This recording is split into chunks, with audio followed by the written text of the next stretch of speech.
Come in. Welcome. I'm E.G. Marshall. Welcome to the shadowy land of the imagination, where all things are possible. Would you believe that a husband and wife could look at the same woman, and the wife would see her as an old lady, almost in her dotage, while the husband sees a beautiful woman in her early 30s? Impossible, you say? Of course, Ray. You know I'm going to bewitch you. You've been trying, haven't you? Well, only half-heartedly. Remember, you're married. I never forget it for a moment. You're the one who seems to want to forget it. You won't even meet my wife. Well, of course I will. Let's all attend a witch's Sabbath together. You, your wife, and I, your favorite witch. You almost made me believe you're serious, Clarissa. Dare to make the date, and then you'll find out. I'd love to see you at a witch's Sabbath.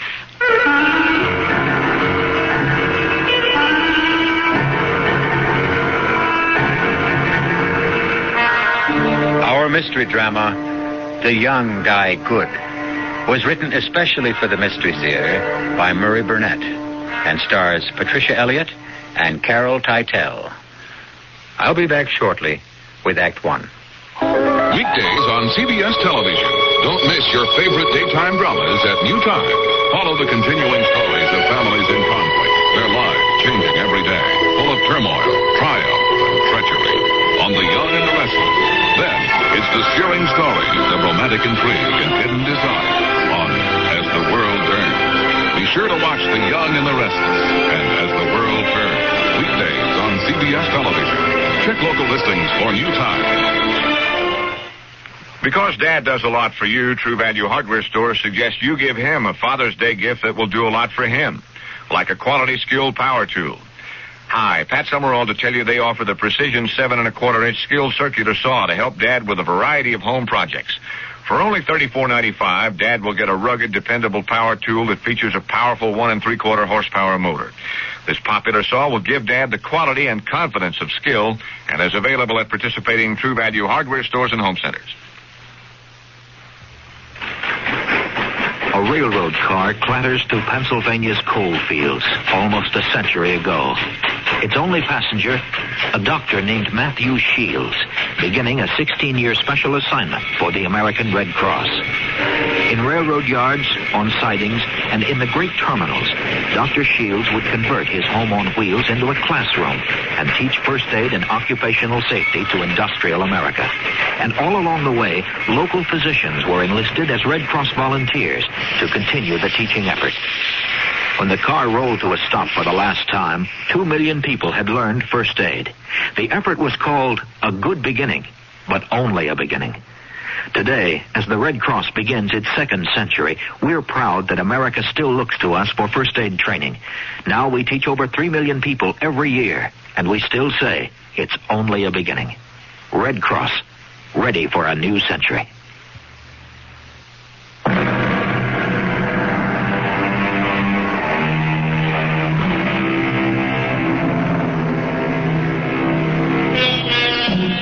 I've never been able to figure out why it's customary to tie strings of empty tin cans to the car of newlyweds. What do the empty cans signify? I can't go along with the cynic who suggested that the cans symbolize the extent of home-cooked meals that the poor groom is going to get for the remainder of his lifetime. I know for a fact that this wasn't true of the young newlyweds we're about to meet, Lisa and Ray Bissonette. Lisa happened to be a good enough cook to be able to win prizes. And on the day our story opens, she'd left a roast in the oven while she went out and explored the small grounds of the Bissonette's little dream house. A high hedge ran alongside the driveway that separated the Bissonette house from their neighbor. And Lisa, with a curiosity that all daughters of Eve have had since the Garden of Eden, poked her head through an opening in the hedge. Hello there.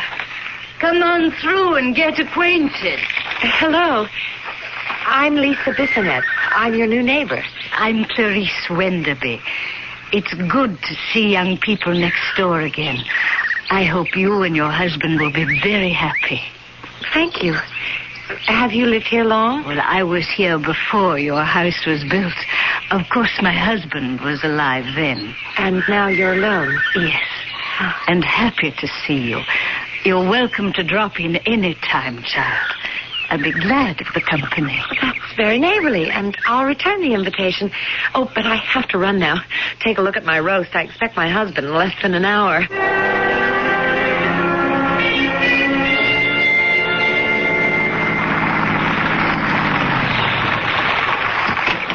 Hi there, neighbor. Oh, hi. I'm Ray Bissonette. Well, I'm Clarissa Jaffe. Can I offer you a cocktail before dinner? Sounds delightful, but my wife's expecting me. She heard me drive up and... Say no more. Just remember you have a rain check any time. I'll remember. Thanks. It's nice to have neighbors again. Be seeing you. Welcome, my lord and master, to your home and castle. Hey there, doll. Don't let women's lib hear that greeting. You know I didn't mean it. You didn't? Just the welcome part. Hey, something smells delicious. And yours was the second welcome I got since I came home. Oh? You can say that again. The dish who lives next door was at that hedge opening in the driveway and asked me in for a drink. That's why we're married, darling. I love you and your sense of humor. What's so funny? She really did ask me. I'm sure she did, darling. She's a lonely old lady. Oh, I'm sorry to spoil your little game, because I saw her earlier this afternoon, and you can't hope to make me jealous of a woman in her 80s. Well, I don't know what woman you saw, Lisa. But the lady who spoke to me wasn't anywhere near 30, let alone 80. I know what I saw and who I saw. Well, I'm sure you saw what you told me, honey, but... Well, at least give me the same break you asked for yourself. I know what I saw, too. But it's crazy. Well... there's probably some simple explanation. I'll bet there is. And I'm the one who's going to get it from Mrs. Wenderby the first thing tomorrow morning.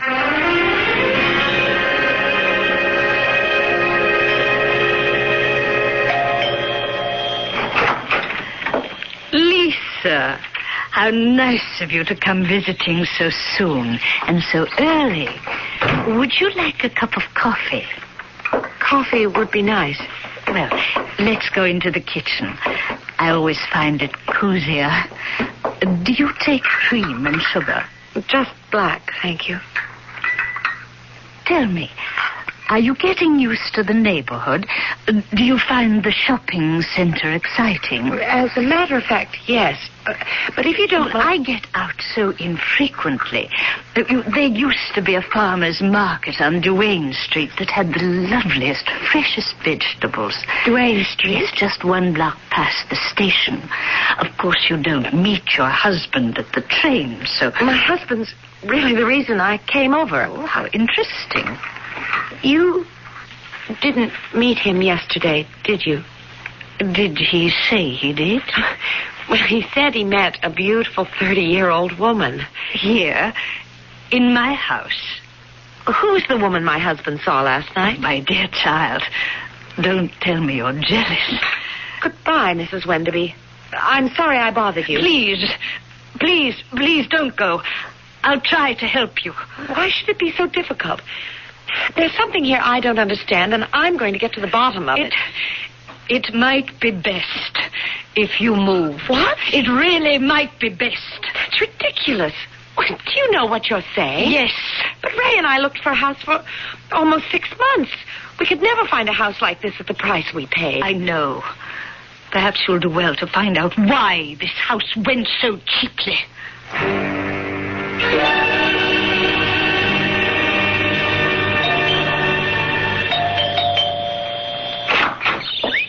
Hi, neighbor. I'm glad you decided to pick up your rain check on that drink so quickly. No drink, thanks. Oh, come in anyway. It's only neighborly to get... I left the office early today, just to straighten something out. This shouldn't really take more than a minute. Are you afraid of me? Sit down. Oh, thank you. It may sound silly, but last night my wife and I got into a ridiculous argument. Oh, not over me. Yes, you see, Lisa says You're an old lady. Well, how could she, since we've never met? Well, that's what I told her. But she insists she was here before me yesterday and spoke with an old lady who said she lived here. Oh, now I understand. What a silly, silly mistake. The old lady your wife met is my mother, Therese Wenderby. Your mother lives with you? But not all the time. But she's here a good deal. My husband's wonderful about it. Well, Lisa told me she was very definite about saying she lived here alone. Mm-hmm. Well, now you know that isn't so, don't you, Ray? I know, but how do I convince Lisa? Well, being a woman, I think Lisa will understand when you tell her my mother's vain. Vain? Yes, as ridiculous as it sounds for a woman her age. She just hates to admit that she has a daughter my age. Oh, I find that hard to believe. Are, either of your parents living, Ray? My dad, he's 68. Well, you'll find that the older a person gets, the more childish their behavior can become. I'm glad you said can, because I don't think my dad is... Well, let's hope not. But, can you understand why my mother lied to your wife? No, not completely, but at least I'll be able to calm Lisa down.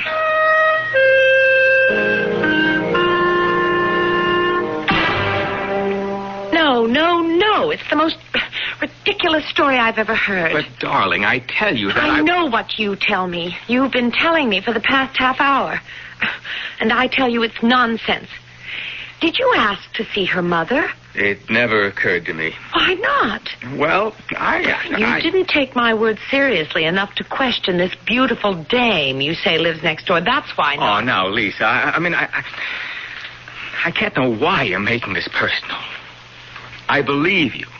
I believe you met and spoke with an 83-year-old woman who said she lived in the house next door. Alone. Now, why won't you believe that this woman is the mother of the young woman who spoke with me? Because Mrs. Wenderby said she didn't have a daughter. But I've already explained that. And I don't buy it. For the 100th time, why not? Because when I spoke to Mrs. Wenderby today and told her your story about meeting the young lady, what do you think she said to me? I can't imagine. She told me to move. Move out of this house. Well, that proves it. The old girl is slightly batty. I know how to settle this. We're going over there, the two of us, and straighten this out once and for all.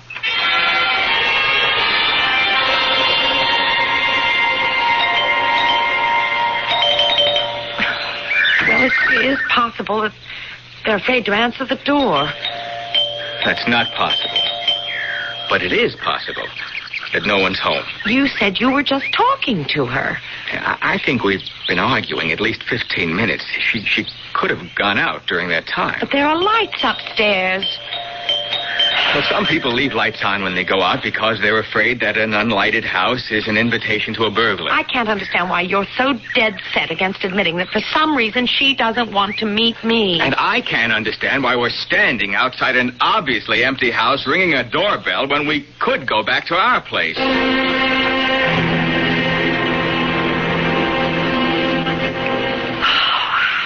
I'm sorry, Ray. It's okay. I don't know what's happening to us. Or I guess I should say what's happening to me. I'm behaving like all the wives I've hated all my life. Oh, forget it, love. Ray? Why was this house such a good buy? What?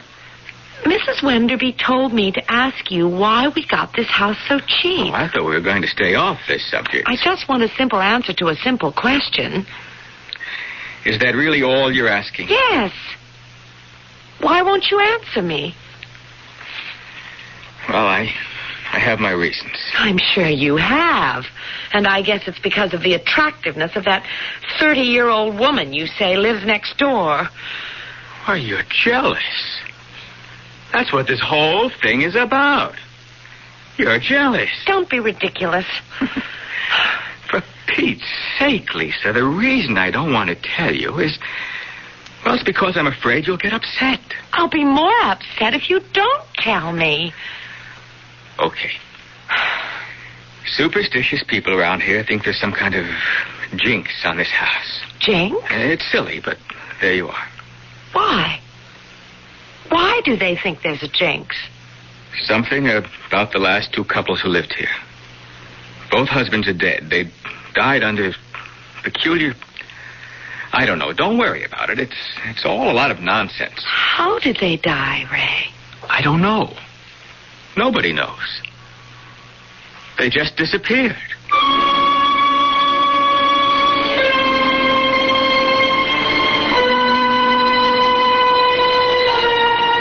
Disappearing husbands have always been a problem to the wives they leave behind. And houses with a reputation for bringing tragedy to families that dwell in them have always been a problem to those who want to dispose of them. Behind both problems, there's always a reason. And that's what Lisa Bissonette intends to discover when I return shortly with Act 2. Hi, I'm Susan Anton. Fitness that feels good by day needs firmness that feels good by night. That's why you'll love the Certa-Perfect Sleeper. Luxurious top comfort plus deep inner support. You get both with every perfect sleeper. So remember, be a perfect sleeper. Try a perfect sleeper, perfect sleeper. By Certa. It's a healthy investment in yourself. Pour on the snap. Pour on the crap, barbecue sauce. Pour on the snap. Pour on the crap, barbecue sauce. Pour on the snap. Pour on the crap, barbecue sauce. Only one barbecue sauce can give you the snap of this secret blend of 16 herbs and spices. Ours. Pour on the snap. Pour on the crap, barbecue sauce. Pour on the snap. For the hungry of the world, life can be worse than death. Because living with hunger means living with disease, blindness, mental retardation. They're crying out for help. Please don't turn away from me. You're the caring one I need. With your help, I know I'll grow. You will give me hope. 1/4 of the world's people lives with hunger every day. But there is hope. Right now, Protestant, Catholic, and Jewish relief and development agencies are working with people in 90 countries. Please, help them. They're getting food to the children and bringing life-giving skills to the adults so the hungry of the world will learn to grow their own food. Send your tax-deductible contributions to the Interfaith Hunger Appeal, P.O. Box 1000, New York 10150. You are the hope of the hungry. Please give. A public service of the Interfaith Hunger Appeal and Advertising Council.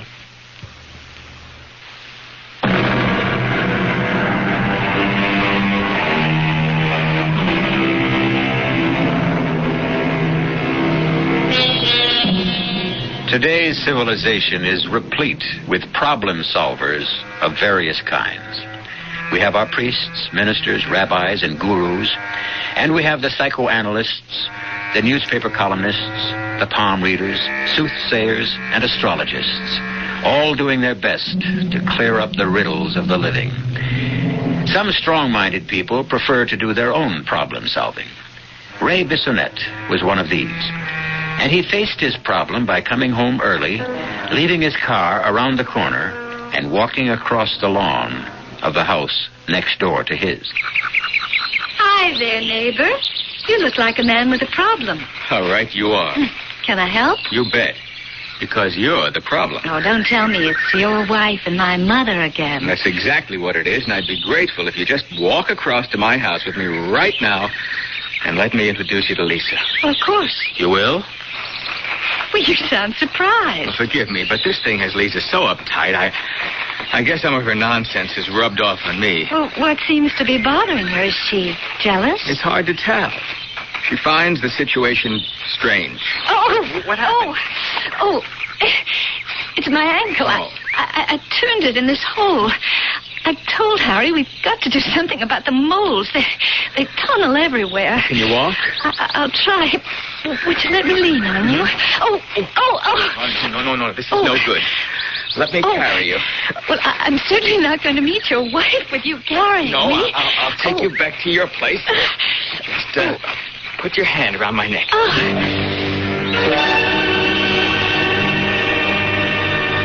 You want the couch or the chair? Well, I think the couch, if you don't mind. I can put my foot up. There you are. Oh. Anything I can get you? Oh. No. No, thanks. And, oh, Ray, I'm truly sorry. Well, accidents happen. Are you angry? Oh, no. No, it was an accident. You should be. Why? Well, isn't it obvious? You and your pretty wife are quarreling, and I'm the cause. Oh, it'll pass. Ray, do you find me fascinating? Interesting. But not irresistible. Oh, come on, Clarissa. What are you trying to do? Find out if I'm attractive to you. You know you are. Good. That makes me happy. Just knowing that I'm still attractive. Hey, you talk like an old lady. Well, women are funny. I wish I could tell when you're leveling.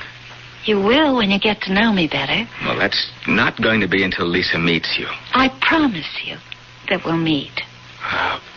When? I don't know, but... Hey, how about you and Harry getting together with us for an evening? Maybe dinner and a show. Well, I'd love it, but... Well, Harry's really pretty much of a stick in the mud. Oh, I'm sure you can talk him into going out with us. Well, I'll try. How about this Saturday? But you must prove to your pretty wife that there really is a Clarissa. That's one reason. I'll try to get Harry to go along. Where shall we meet? Well, if you don't hear from me, let's make it Theodore's. Okay. The food is good, the lights are low, and the music romantic.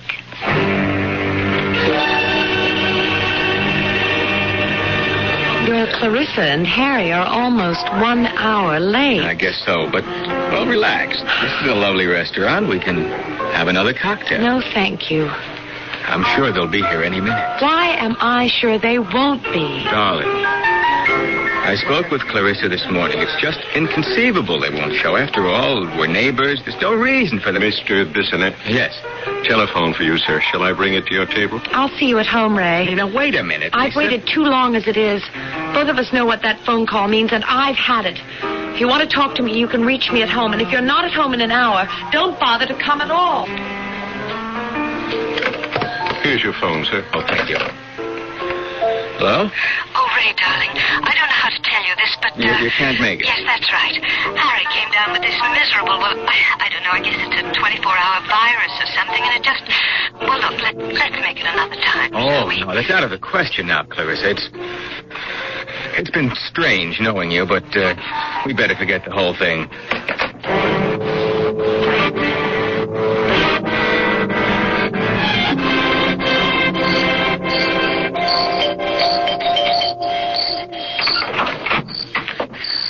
Why, Lisa, child, what brings you here at this time of night? Your sick son-in-law, Harry. I thought maybe he'd like... Harry?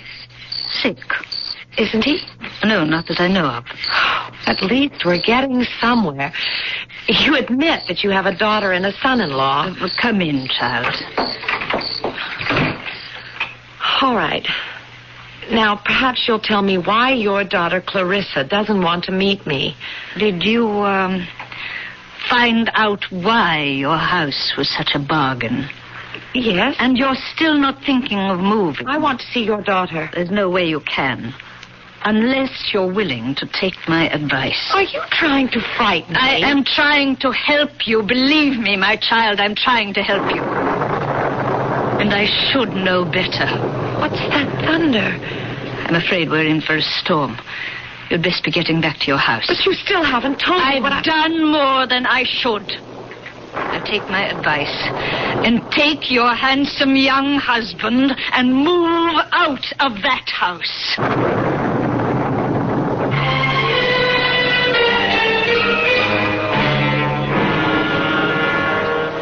My dear Mrs. Bissonette, I understand a little bit of what you're trying to tell me. But I still don't understand how you found me. Professor Cooper, I told you. I was looking at these books on witchcraft in the library, and I came across your name several times.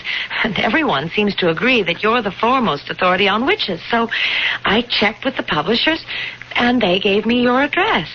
And what is it you want me to do? Tell my husband that at least there is the possibility that, well, that something very strange is going on at the house next door. I couldn't possibly do that, Mrs. Bissonette. Not until I've done some investigating on my own. Oh, would you, Professor? I'll pay whatever you... It's not a question of money. It's time, of which I have very little. But if what you say is true, this might be very productive for my research for a book I'm doing on witchcraft now. I'll check it out.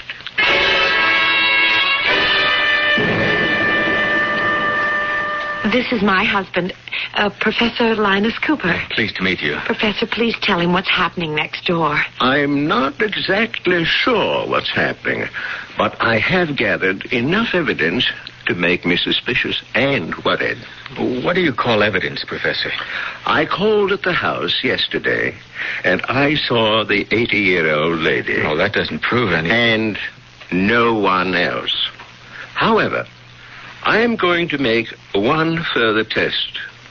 Mrs. Bissonette, tell me, do you remember seeing any clocks in the house when you visited? I really can't say. I was only in the kitchen and walked through the living room. What's all this about clocks? Just this. I intend to get back into that house somehow in the next few days and explore it thoroughly. And if I find that there are no clocks in the house... What? I should then advise you to move, Mr. Bissonette, and move fast.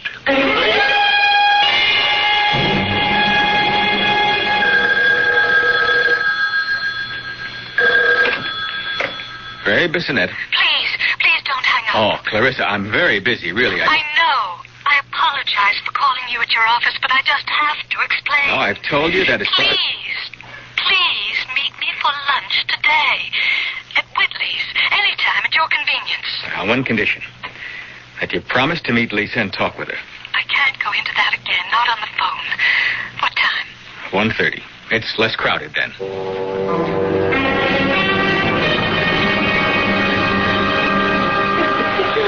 I just hope I'm not making another mistake. Well, I'm the one who made the mistake, thinking I could play this crazy game. I don't understand. But there is no Harry. That's why I couldn't meet you and Lisa last night. You mean you're not married? Divorced. You see, there was a Harry. Why did you... Lie to you? Yes. Well, because I like you. Well, that explains everything. You like a guy, so you lie to him. Well, you do if you're a divorcee and you want to see him again without problems. It's still not making sense. Maybe this lunch wasn't such a good idea after all. Because when I tell you about my mother, well, it's going to sound like something out of a confession magazine. Try me. Well, my mother... why is it so hard for me to say this? My mother isn't well. You mean there's something wrong with her physically? No. She's old and she gets... Well, you know how some old people get. Senile? A little more than that. As a matter of fact, the doctor has told me to institutionalize her, but I just can't. I won't. Okay. I understand your problem, and even why you don't want to solve it by sending your mother away, but can't you understand mine? Of course, Ray. And I promise to do something about it. All you have to do is meet Lisa and explain it to her. And you also ought to tell your mother to quit telling people horror stories and scaring the wits out of them.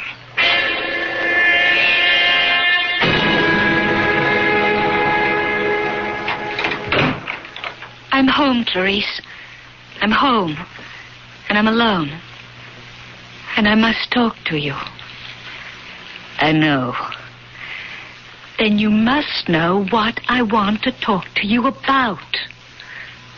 Of course. Please, be kind. How can I be anything else? Aren't we one and the same, just an older and a younger version of the same woman?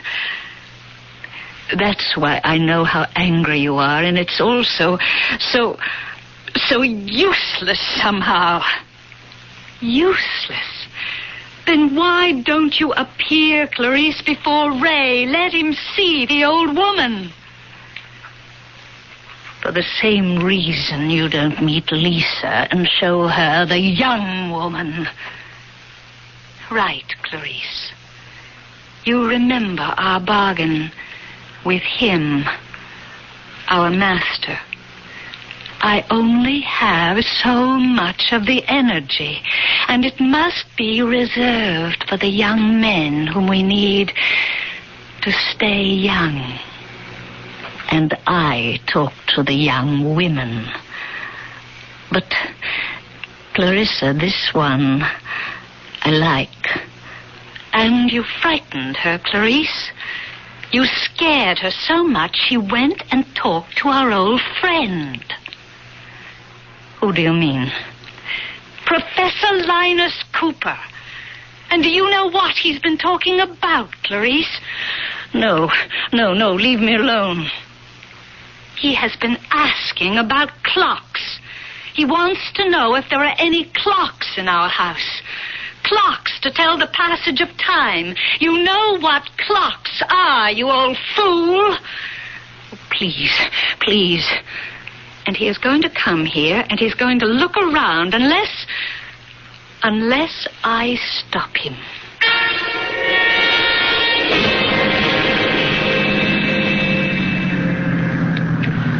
That's very strange. I'd have sworn the house was right around the corner. Now, let's see that street sign. Yes, Green Tree Lane. That was the name of the street. I'll just drive over the hill and turn the corner and... Hey, look out, you fool! Watch it!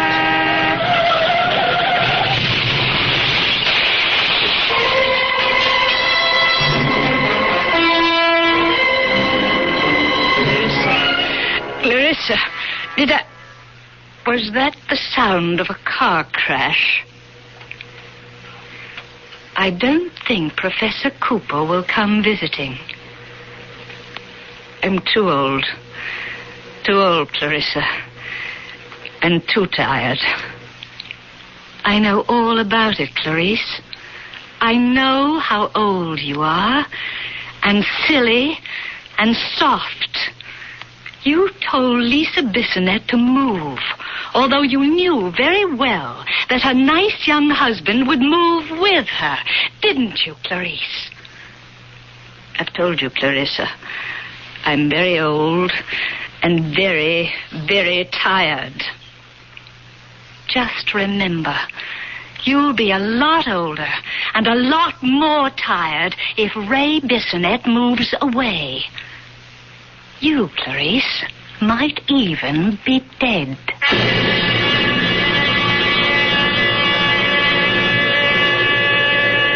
From our first arithmetic class, we're taught that 1 and 1 make 2.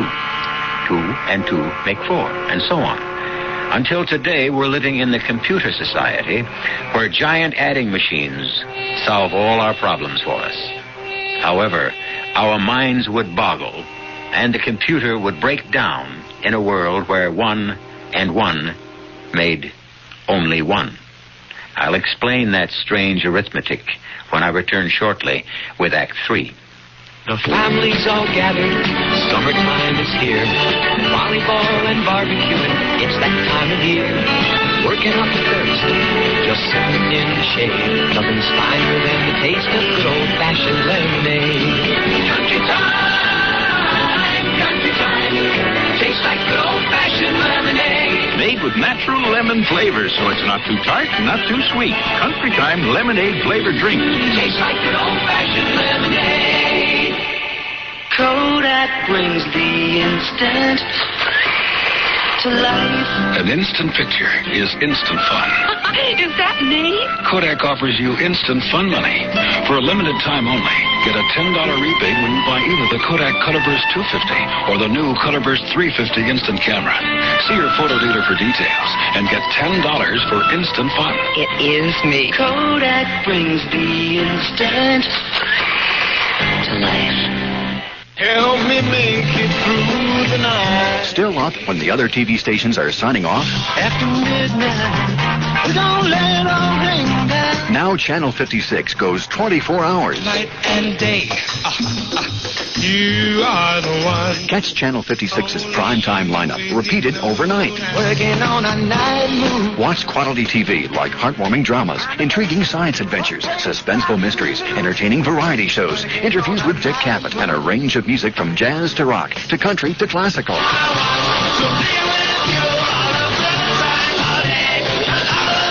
So tune in at Channel 56 anytime and sample our new 24-hour schedule.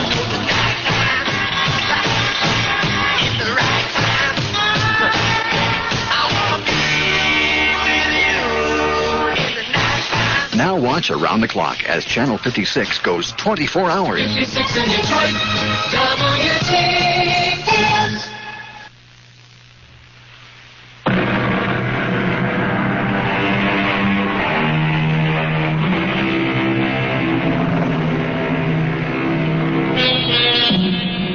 Jealousy is one characteristic that is just as prevalent among males as females. Jealous feelings often conceal themselves behind other facades. And Ray Bissonette is convinced that his wife, Lisa, is overreacting to their somewhat eccentric neighbors because she's jealous of the lady next door. Lisa's willing to admit there may be some truth in that, but she's also convinced there's a lot more to it than jealousy, even though she can't put a name to it. There's something so very wrong. I know it. I feel it in my bones. It just doesn't justify our giving up this house and paying a lot more for something nowhere near as nice. And what about Professor Cooper? Are you going to try and blame an automobile accident on Clarissa? Clarissa's just a name. I still haven't met her. And you know why not. Would you please listen to Clarice? Why should I listen to an old lady who would be in an institution except for the kindness of her daughter? You believe that? Why not? A lot of old people get funny ideas. Particularly when they live right next door to a house from which 2 young men have disappeared in the last year and a half. Why, honey, you're really scared. Yes. Yes, you big lug, I am. Okay. Short of packing up and moving us out of here, what can I do to unscare you? Listen to Clarice when you meet her. And when will that be? As soon as I can arrange it.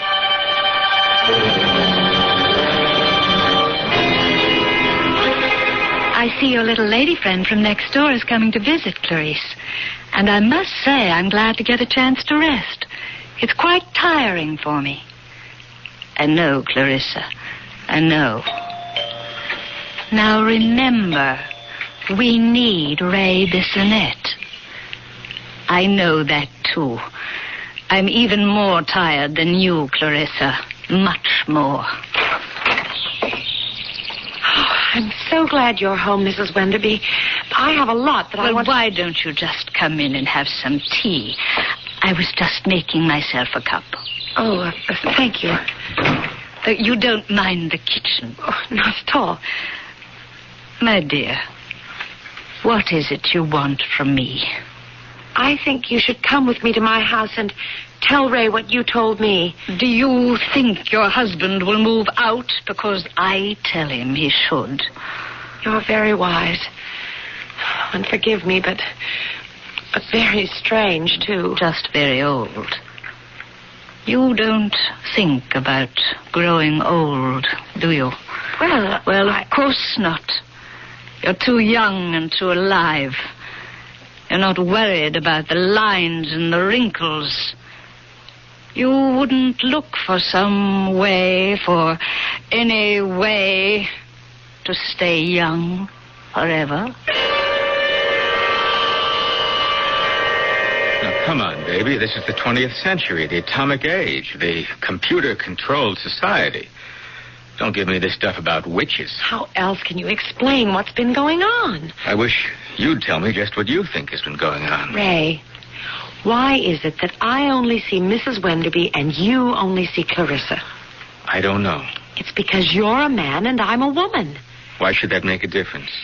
If they both were the same woman, it would make all the difference in the world, wouldn't it? Do you know what you're saying? Yes.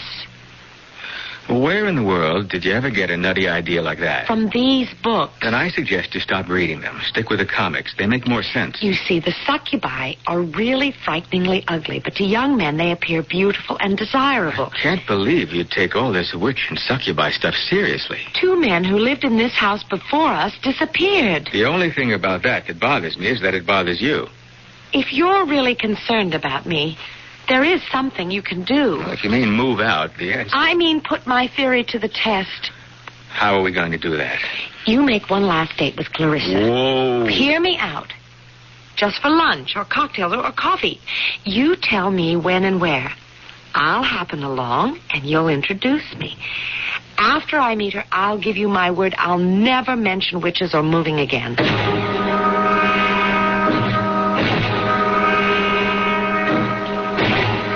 Sorry, Clarissa, but I don't think I'm late. Well, you're right on the dot.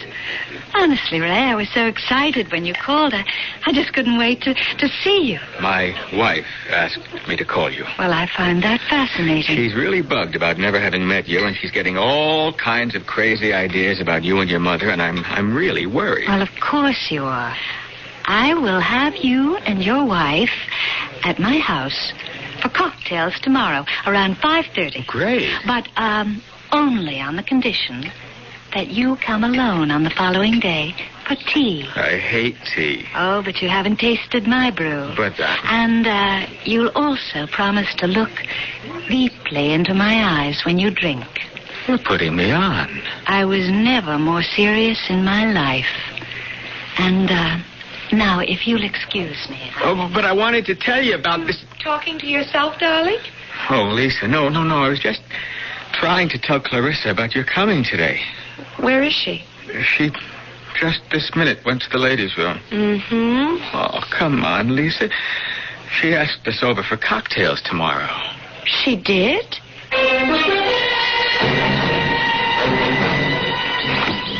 I've never seen you so excited. When we ring the bell and Clarissa, or Clarice, opens the door and asks us in, it's going to be like the end of a bad dream for me. For me, too, but only because of you. I've never seen you so uptight before. Oh, after I meet her, I'll make it up to you. Just go back to being your old self. I promise. Oh. What's the matter? I don't know. I suddenly feel dizzy, as if I'm going to faint. Maybe we shouldn't go any further. We can call and make it for some other... No way. I'm not going to break this appointment. Let's go. Oh, Ray. What? Help me. I'm falling. Oh.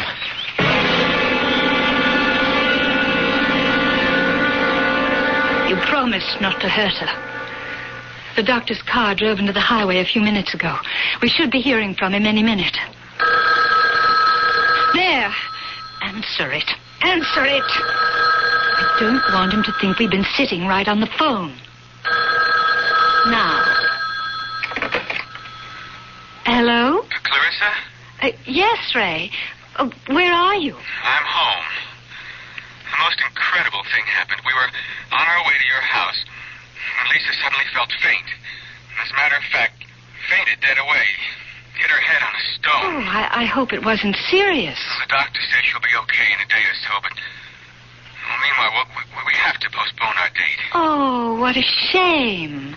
I was so looking forward to meeting Lisa. Not half as much as she was. Remember, you're having tea with me. Well, that'll depend on how Lisa feels. I'm so glad Lisa's feeling better. And I'm equally glad you came over for tea. Well, would you be very upset if I drank something else? I'm just not much of a tea lover. Well, you haven't tasted the tea I brew. I promise you, an unforgettable experience. Oh. Well, if you put it that way. I do indeed. Oh, here. Needs just a little sugar, but no cream. Looks awfully strong. Taste it. Doesn't smell like any tea I ever drank. Well, I told you it's not like any tea you ever drank.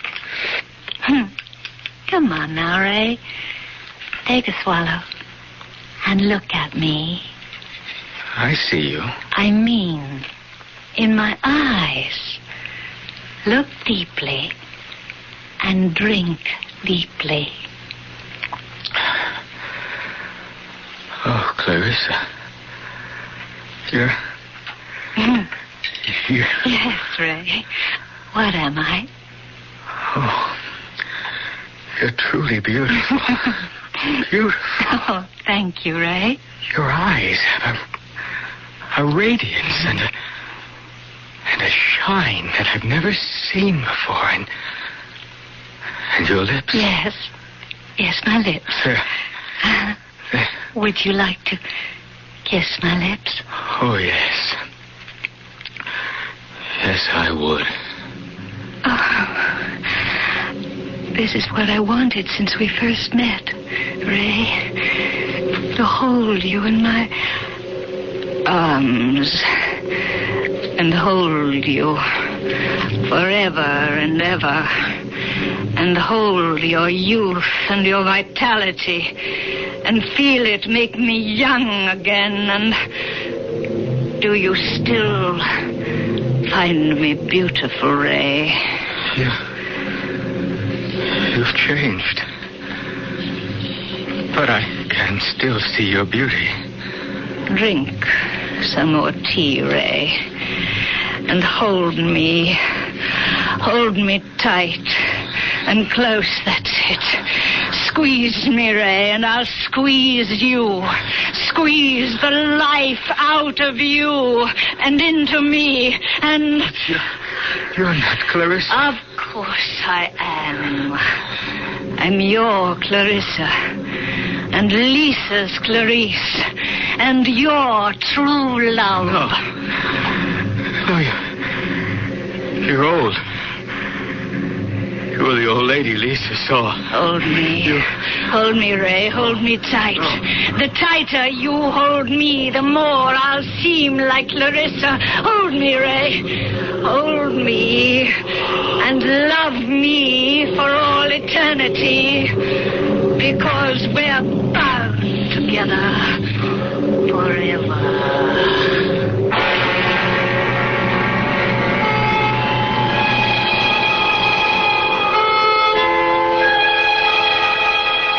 To all the newly marrieds and about to be marrieds listening, I know of a charming little house for sale. It's a great bargain.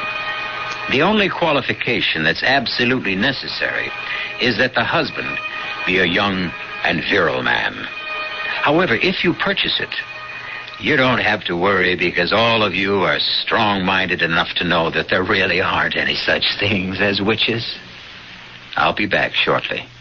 When you want quality, instant printing in a hurry, see the professionals who print at PIP. PIP stands for Professional Quality Printing at Low Prices.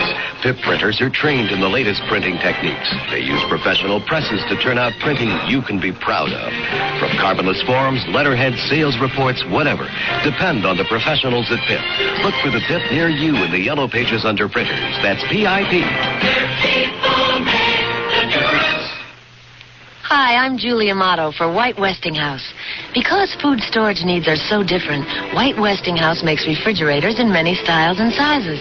You can get spacious side-by-sides in both 3-door or 2-door styles. Or choose a model with the freezer on the top, even a model with the freezer on the bottom.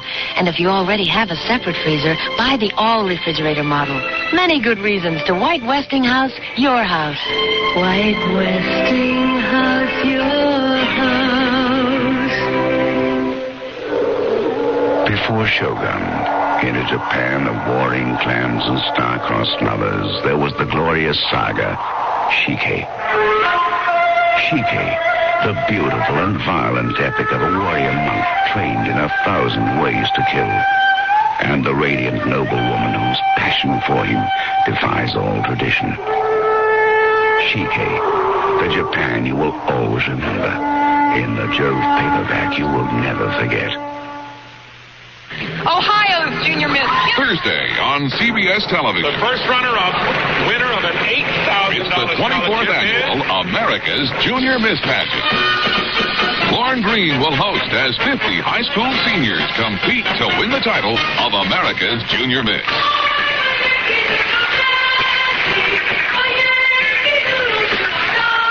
Don't miss the America's Junior Miss Pageant, Thursday at 8, 7 Central and Mountain on CBS Television.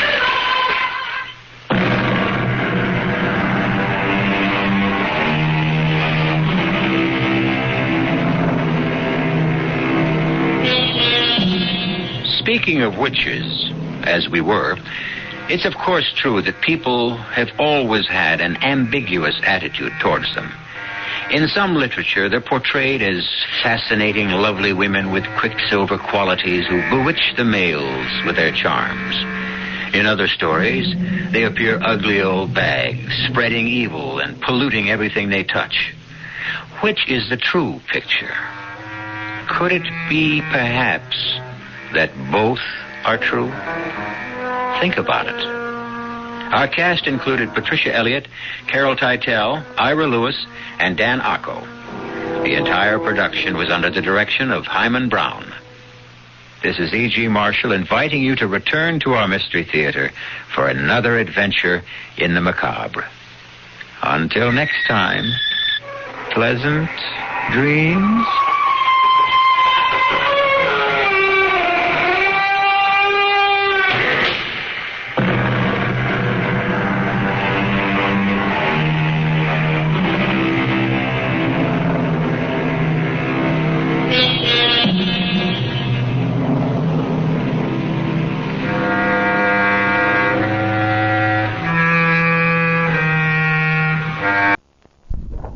And now, Mystery Theater.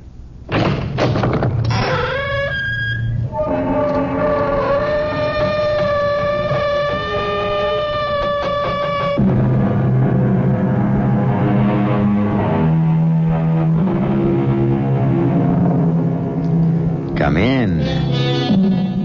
Welcome. I'm E.G. Marshall.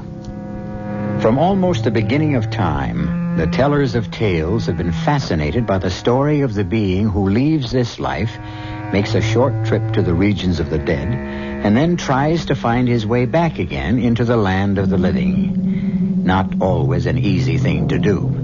In fact, the ancient Roman poet Virgil said, if we may be permitted to update his words a bit, the way down to hell is a cinch, but the way back may present a few difficulties. Our story involves just such a trip. Why are you torturing me this way? You, my own mother. I'm not your mother. Your mother is dead.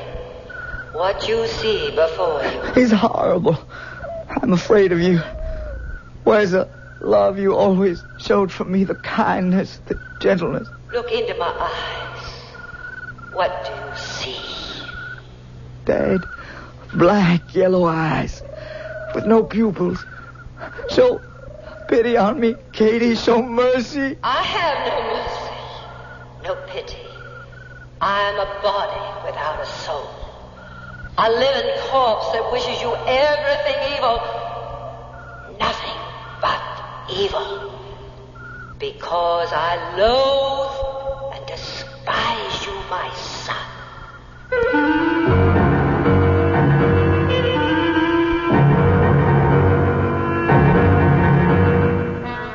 Our mystery drama, The Death of Halpin Fraser, is based on the classic short story by the celebrated American author Ambrose Bierce. It was adapted and especially written for the Mystery Theater by Arnold Moss. It stars Michael Wager.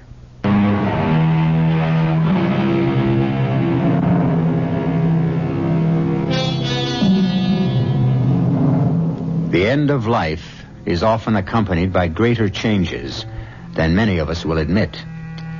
We have heard, for example, that the spirit of a dead person may occasionally come back to haunt the living, taking the physical form of the body that spirit once inhabited. But there are other times, we are told, when the body returns without the spirit, without the soul that had animated that body in life. Our story is concerned with just such a phenomenon. A dark night in the midsummer of the 1870s. A young man waking from a dreamless sleep in a forest near the Napa Valley in California lifted his head from the earth and staring into the blackness, screamed, Catherine! Catherine LaRue! He says nothing more. He knows no reason why he should have spoken that particular name. The young man is Halpin Fraser. And although he is unaware of it at that moment, Halpin Fraser is in the deepest of trouble. Earlier that same day, he had gone hunting in the hills west of the valley, looking for doves and other such small game.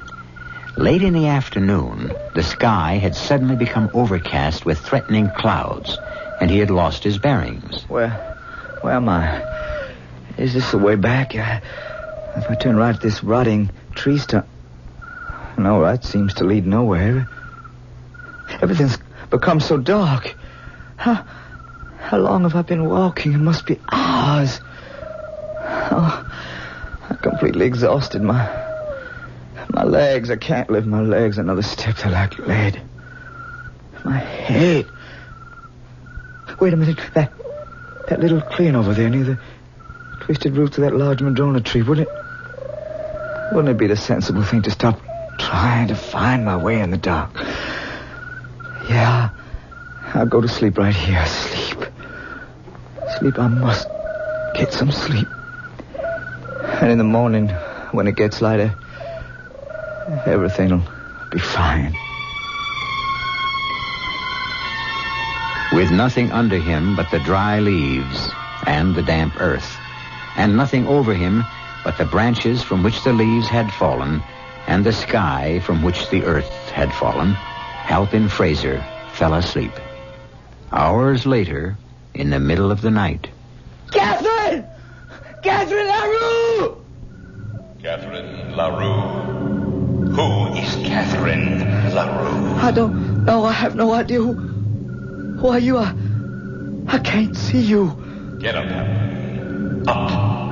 And start walking. Walk where? It's still dark. Along that dusty road in front of you. Hey, look. So white.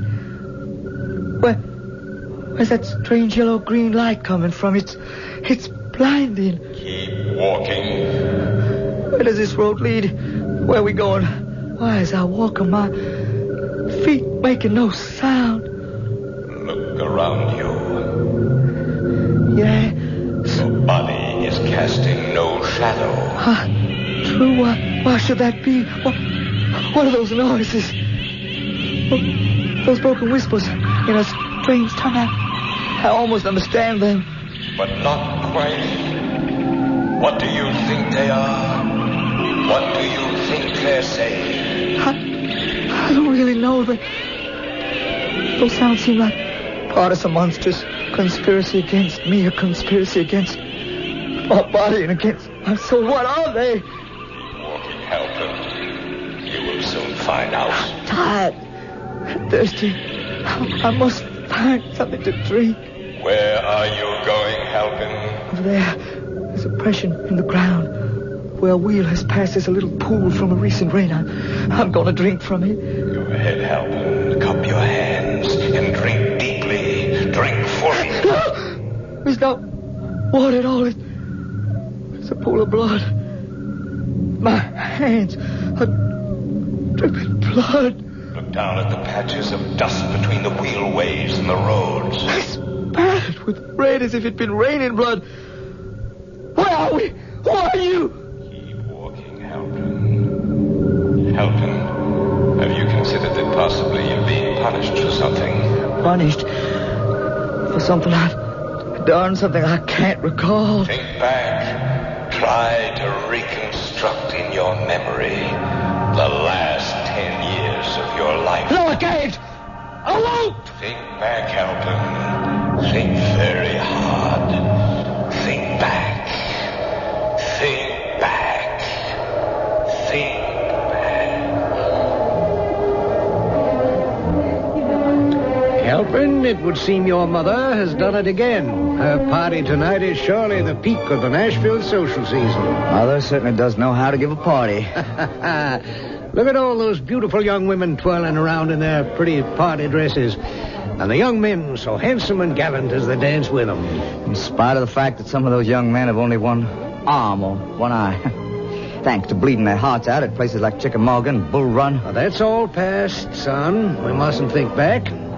Besides, we can be grateful that, thanks to some of my good friends, you were spared the worst dangers of the battlefield. How well I know, Father. Will you just take a look at old Ben Ashford cavorting around on the dance floor with that handsome young lady? Spry as a man half his age. Get to know old Ben, son. A real good man to know. I'm sure of it, Father. A person of great power can be most helpful to a young man beginning his career in the profession of the law. Are you listening to me, Halpin? Excuse me, Father. My mind was on something else for the moment. Oh, I think I see what you mean. Isn't that Oscar Shelby's daughter over from Memphis? That's right. Mary Ellen Shelby. Yeah. Juicy little morsel, isn't she? I admire your taste. Oh, Fraser, what dark and terrible thoughts are you trying to implant in the innocent mind of my darling son? Evening, Katie. You look beautiful tonight. Oh, thank you, sweetheart. You both enjoying yourselves? It's a fine party, Katie. Oh, just trying to be a good wife to you, Ben. And a devoted mother to you, Halpin.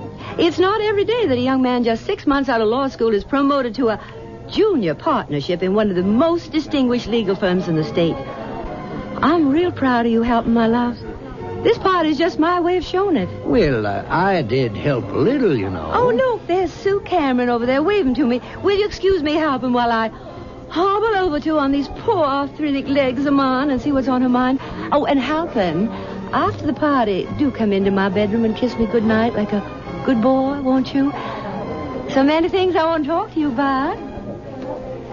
Her poor arthritic legs, her poor arthritic brain.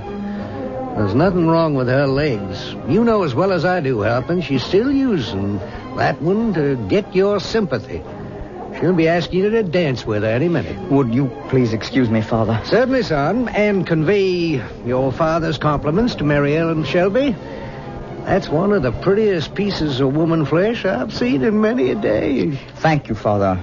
I think you ought to know I'm about to ask that pretty piece of woman flesh to be my wife. But you're a grown man, Halpin. There's no reason for you to submit to these humiliations any longer. I will not listen to you talk about my mother. Halpin, dear, you just refuse to face the truth.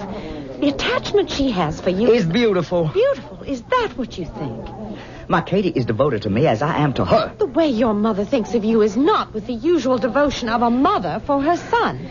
And you even call her by her first name. I love my mother. But it's proper you should. But let's not talk about it anymore. Oh, the important thing right now is you and me. You know I love you more deeply and more completely than anything in this whole world. You love me well enough to leave Tennessee, to accept the offer your firm has made to establish a branch office in San Francisco, 2,500 miles away from Nashville, with very few chances of ever returning. I think so. And breaking out of this sick iron grip of your mother and father are holding you in, because that's what you're going to have to do if you want me. As long as you're by my side, my wise, my intelligent, my obstinate, my beautiful darling, I can do anything. Oh, I love you, Halpin, with all my heart, my body, and my soul. Kiss me.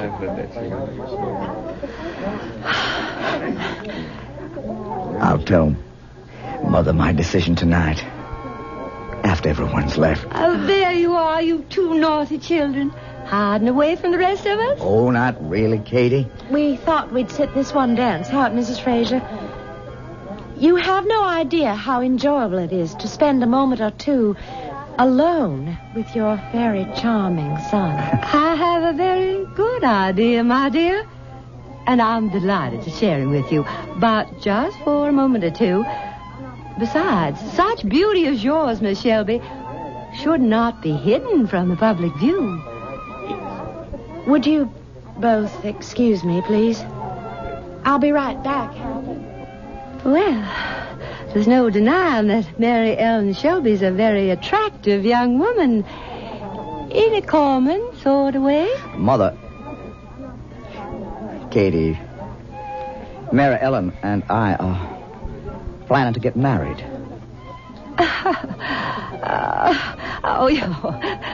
You can't really mean that, Halpin. I do, Katie. I've asked her to marry me. Oh, but you're still a child. How can you be thinking about marriage? I am 22, Katie. Exactly. Have your little fun, I'll say, if you must, but marry? Why, in heaven's name, why not? Well, you're just beginning your career as a lawyer. A career that promises to be a brilliant one. Besides, nobody could ever separate us from each other. Could they, Halpin? I'm not yet ready to give you up to another woman. I'm sorry I was gone so long. Forgive me. We'll be serving supper in the next 5 minutes. Before we do, Halpin, Mr. Fraser, sir, I would be honored to be asked for the pleasure of this next dance.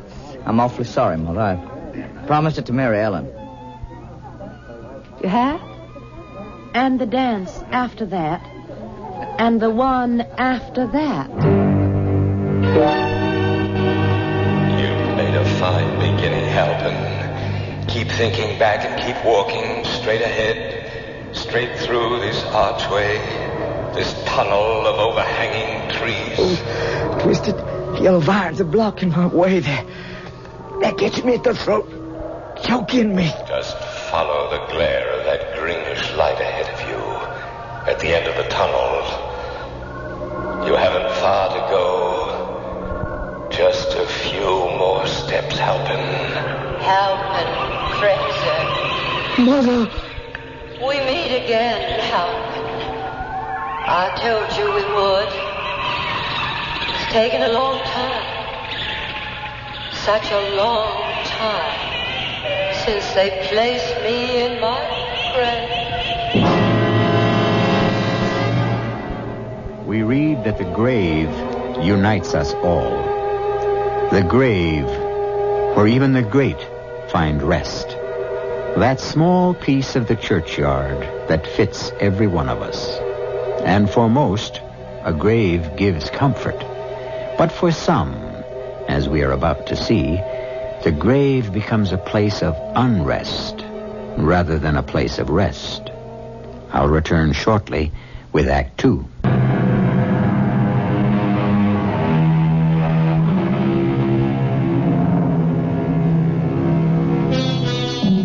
Ambrose Bierce himself, on whose story the death of Halpin Fraser is based, gave this definition of a grave. Done with the work of breathing, done with all the world, the mad race run, through to the end. The golden goal attained is found to be a hole. Having left its grave, its hole, if you like, the dead body of Halpin Fraser's mother taunts her son with a promise she made when she was among the living. Look at me, Halpin. Look into my eyes. Look into the drawn, bloodless face of your mother standing here. Try to recall the promise I once made. Stop torturing me. You and all the rest of you in this weird place of evil. We will help in good time. Remember that night 10 years ago, after the ball, after all the others had gone, you came to my bedroom.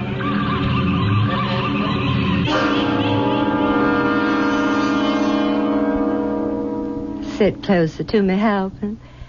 Here, near the head of the bed. Now, be a darling and massage the back of my neck, the littlest bit. Gently, lovingly, as long as you can. Oh, Katie, your hair is so long and so beautiful. And it smells so sweet. How's that? Feel good? Oh, wonderful, sweetheart. Wonderful. Your fingers are so strong. I'm beginning to relax for the first time in days. Katie, would you greatly mind if I decided to move to California, to San Francisco? I'm not sure I understand you, son. My firm has asked me to set up a new branch in California. They think there can be a great future there for the company and for me. Surely you never go. Oh, well, you don't mean you seriously think of moving away from Nashville forever? Possibly. And Mary Ellen would go with me as my wife. I just never thought you'd have the heart to do this to me, Halpin.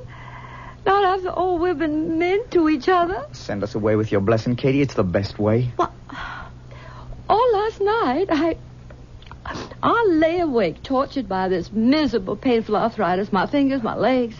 And by the light of the full moon that was pouring in through the window, I kept staring at that portrait of you on the wall over there. Katie, please. Now, don't interrupt me. There you were, as you are now, young, strong, handsome. And as I gazed at that painting, a mist, a cloud of some kind, seemed to cover over your beautiful features, to cover your face completely. As I looked, I realized it had been painted as if a thin cloth had been placed over your sweet face.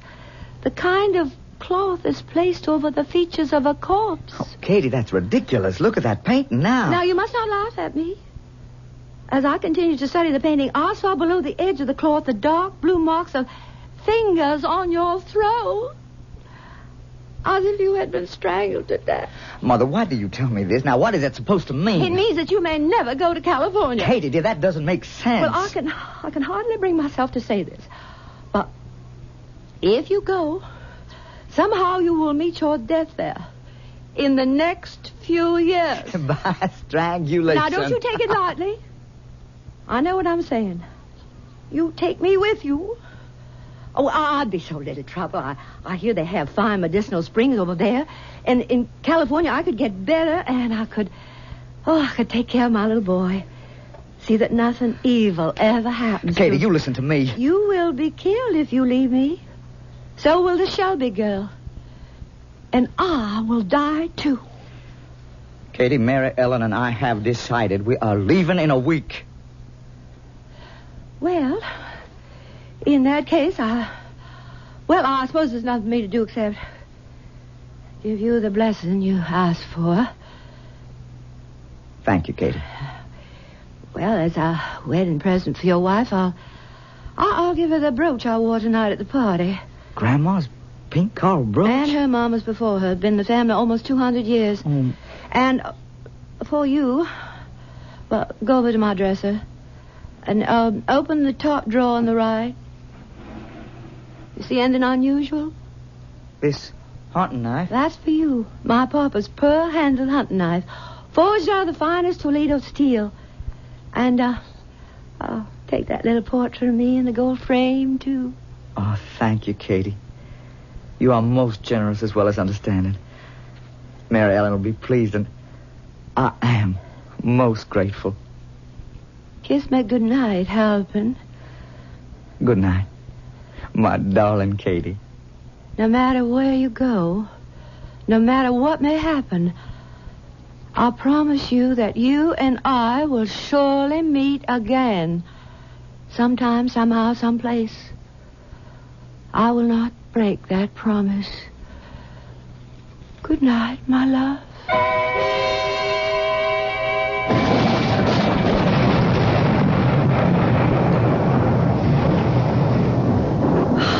Oh, you coming to bed soon, Halpin? On my way, Mary Ellen.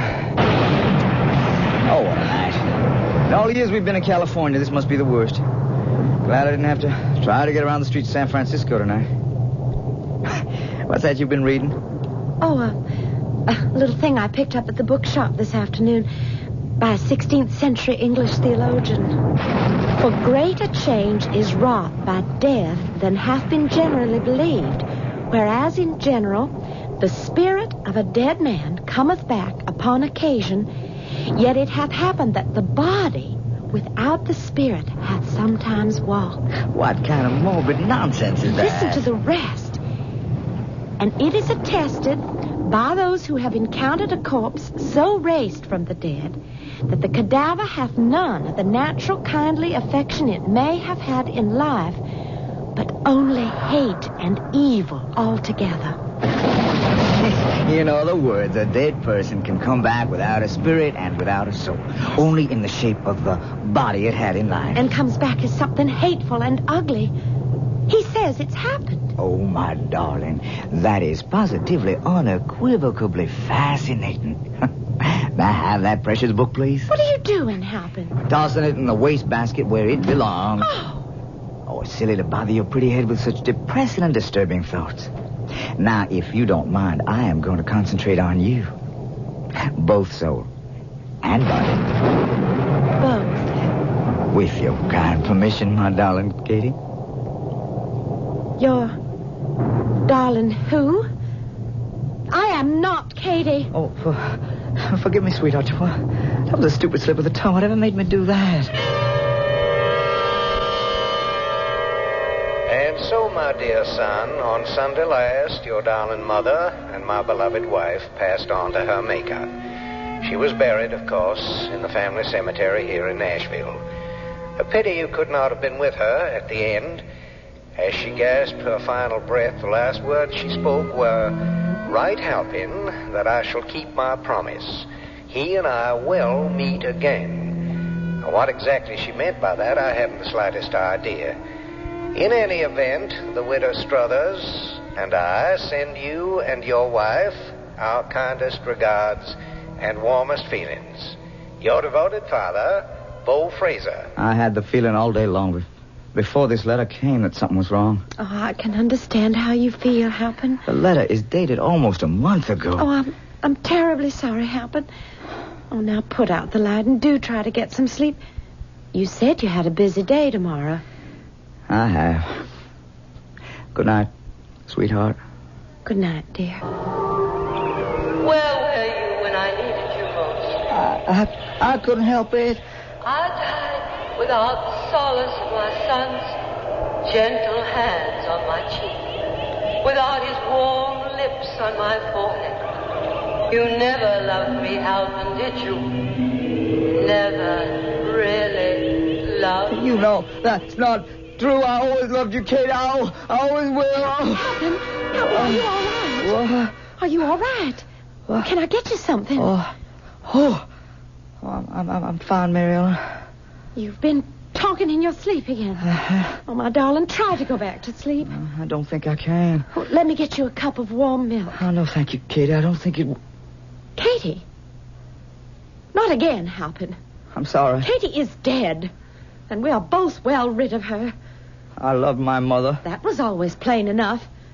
To me and to the rest of the world. You take care of what you say. Halpin, I will not be forced to compete for your love and your affection with a dead woman. She played on your sympathies with a whole bag of cheap female... You are speaking of my mother, a sick woman. A very sick woman. Oh, but not the way you mean. You were her disease. You, her young, handsome son, tied to her with an unbreakable cord that led right back to her womb. Mary Ellen, I think you've said enough. You've asked for it. Her strong young son who turns out to be nothing but a sad little weakling. Mary Ellen! Respect. That's enough! Oh. You will never speak to me that way again. You understand? And that is the last time you will ever strike me. The very last... Where are you going? What are you up to? Here are your precious mother's wedding gifts. The pink coral brooch she gave to me, which I have never worn. My grandmother's brooch, you've broken it. And this picture of your darling mother can keep it company. Mary Ellen. And here's your grandfather's beautiful pearl-handled hammer. Are you out of your mind? Put down that knife. You'll not until I... Drop that knife, you fool. Careful, you... Careful, give me that knife. You cut me across my arm. Give me that knife. Try to get away from me, you mama's boy, you great big nothing who just looked like a man. Watch out, Mary Ellen. I have the knife now. Go back to your mother's grave and let her suffer you. No. Help me. Smash my throat. My neck is covered with blood. I can't see you murder. You murder.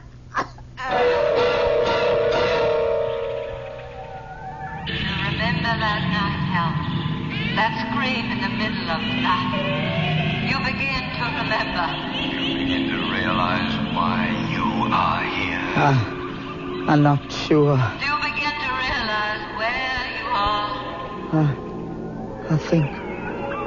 Yeah, maybe I do. A place from which few of us return. I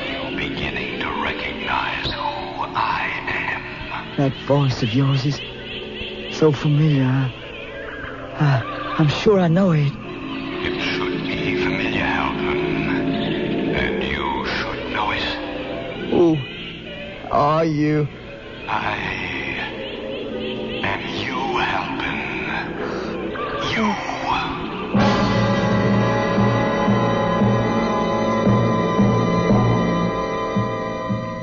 It would seem that Halpin Fraser is being exposed to what we might call cruel and inhuman punishment. Cruel?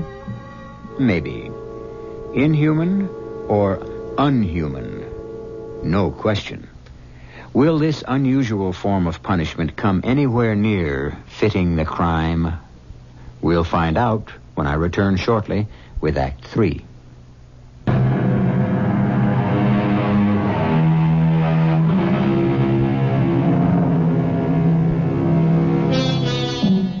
In ancient Britain, a dead body, a corpse, was also known as a lich. At the entrance to the cemetery, the coffin which carried the remains of the deceased would pass under the roofed lich gate and be placed with attendant ceremony on a lich stone to await the arrival of the priest or clergyman. The lich gate was sometimes called the resurrection gate. The body or lich of Katie Fraser, devoid of spirit or soul, seems to have resurrected itself. It continues to torment Halpin Fraser. Why are you doing this to me? Are you trying to tell me that my being here is some kind of atonement? For the murder of Mary Ellen. For ripping open the throat of your young wife. That is the very least you have to atone for. She was trying to kill me. Everybody knows that. Do they really believe that? Of course. Then why did you run away from San Francisco the day your wife was placed in her grave? Why did you hide away in that little mountain town? A town where your murdered wife was buried. In the graveyard of the little white church. The little white church. I don't know. Did you think changing your name after you came to the little town would help? You're trying to confuse me, both of you. But you did change your name, Halpin. From Fraser to LaRue. Of all names, why did you choose that one? LaRue. Why? I'm not sure. I don't know. Why? You torture me this way. You, Katie, you above all my own mother. I am not your mother. Your mother is dead. Where's the love you always show for me? Where's the kindness, the gentleness? They all seem to be swallowed up in fear. And hatred, Halpin. Cold hatred. Why do you hate me? You still don't know why. I will not stay here and listen to you too. No? Where will you go? Where, Halpin? You'd like to run away? Go ahead. I feel like lead, as if they were glued to the ground. They won't move. Try your arms, your hands, your fingers. I can't move them either. It's as if they were frozen stiff. Oh, take pity on me. The apparition which you see before you has no pity, no feeling. It's an empty shell of hatred, a body without a soul. And this living corpse wishes you everything evil, nothing but evil, because it loathes and despises you. Oh, God, help me, Katie. Help me! Olga! The night fog is so thick I can hardly see. Well, this way!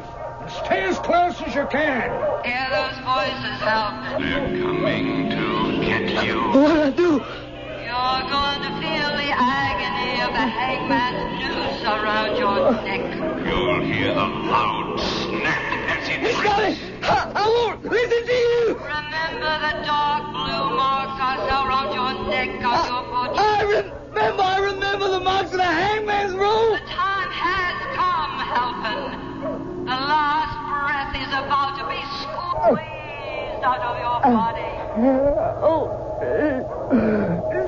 Save me from them.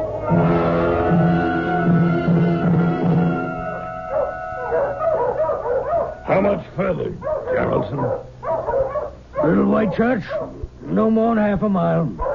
There's an old graveyard next to it. Imagine two grown men, you a county sheriff and I a big city detective, walking along a road on a miserable, foggy morning like this, where you can't see your hand in front of your face, on their way to a little country graveyard. You know, I didn't get you here armed all the way from San Francisco just for a pleasant walk. Well, there is the matter of the $500 reward for the capture of wife-killer Mr. Halpin Fraser, most recently known as LaRue. Every night, he comes to the old deserted graveyard with the little white church. Well, that's where they buried his wife. Couldn't you fellas have sense enough to suspect that he might sometime come back to pay a visit to our grave? Well, in fact, we figured it'd be the very last place he'd return to. He's been there every night for the last 3 weeks, and often stays till dawn. He's armed. Matter of fact, one night last week, he took a shot at me. If we can take him, half the reward is yours, of course. How much further? Well, a couple of 100 yards or so. Hold it a minute. Look at that strange light ahead of us. Even through this thick fog, kind of sickly, greenish yellow light. Could that be him? They found something. Don't move!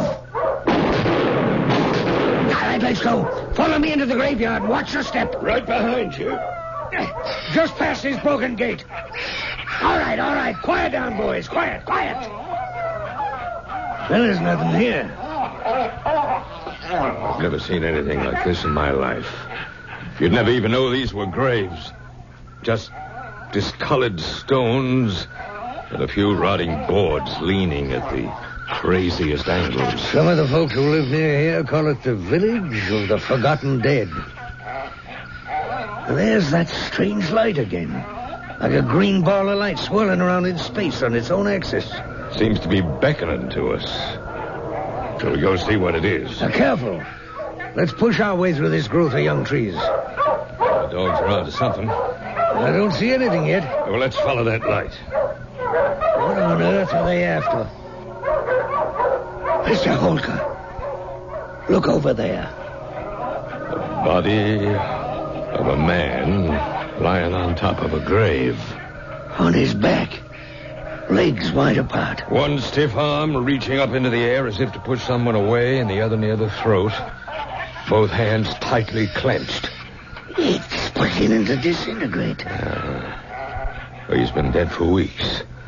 Until we can file a formal report with the county coroner, let's make note of what we've got here. Well, I've got a notebook and a pencil. Good. Now take this down. Attitude of the deceased indicates desperation and resistance. To what? Look here. There's a shotgun, a mesh game bag, remains of 2 birds. Yeah, now write this down. Evidence of furious struggle. The throat and face deep purple in color, almost black. The neck bent backwards, the eyes staring, ready to burst from their sockets. The lips dry and cracked open. The protruding tongue, black and swollen, throat covered with contusions. Not just finger marks, but bruises and lacerations. I'll bet $5 this was done by Fraser, the man we're looking for. You better save your money, Geraldson. Look there at his feet under those leaves. Little red leather notebook. The initials HF on the cover. Anything in it? Something scrawled in red ink. Hardly legible. Red ink? With some kind of crude writing instrument. Can you make it out? I, Halpin Fraser, most recently known as Halpin LaRue. LaRue being my mother's maiden name. Admit to the murder of my wife, Mary Ellen Fraser. I'm now about to face my own death. Death by strangulation. Well, I guess that settles the identity of the body. Now, how would he know he was going to be strangled and still be able to write about it? I'm just reading what's written. Well, let's clear away some of the weeds in front of the headstone. Mary Ellen Fraser. He was murdered on his own wife's grave. Let's get the coroner up here right away. What did you step on? Wooden board from the head of a grave. Fallen on the ground. Well, can you make out the lettering on the board? Just barely. Paint's faded away and part of the board's rotted off. Let's see. It says, "Here lies Catherine LaRue, F.R.A." That's all there is of the name. Born January 29. Can't make out the year. Died June 13, 1874. Nashville, Tennessee. Well, what on earth is the headboard of a grave in Nashville, Tennessee? A whole continent away. Doing here in a graveyard in the Napa Valley of California. I wouldn't know, Mr. Holker. I wouldn't know.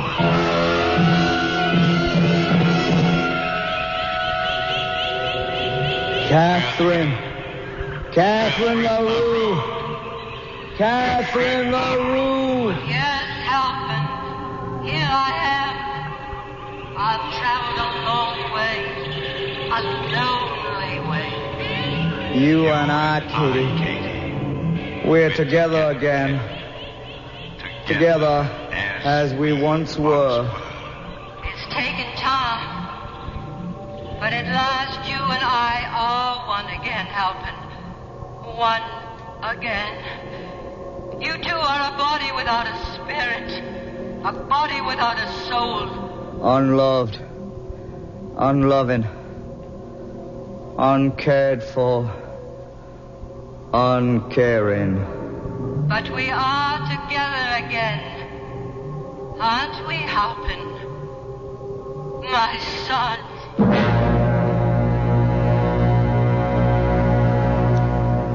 The drenching fog that had been growing all over the little white church began to extend over the entire valley like an endless canopy, opaque and gray. The birds sat like silent ghosts in their hiding places, and two lost, abandoned souls found themselves united in an eerie graveyard, united in hatred, bitterness, and spite. I'll be back shortly. Where are the new...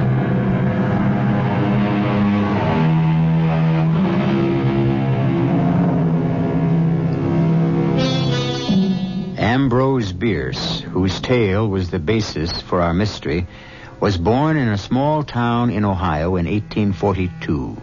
He moved to San Francisco, where his writing became extremely popular. In 1913, at the age of 71, he disappeared into Mexico. Every trace of him was lost forever. Is it conceivable that he, like Halpin Fraser, might have met his end at the hands of some Mexican lich? It's interesting to speculate. Our cast included Michael Wager, Grace Matthews, Arnold Moss, Patricia Elliott, and Court Benson. The entire production was under the direction of Himan Brown. If it's time to add some excitement.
And now, Mystery Theater.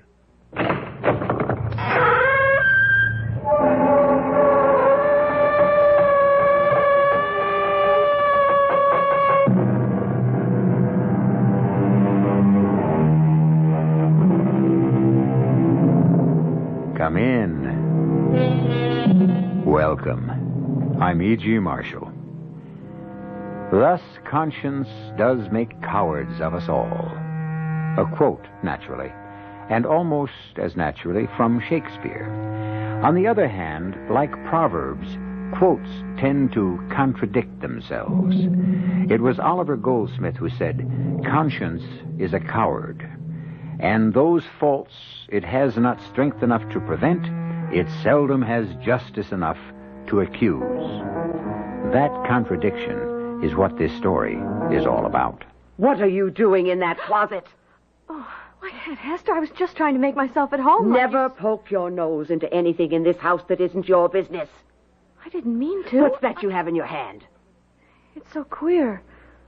All leather and steel and buckles and things. I don't know what it is. Nor is it your business to. While you stay here, don't you ever meddle with anything that doesn't belong to you. That's the first and last thing you have to learn about Malvern Grange.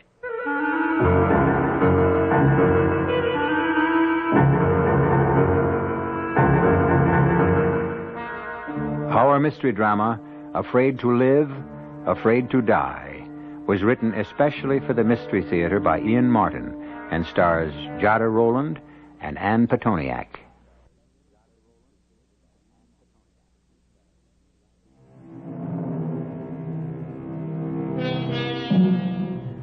She's an old lady now, and an old friend in my family, and she is a remarkable woman. She's more sedentary than in past years, since she's in her 90s, but she is still slim, and her white hair frames a shrewd and kindly face. She never married, and for most of her years was a baby nurse. Only the last quarter of her life has she taken to being companion to other elderly and lonesome ladies, except for one other time, near the beginning of her life. And this is Ellen Muir's story about that haunting and terrifying experience.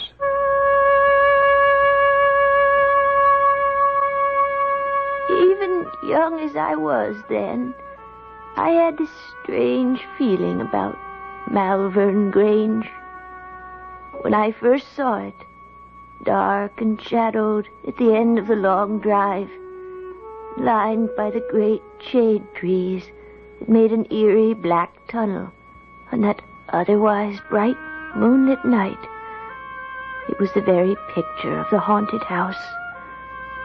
And fat, wheezy old Joe Wellman driving me by trap from the railroad station didn't help me to feel much easier in my mind. Well, hello there, Missy. I reckon you'd be Hester Milgram's niece she's expecting. Yes, sir. Ellen Muir, right? That's me. I'm Joe Wellman. Pleased to meet you. Jack of all trades. Gardener, groom, handyman, and general bodyguard to all them lonesome women out to the Grange. This, all the luggage you got? Yes, sir. Oh, no, I can carry it. Oh, why, bless you, little one. Ain't no weight at all, even for an old geezer like me. Now, come on. I got a horse and trap waiting to drive you off to the Grange. Yes, sir, you sure don't take after Hester. You're a right pretty little thing. What's the matter? Cat got your tongue? Oh, no, sir. I didn't say anything out of line, did I? It wasn't that. I just didn't know what to answer. Ellen, I want you to meet Jenny. She's a filly, just like yourself. Hello, Jenny. Oh, what a soft nose she has. All right, there. Your bag's aboard. It's getting on to twilight, and we'd best be on the way. It's a long drive, so up you go. Did you get anything to eat on the way down the train? Oh, no, sir. Oh, wasn't it a dining car? Oh, yes, Mr. Wellman, but I didn't have enough money. Well, right beside you on the seat, there's a bag of apples there. Hey, Jenny. I don't want to take your apples. Oh, bless you, little miss. I brought you those from the Golden Lion, where I was having a pint while waiting for the train. So just fire away. Well, that was very kind of you. To tell you the truth, I am powerful hungry. Well, those will keep you going till you get to the Grange. Only don't fill up all the way, 'cause I know your Aunt Hester has tea and a currant cake all waiting for you time you get home. Now, what'd I say wrong? Nothing wrong. Just... Home. That was it, wasn't it, huh? You're homesick. Kind of. I've never been away from home. Not much of a one you're coming to at that. What do you mean? Well, it's a gloomy old place for a bright young lady like you, stuck off in nowheres with a bunch of old clucking hands and her. My aunt's very nice. She came to see us once. Oh, aye, Miss Milgram's all right if you don't cross her. Her heart may be kind enough, but her word is short and her word is law. And don't you ever forget it. You mentioned her. Who is her? Oh, well, no. That's something else again. You've only to watch her and see she's possessed by old Nick himself. She's more than half a ghost. Ghost? A ghost, yes, sir. She's near 100, you know. All wizened up and wrinkled like a witch with long, pointy nails and hands that are all skin and bone. You mean the madam? Madam Lytton. Who else? Lord knows how she's lived this long. But the good Lord also knows we all hope and pray she'll live to be 150. Our jobs depend on it. When she goes, we go. And so does Malvern Grange. But there's a grandson. Doesn't he live there? Dr. Lytton. Sakes alive, no, he can't abide the place. He lives and practices in the city. Now, here it is dark enough for the moon to be the only light and me scaring the living daylights out of you. I'm sorry. Oh, that's all right, Mr. Wellman. I didn't mean to, Miss Muir. I just wanted to prepare you for your visit. Well, this isn't a visit. I've come here to work. A little thing like you? I'm strong. And I can cook and clean as good as any. And things haven't been so good with my pa. My sister Becky is old enough now to help Ma out with the 6 young ones, and also I had to hire out. And my aunt needed help. That's why I'm here. Well, I see you can talk up well enough when you're of a mind to. Well, mainly when I'm nervous, sort of, and it does sound a bit scary. Well, we won't talk on it anymore. Though I must say, it's a queer household, right enough.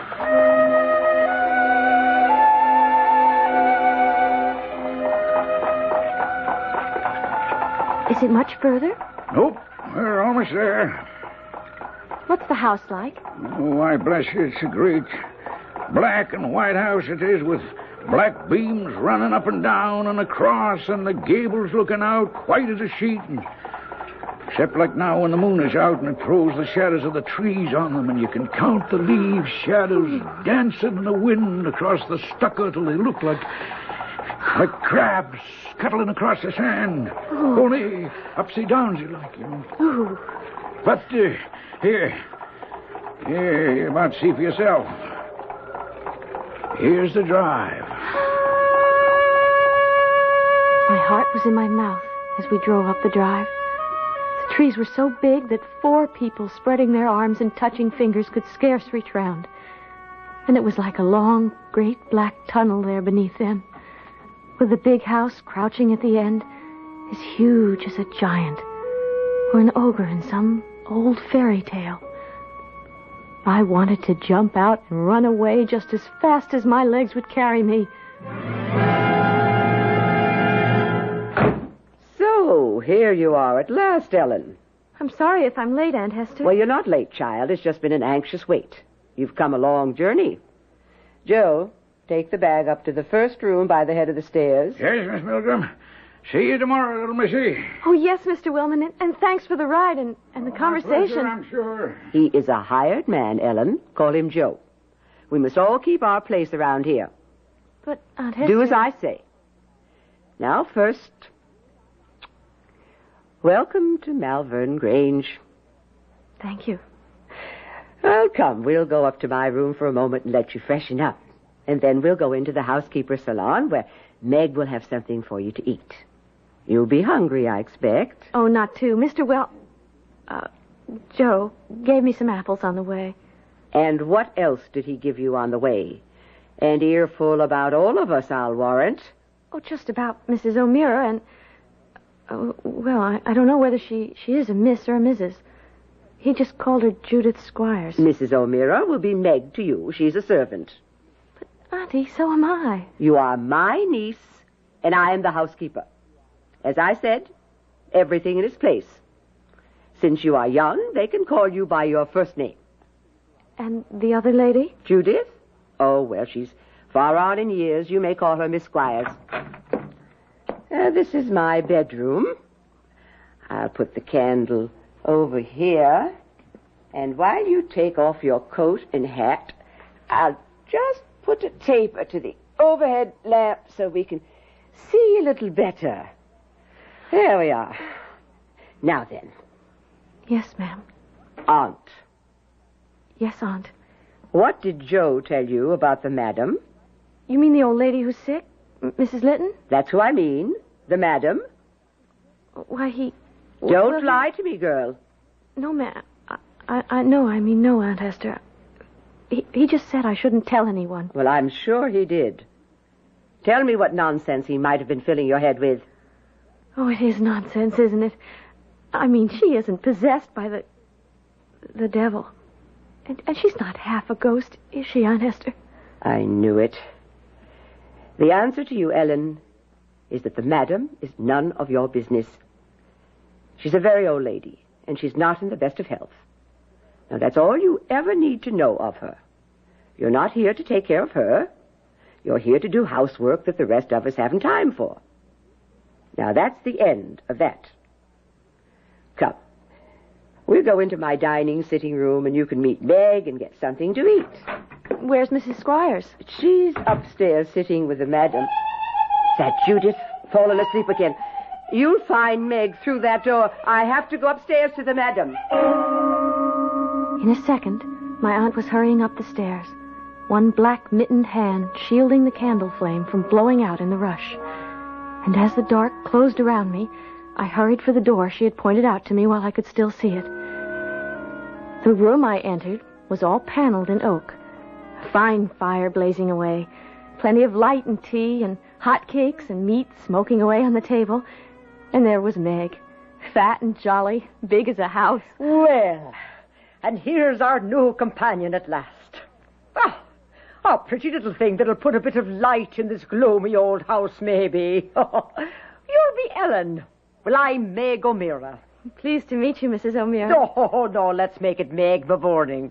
For though I've a year or 20 on you, we're the only ones in this house with the juice of youth still bubbling in our veins. Thank you. Oh, me darling, you must be hungry. Sit down then and eat. Oh, where's Miss Milgram? Something happened upstairs. Oh? There was someone with a weird sort of laugh. And Aunt Hester went running upstairs. Oh, that'll be the madam. Oh, Lord preserve us, I suppose Judith fell asleep again. Oh, and if the old one got away, well, never mind. Your aunt will take care of it. Oh, sit you down, darling, and start eating and forget the other. While you can.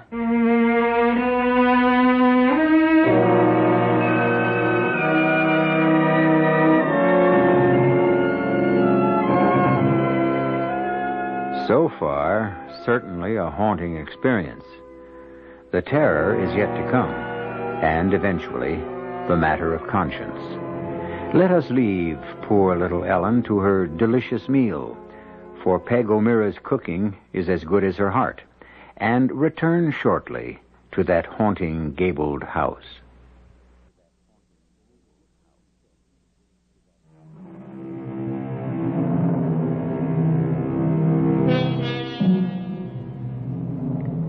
It's fascinating to sit and watch Ellen Muir tell her story today, calmly and sadly, looking back over 70 years to when it happened.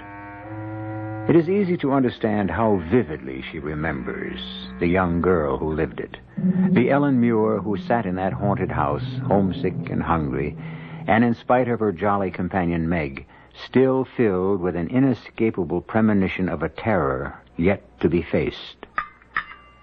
You'll have some more cake, Ellen, and a spot more tea. Oh, no, thank you, Meg. I'm so full I couldn't even manage another crumb. Thank you. I wonder what's keeping Aunt Hester so long. Well, I'm thinking it's Judith's getting the tongue lashing this time. She probably fell fast asleep like she's apt to do, and the old madam was up and away. But I thought she was bedridden. Well, no, she is, and she isn't. Days will go by, and she won't open the curtains on that old four-poster she sleeps in. Just stays shut up in there, except for us bringing her meals. But the other days... But the other days what? Well, the other day she's a troublesome old lady, no doubt of that. You have to be sharp watching her, or glory be to Mary, she'll be into the fire or out the window. How old is she? Oh, you wouldn't believe it. 99, her last birthday.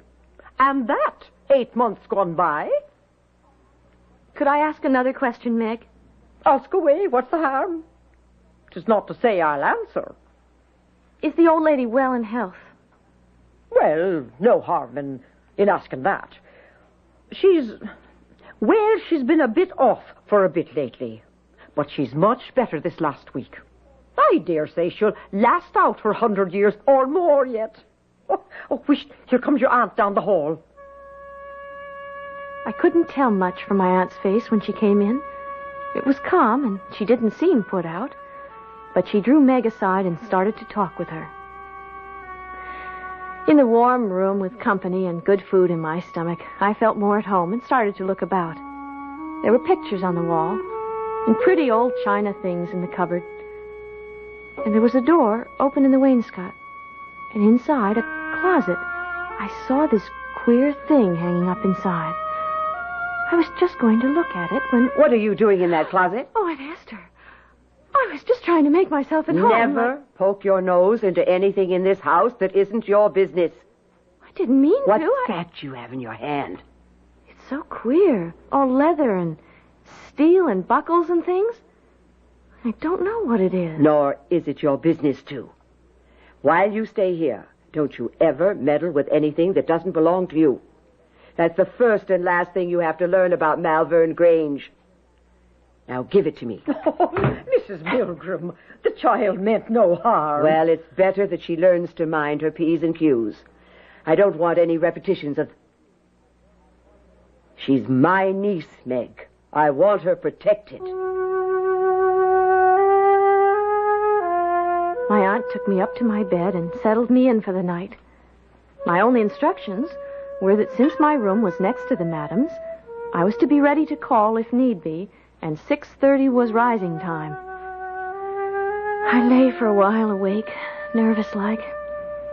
I think it was all the tea in me, and the thought of the picture Joe Wellman had given me, the strange old lady next door. Next morning, I slept late, and by the time I got down for breakfast, my aunt and the local doctor were upstairs with the madam, and Meg and I were alone in the kitchen. Oh, there you are, little Ellen. Country fresh scrambled eggs. Now, you eat them all up. You look a bit pale. Did you sleep well? I slept sound enough. I'm ashamed I'm up so late. Well, show you that your aunt's not all pepper and vinegar. She's the one who said you shouldn't be disturbed till you rested up from your trip. Now, eat your eggs. I'll get you some tea. Oh, if you don't mind, I'd rather have milk. Well, and so... You should, me darling, to bring the roses back to those pale little cheeks. You know, you don't look like you slept so well. Well, my room is next to Mrs... Well, you know, the madam. And I thought there was quite a lot of coming and going the way it sounded. Oh, sure, and the old belle dame has been in one of her tantrums from the night before you arrived till today. She takes fits of the sulks, do you see? Sometimes she won't let us dress her, and other times she won't allow us to take the clothes off of her. Oh, and Lord a mercy, Ellen, child, you should see the closet after closet she has full of old-fashioned stuff. And she still likes to wear them? Oh, Lord above us, sometimes we can't get her out of them till the doctor comes. Like today. You mean she goes to bed wearing them? ball dresses, evening clothes, and sometimes even a sable or an ermine stole. Now, what am I telling you all this for, love? 'Tis none of your business. She's an old lady, living well past her time, for some reason God only knows. She was a great beauty in her day, so they say, and proud. Will I get to see her ever, do you think? Well, I don't know, darling. Just as well you shouldn't. I would have liked to have seen the old lady.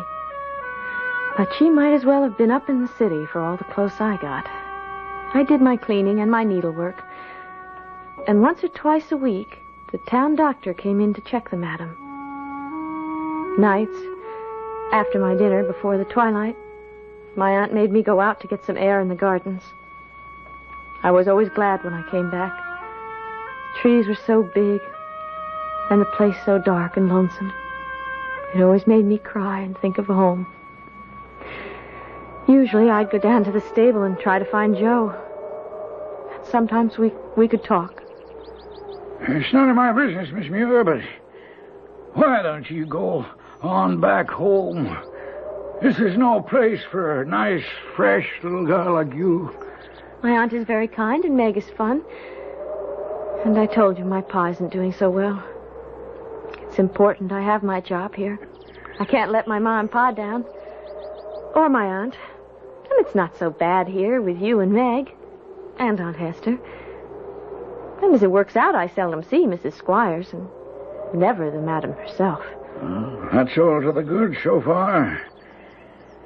But there's something evil lies on this house and this family. I wouldn't want it ever to touch you. I'm not so young as I apparently seem, Joe. I can take care of myself. In spite of all my tremors and silly fears, I meant that when I said it to Joe. My life was very simple, actually. I did the laundry, some cleaning, and sometimes I sat in the great chamber in which the madam slept, the curtains drawn around the bed, tending what for all intents and purposes might have been a corpse. Till one evening, when I was in my own room reading, my aunt was in the next room with the madam, and of a sudden, I could hear them talking. I pricked up my ears, but it was nothing but a mumble, till I stole ever so quiet to my own door and opened it a crack to listen. Then I could hear the old lady speak at last. A queer, high voice, like a bird. I don't know how to describe it. But for all it cracked and trembled, it was clear enough. I'm not going to die. Never going to die. He can't have me. I won't let him. Oh, don't let the devil have me. He'll hurt me. The evil one can't hurt anyone, ma'am, without the Lord permits. But that's what it is, you see. What it is. Oh, now, hush, hush, hush. Hush now, don't get yourself worked up. They're all against me with their lies. They tell lies, you see, and they're jealous. Envy because I'm beautiful. So they lie. And he believes them, maybe. Believes them about what? That's it, do you see? What would there be to believe but the lies? The way they lie, and talk about me behind my back, do you see? Now let them pull all the faces they want, ma'am, and say what they will. Just remember, if the Lord is for us, who can be against us? I love him so, do you see? I couldn't bear to share him. But now he's dead. Dead and gone. Oh, dead and gone. I kept listening with my ear to the door a long time, but not another word did I hear. So finally, I closed it quietly and went back to my picture book. Till suddenly... Will you wake her again after the trouble I've had getting her to sleep? The madam? Well, who else? all dressed up like she was off to the inauguration ball. Not even her wig or her slippers would she take off. Oh, I am exhausted. Now, listen to me. Move your candle and your book over to your door and keep it open so you can watch and listen. I've left Madame Litton's door ajar. And I'm off to have a cup of tea and a bite. And when Judith and I come back up, you can go down and Meg will give you supper in my room. But if you hear her stir, mind, give me a call. Pull shut her door and hang on to the handle as if for dear life till I and the others come up to help.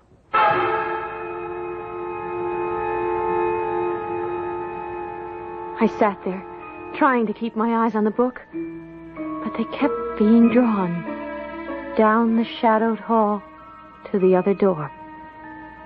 I couldn't hold it back. I had to have one peep, just to see what the old lady was like. I was near blinded the moment I entered the room. I'd never been in it after dark before, and it was ablaze with 22 wax candles. I tiptoed to the bed and listened. I could hear her breathing, rusty-like, a kind of gurgle. And slowly I parted the curtain and looked in. There she was, just lying as Meg described her that first day. Scarlet and green and satin and silk and lace. A big powdered wig, heels as tall as my hand, and as sharp as her big crooked nose and her long, pointy nails. Half of the whites of her eyes were open. Her throat rattled as she breathed. I was frozen stiff with fright. And before I knew it, she opened her eyes and sat up, spun around and dropped her shoes to the ground with a clack. She stood up, pointing at me with a finger, like a corpse come to life. You young imp! You devil's brat! Why did you say it to my face? Say what, madam? Why did you say I killed the boy? What for? You know. Tell me or I'll shake the life out of you. I'll rake you with my nails till the blood runs. I'll spoil your beauty. No. Oh, stop backing away. I have you in a corner. Now tell me, why did you say I killed the boy? I never said You lie. You lie. I'll tear you apart till you confess. No. Tear you apart with my hand. No.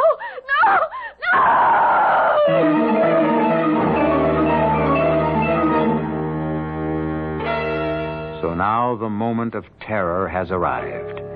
Ellen, backed into a corner of the room, faces the demoniacal old beldame who advances on her, mad yellow-white eyes rolling in her head, her ancient wrinkled hands with the nails mounted on the fingers like knives reaching for her face and her throat. I'll return shortly with Act 3.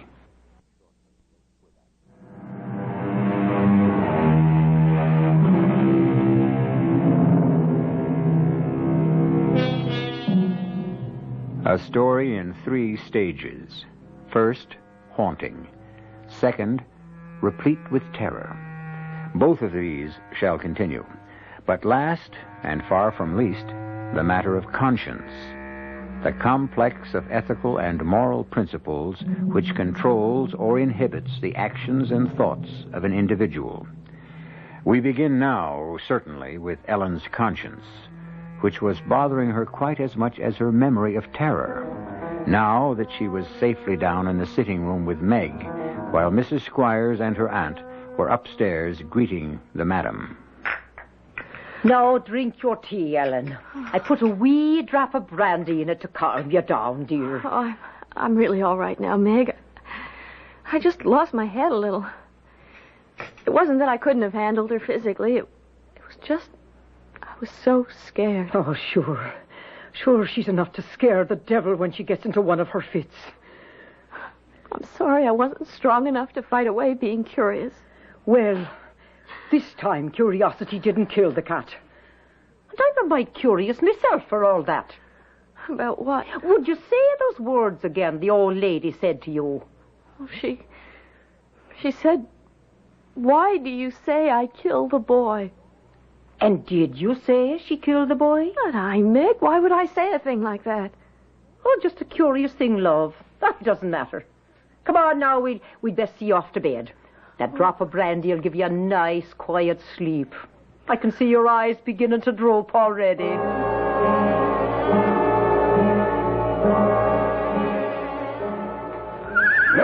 There, Jenny, my love.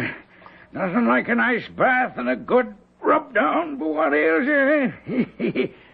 Oh, hello there, little missy. Haven't seen you since all the excitement a day or so gone. How are you, Miss Muir? Oh, Joe, when we're alone, can it be just Ellen? Oh, I don't know. Might get me in trouble with Miss Milgram. That'd make two of us. Well, she'll come around. She's a good woman at heart, and she knows there isn't a single solitary person in the world without a bump of curiosity. Yes, I know Aunt Hester's only strict and not unkind. The trouble is... Trouble is what? The trouble is I'm still suffering from that bump. Curiosity, eh? Uh-huh. What boy? Well, that's an old story, Missy. But if you want to hear it, I'll tell it as sure as I can. Now, mind, this is only second-hand from my father, who was groom here before me, and it's 70 years ago. You don't have to tell me if you don't want to, Joe. Ellen, what's the point not?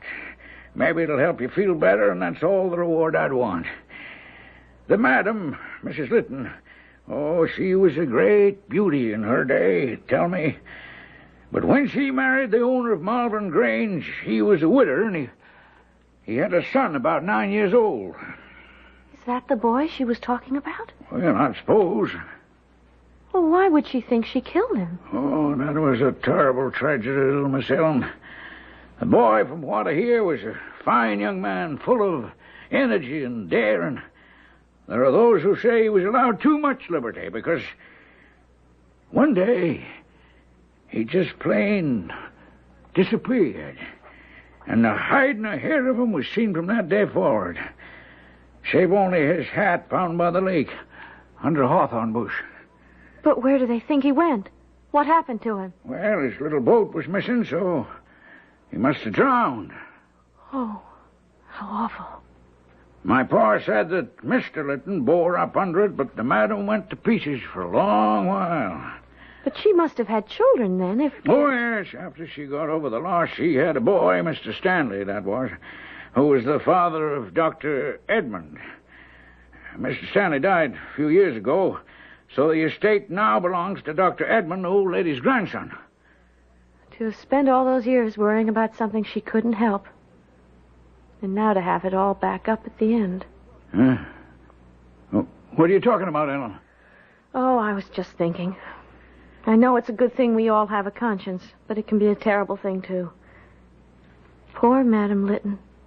Must be just as conscience-stricken at what she might have done as I am at what I shouldn't have. What's that? She probably blames herself for not watching the little boy more closely. Just as I blame myself for trying to watch something closely that was none of my business. Oh, now, Ellen, a young girl, curious, you weren't to blame. No more than the madam, I guess. But try to tell your conscience that. My conscience was not to be easily set at rest, as I found out only too soon. Now, Ellen, will you stop your moping? Oh, how can I? Ever since the doctor came and I found out what that contraption hanging on the door was for. Oh, bless you, child. 'Tis not the first time she's been in the strait waistcoat. She's been in it many a time when she became violent. But does she have to be shut up in it? Well, the doctor's afraid she'll take another fit of madness as she's done before.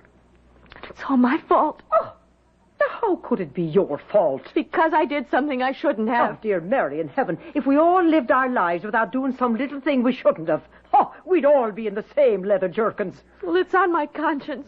Well, me darling, I wish you only one thing. What? That should be the heaviest thing you ever bear on your conscience. Meg's words made me feel better. Till the end came. A wild, terrible end. The screaming and the begging for no one knew what. And at long last, the soul made its flitting from her body, and she was at rest. Dr. Litton was written for, but he was off in France on a vacation. And the delay would be so long that the local doctor agreed she could not be kept in her place. And the old lady of Malvern Grange was laid away to rest in the church where her ancestors were buried. While we all waited for Dr. Litton's return, they moved me from my room, away from the old ladies, to one by the end of the hall. There was little in the room but a bed and a big bureau. So a few things were moved in from the madam's room, which had been stripped when she was coffined. Among them, the big looking-glass she used to dress up in front of and admire herself in her finery. The night after I moved there, that's where she came from in the middle of the night, the great key in her hand, her eyes fixed on the alcove in the wall at the foot of my bed. With a blast of cold air, and I could see everything through her. The nightstand, the window frame, the pattern on the wall. Straight for the big bureau in the alcove she went, key outstretched. And as she vanished, I came alive and screamed as I've never screamed in my life.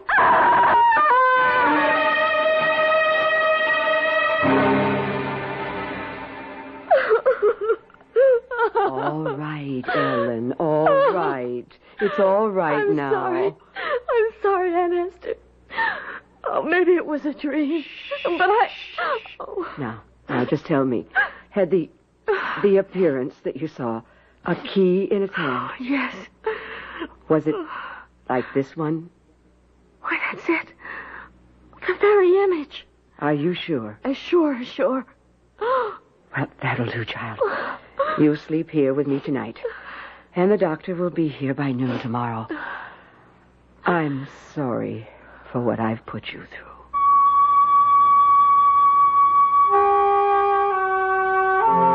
The doctor arrived promptly at noon the following day.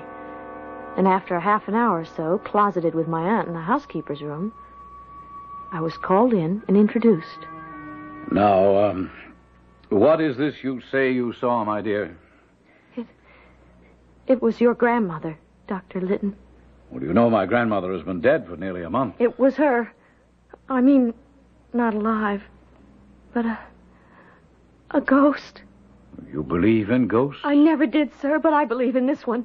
I could see right through her. And you say that she just walked into the big high bureau and disappeared? With a key in her hand. This key. Or its copy. Hold on a minute. You mean the room at the end of that hall to the left, up the stairs? Yes. And the bureau, you say, is in the alcove? Yes. Come on. We're going up there and bring that key.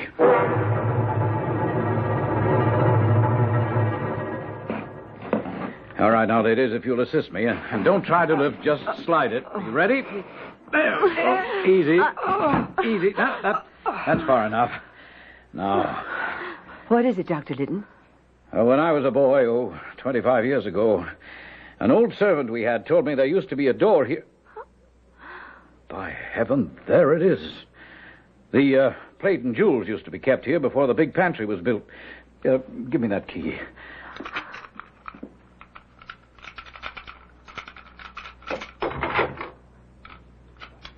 By Lord Harry, the lock turned. All right, now. Stand back, both of you, but hold that candle high. Here goes.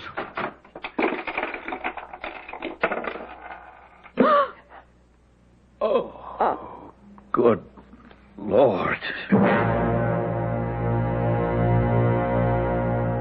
What fell from the door as it opened was a small skeleton, its hands resting on the inside of the door, as if in a last plea for mercy. And as it fell to the floor, it all crumbled to dust, save for the small skull, which bounced and then rolled to my aunt's feet. That's all that was left, from what had been shut up there all those years.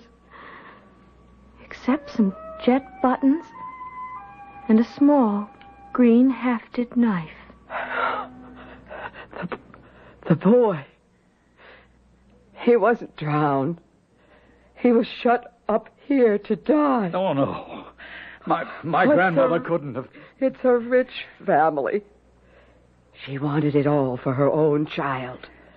I damn myself for every minute of service I gave her. You can't be sure. When the boy disappeared, he was wearing a velvet suit with black jet buttons. You see? And his favorite possession was a green-hafted knife. A knife from his father. But I And the key. The key Ellen saw the ghost carry, I found at the bottom of your grandmother's chest, beneath her wigs and gloves and jewels and silks and satins, under which she tried to hide her guilt. Well, it served her little at the last. She's where she feared she'd be in the end. With the black devil in the deeps of hell, where she belongs.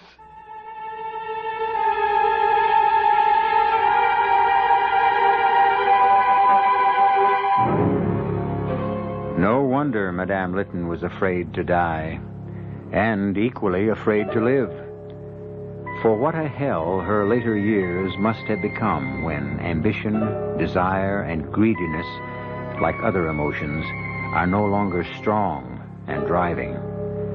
Certainly no longer strong enough to still the pangs of conscience. I'll be back shortly.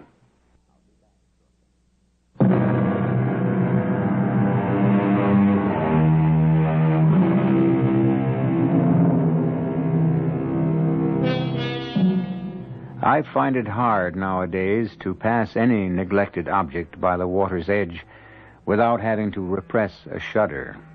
A beer can, a pair of sunglasses, a sneaker, a child's pail, or most of all, a hat.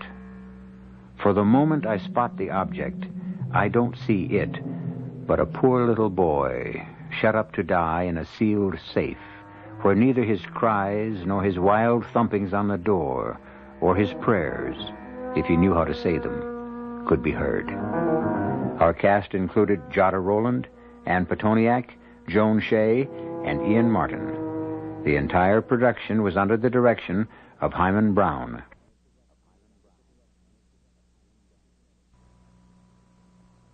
This is E.G. Marshall inviting you to return to our Mystery Theater for another adventure in the macabre.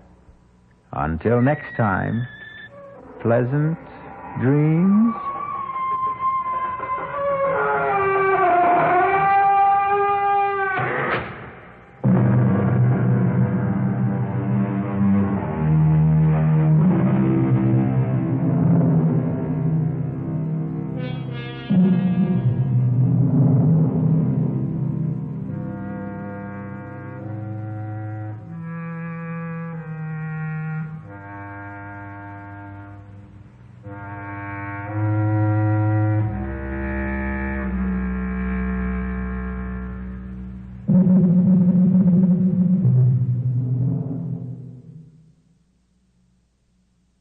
And now, Mystery Theater.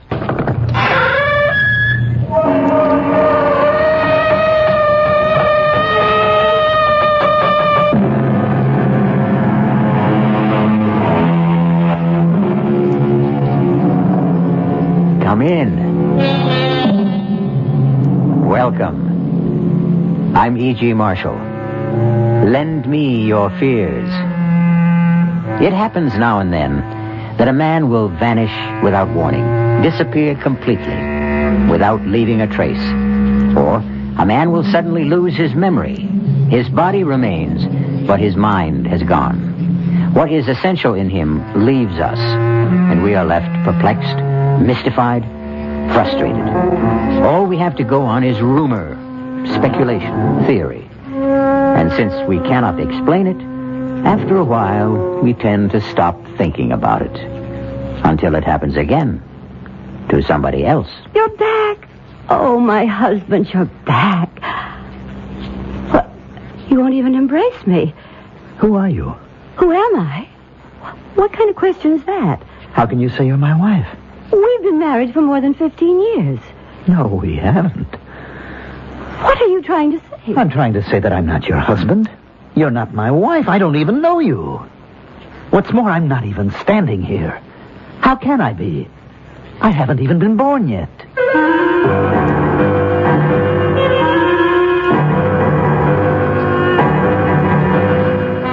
Our mystery drama, A Long Time to Die, was written especially for the Mystery Theater by Sam Dan and stars Mandel Kramer.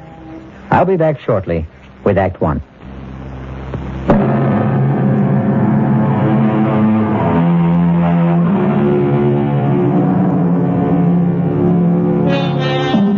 His name is Alfred Stewart Ainsley.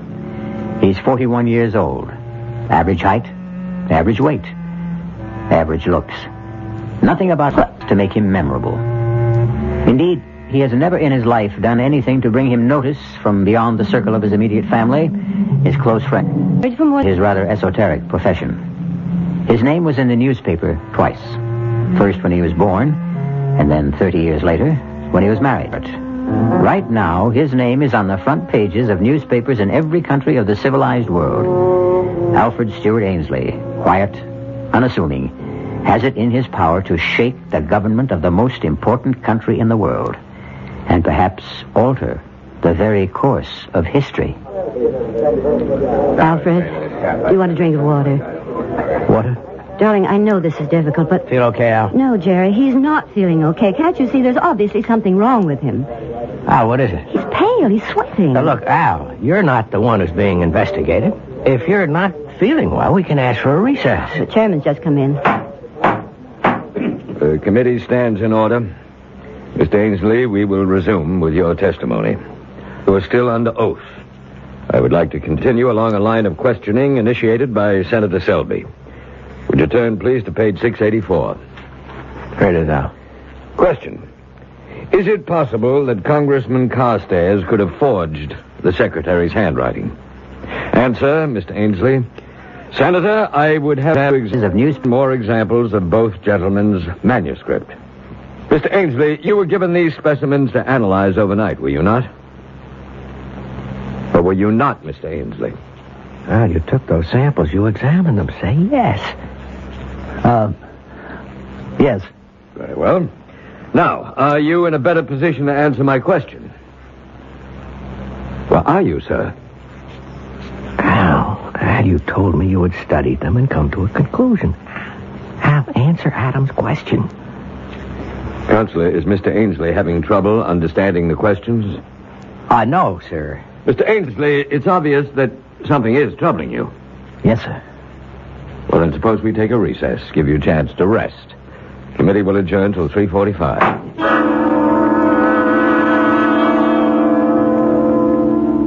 Well, Al? You want to talk to me?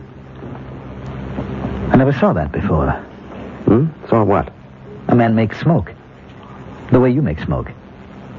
Al, are you serious? We have pipes, and we put the tobacco in the pipe, and that's how we smoke. But you're holding something. What's that called? All right. I can play along if that's how you want it. This is called a cigarette. Cigarette? You mean you never heard of it? No. Well, that's odd. Right here in your pocket. Put your hand inside your shirt pocket. You have a pack of cigarettes. How long do you want to play this game? It isn't a game. Tell me what it is then, Al. You call me Al. I'm not Al. You're not Alfred Ainsley? No. All right, who are you? My name is Mahatwiki. Yes? In your language, it would be Running Beaver. That sounds like an Indian name. Indian. That word, Indian. Yes. In this language, in your language, it would be Indian. You claim you're an Indian? Yes.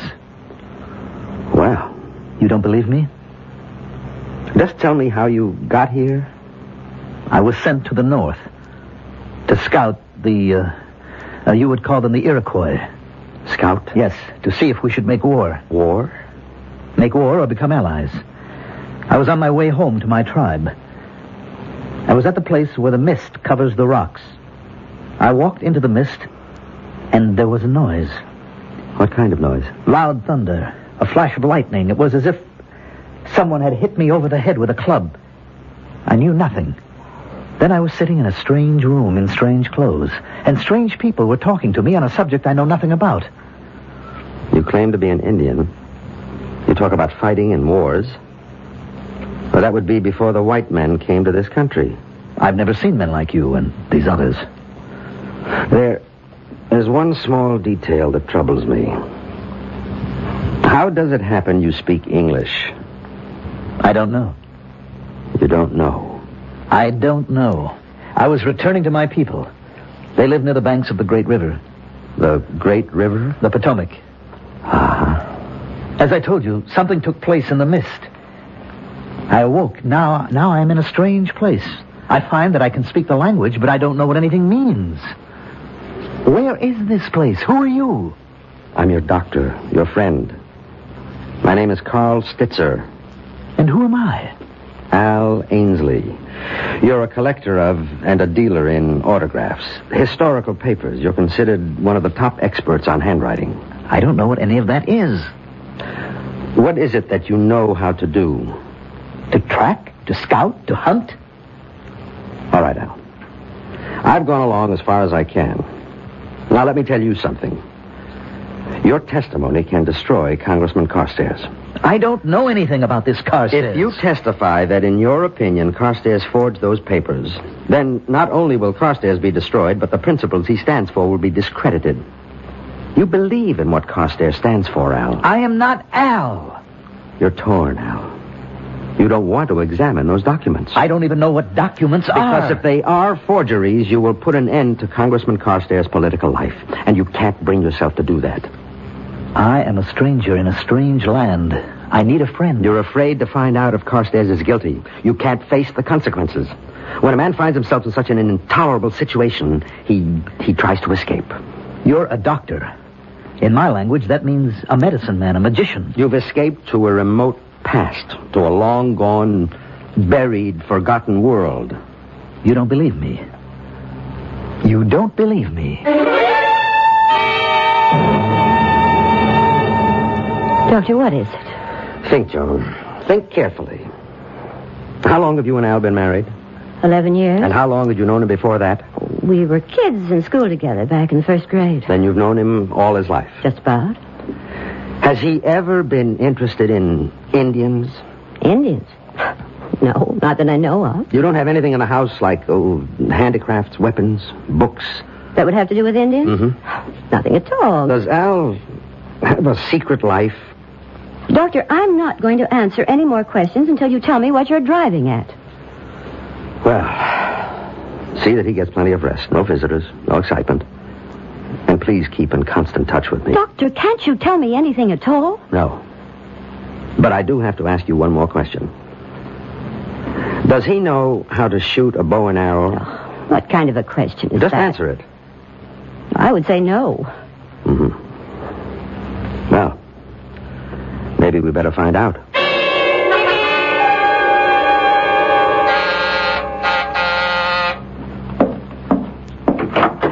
Morning, Jerry. Doc, I've been waiting for you. Is Al dressed and ready? Look, Doc, you've just got to talk to me. Why? Why?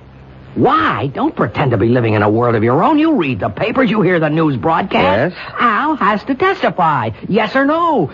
Whichever way, it no longer matters, but he can't remain quiet. He's not the only handwriting expert in the world. The committee can call another. It's too late for that now. The rumors are out. He's been bought off. He's been scared off, and both sides are under suspicion. I admit it's an unfortunate situation. Now, look, Doc, you can maybe stall the committee another day, maybe two, maybe even through the weekend recess, but that is about as far as you can go. I'm doing the best I can. Why can't he testify? I can't tell you. You can't or you won't? Both.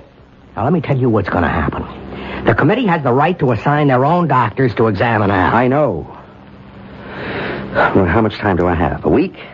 That's really stretching it. I'm ready to go with you, Doctor. Al, how do you feel? Let's go, Al. Now, why can't I come along? Goodbye, Jerry.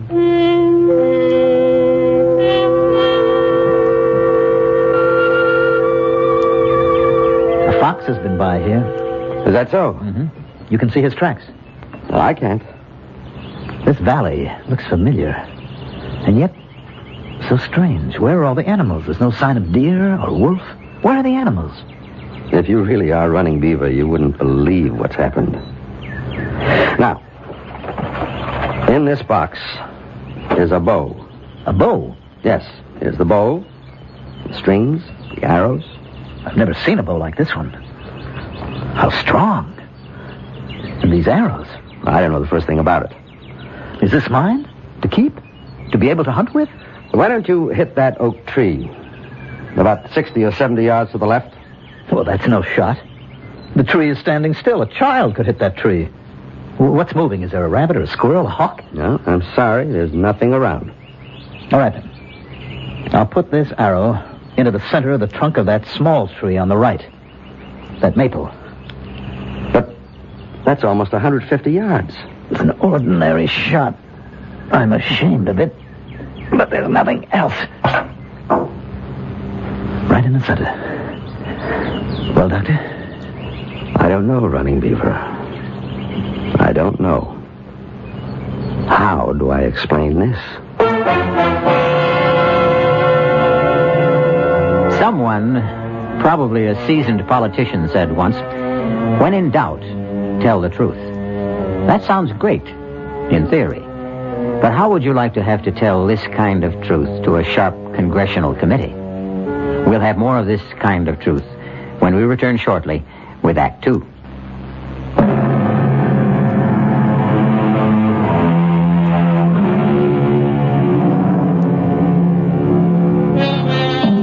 There's a beautiful stretch of countryside running along the boundaries of Washington, D.C. and Maryland. Hilly, wooded, charming. It's the site of many lovely homes. Some 500 years ago, it was just as hilly, just as charming, much more wooded, wilder, of course, filled with game, and inhabited by Indians. Running Beaver! Running Beaver, it's you! Stop! Huh, you're alive. For days, the council has been waiting for you, Running Beaver. The council? You're ill. You've just returned from a long, hard, dangerous journey. But you're the only one who could do it. Now, what bothers you, Running Beaver? You act as if you don't even know me. I'm your friend, your blood brother, Eagle Wing. Come, we must go to the council immediately.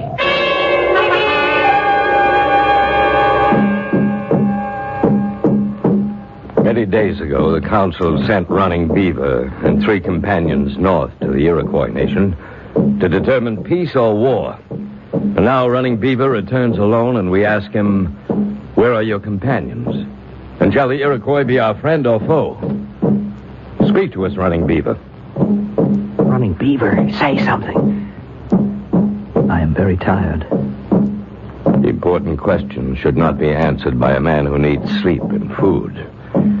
Running Beaver shall return to the council after he has eaten and rested.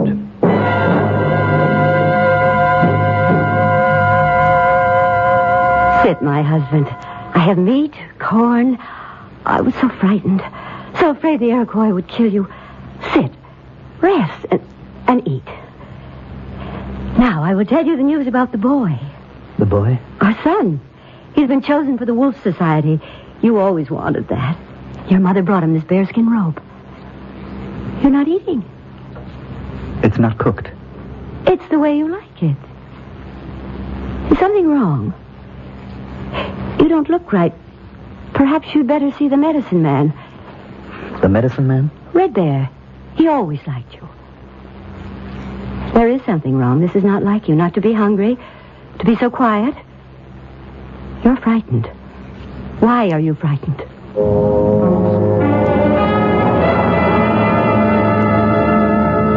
You wouldn't come to me, Running Beaver, so I've come to you.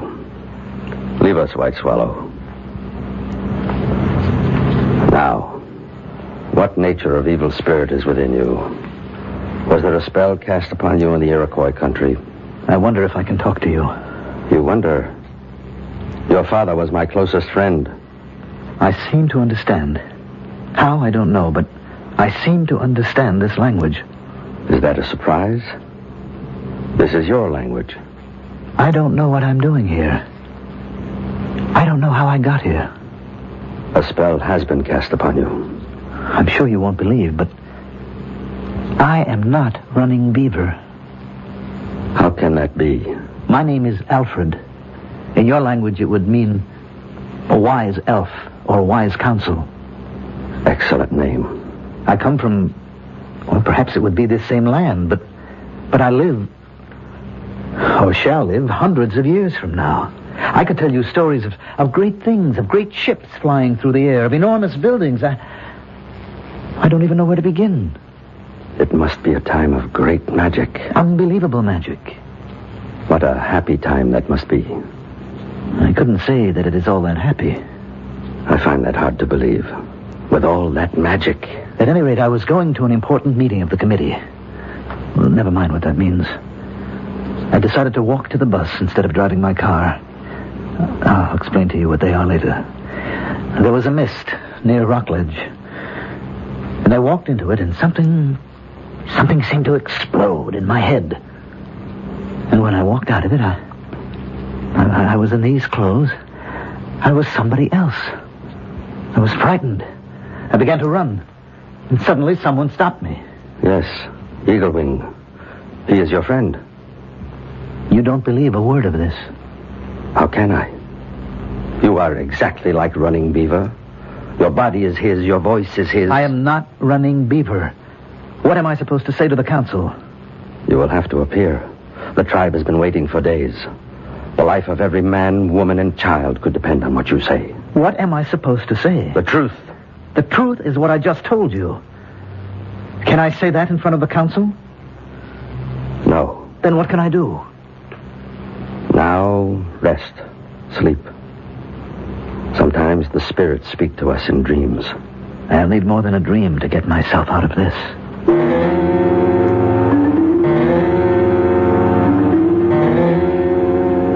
Running Beaver? My husband? Are you awake? Oh, what a dream. Joan, you'll never imagine... Oh, no, I'm still asleep. Running Beaver, can you eat something now? Cold. Oh, here, wear this robe. Your mother made it. My mother? Please, can't you tell me what's wrong? Running Beaver, may I come in? Who's that? Your oldest friend. Do you mean you don't know Eagle Wing's voice anymore? Running Beaver, you must come to the council at once. But he's not well. I know he's not well, but there's trouble. Trouble? There's talk all over the village. Now, what happened to the 3 men who went with you to the Iroquois? Did you kill them? Kill them? How could he kill them? They were all his friends. What passed between you and the Iroquois chiefs? Running Beaver, you must tell him. I don't know. I don't know.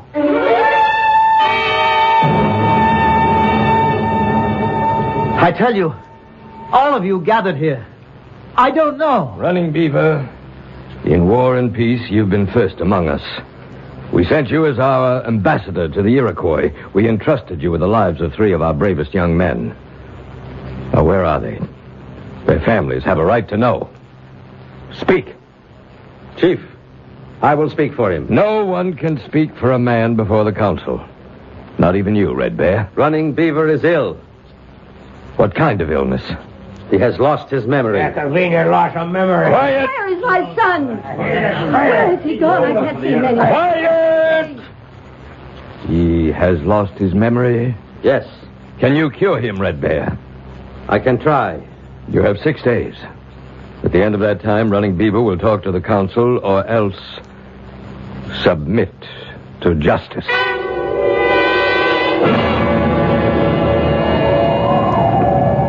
Why did we come out here? I'm so cold. Where is your knife, Running Beaver? Knife? Running Beaver always carries a knife. Well, I didn't think... Give him your knife, Eaglewing. Why do I want a knife?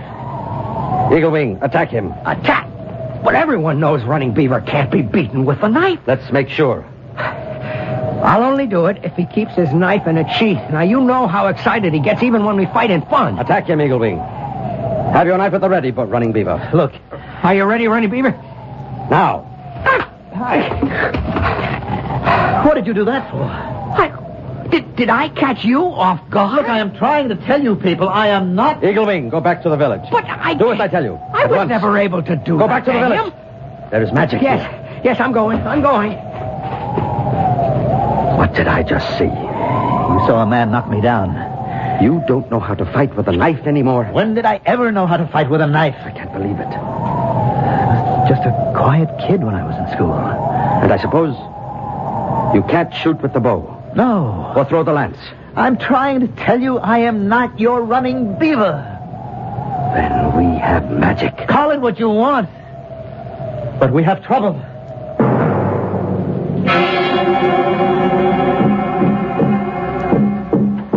As chief of this council, I call upon Running Beaver to speak. Chief Star Tracker. I haven't called on you, Red Bear. I called upon Running Beaver. But, Chief... The council has given you 6 days, Red Bear, 6 days to cure Running Beaver. Let me talk. Gentlemen, I don't know how to make you understand. Be quiet. No. Let him talk. But he's mad. Let us judge. I am not who you think I am. I am not Running Beaver. I told you he was mad. You say you are not Running Beaver. No, I am not. I don't know how to convince you because I don't even know how it happened myself.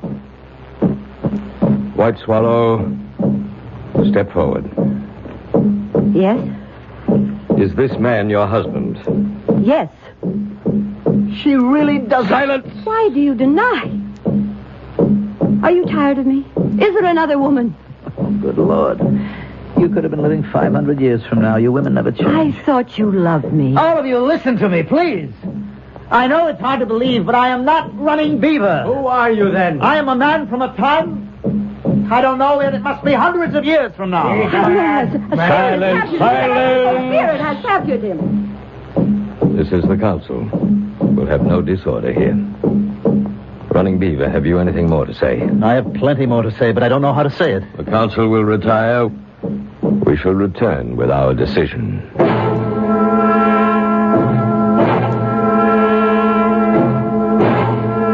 Red Bear, what are they going to do with me? Well... It's not good, is it? It will depend. Depend on what? Star Tracker is a devout believer in magic. I think he believes you. Well, then it can't be bad. But the people are angry, and 3 young men are missing. Probably dead. The people feel it's your fault. But... Probably the council will declare that you have been possessed by an evil spirit. It's all nonsense. I'm sure you know what you think. But you asked me what I think. What will happen? The evil spirit will have to be driven out of you. How? Or shouldn't I ask? By fire. By lance. By arrows. You mean they'll kill me? That's how we drive out the evil spirit. Is there anything I can do, Red Bear? I don't know. But I'll try to think.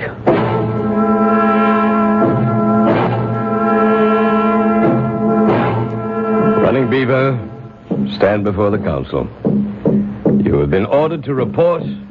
You refuse. I tried to tell you. Therefore, the council has decided to drive the evil spirit out of you. No! Tell them, Running Beaver, tell them! We must have silence.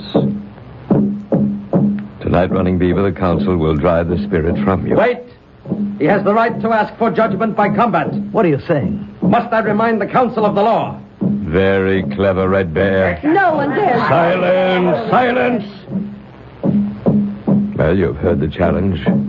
Who will fight Running Beaver? Your reputation has just saved you. No one will dare to meet you.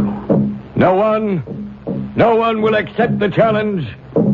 Are we a tribe of trembling women? Must I, at my age, save the honor of the people? I'll fight him. Eagle Wing, you're his best friend. No longer. After all, he denies he's Running Beaver, doesn't he? The council accepts the offer of Eagle Wing. May the one who is right win. Clear a space. Wait. The law says each contestant must fast and pray for 3 days. No. Silence! We shall obey the law. We shall meet again in 3 days. What did you get me into? I got you 3 days. What good will it do me? You could learn to fight with a knife. Well, you've been a quiet, unassuming handwriting analyst all your life. You've never so much as swatted a fly in anger. Now, suddenly, you have to fight to the death with knives, no less. And how is the other fellow doing? The one who has to face the Congressional Committee. We'll see how it all comes out when we return shortly with Act 3.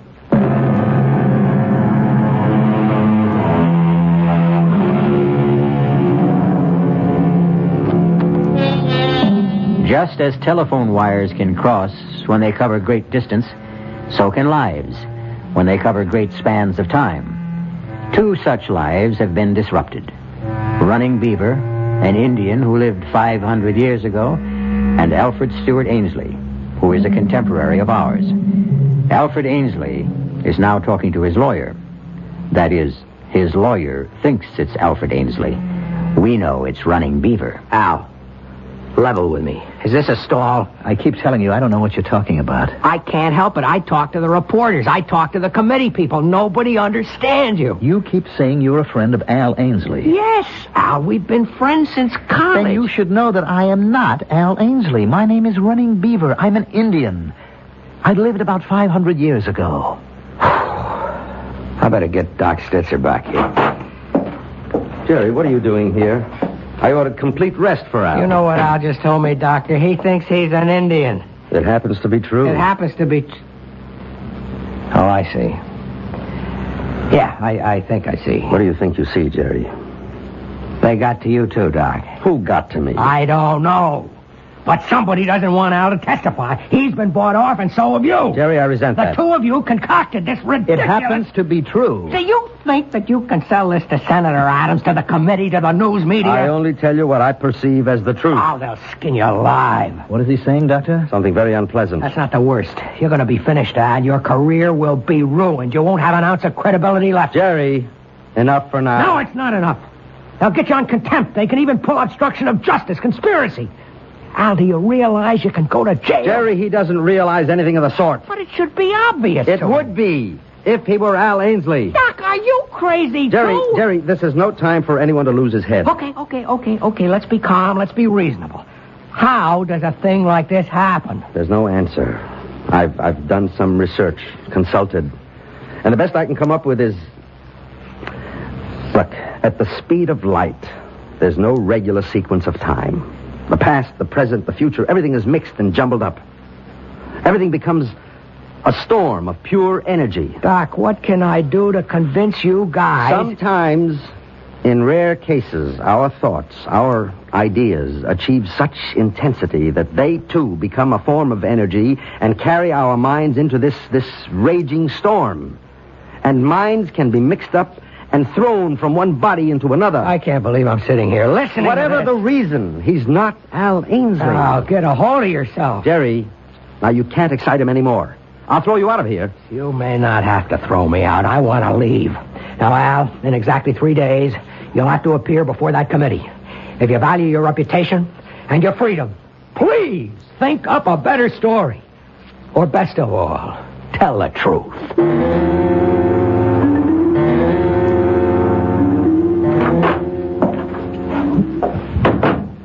Are you awake, Al? I brought you some tea. This is the first chance I've had to talk with you. Darling, what is it? Are you my wife? I mean his wife? What are you saying? I'm not your husband. Don't say that. It's true. I know you, darling. I've known you all my life. Who knows you better than I do? I am not Al Ainsley. There's someone else, isn't there? Another woman. Please. I knew you were timid, but I didn't think you'd go this far. I have a wife. What? Her name is White Swallow, and we have a son. Al, I don't know what your game is, but you won't get away with it.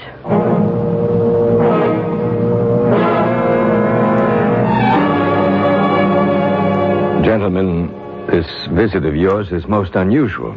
I know it is, Senator Adams. I have no right to conduct committee business privately. Senator, we just wanted to acquaint you with certain facts. And?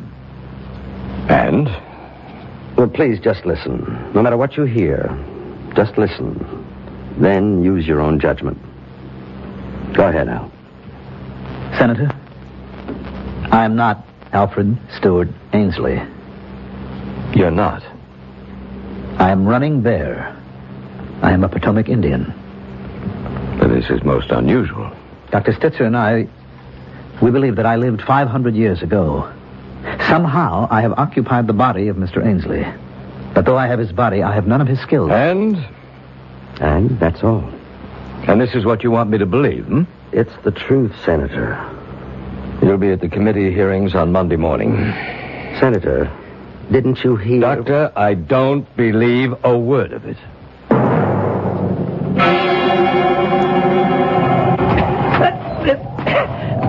It's no use. It's no use. Watch the knife. Watch it constantly. Don't look at your opponent's eyes. Oh, Red Bear, I'll never learn. You may not be running Beaver, but you have his great body, his strength, his agility. I'll tell you what I don't have, his desire to fight. Are you a coward? No, I just don't believe in violence. Strange. I can't kill anybody. The council has already decided, Red Bear. But this will be murder, Chief. He isn't running Beaver. He does not know how to fight. A man who doesn't know how to fight? Impossible. He is not one of us. He's from another time. Well, how does he happen to be here, then? There is a place, Chief, where the soul that belongs to each man is put into his body. Yes, we know that. It is the sacred, haunted place where the mist meets the rocks. There's always thunder there. Evil, malicious spirits have an opportunity to play tricks. And so... I understand. I even believe. But the council has spoken. He does not know how to fight. He will have to learn. Keep the knife low and moving. It's no use. I just can't kill anybody. Even to save your own life. Suppose I kill Eagle Wing tomorrow, then what? At least you'll be alive. To do what? To live out my life here in an alien place doing things that I hate? Fighting, hunting, killing? No, I'm better off dead. You'll have to testify before the committee. I can't. You'll be ruined. Well, if that's the only way... Relax. Think. Don't fight against Alfred Ainsley. Accept him. Let his thoughts flow into your brain. Let his knowledge come to you. Why? So you can get past the committee. And then? What do you mean, then? Then what will I do? Live here as Al Ainsley, away from my wife, my son, my friends, my people? Never to hunt, never to fight? To exist in this strange and terrible world, a place I can neither understand nor accept? No. Rather let me be disgraced. Why do you want to be disgraced? So I can die of shame.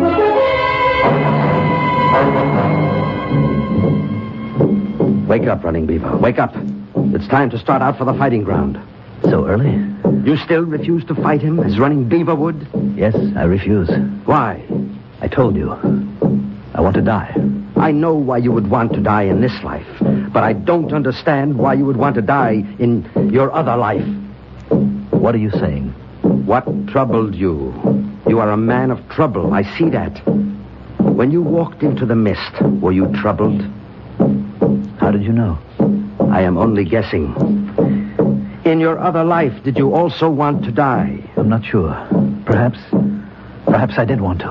Why? Because I would have to say something that oh, you couldn't understand. That would have to be something you hate? Yes. Yes, I would have to ruin a man that I had always respected. Does he deserve to be ruined? Yes, because he broke faith. And you did not have the courage to do your duty. In other words, you are an even greater coward than I thought. Maybe. Would you rather die under Eagle Wing's knife, or what? Or go back? Do your part as a man. Face your responsibility. Go back? Testify against... Isn't that what must be done? Isn't that what truth and justice demand? Yes. Then you'll go back. But how? How can I go back? Are you sure you want to? Yes. You'll do what's required? Yes. You believe it with all your heart? Yes. Yes, I believe it. Now I believe it. Then come with me. Where? To the place of mist. The sacred place. Where you became Running Beaver.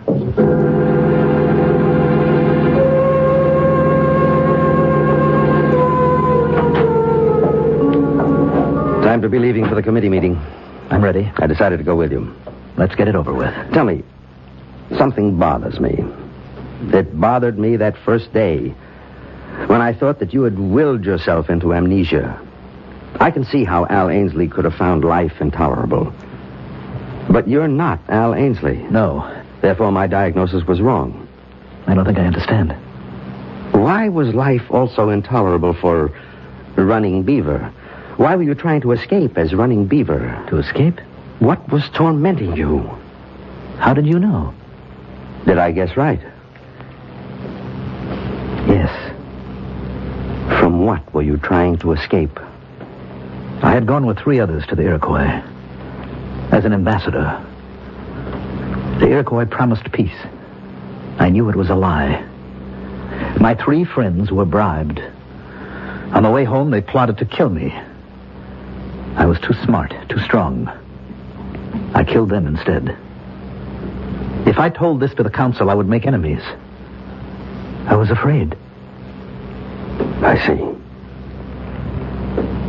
Would you rather die like a man among your own people, if indeed you must die at all, or would you rather die of shame here among strangers? I am wiser now, but it's too late. It's too late for me. I can't go back. Are you willing to face the council? Face them? Defy them? Fight them? Let's go back to this place where the mist covers the rocks. And when we reach it, try to go back. All the way back home again.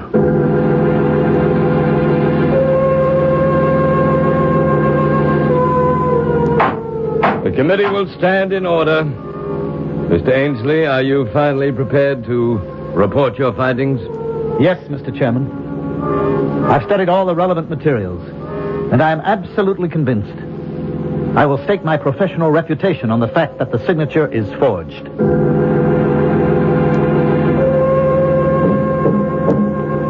I say this to the council. 3 young men of the tribe took bribes from the enemy. I alone refused. They tried to kill me. I killed them instead. I will answer for this deed with my life. If any man here thinks he can take it.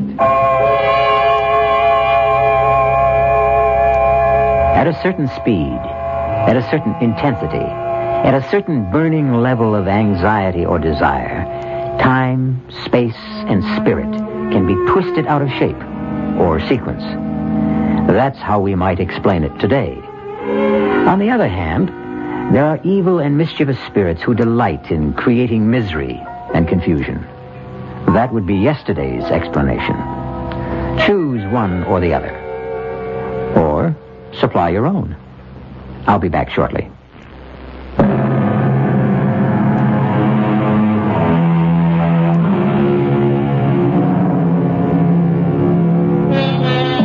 And what's the moral of our little tale? Simply this. Whenever you're desperate for a means of escape from a problem, don't try too hard for an easy way out. You might just be unlucky enough to find it. Our cast included Mandel Kramer, Grace Matthews, Arnold Moss, Nat Polan, and Mason Adams.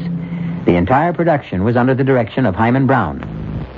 This is E.G. Marshall inviting you to return to our Mystery Theater for another adventure in the macabre.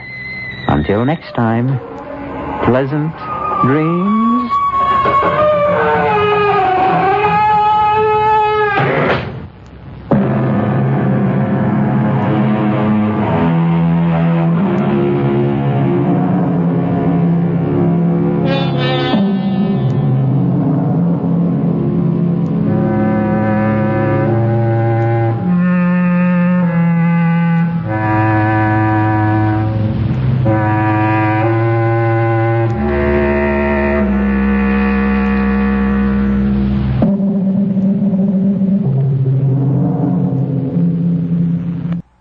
And now, Mystery Theater.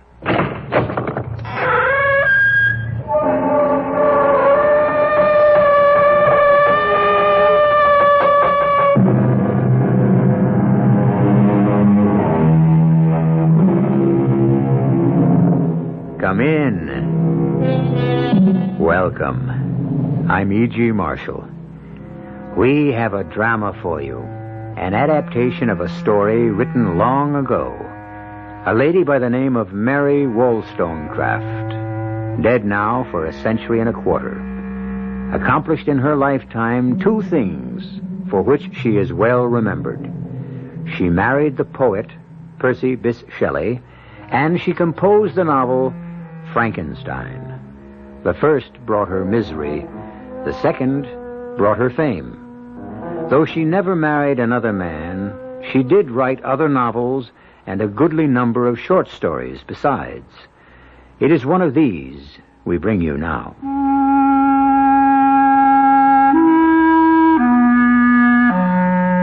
Why tell a tale of impious tempting of providence and soul-subduing humiliation? Why? Answer me, you who are wise in the secrets of human nature. I only know that it is so.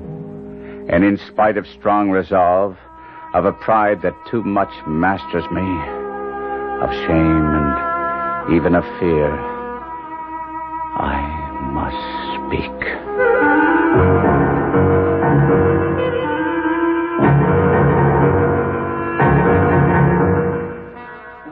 Our mystery drama, The Transformation, was adapted especially for the Mystery Theater by Elspeth Eric and stars Kevin McCarthy.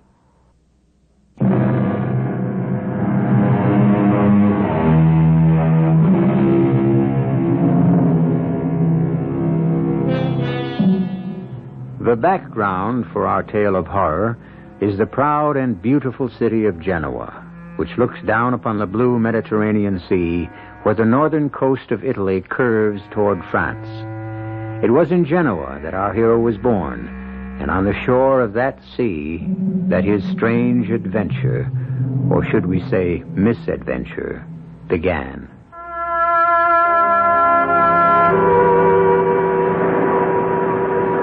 I walked the shore. The waves sounded in my ears. The air was gray and dismal, and above the horizon black clouds loomed. The scene reflected my own mood, misery and desperation flooding over me, and a crushing sense of my own helplessness. Memories flitting shadow-like through my tortured mind. Memories of days past when I had lived with my father. I was born with, I freely admit it, a most imperious, haughty, and tameless spirit. The words of our confessor, Father Pellegrini, echoed in my head.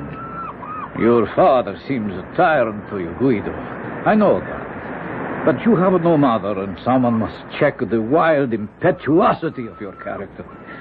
You must respect your father's wishes, Guido. But I did not. The only hope of my rebel heart was to be a man, free, independent, or, in better words, insolent and domineering. Ah, Guido, what is to become of you? My father had one friend, a wealthy Genoese noble, the Marchese Torella, who, in a political tumult, was sent for a time into exile. Like my father, he was a widower with one child. A little flower of a child whom he left under my father's guardianship.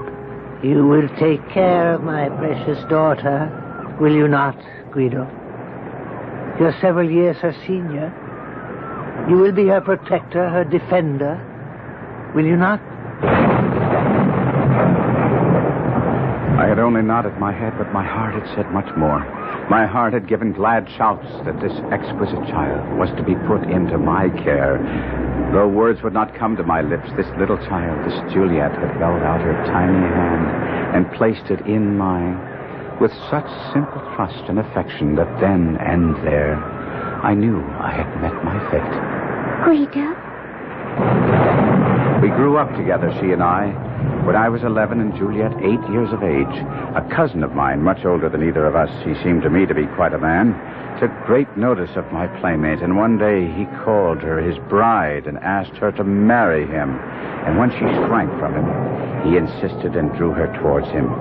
I had watched the odious scene, and with the emotions of a maniac, I threw myself upon him. Guido! I strove to draw his sword. Failing in that, I clung to his neck with a ferocious desire to strangle him. Guido, no! Boys!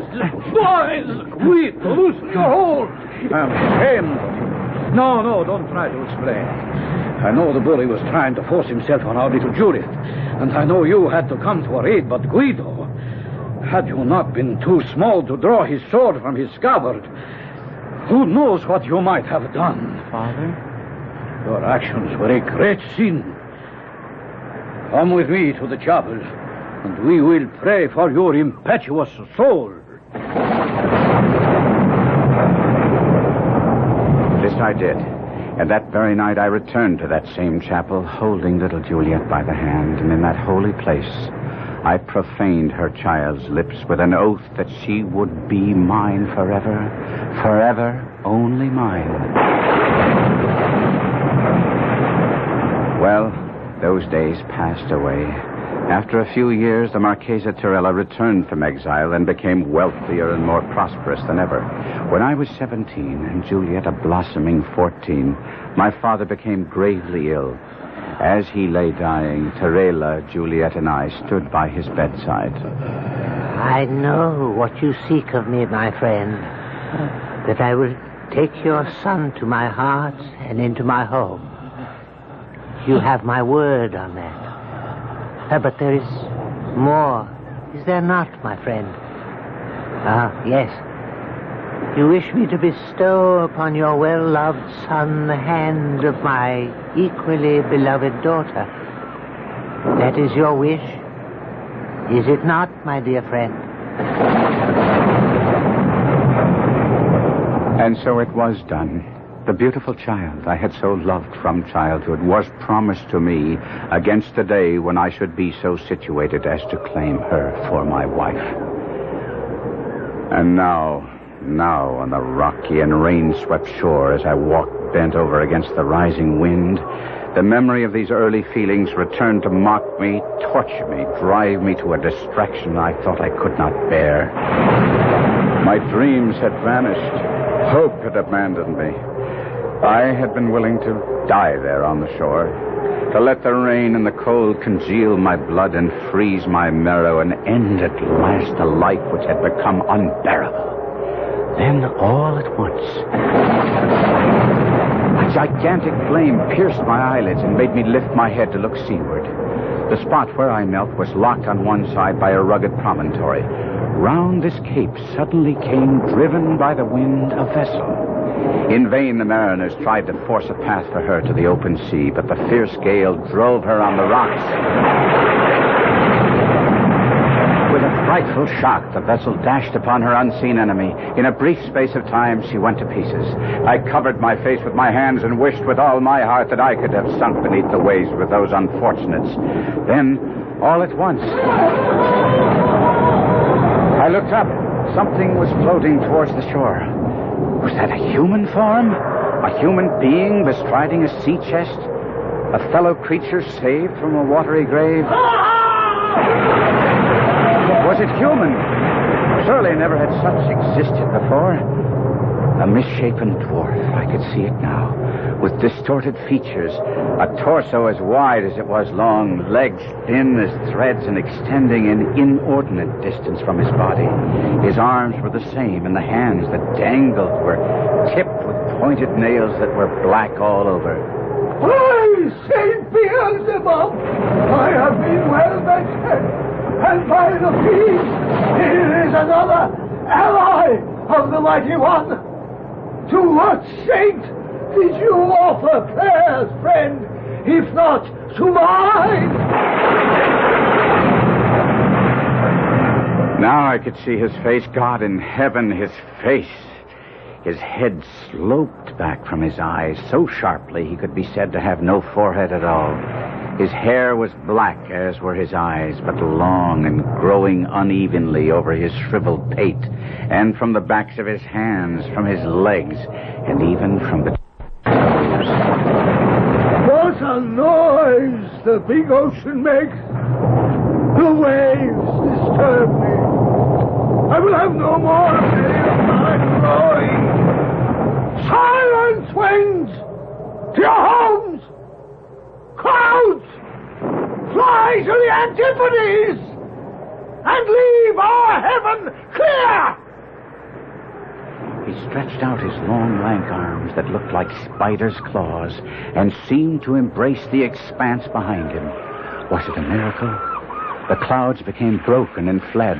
The azure sky first peeped out and then spread a field of blue above us.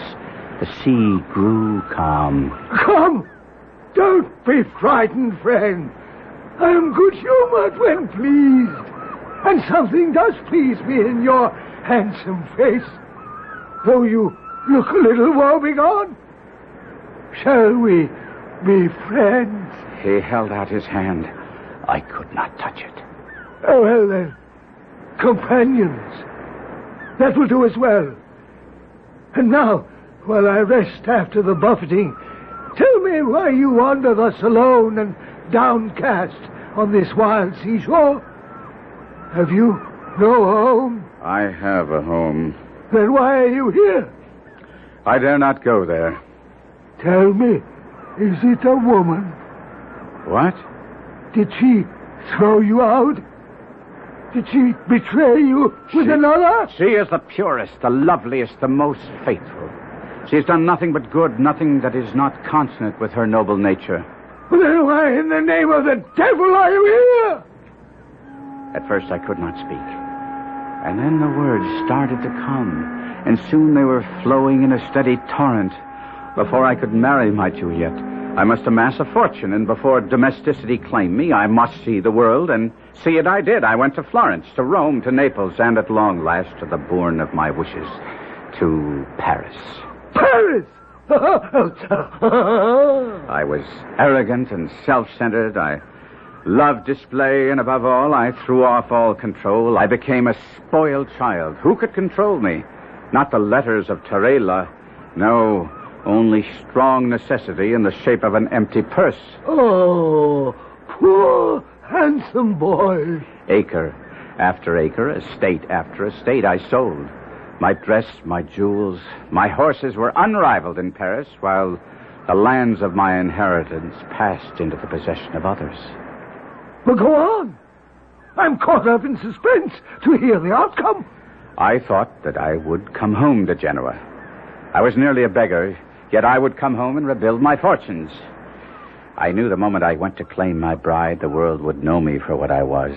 Not only a beggar, but one who had beggared himself, a wastrel, a fool. Knowing myself unfit to marry Juliet, according to the proper precepts of Genoese law and custom,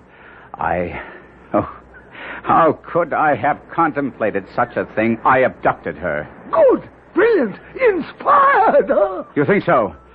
You think so? I had planned to marry her, carry her off to France, but my plot was discovered. What property I still owned was put in the hands of commissioners to pay at least partially my mountain of debts. Alone, friendless, I came to this shore, and so you see me now. How can you laugh so?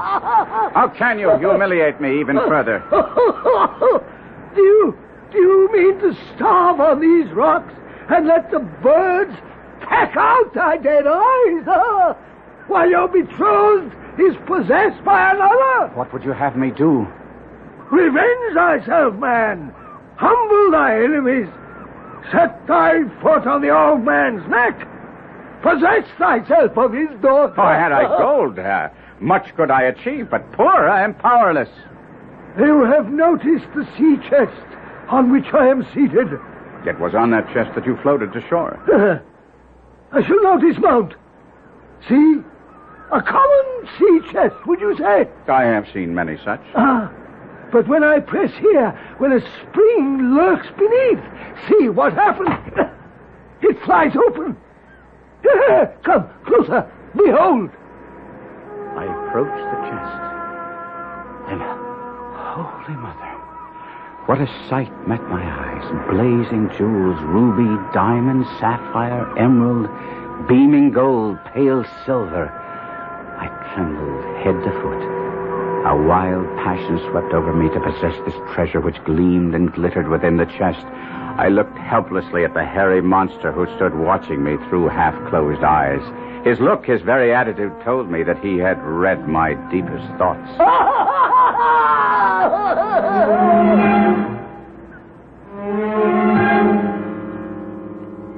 Can it be that from horror comes beauty? Can hope be born of despair? Even as the winds die down, the thunder ceases, the waves subside, and the wind quietens, there comes the suggestion, only the suggestion, mind you, of the sun's revival, the heralding of a clearer day and a fairer sky. We will be back shortly with Act Two.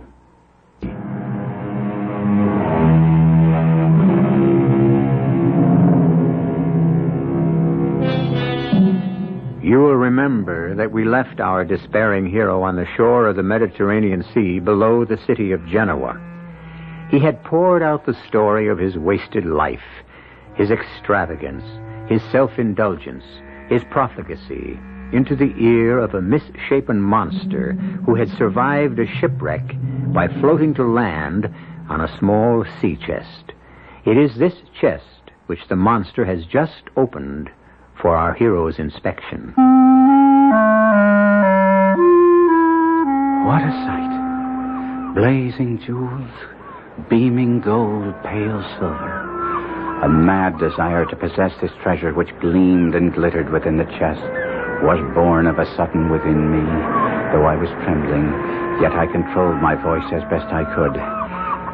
Doubtless one so powerful as you could do anything at all? Nay, I am not so omnipotent as I seem.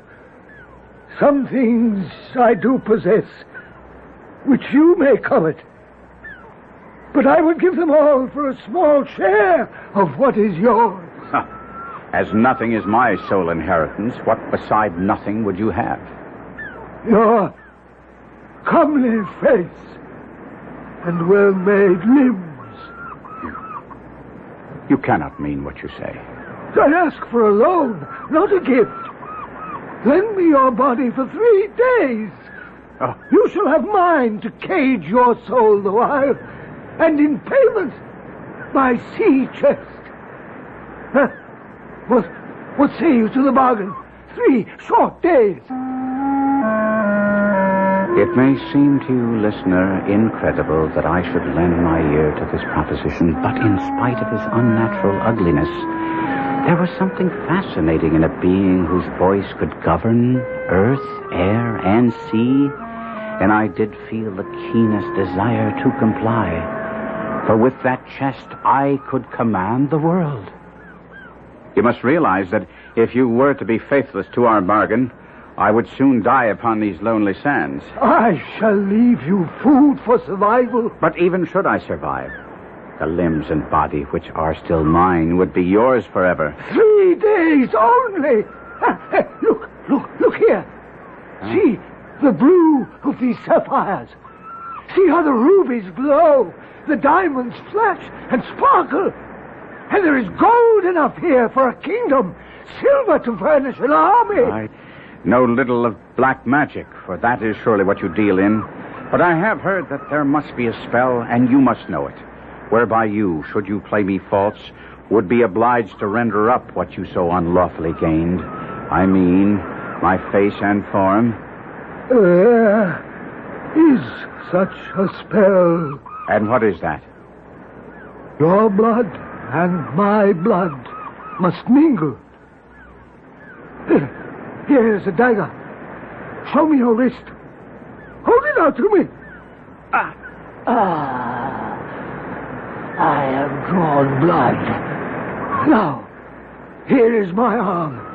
Take the dagger and cut! I hesitated. It was possible that I contemplated driving the dagger into his heart instead of his wrist, then making off with his treasure, leaving him to die upon the shingles, his with the sand. Or was it that the sight of that bony wrist, that hand with its elongated fingers and their black nails, seemed too repulsive to touch? Cut! Cut I did. I held the horrid hand and drew the dagger across the skinny wrist until the blood flowed freely. Good. Now our wrists must lock together. Let our bloods become one. And so we did. In horrid fascination, I watched his blood and mine mix and mingle, yet not quite did they become one. For while the blood from my wrist flowed crimson, the blood of the monster flowed black. I scarcely knew when he separated himself from me. My eyes were fixed upon the treasure chest. I let the jewels run through my fingers. I caressed the gold. I stroked the silver. But as I did so, I saw my hands. Could they really be mine? Long, black, emaciated fingers with long, black nails? Yes, they were now mine. But I comforted myself only for 3 days. I thought to retire to a cave nearby and there wait out the little time before the monster's return. I picked up the chest awkwardly. So unused was I to my new arms. I entered the cave, set down the chest full of my fortune, and ruminated on my future conduct. I felt a surge of joy, of confidence, and a glad cry escaped my lips. Thank you, my Lord God! Oh, horror of horrors! The voice was the voice of the monster. He possessed not only my face, my limbs, but he had taken my voice itself.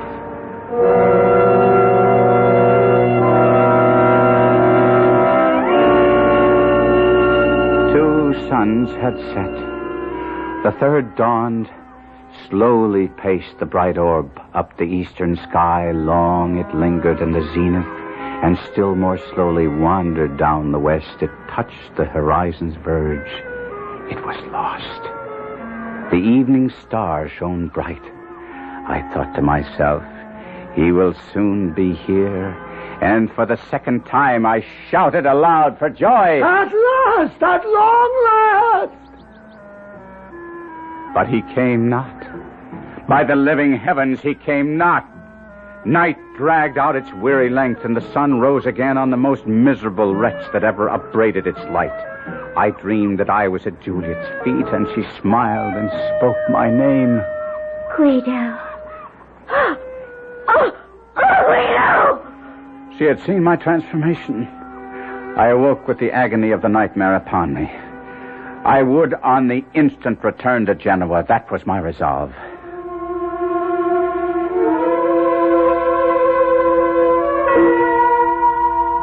I began to walk towards Genoa. I was somewhat accustomed to my distorted limbs. None were ever so ill-adapted for straightforward movement, and it was with infinite difficulty that I proceeded. I tried to avoid the hamlets, for I was unwilling to make a display of my hideousness, but I was not always successful. Oh, what is that? Sweet Savior, what is crawling up the path? It's a spider! A spider the size of a man! Maria, get in the house. Quickly! Quickly! I had the wild notion that I might beg at her house for food, for I had brought none with me. But I understood immediately that there would be no food here. No help of any kind. Wait, Maria!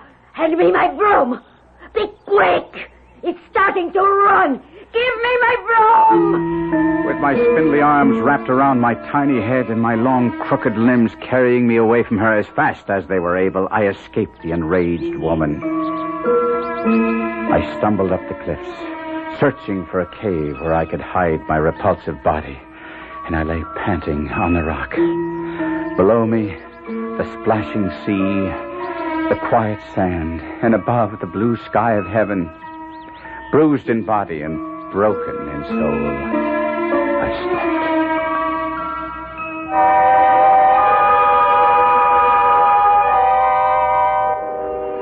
I rose next morning with the sun and continued my journey. I walked as best I could, but it was dark before I approached the outskirts of Genoa. The weather was so balmy and sweet that I conjectured that the Marchesa and his daughter might have left the city for their country retreat. It was from this Villa Terela that I had attempted to abduct Juliet. I had spent many an hour reconnoitering the spot and knew each inch of ground well. It was beautifully situated and bosomed in trees. As I drew near, it became evident that my conjecture had been incorrect. The Villa Terela was lighted up. Strains of music were wafted toward me by the breeze. The country people were all flocking about. I longed to address someone, to inquire the occasion of so much festivity. But I thought I might, from some hiding place, hear others discourse, and in some way gain intelligence of what was going on. So, entering the walls that were in the immediate vicinity to the mansion, I found one dark enough to veil my excessive frightfulness. There, amid the shadows, quivering with fright and dread, I heard footsteps. 2 pairs of footsteps approaching along the gravel path. A beautiful night for the gala, Father. A happy omen of tomorrow's ceremony, Marchese. I do believe it will be a blessed union, Father Pellegrini. Do you not? By all the saints, my friend, I sincerely believe it. Guido has changed, Father. He is truly penitent, truly reformed. I feel that. He is the prodigal returned, Marchese. Father Pellegrini, it brought tears to my eyes when he so humbly, yet with such dignity, asked permission to call himself my son. And you pardoned him? Ah, with joy and love in my heart. And fast upon the pardon bestowed on him the gift of my lovely child, my Juliet. You have acted nobly, Marchese, with magnanimity. Wisely, too, I trust, Father. I believe so. My heart died with horror. I had done all this. On the morrow, my once promised bride was to pledge her vows to a fiend from hell, all because of me, oh merciful God. The anguish was too great to bear, and scarce knowing what I intended, I grasped the dagger that the monster had used to sever both our wrists, and I plunged it in my breast.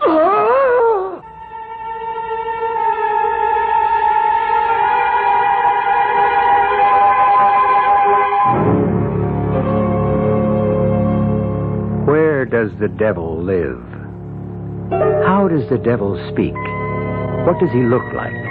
What powers does he possess? And how may he be disarmed? We know not neither his abode, nor his voice, nor his face or form. Yet, since the inception of the race, we have believed that by some supreme effort he can and must be driven off. We shall return shortly with Act 3.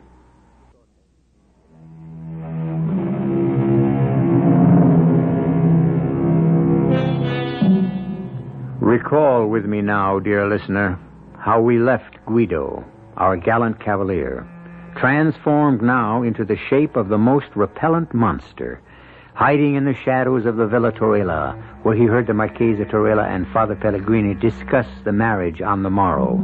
His long-loved Juliet was to marry the monster who now appeared to be, and everyone believed to be, Guido himself. The anguish was too great to bear, and scarce knowing what I intended, I grasped the dagger and plunged it into my breast. I know not how long I lay there in the darkness, but I sensed somehow that the dagger had not pierced my heart. I had not ended my agony, only prolonged it. Then I heard voices. Father Pellegrini and the Marchesa Torella were returning along the gravel path. I had wounded myself badly, and too weak to move, lay directly across the path where they could not fail to see me. Father, look here. There, on the path. Oh, my sweet Savior, what can it be? Is it an animal? Certainly it is nothing human. It's some dead thing, some beast who dragged itself from Lord knows where to die in my garden. But what shall we do with it? Don't touch it, Father. But I must make sure. It is foul and putrid. Let it lie there where it is. I'll fetch a servant to take it outside the walls and bury it. Poor creature. Whoever or whatever you are, God have mercy on you. Oh, what? Did I see you still? Is it possible to... Do you still live? There, you moved again. You need the doctor for Reg. Hold fast to whatever life is in you, and I will return. My wretched body had somehow, without my wishing it, responded to the kindness I heard in Father's voice. Despite my self-inflicted wound, I somehow raised myself and staggered toward the villa. Wild thought races through my brain. Could God permit the foul union slated for the morrow? I hid myself among the trees. The garden grew deserted. The gates were closed. I staggered about and came under a window. Well did I know it.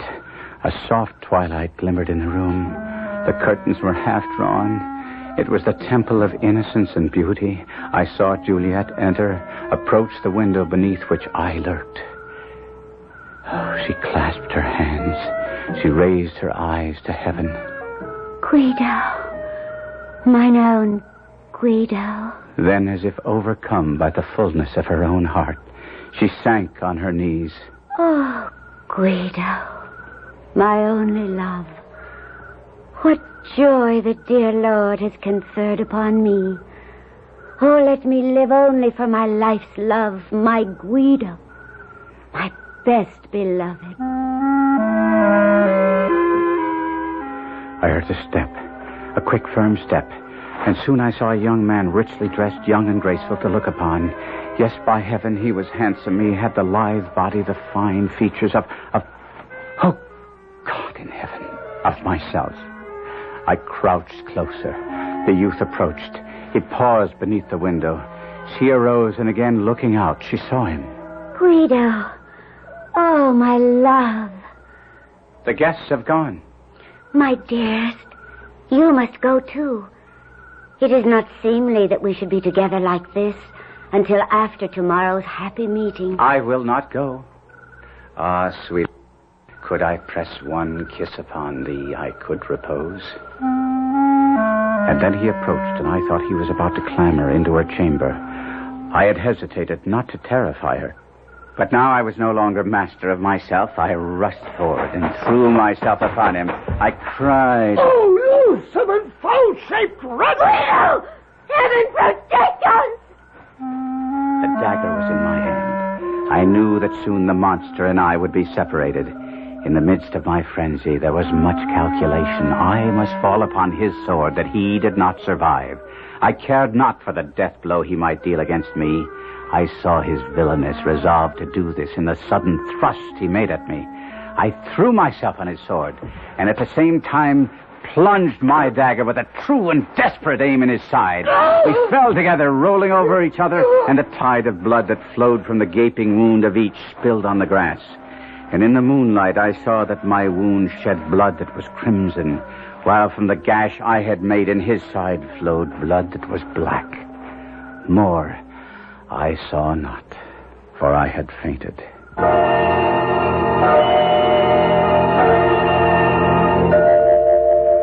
I returned to life, weak almost to death. I found myself stretched upon a bed. Juliet was kneeling beside it. My Guido. Oh, thank heaven you live. Juliet. My love. The voice in which I spoke was mine own. Mine. Not the horrid screech of the monster, but mine own. My dearest one. My sweet love, I have a strange request to make of you. Anything, my heart. Bring me a mirror. A mirror? I must have a mirror. Oh, do not agitate yourself, my darling. I will fetch you a mirror. But you must not be shocked at what you see. Quickly, quickly. Here it is. Give it to me. You are wan and pale after last night's encounter. How? By the mass, I think myself a right proper youth.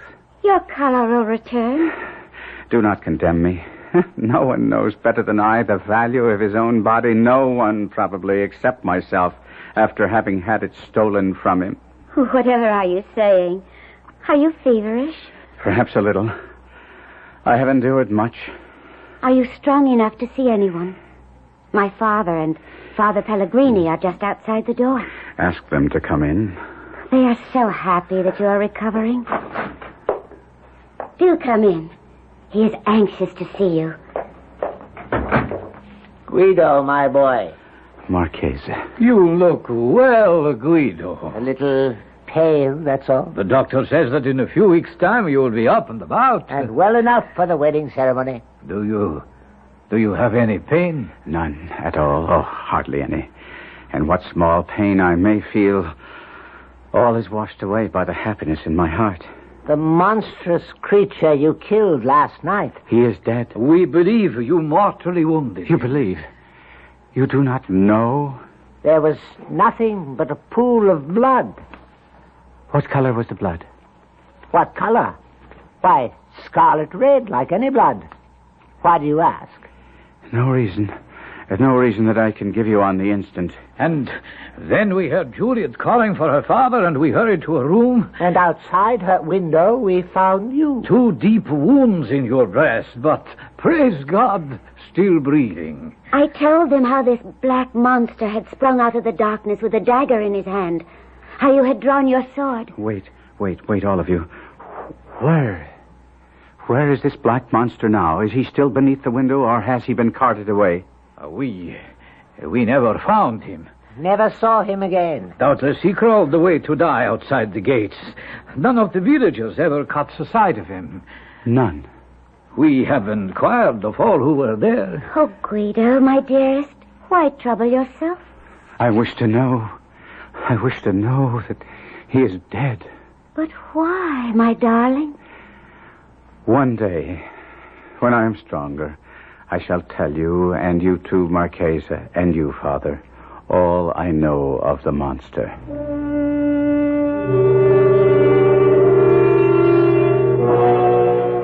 And so I did. Incoherent as it may have sounded, some weeks later, I talked first to Juliet of the monster and his crimes. But you are raving, Guido. You are still suffering from your wounds, your encounter with the beast. You nearly married him. Hush, my darling. Speak no more of that dreadful encounter.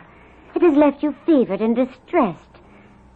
But do not fear, my heart. I shall tend you and nurse you back to health. And once we are wed, you will forget the black monster forever.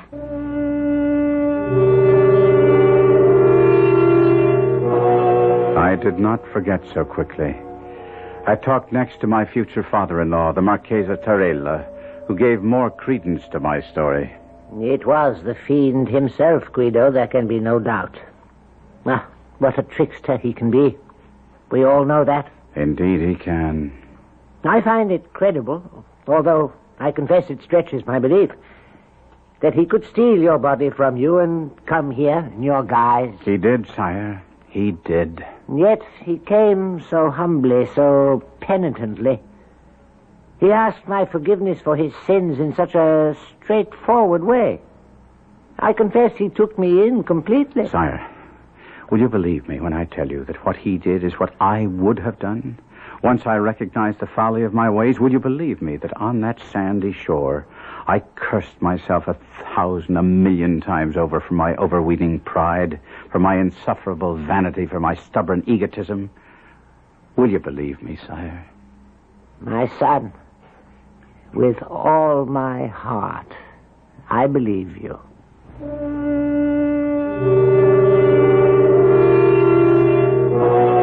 But when I told Father Pellegrini the story entire, his idea differed from either Tarella's or Juliet's, and it is his interpretation of the strange events that I most favored and favor to this very day. I am of the opinion, Guido, that it was not the fiend, nor any demon, who made the fateful bargain with you that day, your body in exchange for his wealth. No, I think it might rather have been a good, not an evil spirit, sent by your guardian angel to show you the folly of your pride. I did not again visit that strip of sand where I met the monster, nor did I seek for the treasure. The work of my bodily cure and my mental reform went on together. I have never, it is true, wholly recovered my strength. My cheek is paler since, my person a little bent. My wounds still trouble me, and Juliet sometimes alludes bitterly to the malice that caused this change. But I kiss her and tell her all is for the best. I am a more faithful husband, and but for those wounds, never would I have called her mine.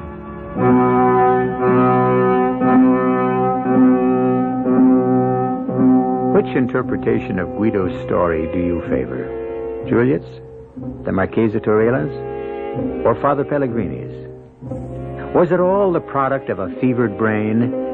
Or was the monster in truth a demon from the netherworld bent on destruction? Or was he sent by Guido's guardian angel, a kindly spirit in hideous disguise, to restore to the young man his sanity and good judgment? We leave it to you. I'll be back shortly.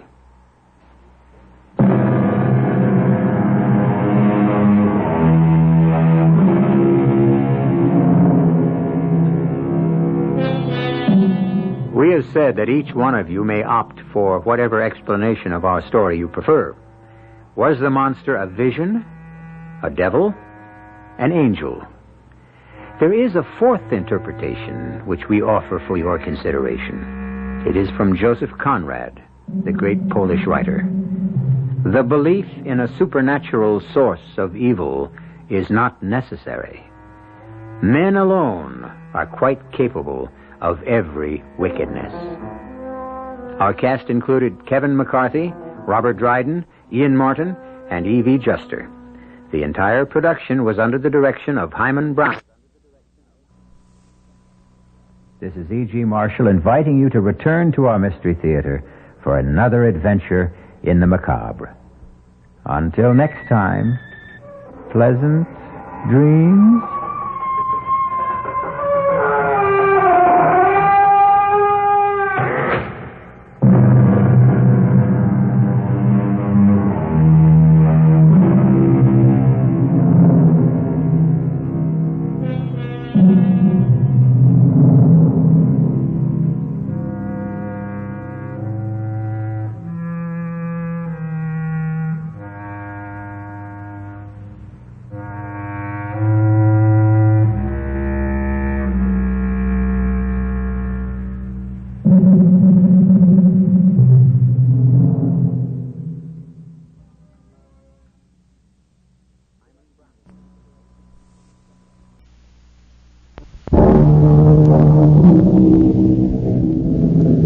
Come in.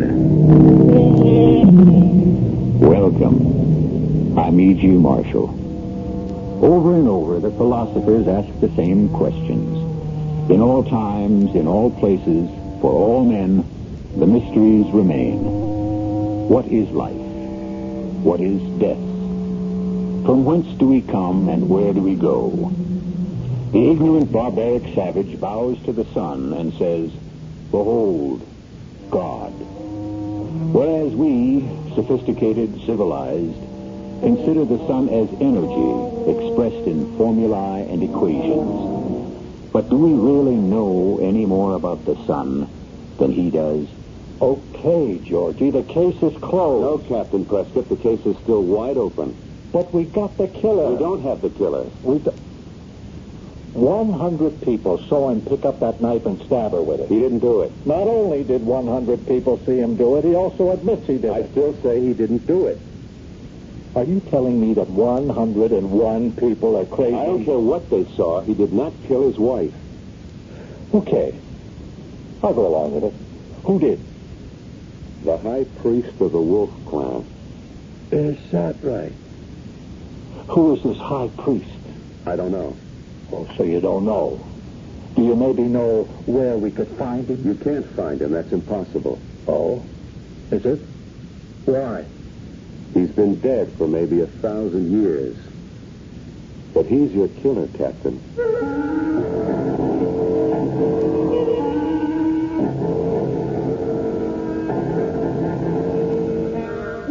Our mystery drama, The Night of the Wolf, was written especially for the Mystery Theater by Sam Dan and stars Michael Tolan.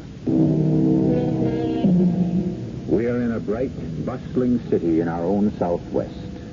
A new city, but an old settlement. Almost 100 years before the Pilgrims landed in Massachusetts, the Spanish adventurers came here in quest of gold. And when they found none, they went away. After a while, the conquistadors were succeeded by a new breed of explorers who understood that gold doesn't have to be hard and yellow. Gold can also be liquid and black. And thus, a new city was built here. A gleaming city of metal and glass. A new city, but not the first city. For thousands of years, men of many kinds and various colors have built cities here. Cities that have flourished and vanished. Right now, it is an early evening during the spring, and we find ourselves in a museum gallery, which features an exhibition of the primitive cultures of those early years. Terry. Yeah? Fix your top shirt button. But it's hot in here. Close your collar and pull up your tie. You look like an ape. Okay. Don't embarrass me in front of my friends. Oh, hello, Colonel McKeever. Hello. Terry, don't look so bored. I don't look like nothing. A little culture won't kill you. Why do you make me come to these things, Enid? Because everyone who is anyone is here. Yeah, okay. And you're not to touch a drop. Now, look. You ought to keep away from the refreshment table. Do you understand? No. In a moment, Colonel. Colonel McKeever wants to ask me something. Terry, can I trust you to stay here? Of course. Don't wander off and make a fool of yourself, and don't touch a drop of liquor. Okay. Terry? Terry? Oh. Why do I always have to look for you? Colonel McKeever wants to talk with you. Yeah. Terry, what are you staring at? What's so fascinating about that shabby old thing? Looks like a little old lady's faded bathrobe. Well, it isn't. Oh, of course it isn't. I can read. Ancient ceremonial robe. Said to belong to a high priest of the Wolf clan. Possibly Mojave or kindred tribe. Well, what's so all fired interesting about it? Shut up. What did you say? I said, shut up. Do you mean you're telling me to? Who says I can't tell you to shut up? I warn you, Terry, do not make a scene. You know something? I think I will make a scene. Terry, have you gone mad? Maybe. Let's get out of here quickly. We won't even wait for the car to come. We won't? We'll hail a cab and And what? I'll take you to a doctor. Why? Because something has come over you. Maybe something has. People are starting to stare at us. Well, so what? Terry. You! Hey, you over there! What are you looking at? Terry, you're embarrassing me. Hey, I mean you! You, the fat slob with a face like a pig! Terry, we've got to leave here. Enid, we ain't going nowhere. I demand that you... Shut up! Well, what are you looking at, huh? You know me? I'm Terry Jessup. 10 years all-pro middle linebacker till I busted my knee. And I got so scared that I had to marry this witch broad. Terry, you've gone mad. I let her father buy me. I let her old man try me. Terry, and break me. Don't ruin me. You ruin me, you and your old man. You use me. My name, my reputation, you use me to sell that crooked stock of yours, those dry wells. Please, somebody call an ambulance. I haven't got a right friend in the world because of you. Are we terribly That's why I'm going to kill you. I'll break anybody in half who tries to stop me. Terry, put down that knife. Sacrificial knife. 1,000 years old. Still good. No, Terry, Look, the point, it's still... He killed her. I told you. Yeah. I killed her. Maybe somebody ought to call the cops.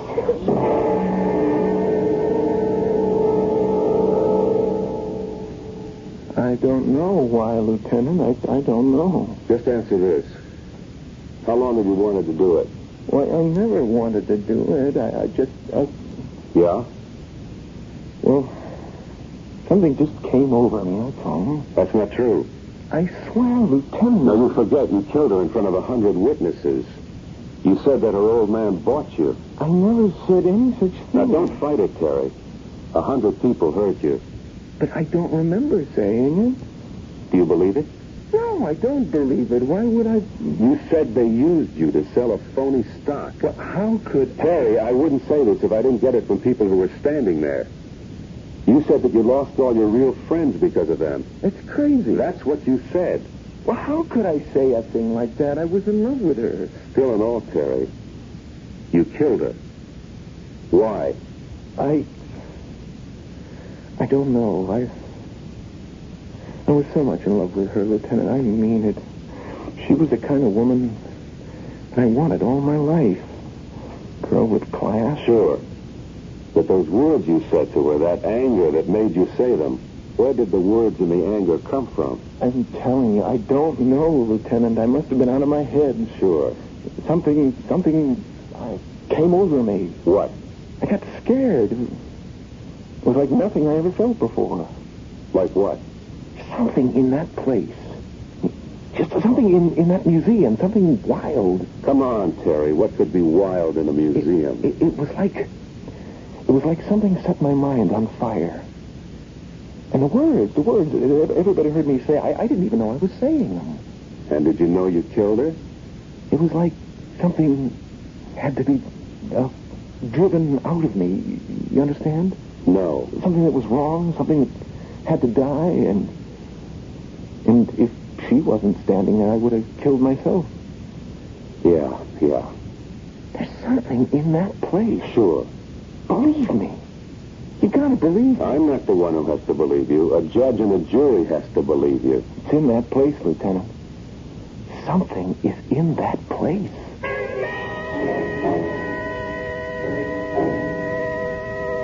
Now, Miss Atkins, you were here last night. You saw what happened. I've already told you, Lieutenant.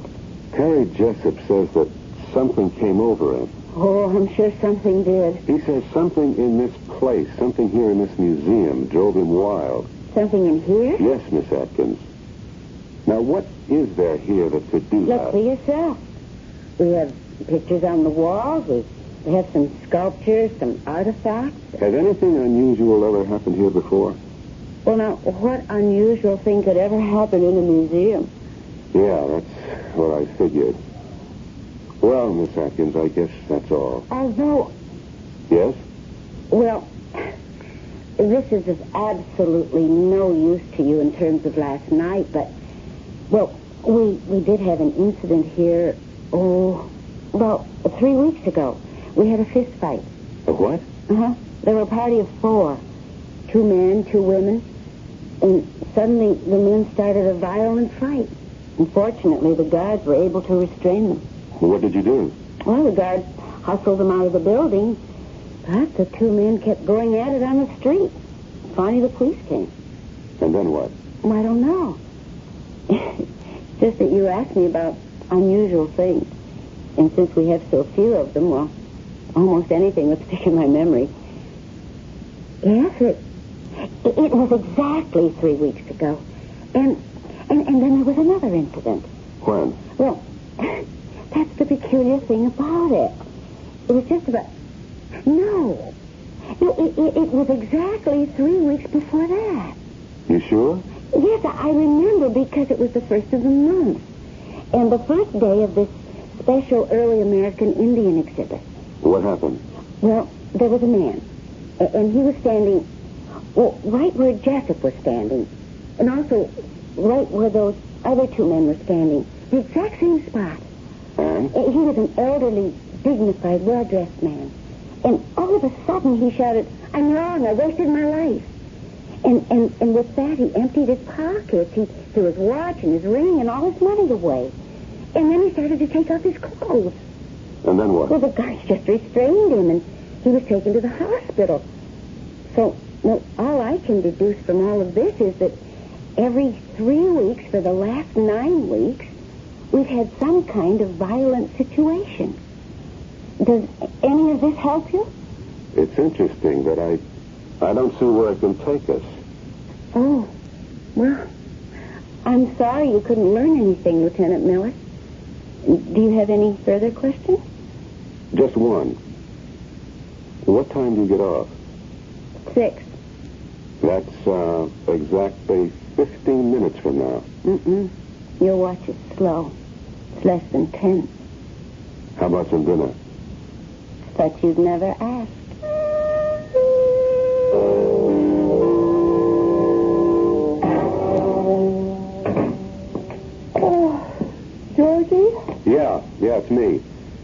Did I wake you? Oh, no. Oh, had your supper? Yeah. What did you eat? Oh, I don't know. I just grabbed this sandwich on the run. Oh, you shouldn't do that, Georgie. You've got to have a balanced diet. That's why I like you to eat at home when I can make sure. Okay, Myra. Did you put the money in the checking account? Georgie, you've got to talk to Jerry. He won't do his homework, and the teacher sent home another note. Jenny has to see an orthodontist, I think. Okay. I'll take care of everything. When? Starting Sunday, I get 3 days off. No, but you never take your time I off. can't just walk off in the middle of a case, Myra. Where were you tonight? Where was I tonight? Where do you think I was tonight? I was with some beautiful blonde. We had cocktails and dinner. Then we went dancing afterwards at a nightclub. And then we wound up the evening in a bachelor pad. I'm sorry, Georgie. Oh, I know it sounds like I'm nagging you all the time, but there's just too much for me to do around here. All by myself. I know. But, honey, once I make captain, you'll see everything will be okay. You used to say that before you made lieutenant. Yeah, but just wait. Everything will work out. Sure, I know it will. I'll tell you what. I'll make us a snack, and we can sit up and talk. Now, honey, I'm beat. It's been a long, long day, and I got to get an early start in the morning. You understand? Sure, Georgie. I understand.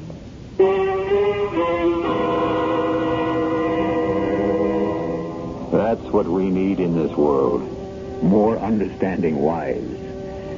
Well, we've been weaving several threads here, and it seems that the museum appears to be central to all of them.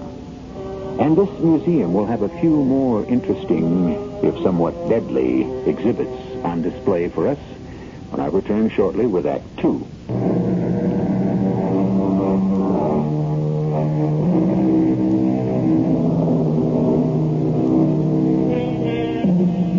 The other night, Terry Jessup, an ex-football player who was considered to be, for all his size, a rather calm and gentle person, suddenly went berserk and murdered his wife. This came as a surprise for 2 reasons. First, everyone had always assumed that he worshipped her. Second, he killed her in a museum, of all places. You going to be home for supper, Georgie? I don't know, Myra. I'll have to call you. Why don't I just figure you won't be, as usual? That might be best. Promise me you'll eat. Sure. Honey, you're at the age where a man can start to get all kinds of things wrong if he doesn't watch himself. I'll take care of myself, Myra.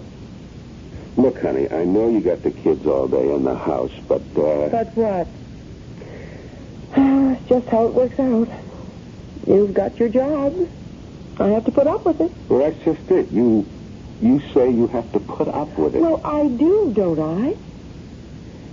Like these other men in this neighborhood, they have jobs out at 9, home at 5, Saturday and Sunday off. And that's it. Well, you knew I didn't have that kind of job when you married me. You knew what life would be like on the force. I also knew some 9 to 5 cops. Yes, and you knew I wasn't one of them. Honey, I just wish you didn't have to work so hard. But I like to work hard. You know your problem? I don't have a problem. You should develop some interests. I've got plenty to do around here. No, I mean away from here. Something that you do for yourself. So you can also develop as a person. Georgie, all I asked you was if you were coming home for supper. I'll try. Look, if we eat early, maybe you can help me paint the floor of the basement. Oh, honey, and the cold water faucet, the downstairs tub has to be fixed. Look, I'll tell you what. You make a list of all that stuff, and I'll take care of it. You know, Georgie, you never talk to me about your work. Maybe that's what's wrong with us. I didn't think there was anything wrong with us. Well, I was reading in a magazine, a wife should share more of what her husband does. Well, you know about this football player who killed his wife. Oh, if there's one sport that leaves me cold, it's football. He says something in the museum made him do it. What? Well, I guess you could say some spirit. Oh, he must be crazy. No, it could be true. Georgie, are you crazy? Honey, when you're a homicide detective, anything has to be considered. Don't say a word of this to anybody else. They'll say you're nuts. No, but there's evidence. Evidence? Oh, How can there be evidence? Other people. Look, you can find nuts anywhere who will... Oh, honey, on your way home tonight, pick up a gallon of deck paint. Get a light gray, will you, dear? Don't forget. No, I won't forget.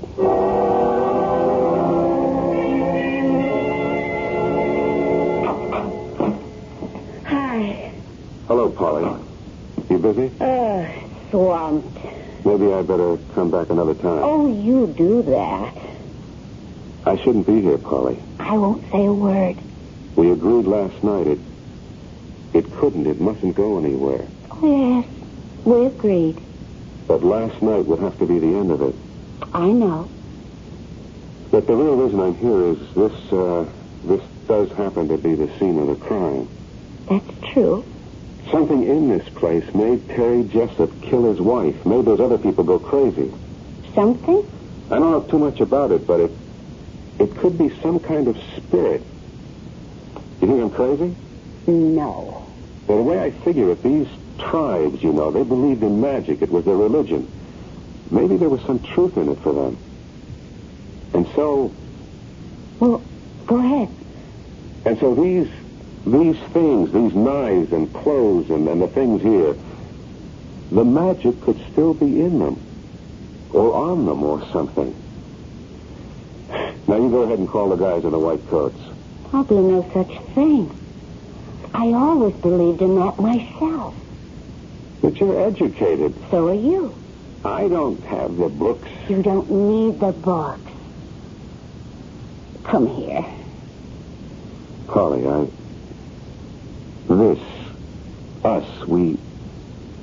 it can't go anywhere. Where does it have to go? It's already arrived. Polly, can I see you tonight? Why do you feel you have to ask?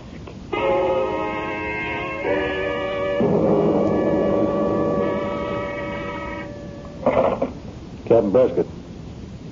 Oh. Yeah, I'll see him. Morning, Georgie.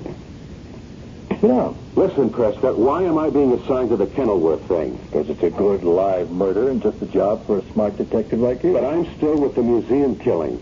What is it with you? Jessup is already in the cooler waiting for his trial. It's gone past. But we have to find out why he did it. No, that's going to be for the psychiatrist to rumble about. What a field day those birds are going to have. Look, I'm running down an angle. Yeah? At the museum. Yeah. I know her name, too. Polly Atkins. What are you talking about? Come on, Georgie. Everybody knows about it.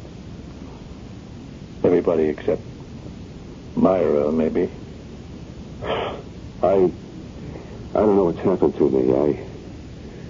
Look, it's the first time I ever stepped out of line. You have to believe that. Okay. I believe it. And I didn't even plan it. I didn't even know I was doing it. I just asked her out before I could even think of what I was saying. You still in love with Myra? Yes. Are you? No, I don't know. It's all so mixed up. She's everything I ever wanted. Who? Polly. Cool, smart. Yeah, sure. She doesn't have to worry about running a house and taking care of kids. I know all that, but I just have to have her, Prescott, that's all. Where does it lead? Nowhere. It's just free and easy and relaxed. Where does it lead, Georgie? I told you, nowhere. That's not good enough for you. There are guys who can waltz in and out of these things with one dame after another. Not you. Listen, Prescott. Georgie, a thing like this is going to rip you apart. I told you, it's just laughs. You don't have that kind of humor. Break up with her. I can't. So it is serious. Georgie, break it up before it kills you. What are you talking about? I said my piece, Georgie. Look, I've got this lead. Just give me a couple of more days to tie this one up. Sure.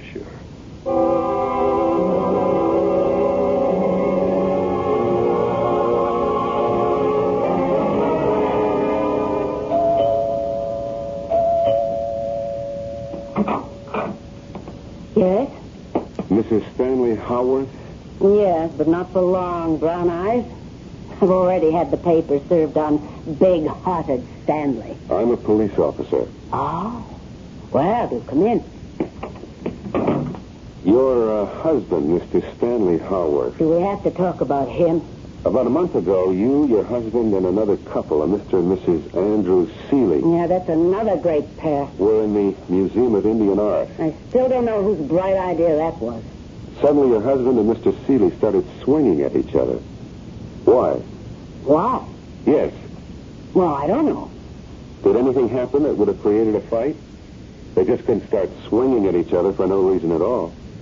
Well, the truth is, neither of them's a great intellect, if you know what I mean. Could you just tell me everything that happened while you were in that museum? You got a one-track mind. Well, let's see. I don't know why we went there. But Betty Seeley said, let's go for laughs. Shows you where she is. So we wander around, the whole thing's a drag, and I say, Stanley, let's take off, and he says, shut up. Why? Stanley's a man of few words, and those are two of them. Well, anyhow, everybody's saying to Stanley, let's go, but he's just standing there, staring at this thing that looks like a bathrobe. A bathrobe? Well, no, it ain't a bathrobe. It's one of those old Indian robes, and he's staring at it like he's hypnotized. Yes? So, Andy Seeley puts his hand on Stanley's arm and says, let's go. And Stanley pushes him away and says, you're the one who ruined my life, and on account of you, I'm a crook today. Well, what did he mean by that? Well, Stanley and Andy, they're partners. And they put together deals, and all I can say is they never lose money. Then what? Oh, I never seen Stanley so mad. Or Andy either. Each accused the other guy of dragging them down. You know what I mean? I don't know what got into either of them. And they started slugging. I mean, they'd have killed each other. Well, it took the museum guards and the cops. I know. They were booked and then released on bond. What happened later? These two crazy guys, these two nuts, they actually gave away all their money. What? Well, fortunately, I got some of Stanley's in my name. But they spent days in the office investigating worthy causes. And they just got rid of all they owned. Could I see your husband? Yeah, sure. If you want to go to India to look for him. He went to India? Well, was it India or Africa? I don't know. Might have been South America. Why? To do good work. Can you tie a thing like that? Any wonder I want to ditch him? Well, thank you very much, Mrs. Howarth. Anytime. Now that you know the way, don't be a stranger.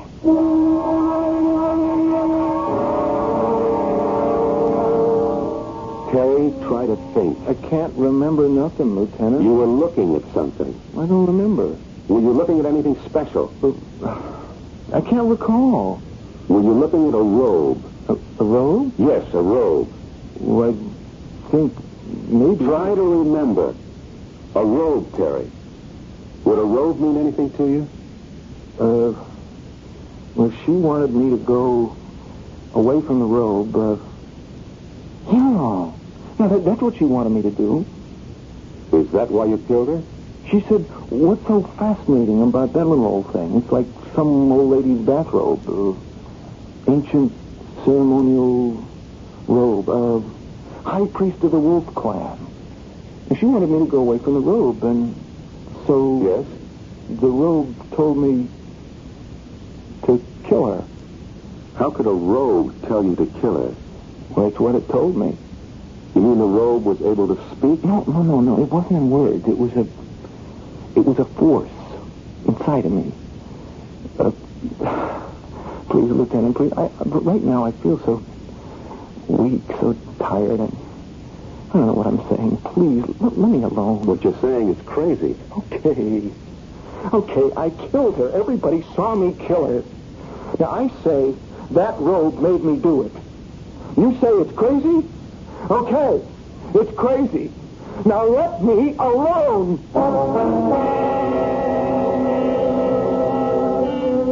What does science have to say on the subject? Science, in its wisdom, states that matter cannot be destroyed. Philosophy philosophers agree in principle because they claim that ideas cannot be killed. So if there was something in that ceremonial robe originally, who is to say it isn't there yet? It's been there for 1,000 years, and it will still be there in a few moments when I return with Act 3.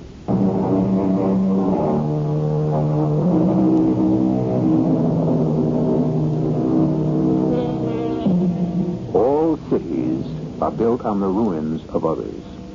And so what we have is not something that is brand new, but usually is just another layer. And if we dig into the ground, we find the things of those people who have come and gone before our time. But we don't have to dig to find the ideas and the forces and the spirits that move them. Those can be felt everywhere, especially by men and women who are waiting and hoping for something to change the course of their lives. Detective Lieutenant George Miller has been involved with people like that lately. As a matter of fact, Lieutenant Miller is in the midst of a change in his own life. He may or may not be aware of it. Excuse me. Yes? Are you Mr. Kenneth Underwood? Yes.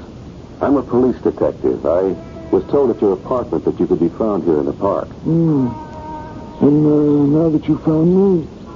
There was an incident at the museum. A sudden aberration. Over and done with it? Is that so? You were looking at that robe in the museum and you suddenly went, well, I don't like to say crazy. Sir, I don't understand what you're saying. No, I think you do. It's happened twice again since. What can you tell me about that robe? Why is it important? A man killed his wife. The state of his mind at the time will decide the price he'll pay. I read about it. They'll say he was insane. What about that robe? It doesn't matter.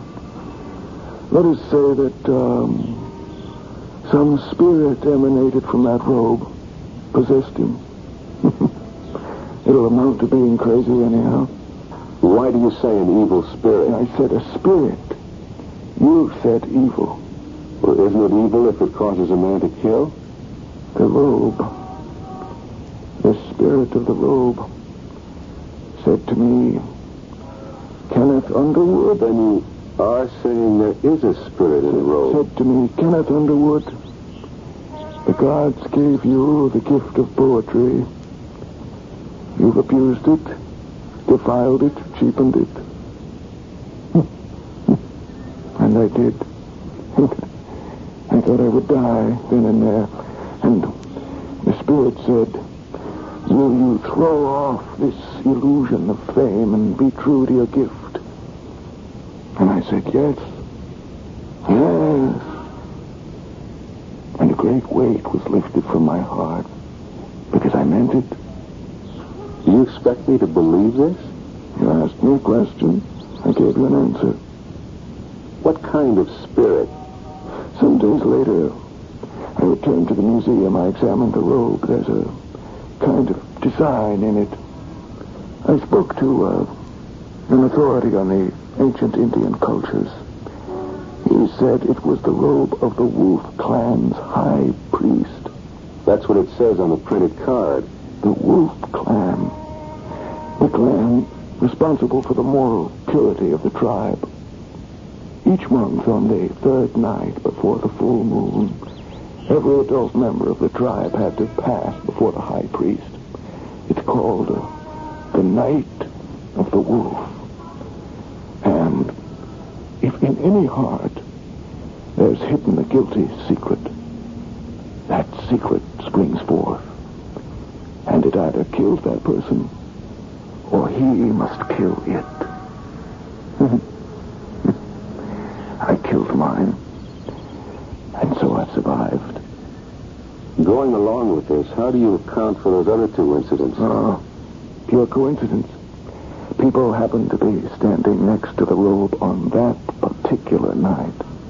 I read about them in the paper. The two men, they killed their guilty secret. What about Terry Jessup? The football player? couldn't kill his. He couldn't leave his wife. In his agony, he murdered her. Do you expect me to believe this? That's your option. But a week from next Monday, it will once again be 3 nights before the full moon. If you have a guilty secret, Lieutenant, I wouldn't advise you to stand near that robe. Not on the night of the wolf.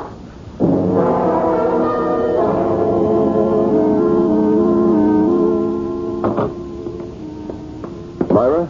Georgie, I didn't expect you. What do you mean you didn't expect me? Well, honey, you usually don't get home for dinner most nights. Well, I always call. Where are the kids? Oh, well, you know, Tuesday's Jerry's night for the Cub Scouts. And Ginny's sleeping over at a friend's tonight. I didn't prepare anything. That's okay. You want to go out and eat? Well, no. Okay, then let's just spend a quiet evening at home. We're entitled to it. I don't know if I can, honey. Why? What's the matter? Well, you said I should get myself an interest. I did. What do you mean? I took a bowling. Oh, well, that's great. Yes, we have a neighborhood league here. And tonight's our night. Actually, I was just on my way out the door. Oh, well, then why don't you just go ahead? Oh, you see, Georgie, I'm captain of the team. It's an important game. I understand. Otherwise, I'd call it off. No, sure. Look, I will call them and say that something has come up. No. I'm going to turn in early anyhow. Oh, you sure you don't mind? Honey, you go out there and roll a 300 game for the old man. Oh, silly. I'll be home early.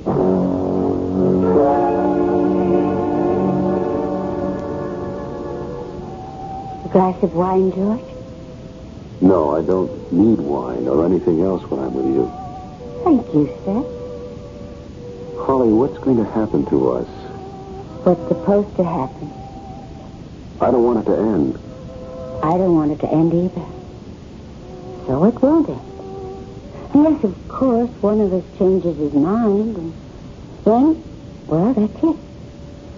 Something's bothering you, George? No. Well, every now and then I can't help feeling what we're doing is wrong. What we're doing happens to be what we both want to be doing. But people don't just have the right to do what they want to do. Why not? Why not? Well, because. Yes? Because? You know something? When I'm with you, I feel anything is possible. I mean, I'm not stuck in a rut. I just feel free. Is that bad? I don't know why. Half the time I don't understand what you're saying. Half the time I don't understand what I'm saying either. And you're not the best-looking dame I ever saw. Oh, thank you. This is your night for gracious compliments. But I just can't seem to get along without you. So? Why fight it? Who's fighting it? You are. Every minute. From that very first minute I saw you. I just decided I'm going to quit fighting it.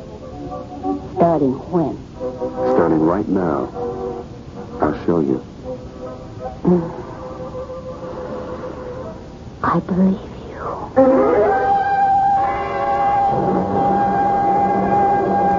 How much longer you want to fool around with the museum murder case? That's why I want to see you, Prescott. I want you to take me off it. You're off. As of right now. What happened? Nothing. I don't want to go near that place again. Meaning what? Meaning what I said. Does that include Miss Polly Atkins? Miss Polly Atkins is my affair. That's very well put. Look, what have you got for me to work on? What I've got for you is 1 week's sick leave. Sick leave? You better take it. Why? You look terrible. I never felt better in my life. Don't hand me that, George. This thing with Polly it's killing you. Are you out of your mind? Down deep. You're hurting yourself. Badly. Because this thing, it's wrong. Who says it's wrong? Everything you were taught to believe since the day you were born says it's wrong. That doesn't make it so. It makes it so for you. Don't you think I'm trying? I say I'll never see her again. But the next day... Let's not get confused with any of that. It's just wrong. That's all. It can't be. It seems that the two of us, Polly and me, we just belong together.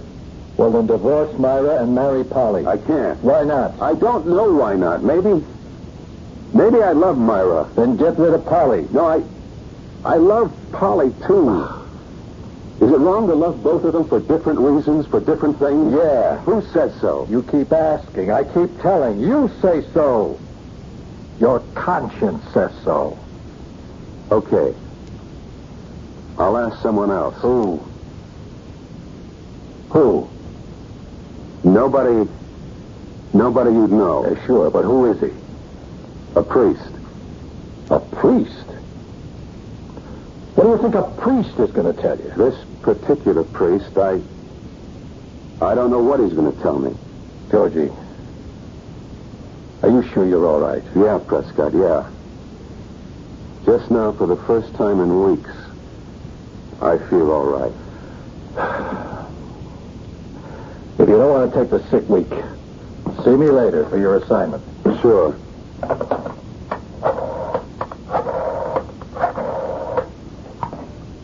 This is Lieutenant Miller of the police department. I want some weather information, please. What will be the third night this month before the full moon? I have to know exactly.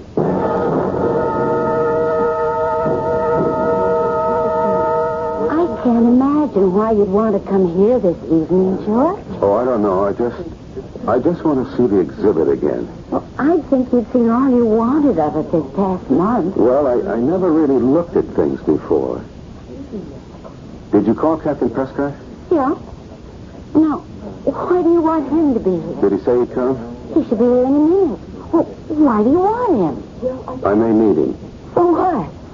Maybe for nothing. I hope for nothing. Georgie! What's this all about?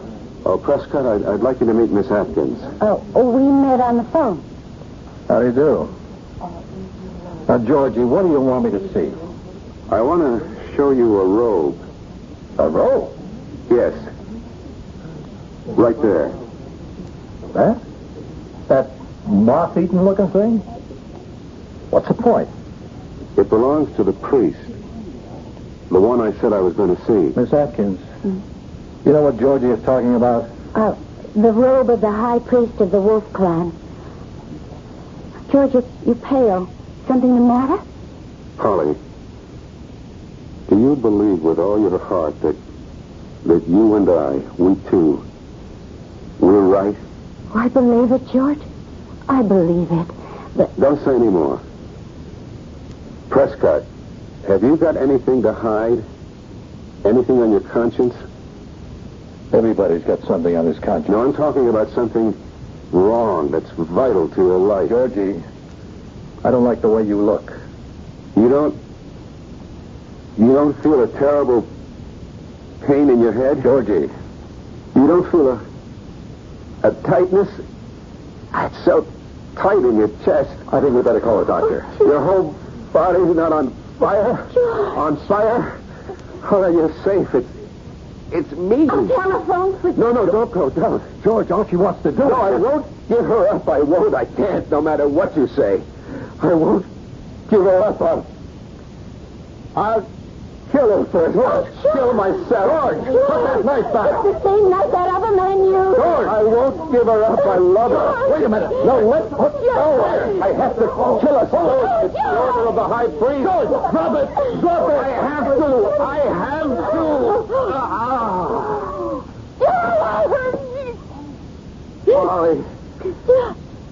Polly, I'm sorry. Quick, call an ambulance. No, don't bother.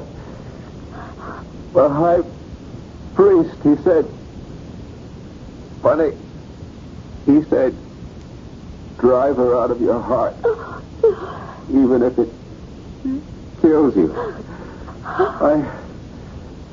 I drove you out of my heart, and now I have no heart at all.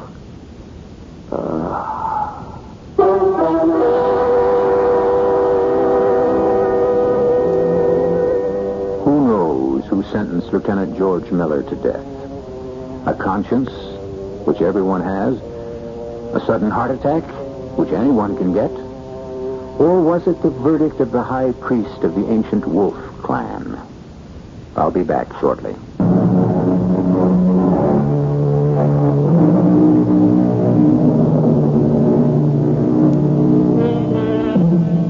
It has been said, when a man lives with truth, there also will justice dwell. For the man of honesty and righteousness will determine the verdict for himself. He will be his own judge, his own jury, and if justice demands it, his own executioner. On this show, we deal in poetic justice every time, and we will have another case in point for you tomorrow.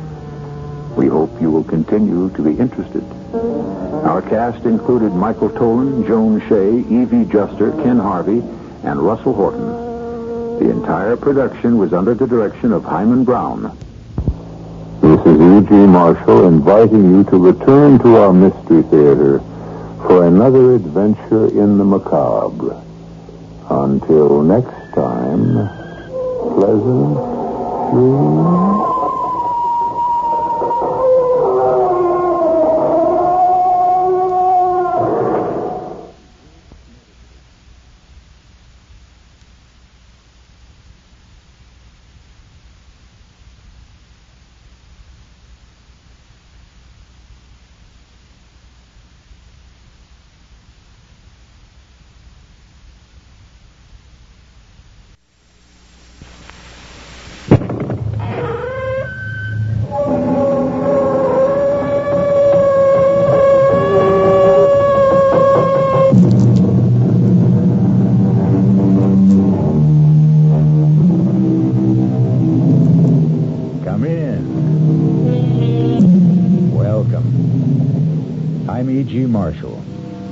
Welcome again through the creaking door. The sound which always signifies the beginning of another tale of danger and suspense. Being in the mystery business, our fables often deal with crime and criminals. This time, it's a thief, but a thief with a very definite difference. For Ruth Moody is a young lady who walks into department stores and simply helps herself. Simply because she can't help herself. Yes, you've heard of her peculiar ailment. It's called kleptomania, the neurotic impulse to steal. But kleptomania isn't the only trouble in store for Ruth.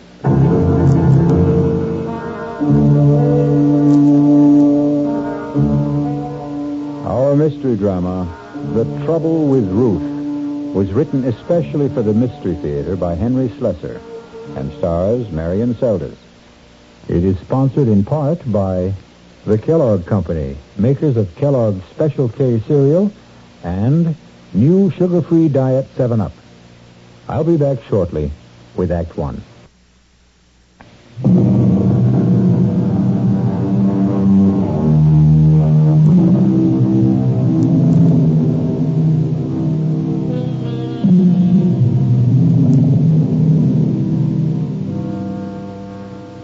Barnett's department store in the downtown shopping district. And if it looks and sounds like a battlefield this morning, it's no different from any other Saturday.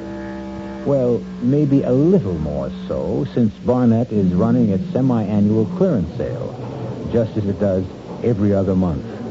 It's the ideal place and time for bargain hunters, and unfortunately, for shoplifters. Pardon me, miss? Yes? Would you mind coming with me just for a moment, please? What for? Our assistant manager, Mr. Hutchins, would like a word with you. I don't know, Mr. Hutchins. Why does he want to talk to me? Now, please don't make any trouble. I could call the guard and have you escorted upstairs. You wouldn't want me to do that, now, would you? Guard? Oh, why? What have I done? I think you know exactly what you've done now. Will you please come with me quietly?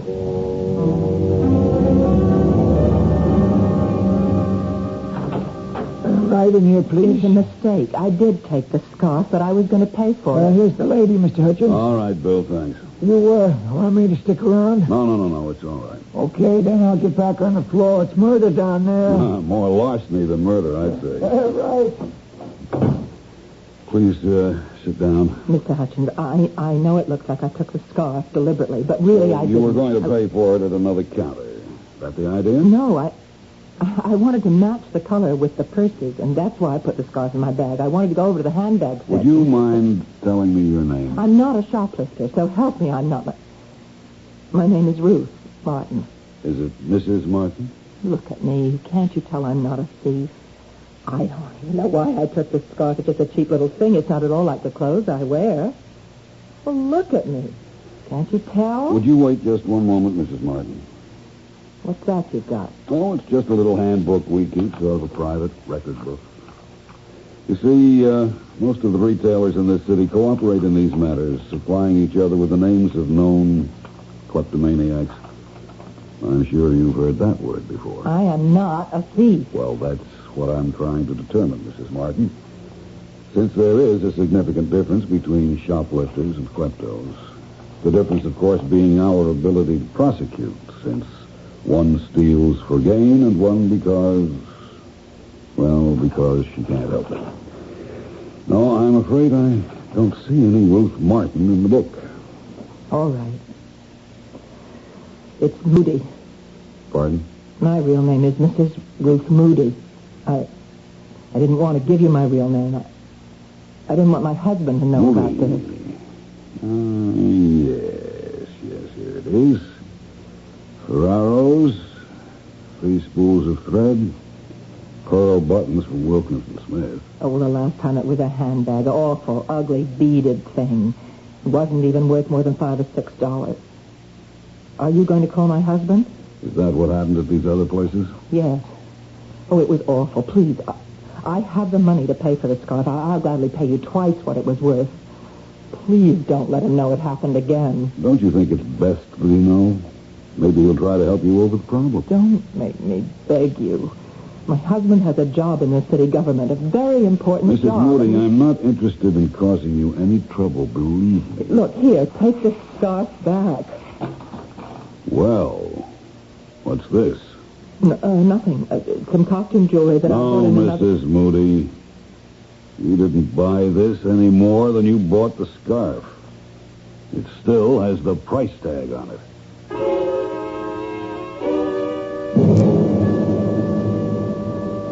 $1.95. That's what makes it so unbelievable, Ruth. $1.95 rhinestone pin. Don't know why I took it, Ralph. Any more than I know what drove me to pick up that awful scarf and just drop it in my bag. Just like those other times. Yes, but you swore to me that those other times would never be repeated. Well, I thought it was over. I really did. I don't understand what goes on in your mind when you do these crazy things. I don't know. It's just an impulse. It seems so terribly easy. There's things that are just sitting out in the open the way they are, and I never even stop to think if I like it. Just if I can get away with it. But you never do. You get caught.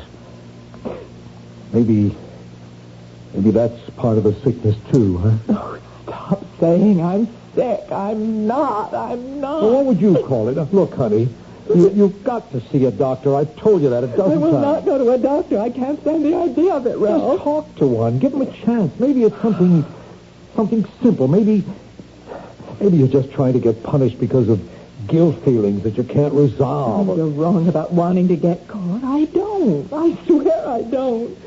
I've gotten away with a dozen things. What? What was that? Nothing. I don't want to talk about it anymore. And it isn't just 3-4 times that this has been going on. You're probably out there shoplifting every single day. That's not true. I almost never go into the stores for exactly that reason. All right, Ruth. That settles it. You are going to talk to a doctor. Then, you do remember the first time you stole, Mrs. Moody? Yes. I remember very well, but it was something I really wanted then, Dr. Berger. That was the big difference. How old were you? I was about 8 or 9.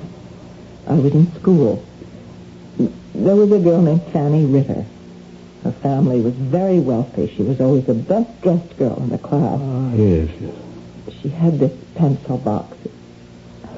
It was absolutely beautiful, with a blue binding and all sorts of secret compartments. I wanted that pencil box so much.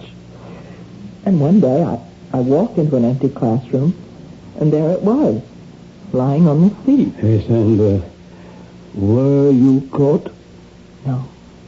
I was never caught. Mm-hmm. But that was the biggest thrill of all, not being caught.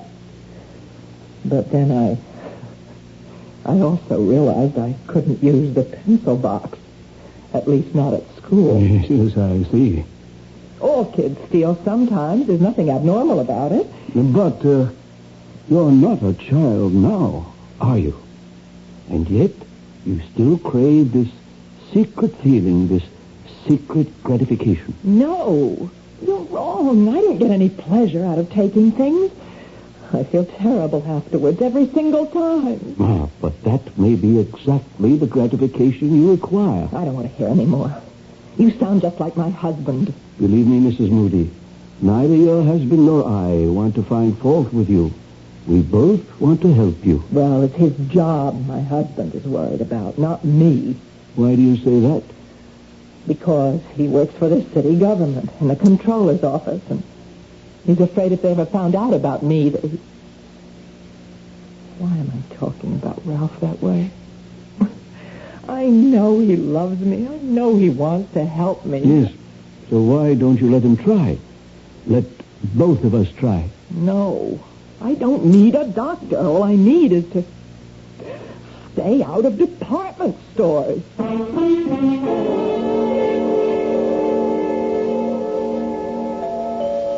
Who is it? All right. Mrs. Moody? Yes?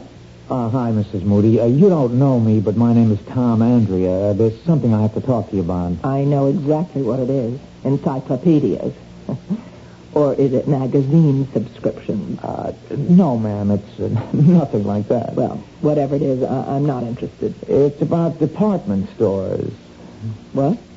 You know, stores where people buy things and take things, too, sometimes. Are you from Barnett? No, Mrs. Moody, I don't work for Barnett or for Wilkins and Smith or any of those places that you like to shop in. Look, it's pretty drafty out here. Can't I come in for a minute?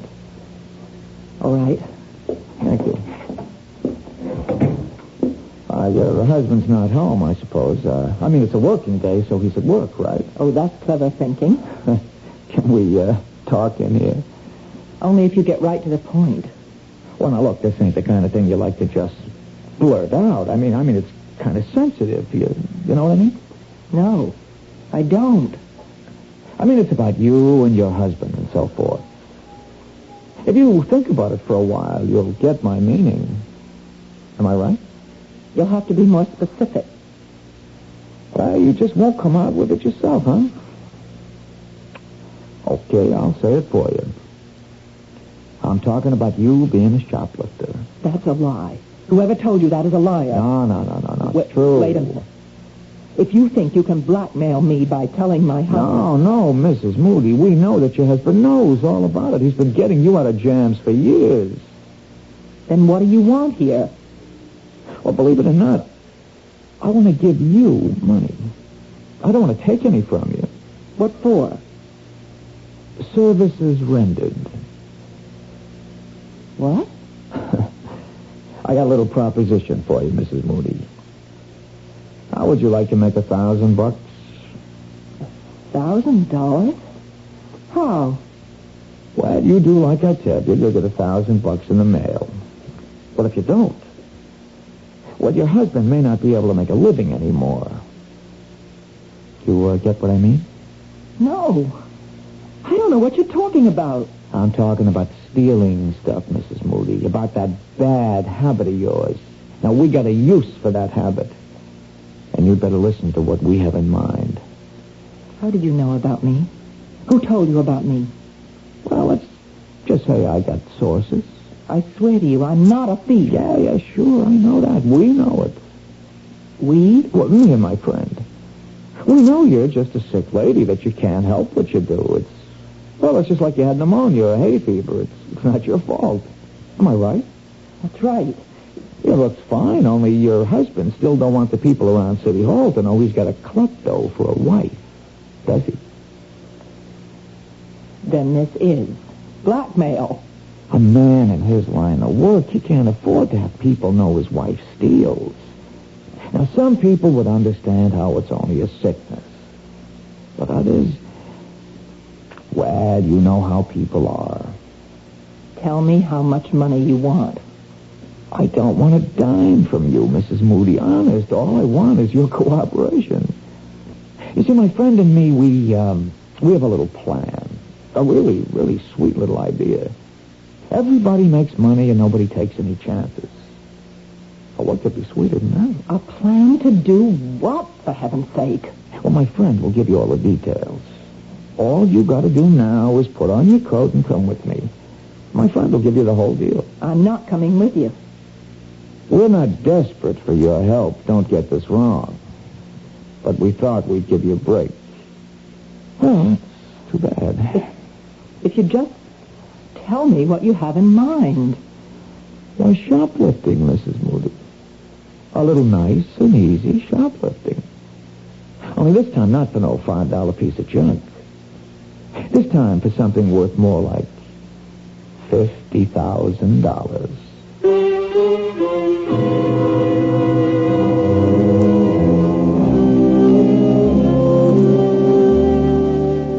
Well, troubles have a way of multiplying themselves, don't they? And as you've just heard, the trouble with Ruth has suddenly developed serious complications. Will Mrs. Moody's unwilling petty larceny turn into larceny of the grand variety? We'll find out when we return shortly with Act 2.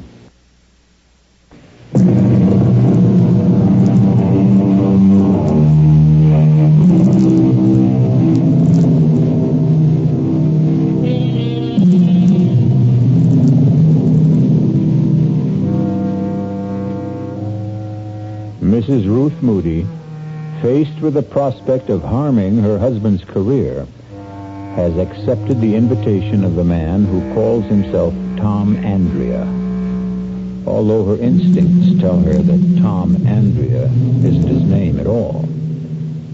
As they drive towards their unknown destination, she steals sidelong glances at him, noting the copper sheen of his skin, the look of a man who has spent far too many hours under a sun lamp. But he also has the look of a man who won't take no for an answer. Can't you tell me where we're going? Now, relax, Mrs. Moody. It won't be long now.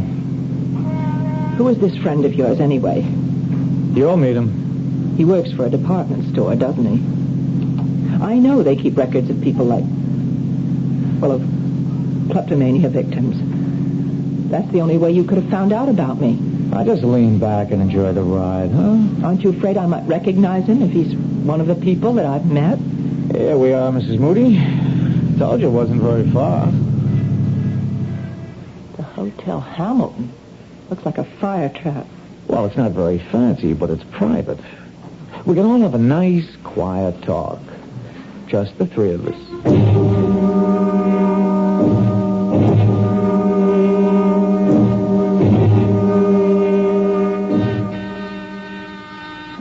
One moment. That you, Tom? Yeah, it's me. The lady with you? Yep, she's here. Just a second, then. No, don't be scared, Mrs. Moody. My friend doesn't really look like that. He's just got a stocking over his face. Come in. I hope you will forgive the mask, Mrs. Moody. I know it looks grotesque, but it's necessary. For your own protection. For me? It's important that you don't recognize me after our business is concluded. It would be embarrassing if we were to run into each other in different circumstances. In a department store, for instance? What my friend means, Mrs. Moody, is that if you started hollering for the cops when you saw him again, we would have to do something about you. Understand? Yes, I understand. But please don't be alarmed. Nothing like that's going to happen. I can assure you that I am not a professional criminal. No more than you are. Then what kind of criminal are you? Why don't you sit down? The sofa's the only comfortable seat in the room. Here, let me take these papers away. I was just drawing up a few diagrams to help you understand exactly what you have to do. Diagrams? Would you like some coffee? We have a small kitchen. This pot already made. No, I don't want any coffee. Tom, why don't you do the honors? Do you drink yours black, Mrs. Moody? I'm afraid I don't have any cream. All right, black coffee. I see, Mrs. Moody. I told you it was going to be very friendly. Well, now, how much has Tom told you about our little enterprise? He just said that if I didn't help you, you'd tell my husband's employers about me. Well, I really hate for that to be the inducement, Mrs. Moody. I was hoping that you'd cooperate more willingly. Why should I? Well, didn't Tom mention the $1,000? He also mentioned something about $50,000, about shoplifting something worth a fortune. Don't tell me you have qualms about it. A lady with your history? You just don't understand about me. I don't take things because they're valuable or even because I want them. I'm not a thief, not in the ordinary sense of the word. Yes, we know that. And that's exactly why we're taking you into our little circle, Mrs. Moody, because you're a kleptomaniac, not an ordinary thief. And that's why you can help us commit an extraordinary crime. But I don't want to commit a crime, and I don't want your $1,000. Here's your coffee, Mrs. Moody. Let me tell you what makes it so different, Mrs. Moody. An ordinary crime entails a certain amount of risk. But this particular crime is guaranteed to be risk-free. Oh, that's what people always think. No, Mrs. Moody. Even professional criminals recognize a certain degree of chance when they plan their enterprises. Personally, I would never get involved in anything like that. I loathe the idea of being arrested. Oh, so do I. And I know exactly what it feels like. Ah, but you've never been arrested, have you? You've been detained, questioned, reprimanded, warned, but you've never been arrested once. Isn't that true? Well, why should I be? I told you, I'm not a criminal. No, you're not legally liable for your little thefts, Mrs. Moody. You steal because you have to steal. And if you're caught, you merely give back what you've stolen, and that's that. No arrest, no prosecution, no risk. You beginning to see the point, Mrs. Moody? You want me to steal something for you. That's right, Mrs. Moody, and something a great deal more valuable than, shall we say, a spool of thread. Oh, dear Lord. Let me explain our plan in detail. At 12:15 tomorrow afternoon. Tomorrow? At 12:15. You'll enter a shop called Travell's on 47th Street, just off 5th Avenue. You may not know the place. It's a rather expensive jeweler's. You will approach a certain counter. The diagram will make it clear which one Wait a minute. You're talking as if I've already agreed to do this thing. Please look at the diagram, Mrs. Moody. You will approach this counter and engage the attention of the salesman. You will ask to see a certain tray, the one I've marked with the arrow. A moment or two after you begin to examine that tray, there will be a disturbance in the store. Right, a disturbance. The disturbance will take place on the other side of the counter. It is almost inevitable that your salesman will have his attention drawn away from you when it occurs. In all likelihood, he'll leave you and go to see what has happened. That's when you will act. You will pick up the diamond pin on the upper right-hand corner of the tray and drop it into your purse. And then you'll simply walk out the door. You're really mad. As you can see from the drawing, the distance between the counter and the door is a very short one. You can reach it within 3 or 4 seconds. You can be sure that your salesman will be much too occupied to notice that you have left. I won't do any such thing. That's plain and simple robbery. When you reach the outside, you'll see a man with a yellow canister collecting funds for children's welfare. The man will approach you immediately. You will drop the diamond pin into the opening of the canister and walk to the corner. There will be a taxi there in all probability. It's a hack stand. If there isn't a taxi waiting, hail one or walk to the bus stop.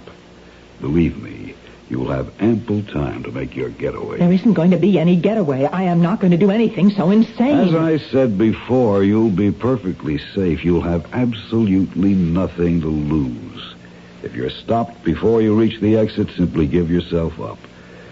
When Travels learns of your little idiosyncrasy, no harm will come to you. It'll be just another neurotic incident, nothing more. You're wasting your breath. You'll tell them about your problem.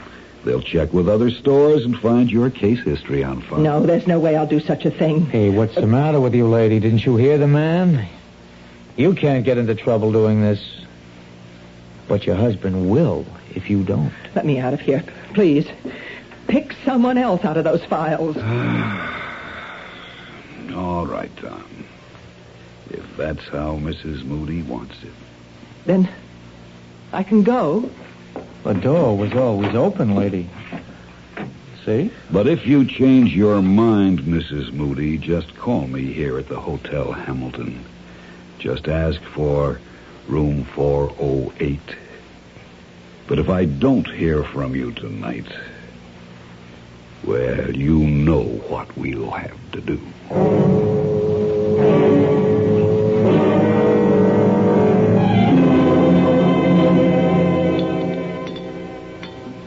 You've sure been quiet tonight, Ruth. Have I? You didn't go out today, did you? No. I told you I wasn't going anywhere. I was just wondering. I mean, you said something about dinner tonight, about cooking something special, and here we are with last night's meatloaf. But you said you didn't mind. No, of course, I don't mind. You know I'm not fussy about food. I know. You're just too nice for your own good sometimes, Ralph. And, you just weren't feeling up to cooking today, is that it? Oh, I know what you're thinking. You think I went on another shopping spree, or should I say shoplifting? No, Ruth, I didn't think anything of the kind. Well, I didn't. I swear I didn't. Okay. Ralph, can I ask you something? Sure. What would happen if people knew about me?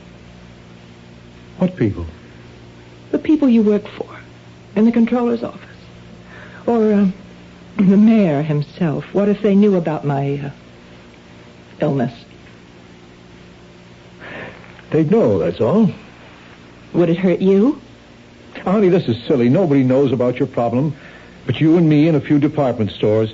And Dr. Berger, of course, the doctor you won't see anymore. But if they were to find out, would it hurt you? Look, haven't we got enough to worry about without thinking the worst? Then it would be bad for you. Someone in your position where honesty is so important. Ruth, you're not dishonest. You're sick. There's a tremendous difference. That's why I'm so sorry you won't see that doctor. But would everyone understand the difference? I mean, when they learned about my stealing things, would they think twice about you? You want the truth?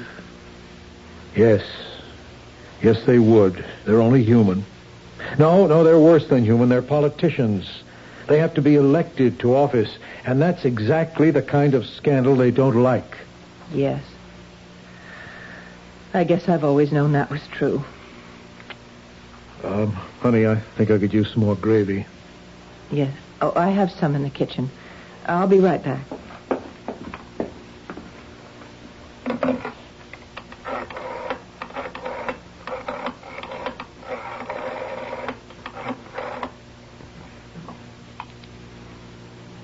Is this the Hotel Hamilton?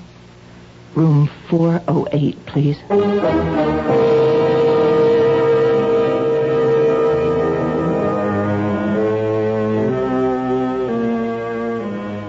And so Mrs. Ruth Moody has taken the first fatal step. And tomorrow at noon, she'll take several more steps to the doors of Travell's Jewelry. And for the first time in her life, Ruth will steal and know the reason why she's stealing. Will it really make a difference? I'll be back shortly with Act 3.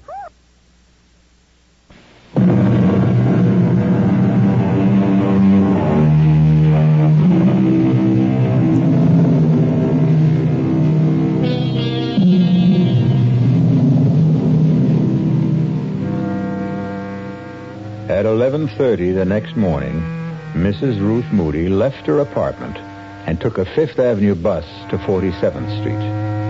None of the other passengers saw anything unusual in her expression.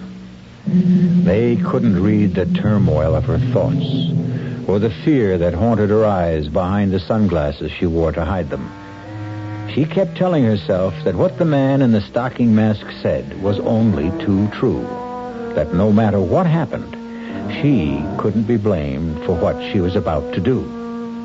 She was still telling herself that when she pushed open the heavy glass door of Travell's. May I help you, madam? Oh, yes, please. I'm looking for a diamond pin. It's a present for my mother. I see. Do you have any particular kind of pin in mind? We have everything from abstract designs to representational pins. You know, animals and flowers and so forth. Maybe if I just browsed a little? Certainly. You can see some of our selection right here, but we do have others. Oh, yes. There's so many, aren't there? Of course, it would help if you knew the price range. Well, the price isn't important. It's just that the pin be right. Yes, I see. This tray right here, on the first shelf. Yes. Well, that seems to have quite a few nice pins. Yes, I'll bring it out for you. Actually, these are some of the best stones in our collection. You have good taste. They really do sparkle, don't they? This is what I meant by representational. As you can see, it's in the shape of a cat. Oh, well, no. My mother hates cats. I think maybe just something simple. You just take your time. All right. Thank you. What was that? Someone smashed one of my cases. Excuse me. Terribly sorry. I clumsy thing to do. It's all my fault. I was holding my umbrella under my arm. It just slipped out and hit the glass. I'm terribly sorry. Got to do it now. I really don't know how. All right. Just step back, please. Bob, would you lend a hand over here? There's glass all over the merchandise. I feel dreadful about this. It's quite all right, sir. No harm done to all, I assure you. I've done it. I've really done it. Outside. Help the needy children. Help the needy children, lady. What? Please help the Children's Welfare Society, lady. Oh, yes, of course. Here. That's all I have. Thanks very, very much, lady. Thanks a lot. Help the needy children.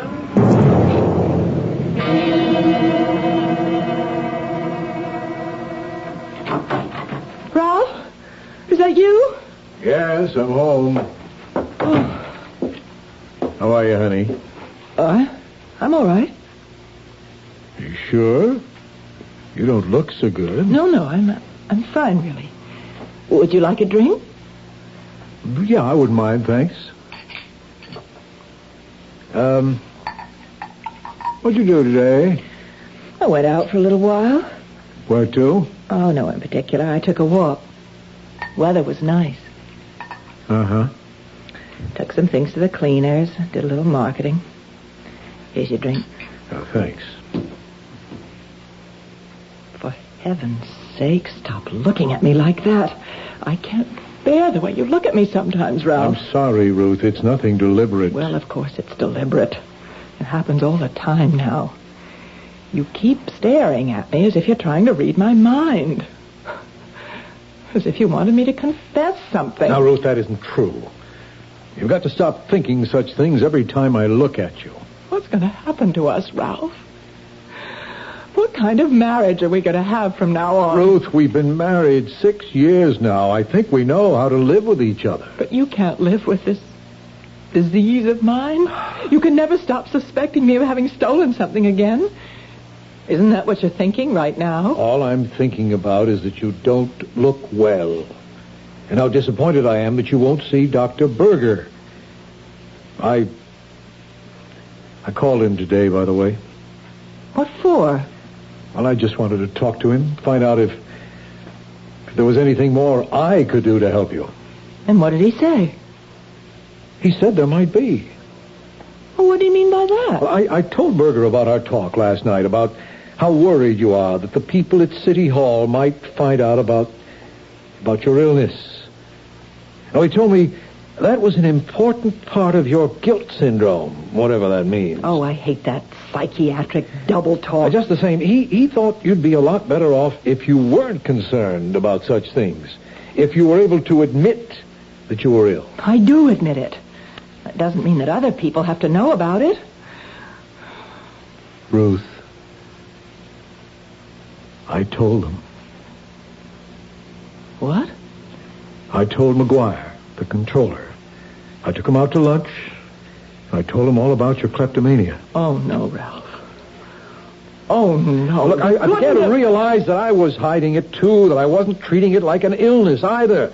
That I was acting as if it were something shameful. What did you do it for? For us, Ruth. But now you'll lose your job. No, I'm not going to lose my job. It's going to be all right. But you said... Now, I know all the dumb things I said last night about how this sort of thing can hurt a politician. Well, I was wrong. McGuire is more of a human being than a politician. You mean he's not going to tell anyone else? He won't give me away? No, that's not what I meant. McGuire suggested that we both go and talk to the mayor himself about this. Oh, Ralph, you can't. I already have, Ruth. What? I've seen the mayor. And you know what he said? He said that it wouldn't make any difference to him this year or next year when he recommends me for the #1 job in the controller's office. The #1? That's right. McGuire is moving up next in line for his job. And the mayor is behind me now, Ruth. Do you think he'd be behind me if he really thought my wife was a thief? Oh, dear Lord. Ruth. Oh, what have I done? What have I done? Honey, what is it? Oh, why did I go through with this? What's the matter, Ruth? I just told you everything's okay. No. I've ruined everything now, Ralph. Oh, God, if you knew what a horrible thing I did today. What are you talking about? I am a thief now. God help me, Ralph. I really am a thief.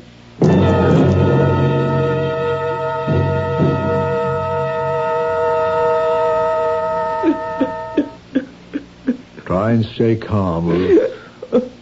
Did you get a look at the man who broke the glass with his umbrella?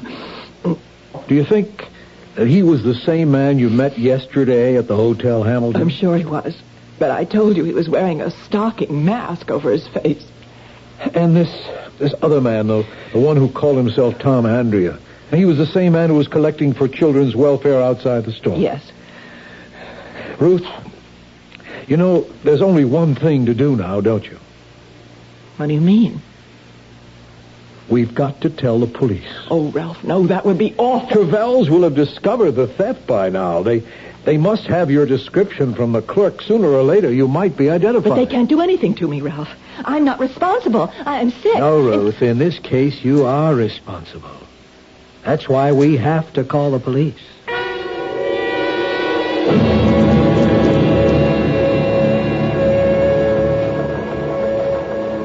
All right, Mrs. Moody. Here's the typed statement you gave us. Can I go home after I sign it? Yes, of course. But better read it over first. What happens after that, Lieutenant Ames? That depends. On what? Well, mostly on whether or not your wife has told us everything. But I swear I have. I'm not saying your story is phony, Mrs. Moody. My own viewpoint is that it's too cockeyed to be phony. But that may be a subtle way of looking at it. Why should she lie about this, Lieutenant? What would my wife have to gain? Well, she could stand to gain a diamond pin worth almost $50,000. But she doesn't have the diamond. She gave it to them. Yes, that's a story. But Let's say, for example, that those two men never existed. Oh, that's a horrible thing to say. I'm telling you how other people might see this thing. If you were a crook and you realized that you'd been spotted in Travels, well, this story of yours would put you in the clear, wouldn't it? But it's true. Every word of it. But you see the problem, don't you? You've been identified as the robber. You've confessed to stealing the pin. The fact that you're a known kleptomaniac doesn't help.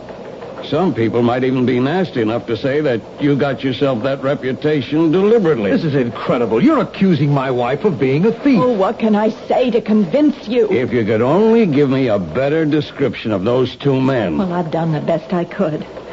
The first man, he was of average height, dark hair, very sunburned. Yeah. You keep telling me about that sunburn. But that's not going to last very long, is it? Lieutenant, you think that sunburn was a kind of disguise? I'm sure it was, Mr. Moody. And the other man, he wore a stocking mask. There's no way I can describe him. What about the hotel, Lieutenant? No good. It's a kind of a dump which doesn't even bother to keep a register, even though it's a city ordinance. But the clerk might be able to identify the man who took the room. Maybe, if we could produce him. Only, how do we do that? What about the $1,000 they promised to send her? Oh, I wouldn't count on that. If she's telling the truth, you'll never hear from him again. Okay, so maybe it's a new gimmick. Maybe one of them works in a department store, has access to the names of recognized kleptos. I'm sure he did work in a department store. Yeah, and so do thousands of people, Miss Moody. All you've got to do is name the one. And if she can't, what happens then? I think you know the answer to that. Will I be arrested? But you can't arrest her. She's sick. She was seeing a doctor. And I'm going to see him again. Oh, so help me, Ralph. You really mean that, Ruth? I'm not going to stop seeing Dr. Berger until I'm cured. Unless they send me to prison first. Well, have you read the statement, Miss Moody? Yes, it's all right. I'm ready to sign it. Fine. Yeah, let's see. I thought I had a pen on this desk. Oh, well, I think there's one in my purse. I'll get it. Hey, it's funny. What is? Well, this isn't your pen, Ruth. I don't recognize it, do you? Let me see. No, that isn't my pen. Oh, Ruthie, no, not again. You mean you stole it, Mrs. Moody? I'm afraid I did. I remember now. When the man was drawing the diagrams of the jewelry store, he left his pen on the coffee table, and I just couldn't stop myself. Wait a minute. You stole his pen, the man in the stocking mask? Yes. Will you arrest me for that, too? Let me see it. Miss Moody, do you realize there's a name on this pen? It's from Barnett's department store, and it's engraved with the name of the owner. What? Barnett's department store, J.M. Hutchins. Hutchins? He's the assistant manager. He's the one. Lieutenant, you found your man. Well, what do you know? This is the first time I've ever seen the proof of that old chestnut. Old chestnut? That it takes a thief to catch a thief.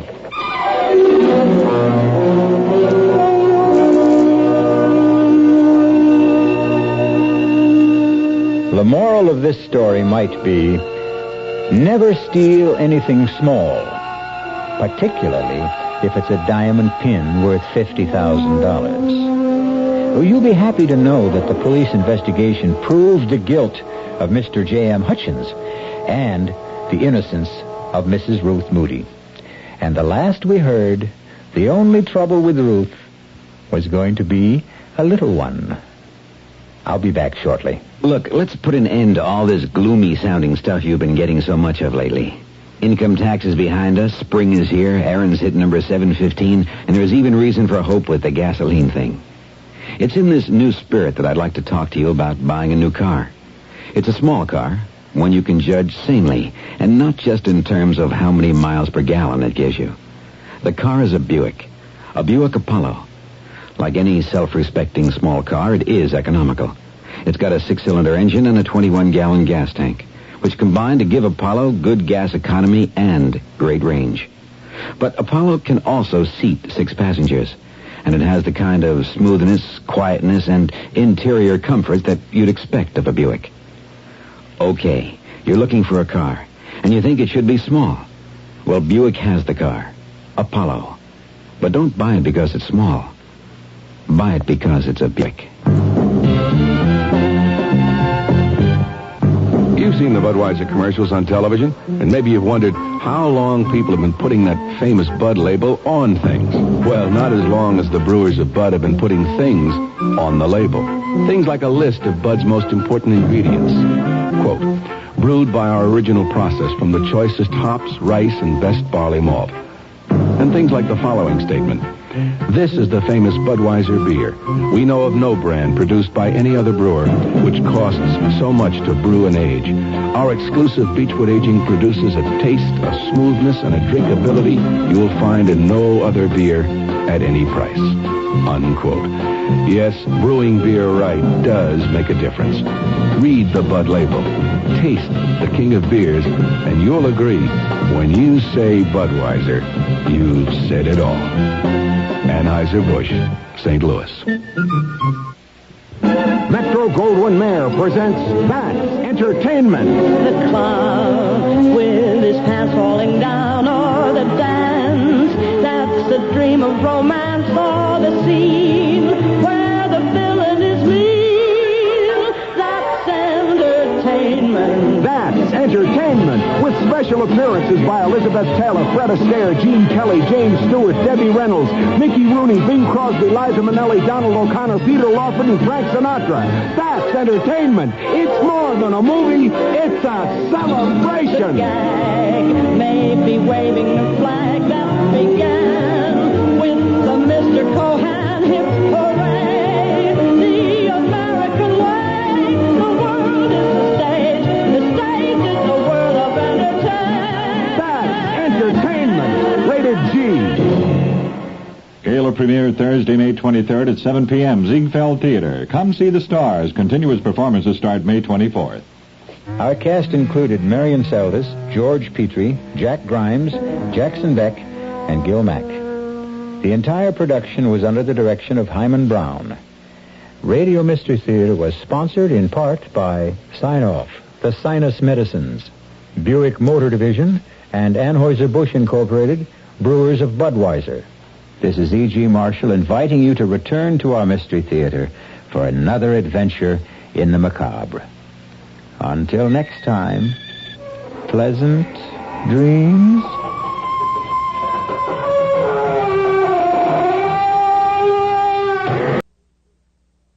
And now, Mystery Theater.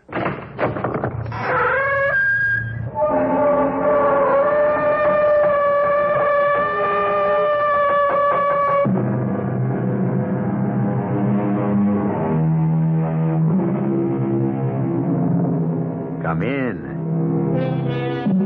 Welcome. I'm E.G. Marshall, curator, as it were, of this Museum of the Macabre. What is a witness?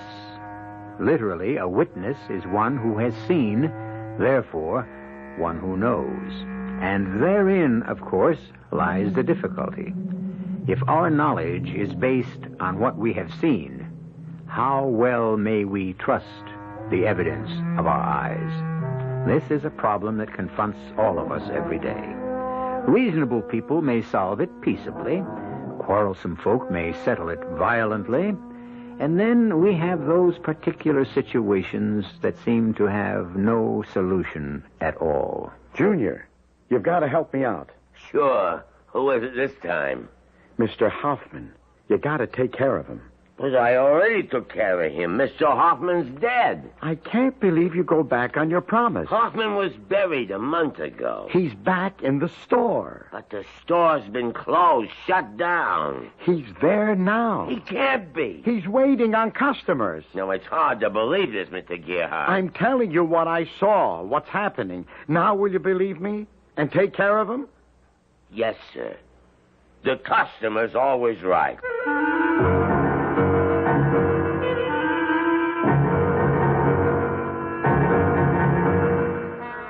Our mystery drama, The Final Witness, was written especially for the Mystery Theater by Sam Dan and stars Lou Jacoby.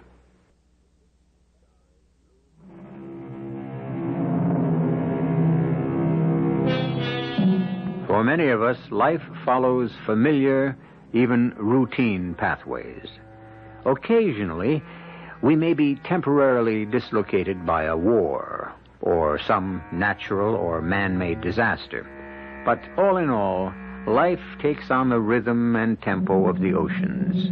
After the most violent storm, the sea becomes quiet and the air is calm. The key word for so many of us is predictable. There is no ecstasy, but merely amusement, and no tragedy, just irritation. Meet the Gerhardts, a married couple approaching middle age. Oliver and Cassandra Gerhardt. It is after dinner, or as they would call it, supper. They are sitting in their living room.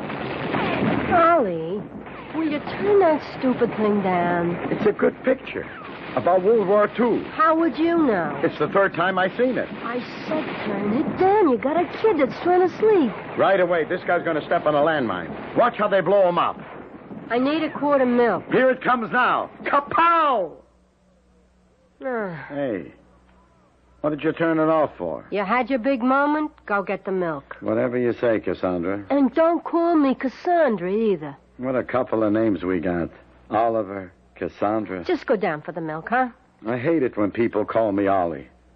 On the other hand, you want to be called Cassie. Go down to South Main where they got a milk machine. But Hoffman is closer. Hoffman charges a nickel more. Is a nickel going to break us? A nickel here, a nickel there. Anyhow, you go to Hoffman's, you hang around for hours and chew the fat. Mr. Hoffman is an intelligent man. He's a funny duck.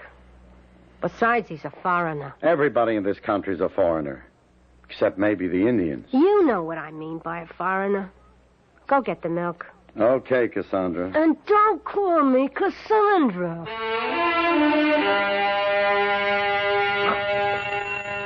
Ah, Mr. Gerhardt. Mr. Oliver Gerhardt. Good evening. How you doing, Mr. Hoffman? Well, let us examine the situation. I'm drinking a glass of wine, I'm listening to a Mozart concerto, and a good friend has just entered my establishment. Could a king be more happily occupied?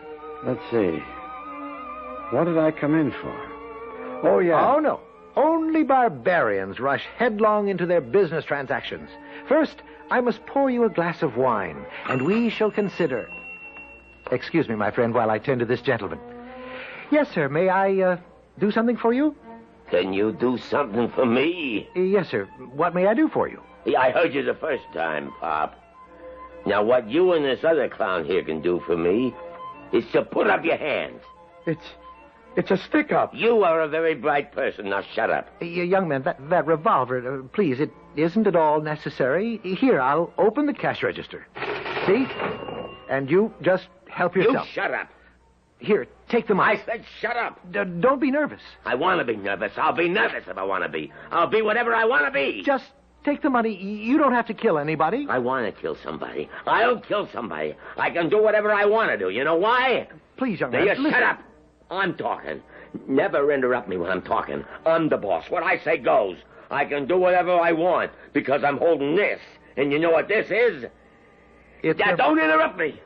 It's a Sanford Valentine special 45 caliber revolver. Son, you can Don't interrupt me again. I'm the boss. Now look at me, the two of you. You know who I am? I'm God. And right now I can strike you dead. Here's the money. I told you not to interrupt. You will never interrupt me again. Never. Never. Never.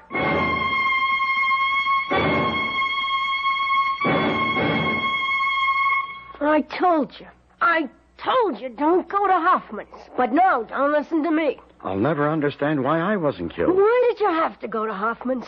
This guy, he just kept shooting, like you see in the movies. I don't know if he was aiming at me or not.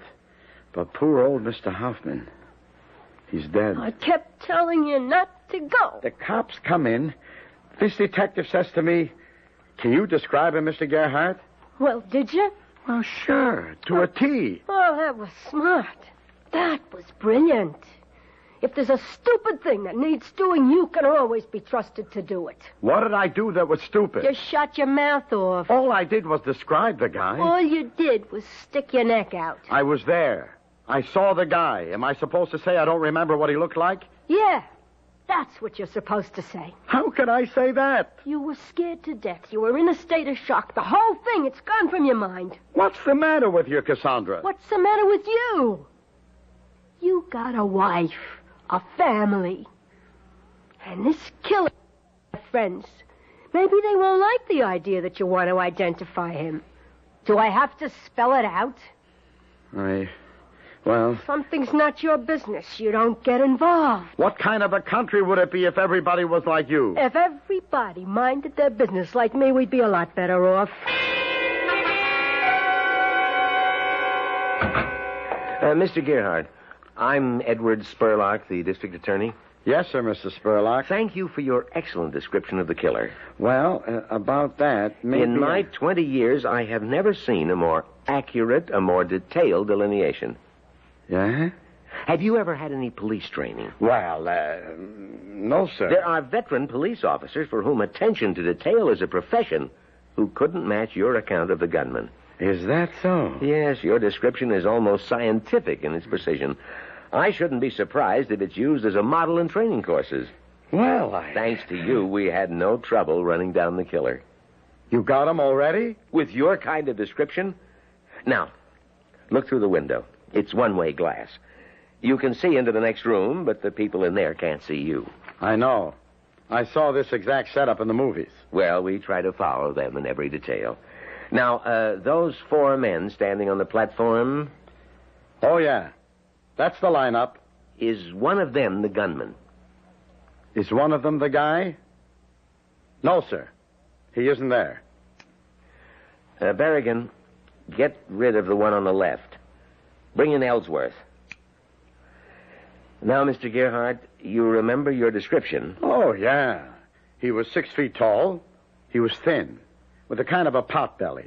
Brown sport jacket with white flecks. Light yellow turtleneck shirt.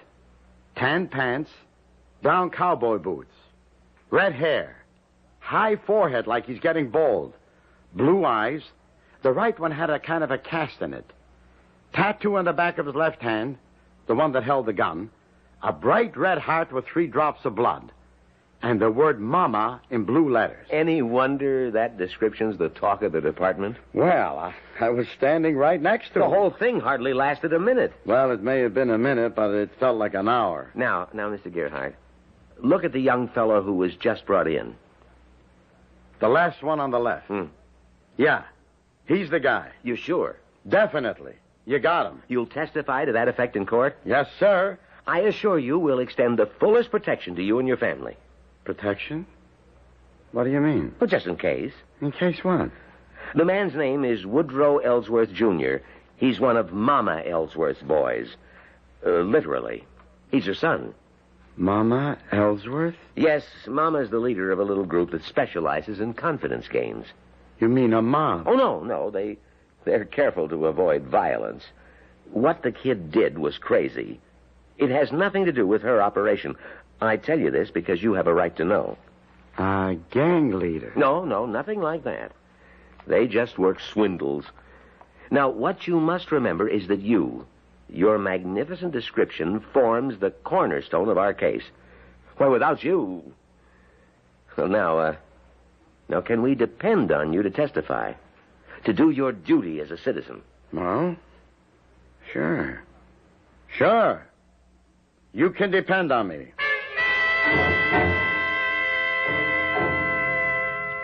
It's my duty as a citizen, Cassandra. How about your duty as a husband and a father? Hey, it's almost time for the 11 o'clock news. Who cares? I'm on it. Can you imagine? Me on the news. They come by the shop lunch hour to tape it. You should have seen everybody. I mean, even Mr. Perkins. He was impressed. Oh, sure. For the first time in my life, I felt I was somebody. Oliver, if Hoffman was someone we knew, like a friend of ours. I knew him. He was a friend of mine. He was such a weird guy. What do you mean weird? He had crazy ideas. He talked like a nut. And another thing, You ever ask yourself, what was he doing around here? He was running a grocery store. A guy like him? What would he want to run a grocery store for? I never trusted him. What does this have to do with my... Ollie, people like us, we can't afford to get involved. But I told the cops and everybody. What'll people think of me? Like they say in the movies, you want to know the bottom line. Okay, the bottom line. You identified this guy at the trial. A couple of weeks, a couple of months, maybe a year later, they find your body in some alley. Or maybe in the trunk of a car. No, Cassandra. Don't call me Cassandra. You mean it don't happen? And it'll be in the papers. And everybody will say, oh, yeah, that's Oliver Gerhardt who testified at that murder trial. What a jerk. He should have kept his mouth shut. You mean it's right for a guy to come in and just murder Mr. Hoffman? I don't say it's right. You gotta admit it's wrong. What it comes down to, Ollie, is right or wrong. We can't afford to get involved.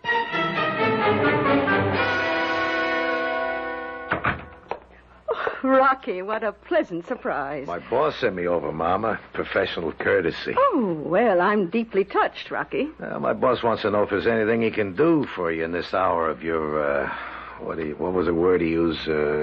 Tribulation? Yeah, I don't know. That sounds like a good one, though. My boss is very unhappy about your son, Junior. Oh, yes. I was afraid it might come to something like this. And I tried so hard to raise him properly. Yeah, kids today. There's not a thing you can do with them. Yeah. You're telling me. The truth is, your outfit ain't geared for conditions like these. I mean, you ain't got a halfway decent button man in your whole entire organization. Oh, that's true. But we specialize in other aspects. Yeah, my boss understands. This witness the DA's got, this clown, Oliver Gerhardt, he don't have to be no problem at all. He can disappear. Oh, Rocky. Well, thank your boss for me. Well, off the record, it ain't just a favor for you. This could make pigeons everywhere think before they sing. The boss used a great word he said would be... therapeutic? Yeah, something like that. Uh-huh. All you gotta do is give a nod. Well, you tell that dear, kind man I'm eternally in his debt. And I may accept his offer, but only as a last resort. Well, there ain't no last resort. How are you going to keep this Fink from getting on the stand? Oh, but I want him to get on that stand, Rocky. Mama, he gets on that stand, and Junior's lost forever. No. No, if Mr. Oliver Gerhardt gets on that stand in the proper manner, Junior is saved forever. We live in a world of changing concepts. Even the last bastion is crumbling. Motherhood. Mama is breaking out all over. Out of the kitchen, away from the apple pie. But this is neither new nor unique. After all, Mamas used to rule mighty tribes and conquering confederations of warriors. Are we approaching new dimensions of motherhood? Just you listen to Mama in action when I return with Act 2.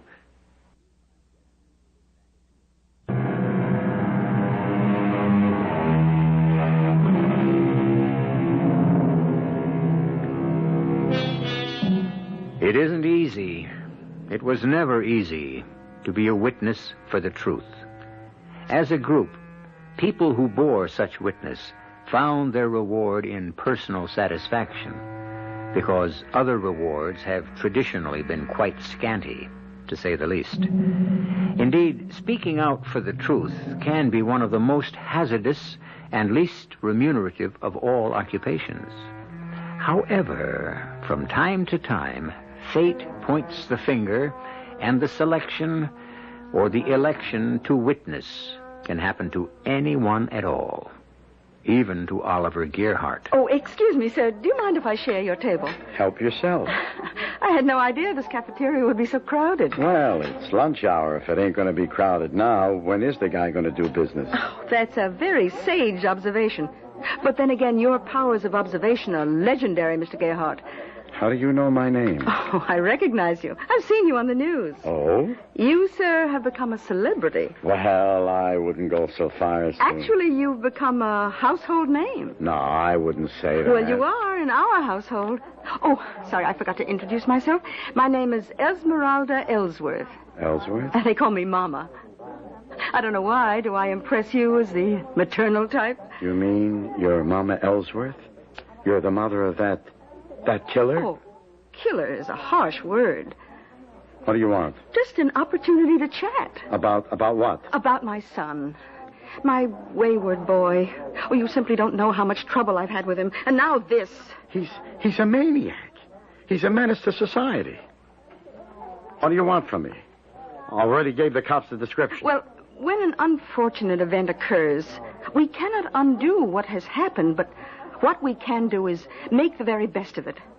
Now, Woodrow Ellsworth Jr. did murder a Mr. Ferenc Hoffman. You admit it? My dear Oliver, would I insult your intelligence? We know who Woodrow Ellsworth Jr. is, but who is Ferenc Hoffman? Don't you knock Mr. Hoffman. I mean, he might have been a foreigner and all that, but he was my friend. Yes, and as his friend, you have a responsibility to him. Oh, well. Then what are you trying to do? Mr. Hoffman, there were many things about him that you may have been unaware of. Look, nothing you can say about old Mr. Hoffman could justify... Mr. Hoffman was a saint, a great-hearted man whose life was dedicated to helping others.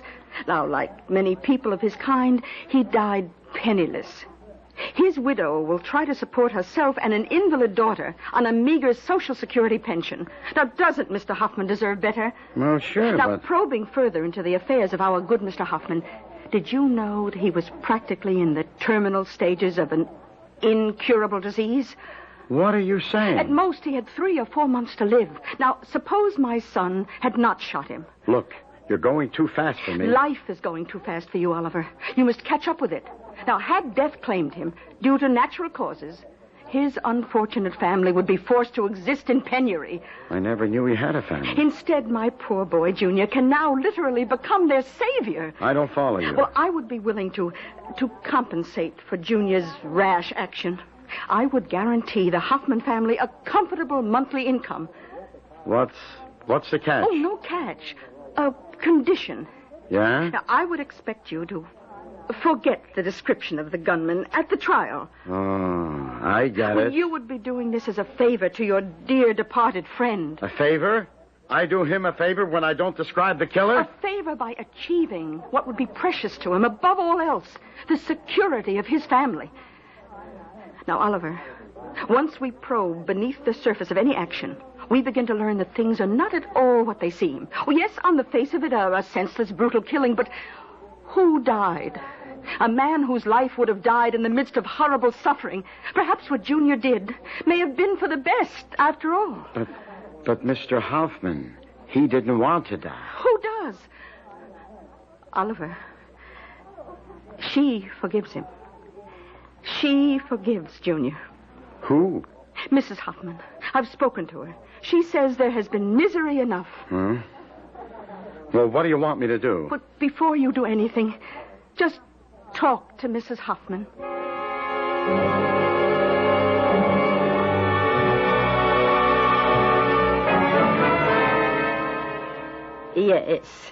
Yes, Ferenc spoke of you. He would say that Ollie Gerhardt, there was a human being. He was a great man, Mrs. Hoffman. My husband's life was a tragedy. It is fitting his death should be tragic, too. I forgive the boy. We are commanded to forgive. Yeah, but... I have a daughter. My poor Magda, so ill. She needs so much help.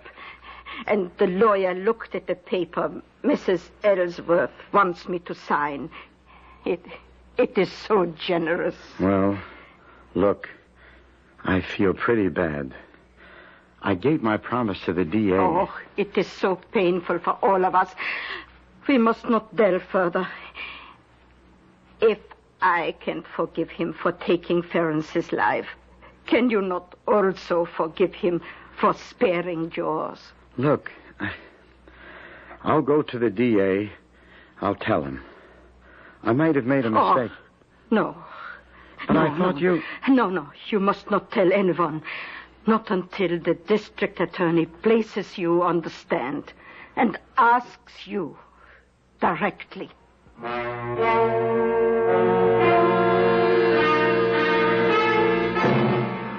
Now, Mr. Gerhardt, at approximately 10 p.m. on the night of January 3rd this year, you were in Mr. Hoffman's grocery store?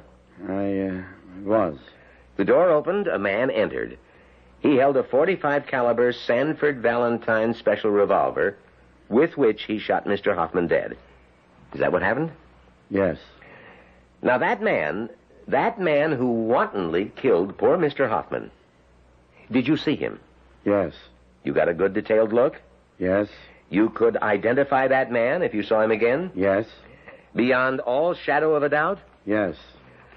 The defendant in this trial, who was sitting at the table, is he that man? No. Mr. Gerhardt? No. But you positively identified that I was wrong.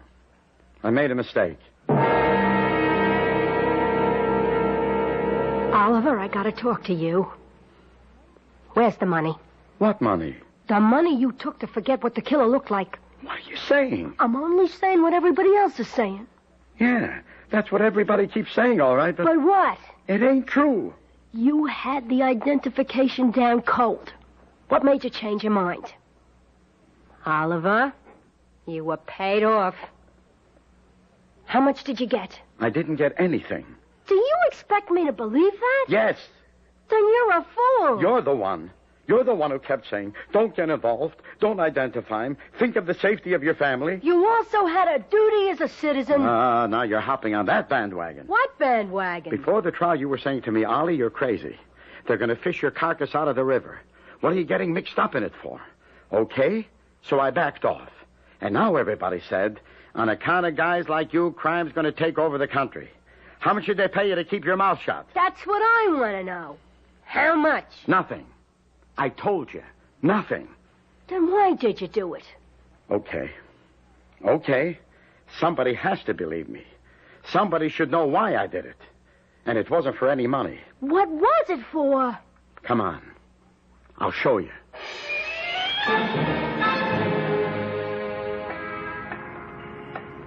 Here's why I did it.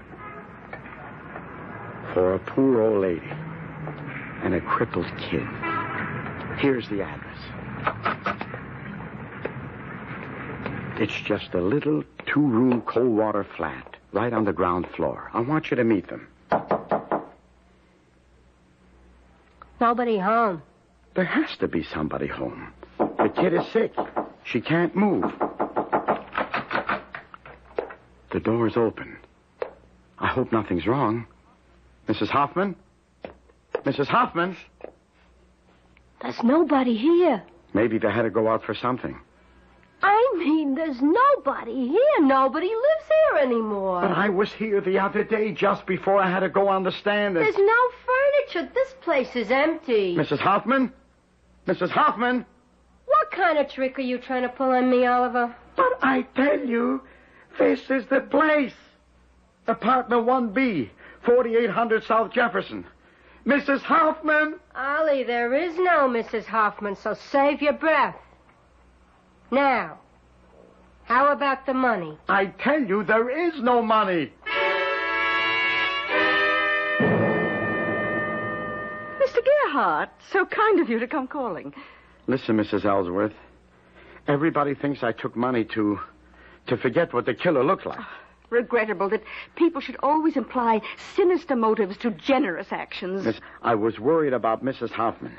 I went there with my wife, and the place was empty. Oh? I went back again later, and I spoke to the janitor, and he said no such person ever lived there with a crippled daughter, and that some lady had rented the place, gave him a month's rent, moved in and out in one day. He couldn't understand it. Well, Oliver, what can I tell you? You tricked me. There is no Mrs. Hoffman. There will always be a Mrs. Hoffman. She will live forever in our imagination, yours and mine. What's going to become of me? Like I say, everybody thinks I got paid off. Oh, it will all blow over. Tomorrow another crime will take center stage. Hey, Mama, you said I could buy a new car. Junior, say hello to an old friend, Mr. Gerhardt. Oh, yeah. Hey, Mr. Gerhardt, you're a terrific guy. Wow. You did a job on that DA in the courtroom. You killed him.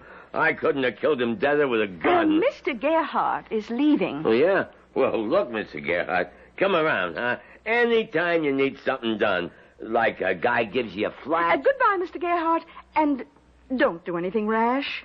Just think about it, huh? You owe me quite a bit. For what? For the lesson.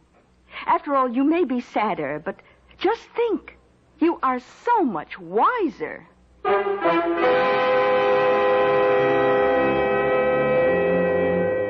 Sadder, but wiser.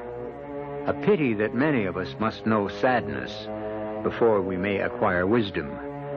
I wish I could say that we have seen the end of poor Oliver Gerhardt's troubles.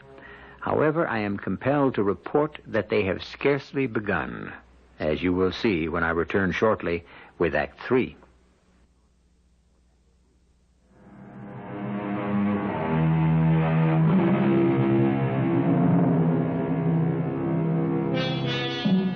If the road to hell is paved, as they say, with good intentions, then much of the concrete for that highway has certainly been poured by our friend Oliver Gerhardt. A brutal killer has gone free, cleared forever of a vicious, wanton murder, simply because of Oliver's refusal to identify him. But Oliver was convinced he was performing a noble act. However, a cynical world has other ideas, including Oliver's loving wife. Who is she? Who's who? The other woman. What other woman? The one you're gonna run away with. What are you saying? I figure you have to be planning on running away because you haven't asked me for a divorce. What are you talking about? That's what you're gonna use the money for.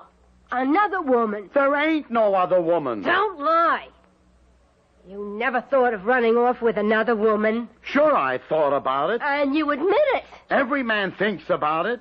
That don't mean I got one. If you're thinking about it, then you're holding on to the money until you find one to run away with. I give up. I quit. Ollie, I'm entitled to some of that money. I mean, look, you were all ready to be a hero. I'm the one who made you think twice, wasn't I? I'm the one who made you see the light. Won't you even try to understand something? Besides, I'm your wife. There's no money. I'm warning you, Ollie. You're not going to pull a fast one on me. Hey, where are you going? Out.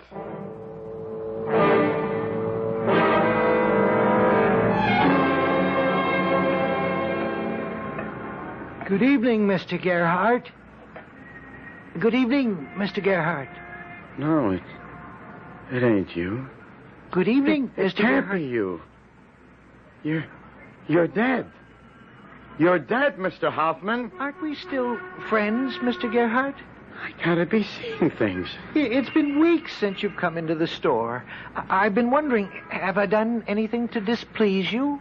Mr. Hoffman, you're supposed to be dead. So tonight I decided to stand outside the store and watch to see perhaps if you'd pass by on the street. The store? It ain't dark. It's open. It's light. The store. Won't you come inside, Mr. Gerhardt? I have a special wine, rich, sweet, the kind you like. I'm standing here and I'm talking to you. Of course. And your store is open, like always. Like always. Don't move. Stay where you are. Just wait there. Just stay there. I'll be right back.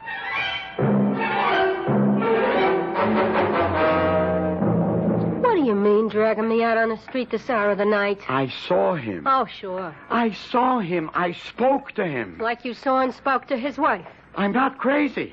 And I wasn't dreaming. He was in the front of the store. The place was open for business. The man is dead. See for yourself. It's just around the corner, and that'll prove... Prove what? So? But he was standing here just a couple of minutes ago. Uh-huh. And the store, the lights were on. Sure. Believe me. You've got to believe me. I believe what I see, and what do I see? I see an empty store. Been that way for weeks. There's a lock on the door. The windows are smeared with grime, dirty. I can look inside. On the counter, nothing on the shelves. No, Ollie, there is nothing but... Let me... The only way it makes sense is you're sitting on a nice pile of money. For the millionth time, there is no money. As I was saying, you're sitting on a nice bundle. You want to ditch me. You figure if you can get me to nuts, I'll work on you. Will you listen? No. You've been building it up. First Mrs. Hoffman, and now Mr. Hoffman. But, Ollie, none of it can work. I'm not letting you off the hook. I'm your wife, and I'm entitled to some of that money.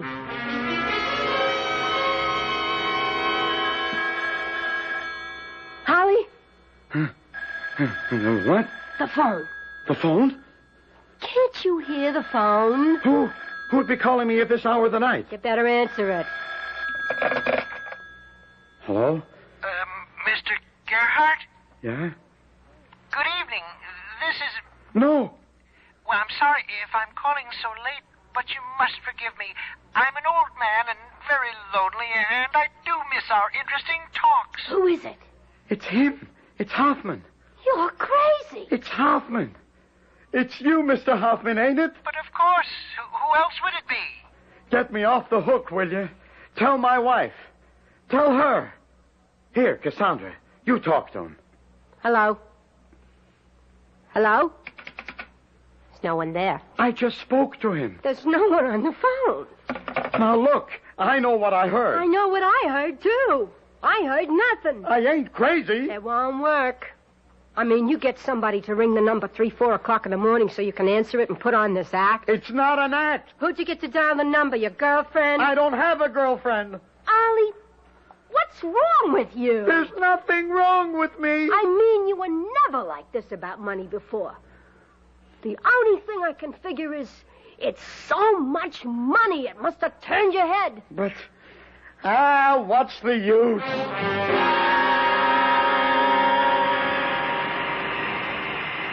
Hello, Mr. Gerhardt. What's that? I said, hello, Mr. Gerhardt. You? How did you get in here? You really don't know a man until you see him engaged in his profession, don't you think? Look, nobody's supposed to be in here unless he's authorized personnel. You're a machinist, a skilled craftsman. Mr. Hoffman, are you standing here? You see me. You speak to me. But why? You're supposed to be dead. What does that mean? All it means is that other people cannot see me. But why do you come around to me? I like you. I miss our talks. You never come around in the evening anymore. How can I when you're... I'm open. I keep the store open late, as usual. Promise me you'll come to see me tonight. Well, I do miss our little talks. Promise? Yeah, I promise.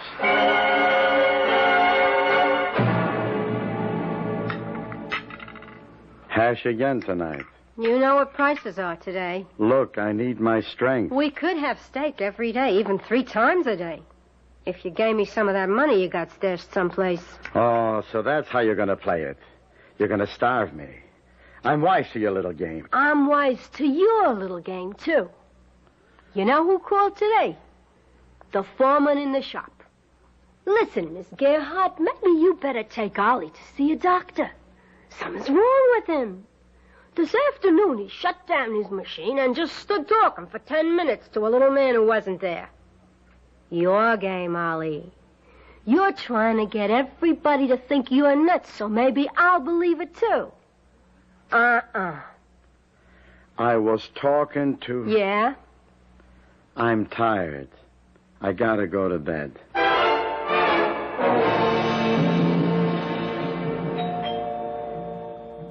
Ollie? It's the door. Somebody's at the door. Huh? I said somebody's at the door, and it's after midnight. Who is it this time? We'll go see. Okay. Good evening, Mr. Gerhardt. It's you.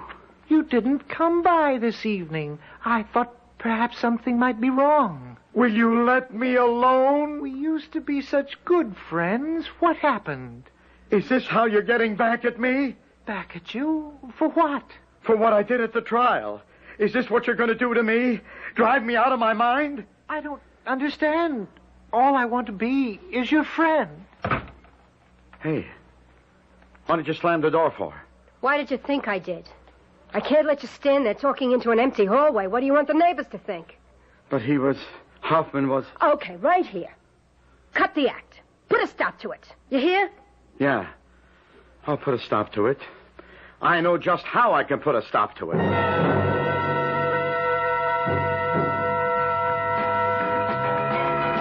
Hello, Junior. Hey, it's Mr. Gerhardt. My best buddy in all the whole wide world. Have a drink. No, I better not. And you better not either. No, why? Remember, Junior, you said if I ever needed anything done, if some guy was giving me the flack... You mean you want me to take care of a guy for you? Mr. Gerhardt, anytime, any place, anybody. Do you remember where Mr. Hoffman's grocery is? Sure. Can you meet me in front of the place in exactly 1/2 hour from now? Mr. Gerhardt, you got yourself a deal. Now, what do you want me to use? I got the 45, and I got a 357, or a special 38. Use whatever comes natural, I guess.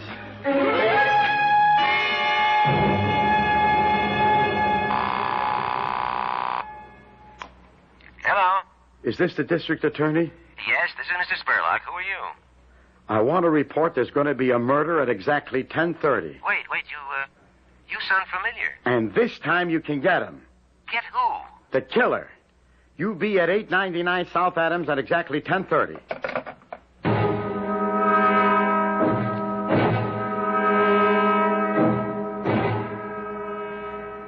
Hello, Junior. Hey, Mr. Gerhardt. Here I am, right on time. Who do I knock off? Mr. Hoffman. Mr. Hoffman? But I already... I know. But could you do it again? Look, Mr. Gerhardt... See him? He's in the store. Which store? Right here. His grocery store. Don't you see him? He's standing there behind the counter. But the store is... It's dark, empty. There ain't nobody standing there. Sure. There he is. See?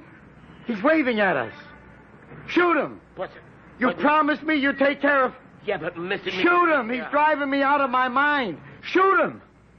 You don't even have to go inside. Just shoot through the window.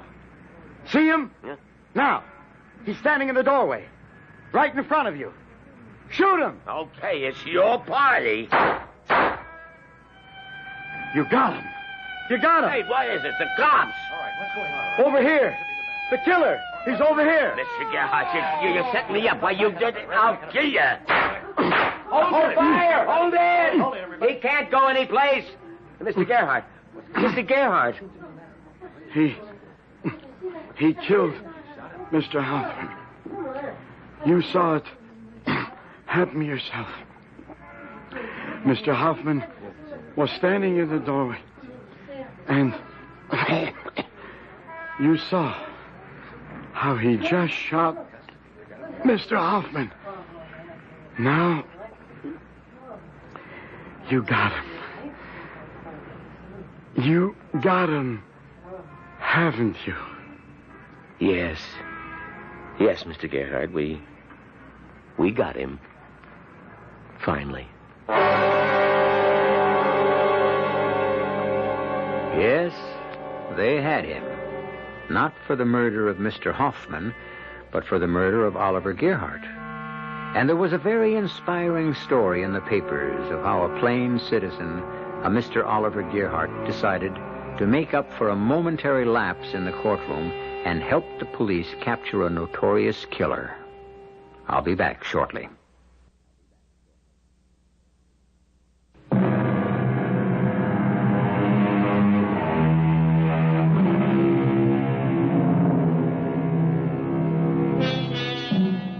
It's easy to condemn poor Oliver Gerhardt, and yet how many people step fearlessly forward to perform the duties of citizenship in the face of danger. How easy it is to look the other way, and how many millions have done it, and still do it. For it is said, we turn away from our fellow man because, too often, when we look at his face, we see our own. Our cast included Lou Jacoby, Joan Loring, Bryna Rayburn, Robert Maxwell, and Leon Janney. The entire production was under the direction of Himan Brown. This is E.G. Marshall inviting you to return to our Mystery Theater for another adventure in the macabre. Until next time, pleasant dreams.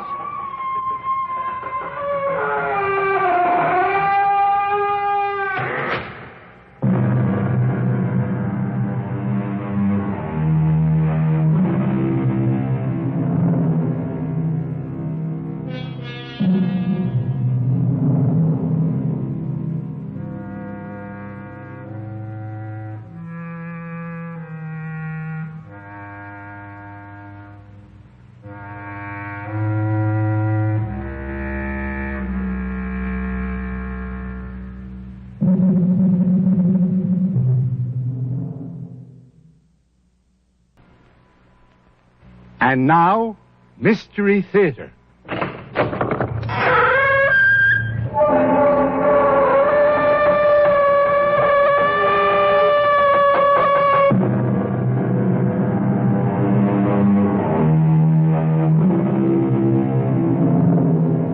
Come in.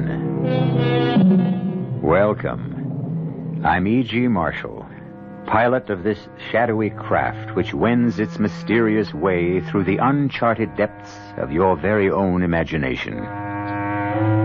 They were giants, those founding fathers of ours.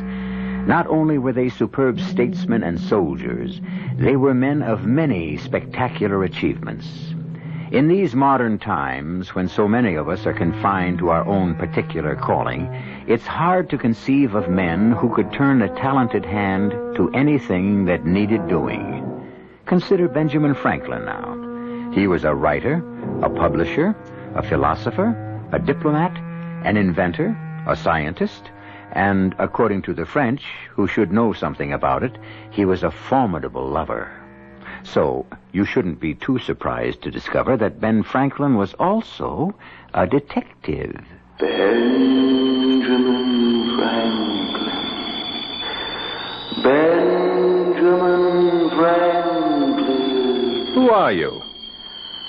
I'm Captain William Clemens. Clemens died 20 years ago. I'm his ghost. You can't be his ghost. Why do you say that? Because everything that was Will Clemens, his body, his soul, are burning in the eternal fires of hell. I am the ghost of William Clemens. Why have you come here? To kill Ben Franklin. Why? You know why. You damned, impertinent, interfering publisher of scandal and lies. I only print the truth. From now on, you can print it in hell.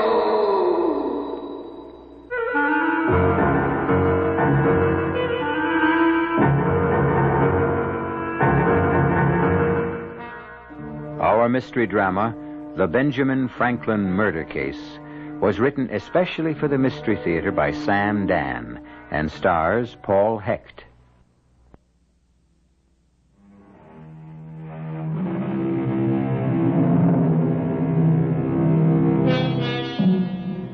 The year is 1750, and things are relatively quiet in the American colonies. So far, no one is seriously advocating rebellion. And even so, Sarah Clemens would pay no heed to talk of rebellion. Sarah Clemens is a young lady who has troubles enough of her own. We're in the city of Philadelphia. We say city because we know Philadelphia as a city. But back in 1750, the only settled place in all of North America that could legitimately claim to be a city would be Mexico City. Well, getting back to Sarah Clemens and her problems, The most pressing one is concerned with, don't laugh, ghosts. Young woman. Please, sir. I say, young woman, I cannot call you a young lady. You will come to a bad end. But, sir... But me no sirs. Oh, you are a cool one, a sly one. But those innocent-looking eyes don't take in aimless Edward Chiver. No, they don't. Sir, what are you talking about? Oh, you stand there bold as brass, cool as ice, and you say, what am I talking about? Young woman, you belong in the theater. You do. You not only have the talent, but you've got the morals of an actress. Sir, I will not permit you to insult me in my own parlor. You almost sold me this house. Almost? I thought we had an agreement. I'm breaking that agreement. But why? No, stop it. Stop blinking them innocent eyes and asking why. But I am asking. Why? Because the Clemens house is a haunted house. Sir, did I hear you correctly? The Clemens house is a haunted house. That's what everyone in town is saying. Oh, tavern loafers. Aha. So you do admit people are talking about People, drunkards, idlers, vagrants. Any time a house stands empty, the ridiculous rumors. What, the Clemens house is the finest dwelling in the province of Pennsylvania. Then why don't you live there? Why do you want to sell it? Oh, Mr. Chiver, I've already discussed this entire matter. I cannot afford to maintain so large a place. You can't. Why can't you? Well, I don't need all those rooms. It requires help, and I can't afford servants. You could buy slaves. Mr. Chiver. Mr. Chiver, what? It would violate every one of my moral, ethical, and religious principles to own the body and soul of another human being. Beggars can't be choosers. Just tell me, sir, what affair is it of yours? You say you can't afford servants and you won't have slaves. But you could afford servants if you was to turn the place into a tavern. Never. It's a good, respectable trade, and you're pretty enough wench to attract the business. Sir, this impertinence If you do not wish to purchase the property, I'm sure there are plenty of others. How long you been trying to sell the house? Oh, if it's such a bargain, how come it ain't been snapped up? Because... No, ma'am, it won't do. The house is haunted. Very well, sir. Have it your way. Aha! Then you admit it. I admit only this, Mr. Chiver. I was wrong about you. When you first inquired about the house, I said to myself, here is a man of judgment. Here is a shrewd and sensible man of the world. Here is probably the keenest man of business in the entire province of Maryland. Delaware. As you will. But what do I discover on closer examination? A timid, irresolute waverer. You are losing the opportunity of a lifetime. To buy a haunted house. How can the house be haunted? Haunted by what? Ghosts. Oh, you, a hard-headed, practical, no-nonsense gentleman of affairs, a member of your provincial House of Delegates. You believe in ghosts? Well, Just be kind enough to leave the premises at once. Sir, you are a fraud. Now, Miss Clemens. Oh, yes. I won't There may be rumors spread by stupid gossipers that the Clemens house is haunted. And this has made buyers scarce and reduced the price. But shouldn't you, as a shrewd trader, profit from my distress? Now, miss, you have no right to accuse me of... Go on, take unfair advantage of me. Well, I'll think about it. Good morning. Oh, good morning, Richard. I knocked, but no one heard me. Mr. Chiver and I are transacting some business. So I just walked in. Mr. Chiver, may I present my cousin, Mr. Richard Laporte? Your servant, sir. Howdy. Richard, Mr. Chiver is going to buy the Clemens house. Well, now, He intends to make a tavern of it. No, see here, I didn't say that... Tavern? And why not? But, well, that would be... It would be... sacrilege. Why, Mr. William Penn himself slept in the blue bedroom when... Come, Richard. You and I spoke about this many times, and I thought I'd settled it. But a tavern? But of course. Shouldn't the common folk also have a beautiful place? I ain't even said I'm going to buy, much less make a tavern. Oh, of course you will, Mr. Chiver. My dear Sarah, a tavern... Now, Richard, I thought you shared my belief that no person should own a house that exceeds his needs for shelter. When we marry, this place which my mother left me will suffice for us. Just hold on while I ask this young fellow here a question. Mr. Laporte. Laporte, yes. I want you to look me square in the eye and say yes or no. Is the old Clemens house haunted? Yes. Well, Miss Clemens, see? Richard is an incurable romantic. You say the house is haunted, young fella? Yes, it is haunted. It's haunted by demons of the past. Oh, nonsense, Richard. Haunted by memories, haunted by the ghosts of Clemens as long dead. Well, all I can say to you, Miss Clemens, is good day. Wait. What for? Here, this young man, your own intended, admits, confesses... Oh, it's nonsense. And he ain't no tavern vagabond neither, far as I can But see. there are no ghosts. That ain't what Mr. Laporte says. Of course, there are ghosts. That's because the past never dies. Miss Clemens, how can you say there are no ghosts when this man, who is to become your lord and master... Oh, no. That is not the relationship we envisage. Is it, Richard? Oh, no, each of us will have an equal voice. Son, you're asking for more trouble than you can handle. But don't get me off the subject. What is the subject, sir? Ghosts. Mr. Laporte says there are ghosts in that house. Richard is only using a figure of speech. He doesn't mean there are actual ghosts. But I do. And I say good day to you both. Mr. Chiver... He's right, my dear. Oh, Richard. You sounded so medieval. The ghosts of the Clemenses, you believe in them, too. And that's why you want to sell the house. You're ashamed of them. What are you trying to say? You are ashamed of the fact that the first William Clemens was a pirate and slaver. That's just malicious rumor. No, my dear, it's an unfortunate fact. The family fortune was founded on blood. You were a child growing up in that house. You knew it. You were ashamed. Richard, I shall become extremely angry. I was a child, too. The poor relation invited to play. And my eyes were open. I saw everything. Please, Richard. We both talked about it constantly. Death. Murder. How frightened we were of the old man. The ghost of the old man. The murderer. The pirate. Richard, those were childhood fancies. Nothing more. Nothing more.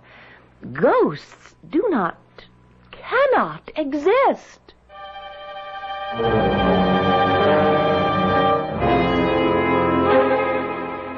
What was that question again, sir? Well, what I asked, Mr. Franklin, was, do you believe in ghosts? Of course, Mr. Chiver. You do? Certainly, sir. All of us are ghosts. Inside each of us are the ghosts of dead ideas. You know the old Clemens house? Yes, I do. Now, the girl wants to sell. I can buy it cheap. A bargain. Do you need advice to take advantage of a bargain? It might not be a bargain. Uh-huh. If it's haunted. Oh.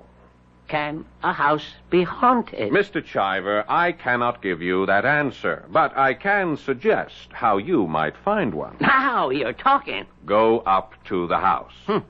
When you want to learn something, investigate for yourself. Well, you don't have to be smart to think of that. But the fact is, you didn't think of it. Oh. What I have suggested is something new among natural philosophers. It is called the scientific method. But that's nothing but old-fashioned horse sense. Exactly, Mr. Chiver. Exactly. That's what I'm going to do. I'm going up there and see for myself.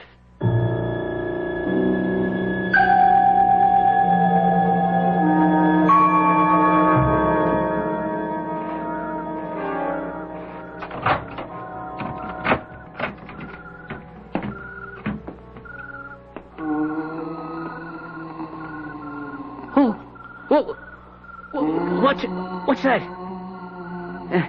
What could it be? The wind. The wind down the chimney. Kill them. Huh? Hey! There's somebody in here. Who's here? Show yourself. Whoever you are, show yourself. Dead man, tell no tales. I'm not afraid of you. Who are you? Show yourself. That voice. It's coming from the chimney. No, it's coming from the wall. It's coming from all over.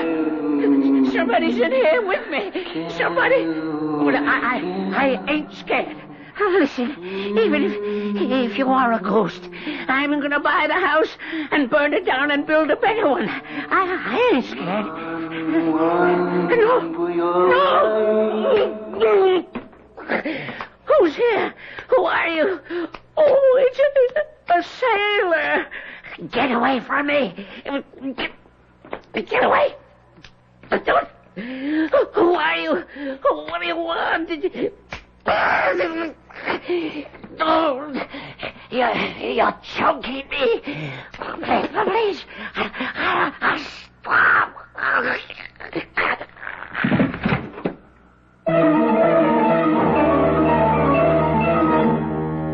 The moonlight pouring in through the parlor window of the old Clemens mansion reveals a body lying on the floor. Sightless eyes staring with terror. Face contorted with agony. But at least the efficacy of the scientific method has once again been affirmed. Is there such a thing as a ghost? Amos Chiver has found out. The hard way. You have some things to find out also, when I return shortly with Act 2.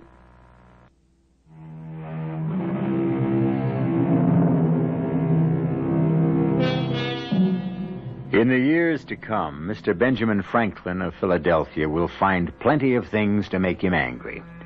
The arrogance of the British, the short-sightedness of his fellow Americans, the stubbornness of the French, and the haughtiness of the Spanish. But right now, he is as furious as he will ever be. A man named Chiver solicited his advice, followed it, and was killed, or at least is dead, because he did so. So right now, on this late summer morning in the autumn of 1750, we find our Mr. Franklin in a rare mood indeed. I only want you to tell me, Doctor, was he murdered? Yes, well, that doesn't answer the question. Well, he has some redness about the throat. Was he strangled? He might have been.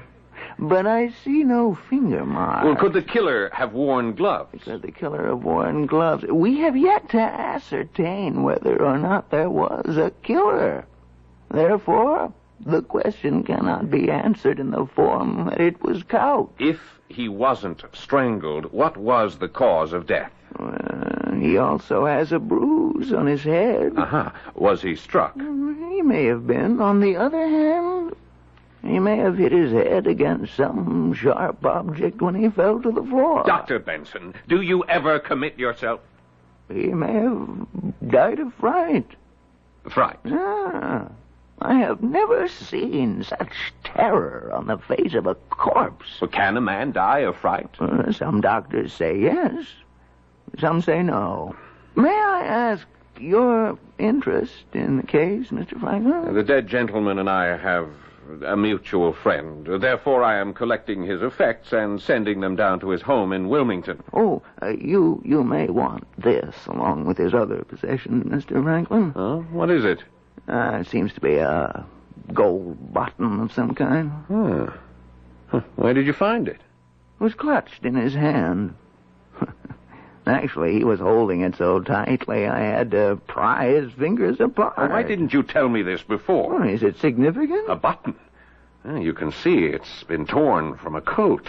Probably he was struggling with his assailant, and in the fight... Now, that is if there was an assailant. Doctor, in every man's life, there comes a time when finally he must commit himself. Well, that may be true. On the other hand... Thank you, Doctor.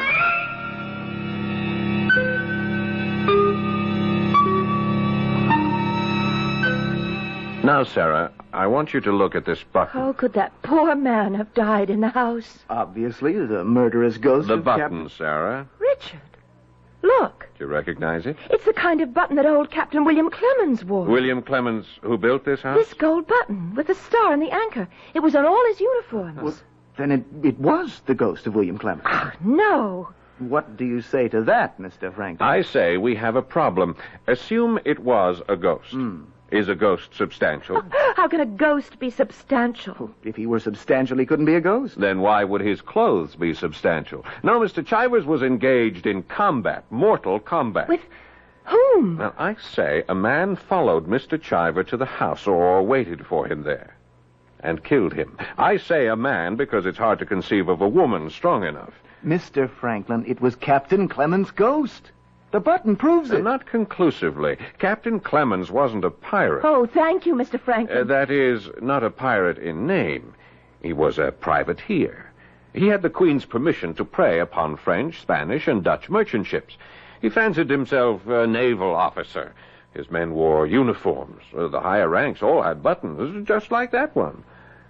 As a matter of fact, I know another man in this town who once wore a navy coat. I remember this button. I was just a youngster, but I do remember this button.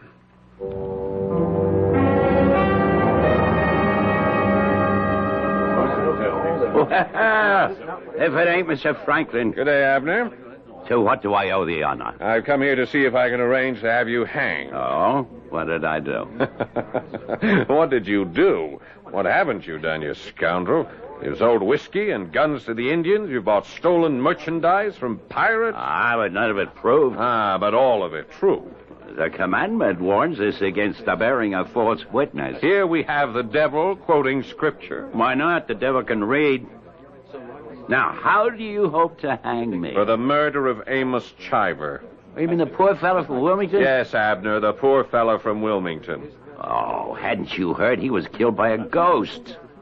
Everyone knows the Clemens house is haunted. No, he wasn't killed by a ghost. No. Who did it? I think you did it, Abner. Oh, why would I want to kill the man? I didn't even know him. And you didn't want to get to know him either. You're a hard man to follow, Mr. Franklin. But I know you always wind up someplace, so I'll listen. Thank you. You don't like competition, Abner. You've been known to run people who threatened your business out of town. Well, that's one way to look at it. Another way would be to say I showed them where opportunities were greater elsewhere. Amos Chiver was going to buy the Clemens place just up the street from here and turn it into a tavern. And for that I killed him? You took advantage of Clemens' house reputation, hid there in your old Navy coat, and tried to scare him. I did? But I suppose he didn't scare. There was a fight. You killed him. You write good stories in your paper, Mr. Franklin, but if you write this one, you got to prove it. I've got the proof right here. This button. What button? You wore this button when you served with Captain Clemens as a privateer. Well, how did you... where did you get that button? Try to guess where this button was found. Now, you're a man of lively imagination. Think. Where did you get that button? This button, Abner, was found clutched in the dead man's hand. Yeah, but it can't be. It was. I haven't worn that coat. I haven't even seen that coat. It's more than 30 years. Here comes the constable. What have you there, Mr. Partridge? I've been to the back of this house like you said, Mr. Franklin. You had no right to search my house. The constable obtained a warrant. And here's the coat. Yes, indeed. Your old blue naval officer's coat. Some of them buttons are missing, Mr. Franklin. But the ones that are still on here are just like the one you got in your hand. I tell you, I was here all last night. I didn't set foot out of this tavern. Why, Constable, you were here yourself. So I was. Till 10 o'clock. And after 10 o'clock, who can vouch for you, Abner? Well, I was with Yes? Well, I spent the rest of the night with a lady. Who? Well, being a gentleman, how could I possibly... You're a man of the world, Mr. Franklin. You appreciate my position. Well, it is a gentleman's duty to die before permitting a lady's name to be sullied. Or so I've been led to understand. Well, I'm not going to die for nobody. I was with... Oh, hang it, Mr. Franklin. Yes, indeed, Abner. Hanging seems to be the order of the day. I'm a married man. What's my wife going to say? Chivalry is dead, Abner. All right. I was with Charity Townsend. Charity Townsend, aptly named. I doubt we have a lady in town more generous with her favors. Abner, who's going to take the word of Charity Townsend? Yeah, but it's true. You can ask her. You can't... Oh, my Lord, what's my wife going to say? You'll have to come along with me, Abner. Mr. Franklin, can I have that button to go with this coat as evidence?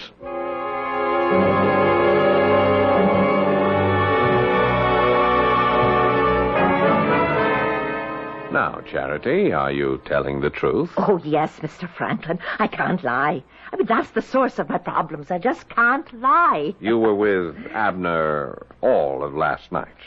Well, I could lie, you see, and save my reputation. But my dear old dad, he's in heaven right now. He said to me, girl, never tell a lie. And you know why?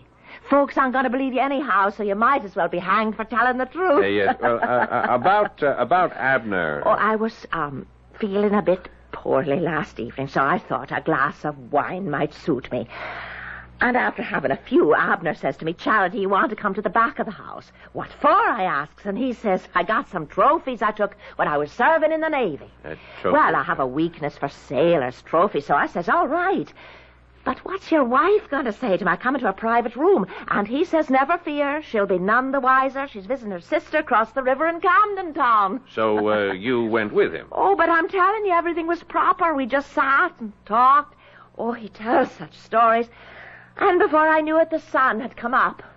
A most unusual evening. Oh, yes. And so you claim you were with Abner all of last night? Well, I wish I could lie, but you see, I can't. Not even to save my reputation. Yes, sir, Mr. Franklin. Judge Herkimer spoke with me an hour ago. He wants to hold the trial tomorrow. Constable, may I see that coat and that button again? Sure. I got them right here on the table. Look at them all you like. Oh, thank you. It's plain as day. That's the exact same button as them others on that coat. And there's 3 of them missing. This could be any one of them. Judge Herkimer says we might just as well prepare the scaffold now. Before the trial? Well, you know the judge, Mr. Franklin. He figures if a man ain't guilty, he wouldn't be in the prisoner's box in the first place. Yes, and Charity's testimony? Now, Mr. Franklin, you know what that's worth. Do you suppose I might see Abner? Can't imagine why, but you're welcome. And let me hold on to this coat and button for just a moment. Well, Mr. Franklin, I guess you were right. You said you'd arranged to have me hung, and you've done it. You think so? You know, in my lifetime, I've done 100 things that called for hanging, but I always cheated the rope. And now I'm about to swing for something I never done. I know. I can even prove it. You can. Abner, I have a problem. A most serious moral and religious problem. Now, look here, Mr. Franklin. If you know I'm innocent... Let us say you are innocent in particular, but guilty in general. Yeah, but if you know I didn't kill Chiver, why let me swing for it? I must search my conscience. Examine my soul, as it were. You are an engaging but a thoroughgoing scoundrel. You are responsible in one way or another for the death of hundreds of people. Well, scores would be more truthful. Yes. Even now, some poor farmer on the fringes of the Ohio Territory could be murdered by an Indian using a musket that was purchased from you. Well, that can't be proved. Justice must be served. Yeah, but that ain't justice. Well, if it's just for you to go free when you're guilty, why is it unjust for you to hang when you're innocent? Now, come, Abner, you can't have it both ways. Mr. Franklin, please. Think, the commandments. Thou shalt not lie, thou shalt not bear false witness. Oh, it's out of my hands, Abner. At this moment, within my soul, a battle is being fought for your life and freedom. Both sides are marshaling potent and convincing arguments. Shall you live? Shall you die? I must wait for the answer to be revealed to me.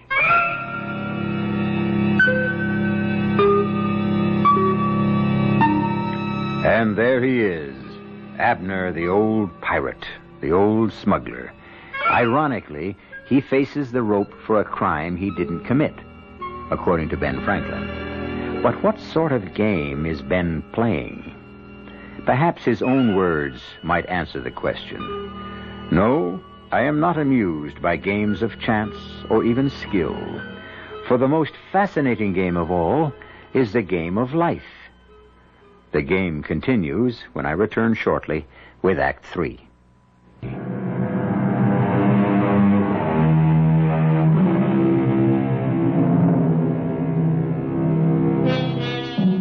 Retribution.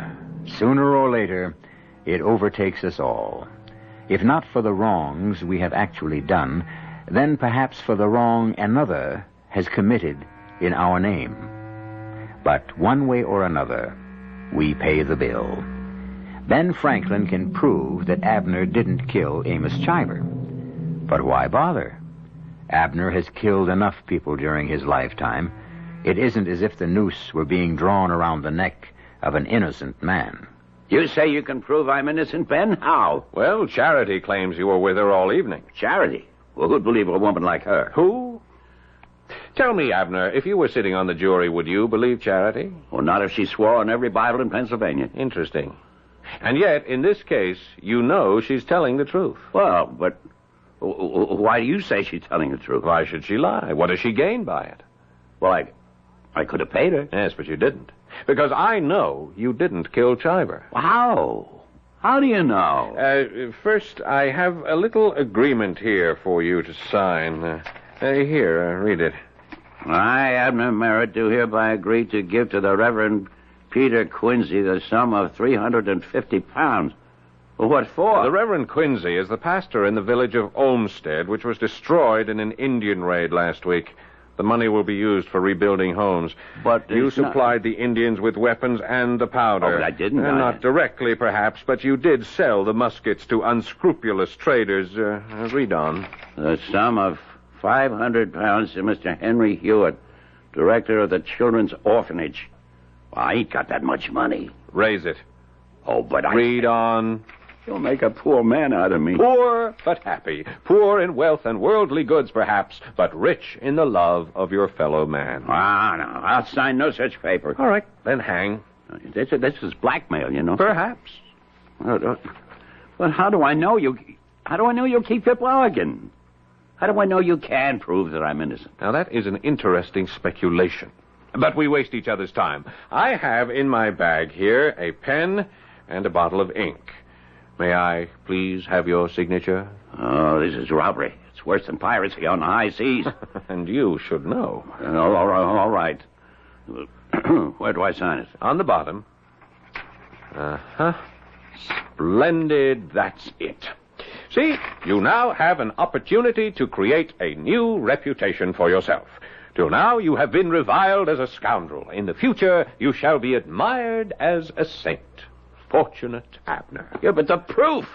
The proof you promised. Yes, the proof. Mr. Partridge? Mr. Partridge? What's up? I'm afraid we'll have to release Abner. Release? Why? Ain't he guilty? No, sir. Please, come in here, sir. And leave the cell door open, Constable. Abner will be leaving. But the button and the coat... Precisely. They prove his innocence.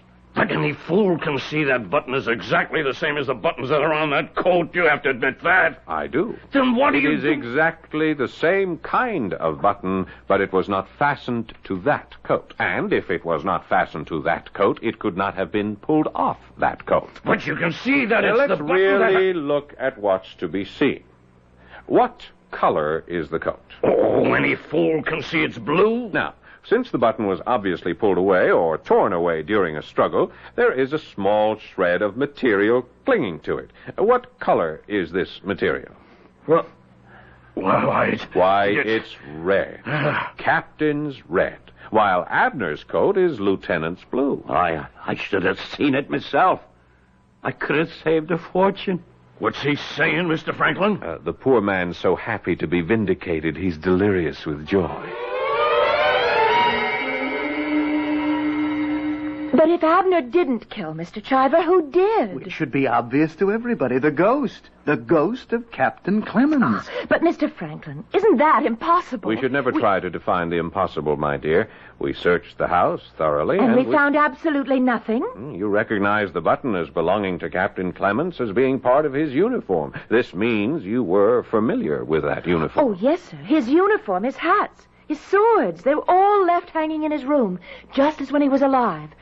I remember we children used to spend hours up there. Why didn't we find the uniform coat just before, when we searched the house? Because the ghost is wearing it. Oh, really, Richard? Well, Richard's opinion is as good as anyone. You mean you actually believe that a ghost could be up in yes. And now our problem is to find out who the ghost is. But how can we do that? He'll be easy to recognize. Mr. Franklin, am I hearing you correctly? We shall recognize the ghost because, you see, he is branded. How can a ghost... He has committed murder, this ghost, and therefore he carries the murderer's mark. What mark? All murderers carry a mark which clearly proclaims them as killers. But I've seen murderers. I haven't seen any identifying... It's the brand of Cain. Sometimes it's visible on Earth, sometimes not. Mr. Franklin, are you feeling quite all right? Never better. Well, we must clear the place of its ghostly reputation, or else you shall never sell it.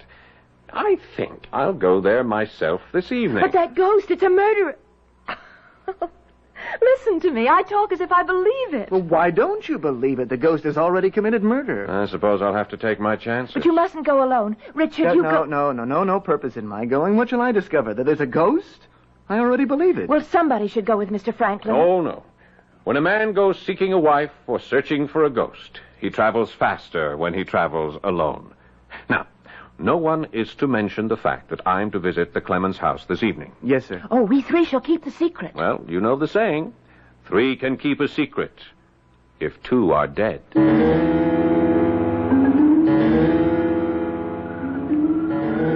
Why can't we walk in the front door, Mr. Franklin? Shh. Keep your voice low, Abner. Now, slide the window up. Up. That's it. Now, let's climb inside. Why are we going in like thieves? Because I am hoping the ghost will enter by the front door. Listen. I don't hear nothing. Well, to the front room. Hurry. Shine that lantern. Nobody here, Mr. Franklin? Uh-oh. Listen. Listen. Where's it coming from? Hey. That don't sound like a human voice. It's Captain Clemens. The old man himself.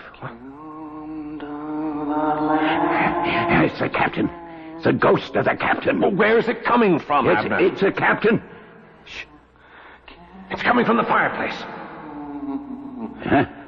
Yeah, that's the captain. That's how he talks. I'm getting out of here. No, wait. It's the captain. He said death couldn't keep him away. He'd come back. That's what he said. Where is that voice coming from? It ain't human. It's coming from everywhere. I don't know about you, but I'm going. You're right, Abner. It is time we were leaving. I'll never sell the house now. It's all over town. Abner's been telling everyone how the ghosts are all over the place. Thank you, Mr. Franklin. Sarah, Mr. Franklin was only trying to help. Besides, what could he do? After all, how can a human being fight a ghost? Now, sir, do you believe the ghost of Captain Clemens haunts the house? Richard, why do you object to Sarah's selling the Clemens house? Well, it's just that it's haunted. It isn't because you wanted to own it yourself one day? Well, how could I ever own it? You will at least share in the ownership when you marry Sarah. Well, why would I want to own it? Mr. Franklin, Richard was always unhappy there. I know. That's why he wishes to own it. Richard was the poor, despised cousin who was patronized by the Clemenses. That's true, isn't it? They were very kind to me. The bread of charity is bitter when it is offered by the hand of arrogance. And so you dreamed, didn't you, of one day walking through that house, not as a petitioner, but as a master? Yes. It's human to feel that way. Yes, Richard. Why are you wearing a glove? I have an infection from a poisonous plant. So, you have discouraged Sarah from selling. But he never said to me, don't sell. He didn't have to. He spread the rumors that the house is haunted. Well, everyone in Philadelphia knows. You are the one, Richard, who keeps making sure that the reputation for the house being haunted is kept fresh and Sir, green. I cannot permit you to insult my fiancé. I thought you were my friend, Mr. Franklin. I am, Richard. And I am no fair-weather friend either. I shall stand by you as a friend, even though you are to be tried for murder. Murder? Mr. Franklin! Ask him, Sarah, ask him. I deny it. How can you deny it? How can you deny the brand of Cain? You killed Amos Chiver because he must have recognized you, and you knew I was going to be at the house last night. Richard, he couldn't kill anybody. He's so timid. You wanted to scare me, too. And your voice, it sounded ghostly, and it seemed to come from everywhere. It's probably because there are secret passages in that house. For accusing Richard of murder. And as a child, you discovered those passages. Yes, it was well done. And you know where the red coat is. And shall it show a missing button? But you can't prove that Richard did it. Richard, I defy you to take that glove off your hand and show us the mark of Cain that covers your palm. Richard? Yes. Yes, it's the mark of Cain. Here, look. Look, I'm branded. That great black mark. It won't wash off. It won't rub off. I'm marked. Oh, Richard. No, don't come near me, Sarah. I'm unworthy. Oh, why, Richard? Why? He knows why. He knows why. It was the bitter bread of charity. Oh, Richard. No, don't weep for me. I'm unworthy. I wear the mark of Cain. I'm sorry, Richard. I will now walk down to the jail and hand myself over to Constable Partridge. Let me come with you. No. I must be alone. From now on, I have the mark. Richard. Yes. The mark. The mark? That's impossible. I saw it with my own eyes. Yes. It's supernatural. Not exactly. Not exactly. Oh, sir, now what? Well, if we assume that there cannot be ghosts, we must assume that someone human was playing the part. Logical? Yes? That someone human would have to get into the house in order to scare visitors. Only 3 of us knew I would be going there last night. You, and I, and Richard. Yes? Earlier in the evening, I smeared the doorknob with some nitrate of silver. Nitrate of silver? Yes, it is used in making mirrors. And when it touches the skin, it turns black, and it cannot be washed off or removed in any way until new skin grows. That's black magic. That's natural science. And our poor Richard entered the house through the front door, turned the knob, and thus his hand acquired the mark of Cain.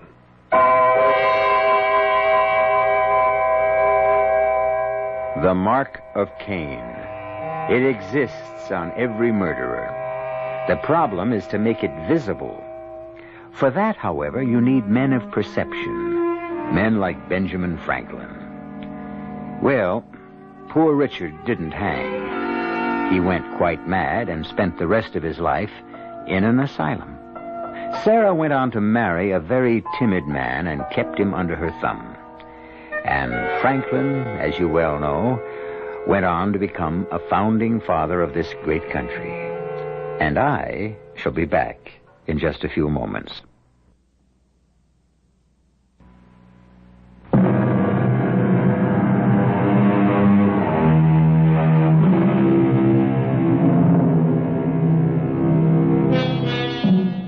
Chemist, psychologist, detective.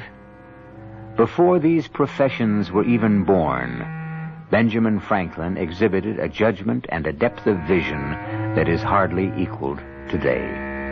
Yes, they were giants, those men who founded the country, and what they left us is not just a legacy, but a challenge to live as they did, fearless, curious, and independent.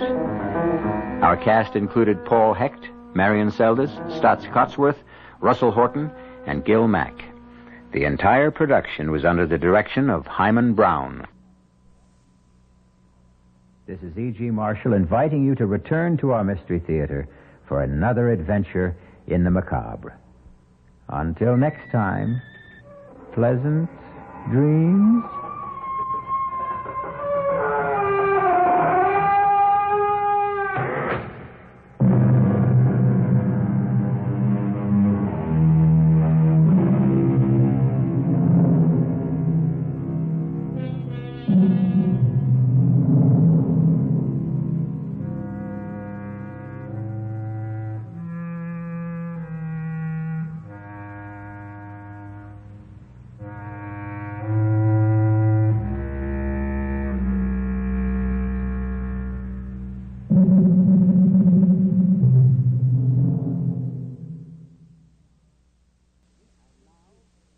And now, Mystery Theater.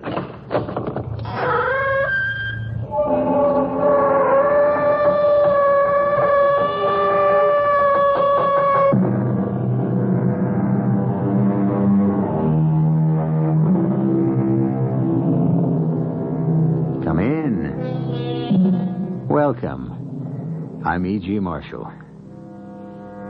Bleak, lonely, evil. Such are the moors of England, where even today one can go for mile on mile without sight of another house or another human soul, where death-dealing quicksand bogs and mires wait to trap the unwary walker, where many who enter are not seen again, and where some of those who are seen again are strangely changed. For example, Sandy and Jack Burton. We didn't see it, Jack. Wrong, Sandy. We did. We couldn't have. An Elizabethan headsman? An executioner in a black hood with an axe dripping blood? No, I don't believe it. Sandy, we saw what we saw. No, we saw what our nerves saw. We saw what that moor out there made us see. You talk about the moor as if it were a living thing. A living, breathing, malevolent thing that can kill us if we let it.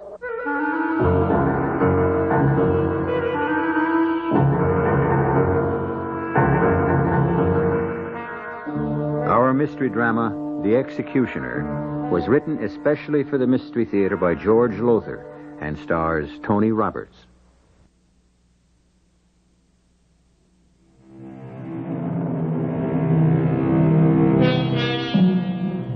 Few will deny, I'm sure, that weather and climate play a great part in our lives.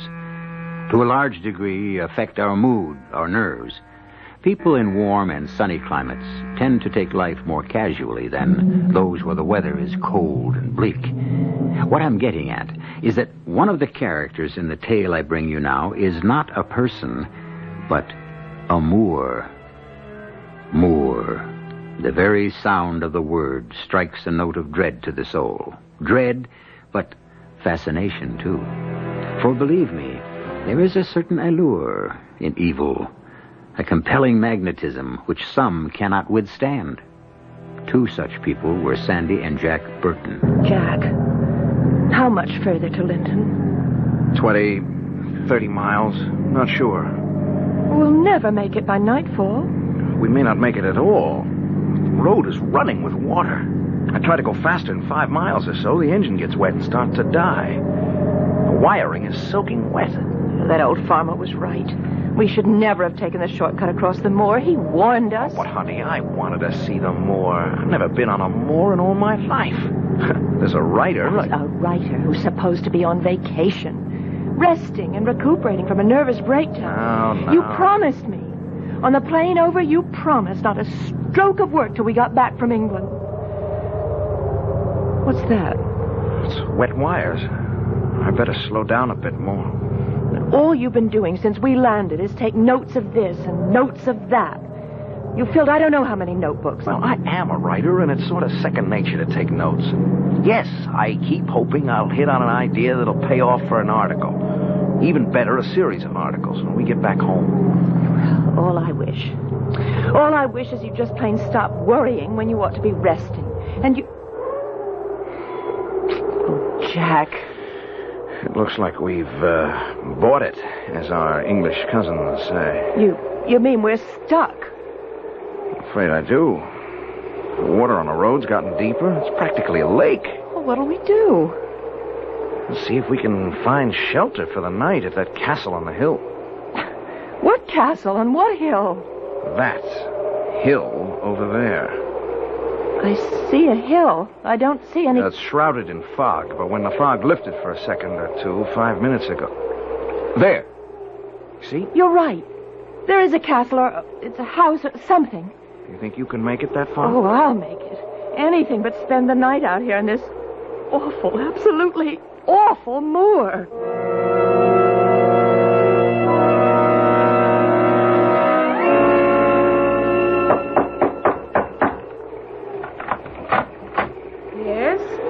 Sorry to trouble you, ma'am. My name's Jack Burton. This is my wife, Sandy. Our car broke down on the road below, and I'm afraid we need shelter for the night. Not here. But, ma'am... I said not here. Oh, now, just a minute. Jack, don't argue. That man... I see him, but big as he is, well, never mind. Ma'am, we're in a serious situation. Our car is stalled in what's practically become a lake. In common decency, you gotta let us come in. Dunning? Jack, look out! That man... Now, hold it, chum. All I'm asking...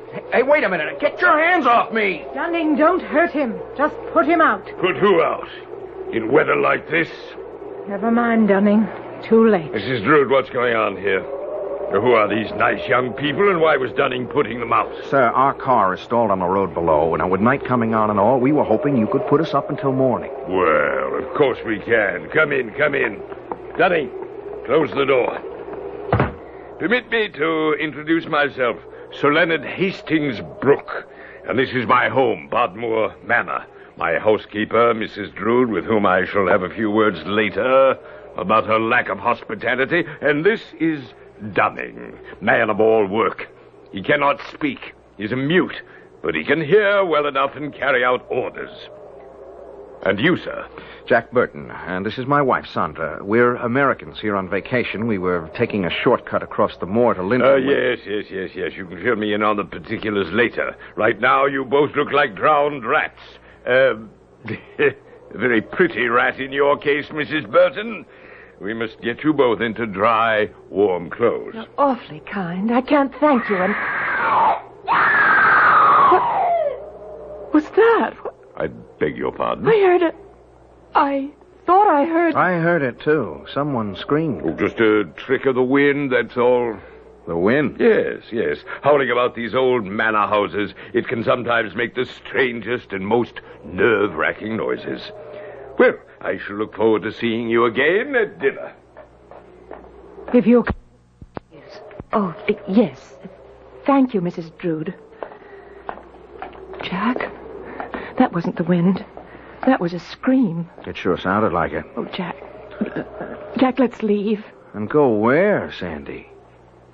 Where?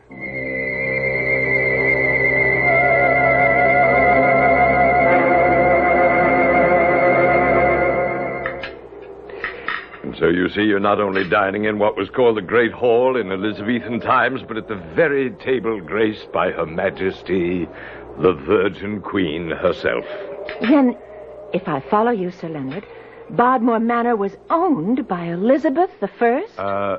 Her Majesty Elizabeth I. Her Sovereign Majesty. Oh, well, yes, of course. Did she use it for any special purpose? She? Her Majesty used it as temporary quarters while one castle or another was being renovated. How did it come into your family, Sir Leonard? Well, it was a gift from Her Majesty to the first Sir Leonard Hastings Brooke when he was knighted in 1584. For performing some worthwhile service, I'm sure. Worthwhile? Special might be a better word, or distinctive, or peculiar. Peculiar? My ancestor, the first Sir Leonard, was special executioner to Her Majesty. Executioner? Head chopper, you might say. Little family joke. Oh. And many of his victims, I suppose, I should say Her Majesty's victims, were dispatched right here at Bodmore.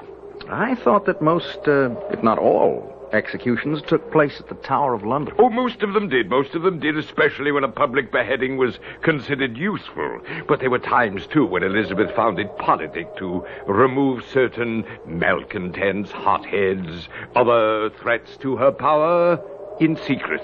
And here at Bodmore Manor was where those executions were carried out. Oh, the scream! There it is again! That was a scream, Sir Leonard. Not the wind playing tricks. It was a scream, wasn't it? I didn't want to admit it the first time. Indeed, Mr. Burton, I hoped it was nothing more than the wind, but since you and your wife have heard it a second time... You heard it too, didn't you? You all heard it. Oh, no. Only those on whom the curse of Bodmore is about to fall ever hear it. It's the scream of someone about to be beheaded, just before the axe falls. You didn't hear that scream? Oh, no. Mrs. Drood? I didn't want you to stay here. The curse of Bodmore, what happens? Nothing, if you follow orders. What orders? There is a room, the room at the far east end of the corridor where your own bedroom is, that you must never go into. Okay, but why not? Do not go into it, that's all I tell you. The room is locked, but there have been those who forced the lock and came to a sorry end. I warn you, don't try to enter that room. What's in the room, Sir Leonard? Believe me, Mr. Burton, it's best you not know. Can it be that horrible? Oh, my dear, horrible to you is but a word. On my 21st birthday, my father took me to that room and showed what is in it, and horrible became to me actuality. I beg you, as you value your sanity, as you value your life, stay out of that room.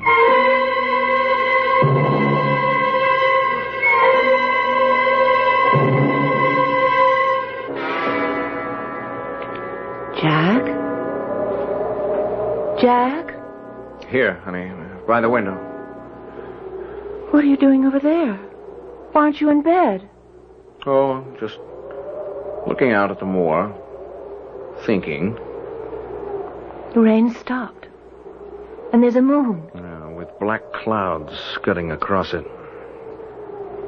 What have you been thinking about? Not thinking exactly. Wondering's more like it. Wondering about this whole freaked-out setup. Sir Leonard and Mrs. Drood. I'm wondering, could I do an article if I can find the right handle? Did we hear that scream? Really hear it? Or was it just the wind? Well, Sir Leonard said... I know, but...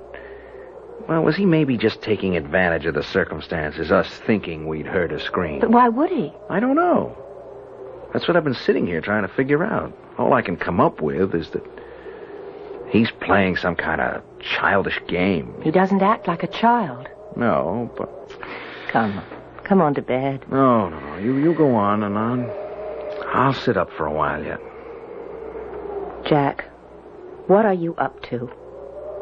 Up to? Me? That room at the end of the corridor. Now, whatever gave you the idea that I would... Jack. Honey, it would make one terrific article. If there is anything in that room, something really horrifying or whatever, or even if there isn't, the experience we're having here right now. I mean, the car stalling, Bodmore Manor being Liz the One's private execution place, the curse, the whole bit. I mean, I can sell it like that when we get back. You are not supposed to be working. Dr. Delmar warned you. And sent me his bill at the same time. Now, you don't pay that kind of bill, and a few others that are bugging me, by resting. All right. Let's go. Well, you don't have to go. I have to. Now, question. Sir Leonard said the room is locked. How do you propose to open it? Simple. You've forgotten that article I did on safecrackers and lockpickers. You're right. I had forgotten. All right, if you're ready. Come on. Well? Coming? Just the sight of that long corridor. All those suits of armor lining the walls. Look, go back to bed and I'll... No. Go ahead. I'm with you. Jack, look at this. Yeah, it's something, isn't it? A big glass case filled with clothes worn in the 16th century, I guess. There's no need to guess. Look at that one there. If that wasn't worn by Elizabeth I, the jeweled high stand-up collar, flounced sleeves sewn with semi-precious stones. Oh, Jack, Elizabeth herself wore that. Yeah, I guess she did. But look, it's the inside of that room down there that I want to get... What's that? I don't know. I thought I heard... It sounds like someone's... coming from the end of the corridor. Jack, look. What? Where? There. walking through the patch of moonlight, walking towards us. No. Oh, no!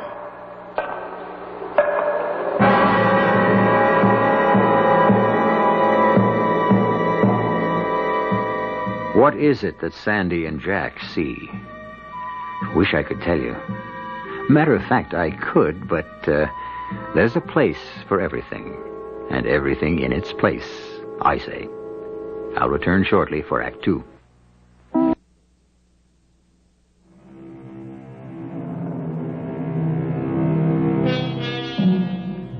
Now we're in the Burtons' room at Bodmore Manor.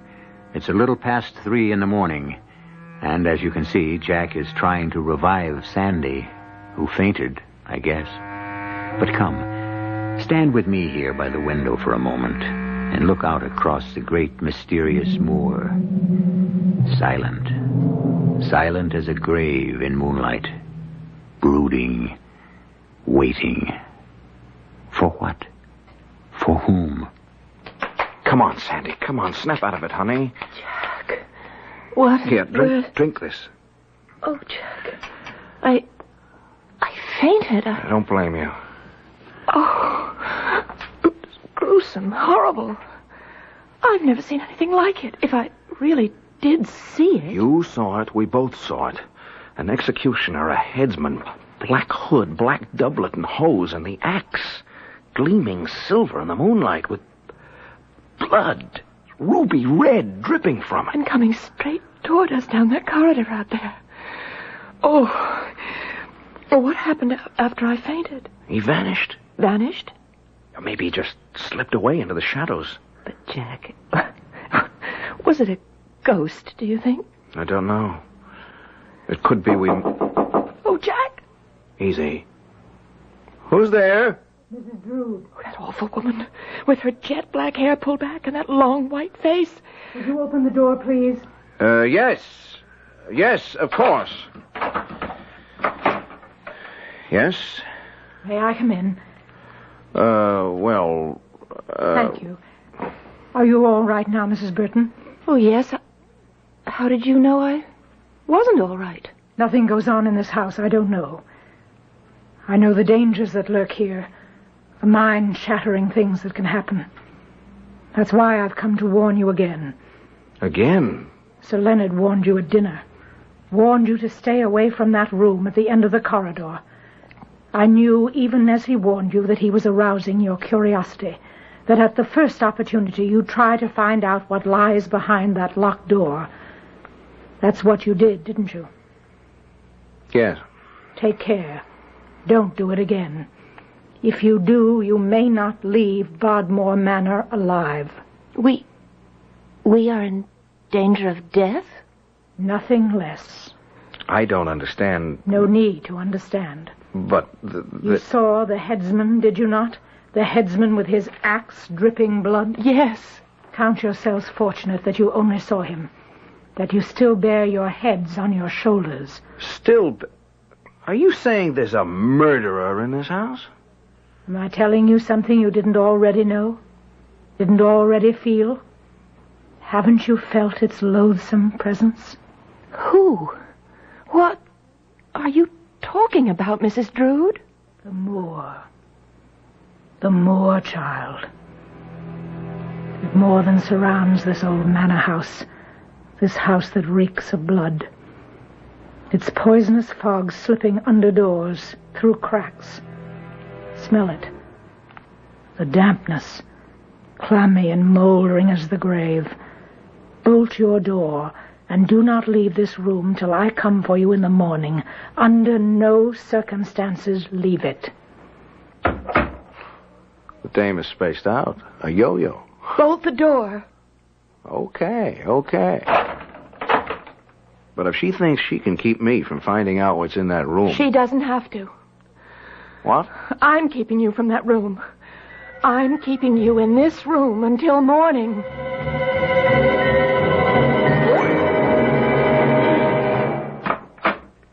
Oh, Sir Leonard. I've been waiting for you, Mrs. Drood. What are you doing out of your quarters at nearly 4 in the morning? What are you doing in my quarters at nearly 4 in the morning? The Queen has sent word that she wishes to be present at the next execution. Her chambers must be put in readiness, and all else required for her comfort. See to it. Of course. I've already instructed Dunning as to the axe. I want it sword blade sharp. It will be. You can depend on Dunning.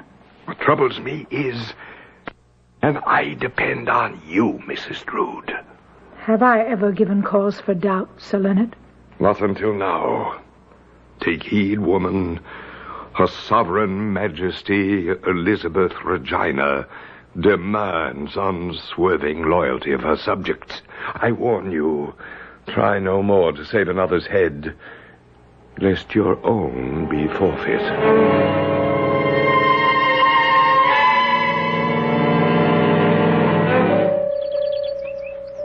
Well, is your car, Burton? None the worse for wear, I should think. If the wires have dried out, Sir Leonard. See if it will start, Jack. Right on. We figure Linton to be about 30 miles away, Sir Leonard, according to our map.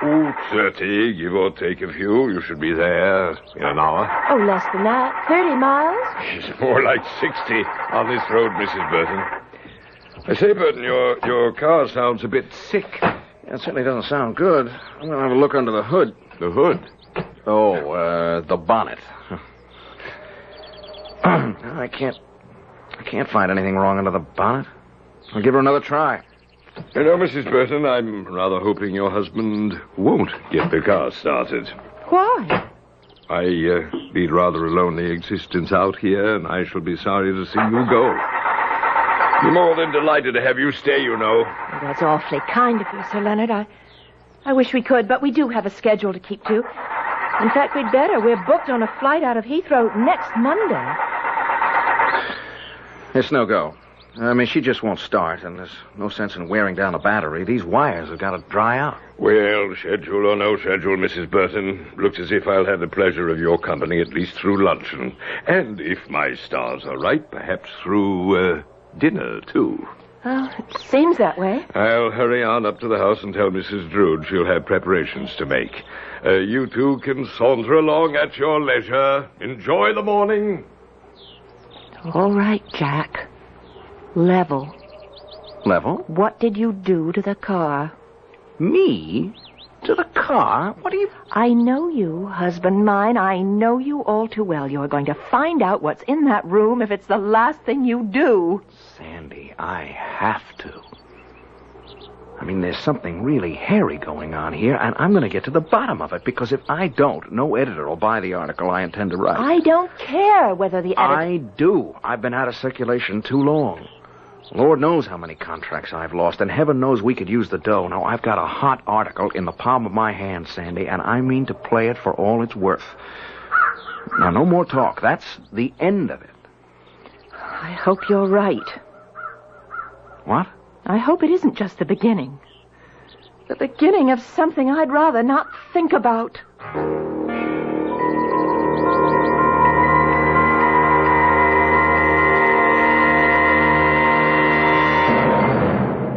Oh, Mrs. Burton, I saw you sitting out here on the terrace. Brought you a cup of tea. Thank you, Mrs. Drood. How very thoughtful of you. Not at all. Sir Leonard tells me your husband couldn't get the car started, and you'll be spending the night with us. Yes. Well, if you must, you must. Can I get you anything else? Oh, thank you, no. The tea's enough. In that case, I'll... Mrs. Drood? Yes? What you said last night, in the middle of the night, about the moor, what exactly did you mean? If you need ask the question, I cannot answer. I don't understand. Some things in life can't be put into words. There are things of the spirit, beyond words. Look out at the moor now, with the sun all rose and gold, setting in the west. What does it look like to you? What feelings does it bring to you? Why, it looks quiet, beautiful, serene, lovely. Yes. But within the hour, when the sun is gone, and the mists begin to rise from the boglands, and the moonlight plays strange tricks, it will be anything but quiet and beautiful and serene. It will be pure evil. Mrs. Burton, I strongly suspect that if your husband wanted to, he could get your car started. Take my advice. Persuade him to do so. And then leave Bodmore Manor. Leave as quickly as ever you can.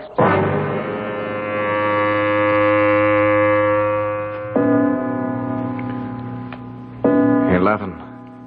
Now's as good a time as any, I guess. If I could only make you listen to reason. I am listening to reason, but mine, Sandy, not yours. Now, I'm the one in this family who has to make the bread. Oh, you don't think I'm going to let you go there alone? I would rather. If you hadn't fainted last night, I might have found out then what's going on here. Don't worry, I won't faint. Not this time. No, I can't be sure of that, Sandy, and I've got to find... What is that? Drums. Sounds like muffled drums. Muffled drums? Yes, I've read somewhere that they were used just before someone was executed, beheaded. Elizabethan times, I mean. Let's go. Jack, that sound is coming from the other end of the corridor, from that room. Whatever's going on, now is the time to see what it is. Come on. Now, quiet. Try not to make any noise. This corridor... so dark. It's so full of shadows. Smells. It's coming from that room, all right. The drums. Shh. Listen. What's that? It's voices. I know, but... Sandy, the door, look. It's ajar. Thin crack of light. You can see it. Yes. I'm going to see if I can open it quietly. If you have no last words, place your head on the block. Please accept the small bag of gold pieces, Executioner. Dispatch me quickly, I beg you. It shall be done. There now, your head. Place it on the block so it lieth properly. Yes. Jack. A beheading. Woman with her head on the block. When I stretch out my hands... The executioner. That will be my signal for you to strike. Axe raised. Now. He strikes. Oh, a head. Rolling around on the floor. Oh, Jack, you... Oh. What's that? That's out. What? Master Dunning, we are observed. That man standing in the door. Seize him! No, wait, now, listen. Seize him, Master Dunning! Seize him! And bring him to the block!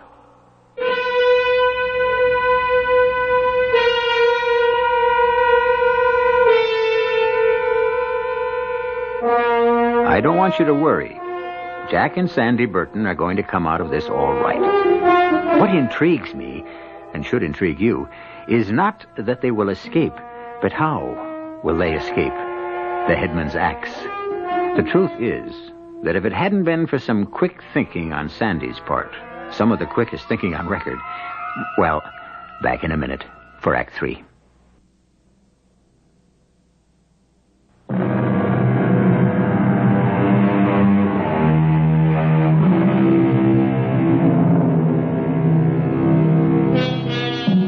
In a manor house that dates back to Elizabethan times, a frightful scene is taking place. A beheading. Ignoring the orders of Sir Leonard Hastings Brooke, owner of Bodmore Manor, and the warnings of Mrs. Drood, Jack and Sandy Burton dared to open the door of that forbidden room. To their horror, for on the very moment of opening it, they saw the great axe of a headsman fall and cleave the head from the body of its victim. That man, standing in the door. Seize him, Dunning, seize him, and bring him to the block. No, stay your hand, Dunning. Mistress Drood, you dare countermand an order I have given? Nay, Sir Leonard, I dare but entreat that you give a moment's thought to what you are about to do. Dunning, fetch him here. Oh. I say hold. You forget yourself, mistress. Nay, sir, you forget who I am. Who are you, then? Minerva Drood, First Lady in Waiting to Her Majesty. I represent the Queen in her absence, and I have the right to give orders as she might do were she here. Well, it's the first time I've ever heard of such a right. Your ignorance, sir, will not protect you from Her Majesty's wrath, should you dare take my entreatment lightly. But there stands Sir Jonathan Burton, a traitor to England and to her sovereign majesty, if ever one lived. Jack, he's pointing at you. Not proven. Not proven? He has not even been put to the question. Yes, but I thought... Well, never mind. I shall look into this at once. Come, Dunning. We must consult the records. You, Mistress Drood, remain here with the prisoners. But, Sir Leonard... Do as I bid you, madam. Dunning, come. Mrs. Drood, what in heaven's name is this all about? Use your eyes, Mr. Burton, and I think you'll have the answer for yourself. Jack, that figure kneeling at the block, it's a dummy. As you can see, a storefront mannequin dressed in Elizabethan clothes. The head, just a dummy's head. The executioner, the headsman in the long black hood. That was Sir Leonard? Yes. Is he crazy? Again, yes. Oh, good Lord. Nothing to be alarmed about, Mrs. Burton. In any case, not until now. But I'm afraid he's begun to take a turn for the worse. Yeah, but what's just happened here? I don't get it. Let me explain. Bodmore Manor was, as Sir Leonard told you at dinner last night, a secret place of execution used by Elizabeth I. Sir Leonard, of course, knew this when he inherited the estate on his 21st birthday. You see, he had never been what you might call mentally stable. Learning he was the descendant of a headsman was all it took to send him over the edge. He's harmless, you said? Yes, or has been till now. Until now, when these seizures came on him, about every 3 months or so, we put on the little act you just saw. I would pretend that an order of execution had come from Elizabeth. Sir Leonard would get dressed in the headsman's outfit, the original, by the way. And we'd go through this mock beheading, even to the sound of muffled drums, recorded on tape, incidentally. Good heavens! Yes, it's all rather mad and ghastly, but harmless. Till now. Now I can't be sure. But I think his mania has begun to make more violent demands on him. In other words, Beheading a dummy doesn't seem to satisfy him anymore. He remains restless, unsatisfied. I don't like to think this, but I'm beginning to fear that He's returned. Sir Leonard. I am in your debt, good mistress. There is nothing in the records to indicate that Sir Jonathan has been put to the question. You see? And so we must put him to the question. Master Dunning is at this moment preparing the Star Chamber. A Star Chamber trial? Is that not what Her Majesty would wish? I suppose so. As for you, Sir Jonathan, found guilty or not guilty, you will at least have the comfort of knowing you were accorded the highest honor of trial in Her Majesty's own tribunal. Come, sir, to the Star Chamber.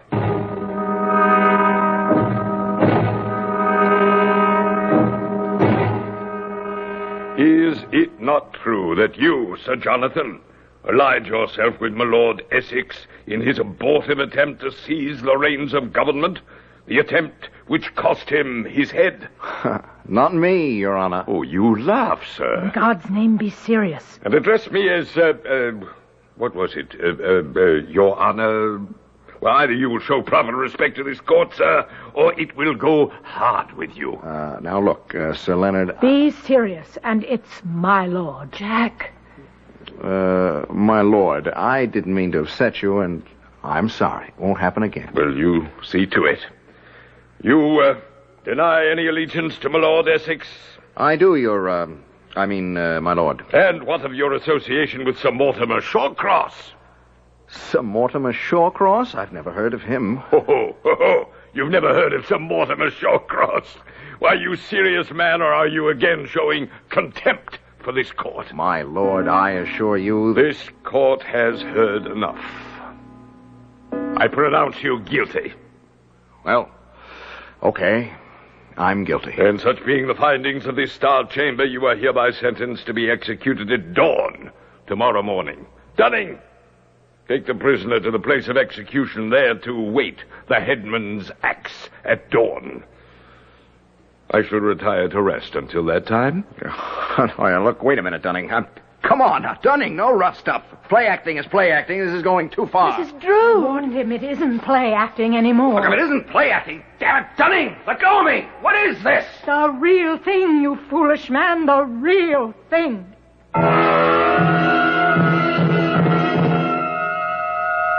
You and Lady Sandra will remain here while Sir Jonathan's execution is carried out.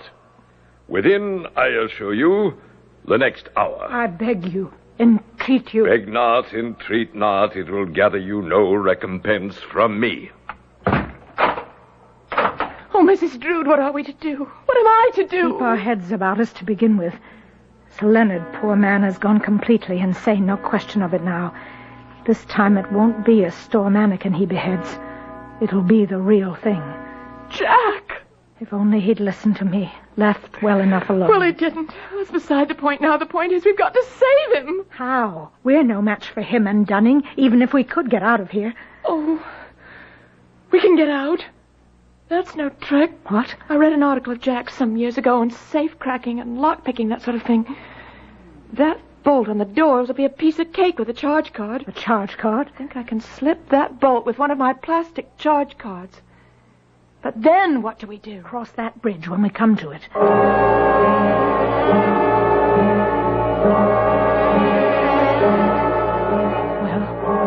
Well, it's coming. The bolt is moving, but You've been almost an hour at it, and you said it would be simple. I also said I'd only read Jack's article. I never tried it out. The bolt's slipping. We'll get this door open all right. The drums. The muffled drums.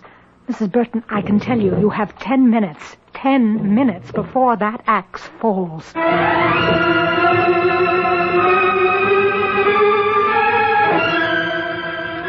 Now, look, you two, this joke has gone far enough. Dunning, take it easy, will you? The straps are biting into me. Listen not to him, Dunning. Bind him tightly, tightly. You're crazy, Sir Leonard. You have gone stark raving mad. No, Sir Jonathan. My name is Jack Burton. I'm an American, a writer. You are a traitor, sir, and as such you shall die. Good, Dunning, good. Bring him to the block. To the block? Sir Leonard, open this door. Who knocks? Miss Drood. Mistress Drood. Not Mistress Drood. Mrs. In heaven's name, come to your senses. Don't you realize what you're doing? Sandy, save me. They bound me with straps. They're laying my head on the block. This nut, he's pulling that black hood over his head. Mrs. Drood, he's going to kill Jack. That madman is going to chop off my husband's head if we don't stop it. We've got to stop it. How? Tell me how. I don't know. Wait. The costumes. Mrs. Drood, the costumes. Costumes? In the glass case. Queen Elizabeth's gown, the one with the high neck and the jewels. What of it? Get it! I can't. The glass cases are locked. We'll break the... Oh, never mind. I will. Help me, please! Please help me! What are you doing? What good can those costumes... Stop talking and help me get this on. Quick, Mrs. Drood, quick! Help me. Sandy, help. Dunning, don't let him do this. He's crazy. Can't you see that? He's gone right out of his head. Dunning! Sandy! Mrs. Drood, help me! Open up! I, Elizabeth of England, call on you to open this door. What was that? You hear me, Sir Leonard? It is your queen who speaks. Open this door. Dunning, it is Her Majesty. She's here. Open the door, man. Open it! Your Majesty. Your gracious Majesty. What find I here? What knavery is this? Well, Your Majesty... Put down that axe this instant. Put it down, I say, or your own head shall fall beneath it. Put it down. Yes, yes. Yes, of course, Your Majesty. I wished only to obey Your Majesty, to do my duty, to send from this world a traitor who threatened your... Traitor? Sir Jonathan Burton, a traitor? Are you mad? I have no more loyal subject, no dearer friend than this man whose life you would have taken. Fool, leave at once, be gone. But Your Majesty... Go! I go. I go. Sandy, you saved my life. But that costume... It's the one in the glass case, Jack. The one Elizabeth herself wore. And it suddenly struck me. No, God gave me the idea that only Elizabeth herself could stop Sir Leonard. It was as simple as that. Simple, perhaps. Brilliant, definitely. Mr. Burton, your wife has told me that you are a most accomplished writer, but somewhat inclined to have things your way. May I give you a word of advice? Right now, I'll take anything. Have things your way if you must, but listen to others, especially your charming and decidedly practical wife. A bit more than you have in the past. Otherwise... Otherwise? Otherwise what, Mrs. Trude? You may indeed lose your head.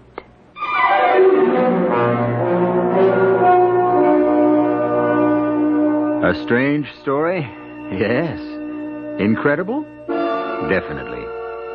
True? Well, I can personally vouch for its authenticity. How? Now what have I got myself into? You see, the truth is that before I became an actor, I was a writer. No, now, wait a moment. I didn't say I was Jack Burton. I didn't say that at all. I'll be back shortly.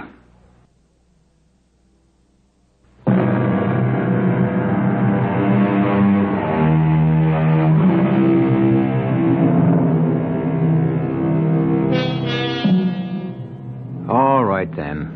The truth will out. I was Jack Burton. Pen name. Real name, well, you know it. No matter. Important thing, you enjoyed my story. I hope you did anyhow. And another important thing, very important to me, I've still got my head. I do, don't I? Our cast included Tony Roberts, Marion Seldes, Jacqueline Brooks, and Arnold Moss. The entire production was under the direction of Himan Brown. This is E.G. Marshall inviting you to return to our Mystery Theater for another adventure in the macabre. Until next time, pleasant dreams.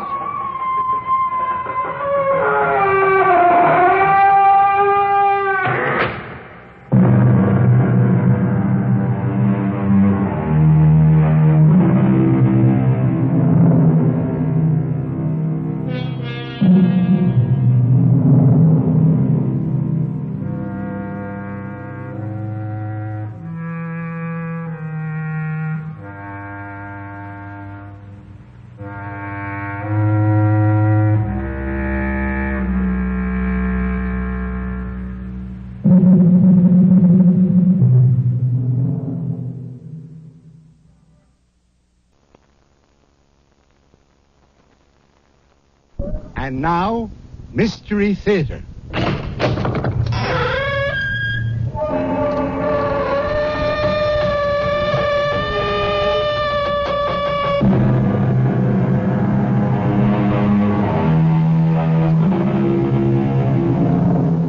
Come in. Welcome. I'm E.G. Marshall. And, as you may suspect, I have a tale to tell. A tale full of sound and terror and signifying...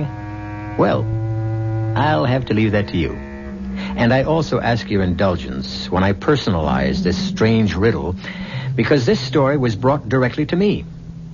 Ever since I've been your host on this series, I have the feeling that you expect me to be an expert on the macabre. But I must confess to a sense of surprise when I was buttonholed by a young man the other day who said, "Excuse me, Mr. Marshall, but I have a coffin that I'm sure will interest you." You cannot frighten me. I am not leaving this graveyard until I get to the bottom of this. I warn you, your persistence will be your destruction. I still trust in the Lord. Where's that music coming from? From beyond the grave. Is it Judgment Day? No. Then you talk nonsense. The dead will rise. The Lord will summon his elect to meet him in the clouds. But until that day, the dead remain buried.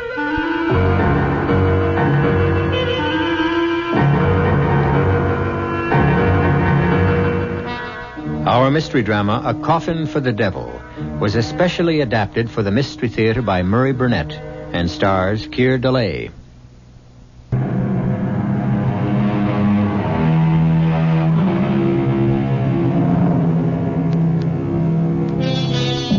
What do you do when a perfect stranger tells you he has a coffin which might interest you?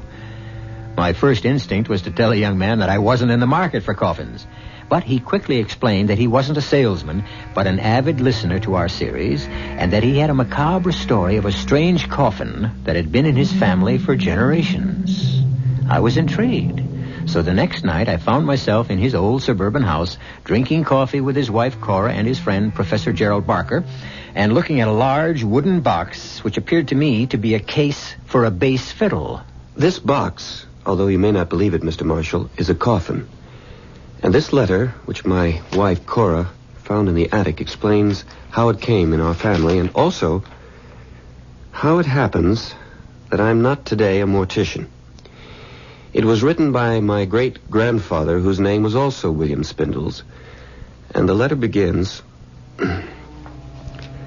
I, William Spindles, swear this to be a true and honest account of the strange happenings that befell me when I was employed by Edward Rogers, the undertaker, in the year 1851. The month was December, and Mr. Rogers and his good wife, paying pre-Christmas visits, had left me in charge of the shop.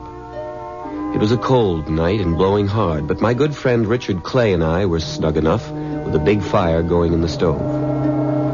Only for you, William Spindles, would I spend a stormy night like this sitting in an undertaker's parlor. Oh, come on now, Dick. You've kept me company often enough to know that there's no harm in corpses. Well, it's not the corpses that worry me. It's their spirits that may be around. There's no such thing as spirits. Mr. Rogers says that there's no harm in the dead. The harm is in people's minds. Oh, maybe. What's that? Someone's at the door. Come in. Oh, I don't like this. I'll see who it is. Come in, sir. Come in. You'll catch your death of cold standing out there. I'm sorry to disturb you on a night like this, but my need is urgent. I require a coffin. Yes, sir. Did you have a particular type in mind? Very particular. I know exactly what I need. Well, we have a complete stock in the next room. Now, if you'll follow me... No need. You won't have it in stock. We carry the most complete line in the state. That's why I have come here. Well, thank you. Now, if you'll tell me who the coffin is for, I'll be able to help you better. For me. For you? You mean it's for your own personal use? Exactly. I can see you're going to be busy, Bill, so I'll run along. Oh, no need to leave, Dick. This gentleman will have to come back tomorrow and see Mr. Rogers, so I cannot return. Well, Mr. Rogers is the proprietor, and I honestly believe you'll be better served if you'll wait for him. I can draw you the way the coffin must be. Here's $50. Will that cover it? But goodbye, Bill. I really must leave. Amy's expecting me. Is the $50 enough? It's not the money I was thinking of. It's the special requirements you mentioned. I'm not sure I can handle them. I said I'd draw it. Do you have paper? I guess so. Here's a pencil. I have my own. Now, the shape must be exactly like this. Just so. But that doesn't look like a coffin at all. It's more like the case for a musical instrument. I know my needs. Oh, never in my life have I seen or heard of a coffin such as you ask for. It must be exactly the way I've drawn it. Very well. Now, it must also have lids and hinges. Hinges? Hinges. You see them? Here, on the drawing.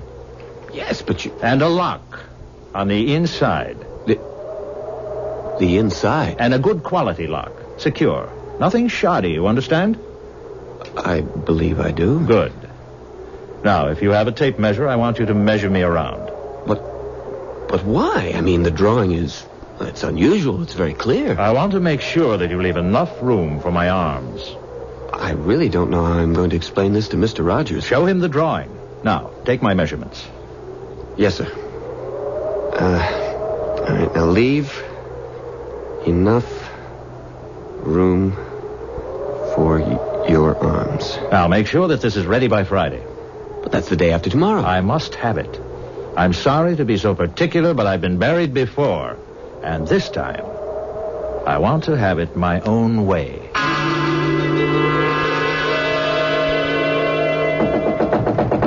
Bill! Are you in there? Just a minute. I'm opening the door. Lucy, what are you doing here? Are you all right? Is he still here? What are you talking about? Dick told me about that strange man who came here. Dick was really scared. He said the man wanted to order his own coffin. That's right, but I'm sure it was some kind of practical joke. Well, I don't care what it was. I want you to find another job. I hate the idea of your being an undertaker. Lucy, we've been through this before, and this job is no different than any other except in people's minds. I'm sorry, Bill. I'm sorry. I was just so frightened. All the way over here, I was just worried about you and scared, but I came anyway, and now... Oh, Bill, I don't think it's going to work. Oh, I'd like to punch Dick Clay right in the nose for frightening you like that. Don't blame Dick. It's not his fault. If he hadn't scared you, you wouldn't have... Yes, I would. Maybe I wouldn't have come here tonight, but I hate what you're doing. I hate it. I know, honey. What do you want me to do? Quit. And do what? Oh, I don't care. What will we live on? Well, you'll find another job. Nowhere near as much money. I don't care about the money. Bill, can't you understand?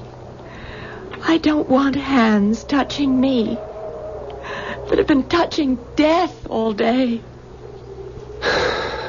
All right, Lucy. I'll speak to Mr. Rogers about leaving.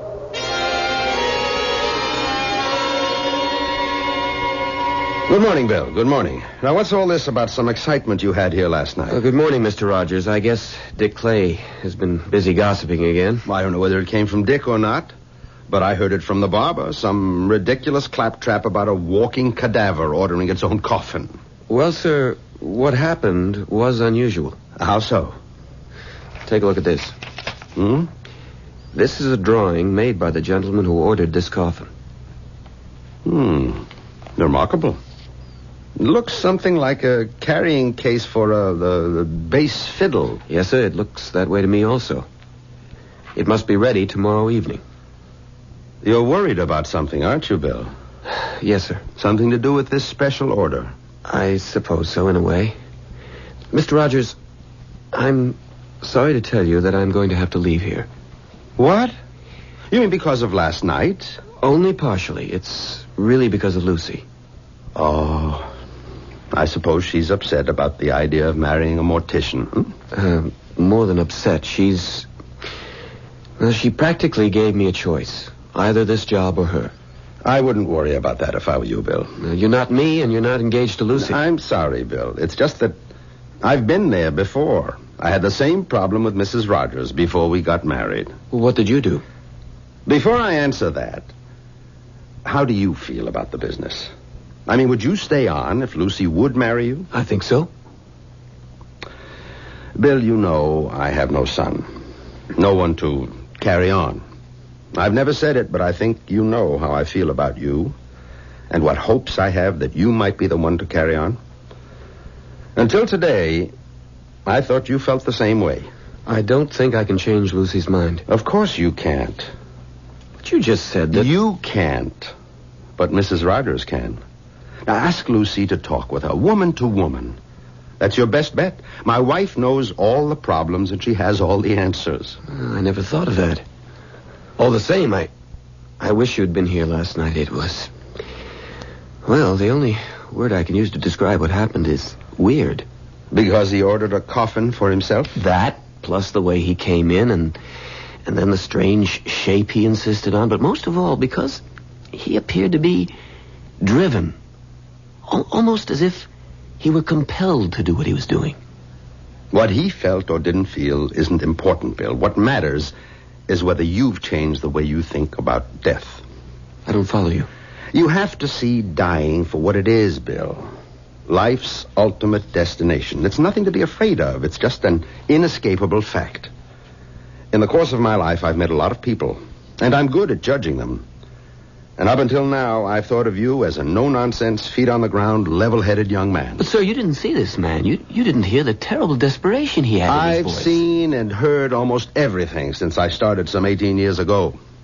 This poor fellow who ordered his coffin from you last night was obviously deranged. No question about it. Deranged. I hope you're right, sir. Of course I'm right. What other conclusion can there be? The one I can't get out of my head. He told me he'd been buried once before. And this time he means to have it his own way. Oh, very good. Very good indeed. You find that amusing? Now I understand everything. That coffin he ordered is nothing but a big fiddle case. A double bass box. And he must be a musician. They're the very devil for playing practical jokes. Don't you see? This is nothing but a practical joke. A joke on whom, sir? How should I know? Some fellow musician. No, I'm sorry, sir. I just can't believe that. Why not? Why wouldn't he have told me so? Why would he try to scare the daylights out of me and then pay $50? 50 whole dollars besides. Well. I expect we'll have the answer to that tomorrow evening when he comes to get his coffin. That is, if he comes at all. Oh, he'll be here. I'm sure of that. I just pray that we won't be sorry when he comes.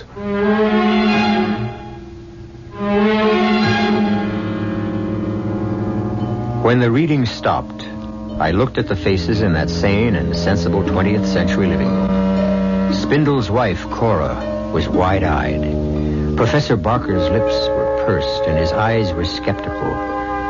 My eyes were drawn automatically to the subject of the letter, the large, strangely shaped coffin that stood in the corner of the living room, and I could understand the fear that had gripped that 19th century William Spindles. I'll be back shortly with Act 2.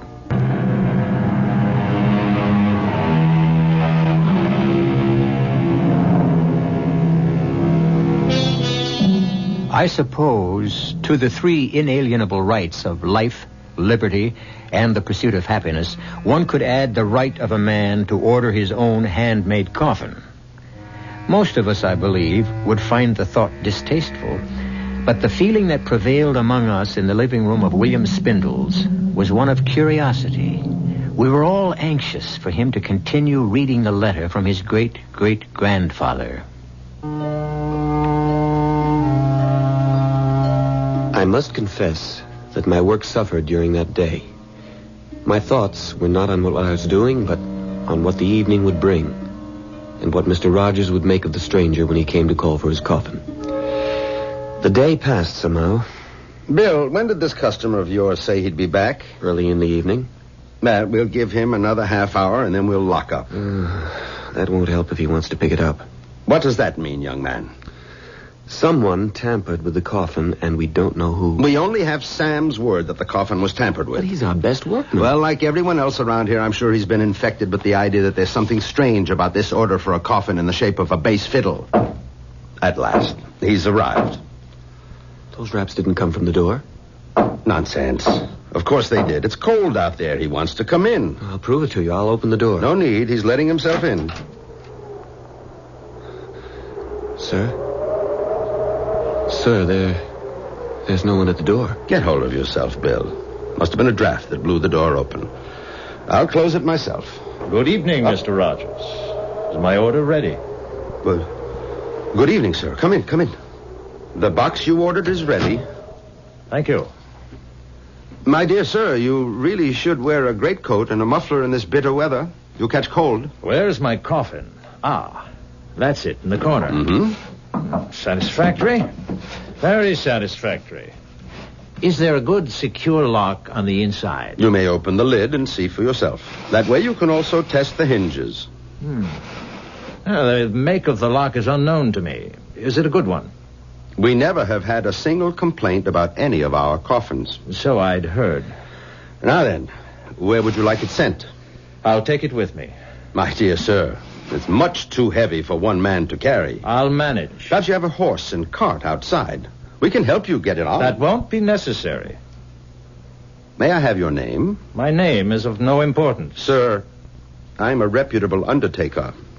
I must keep my records in order. Any name you choose will do. Come now, sir. I see through your little joke, and I don't disapprove, but you must... Joke? Mr. Rogers, if there's any joke being played here, it's on me.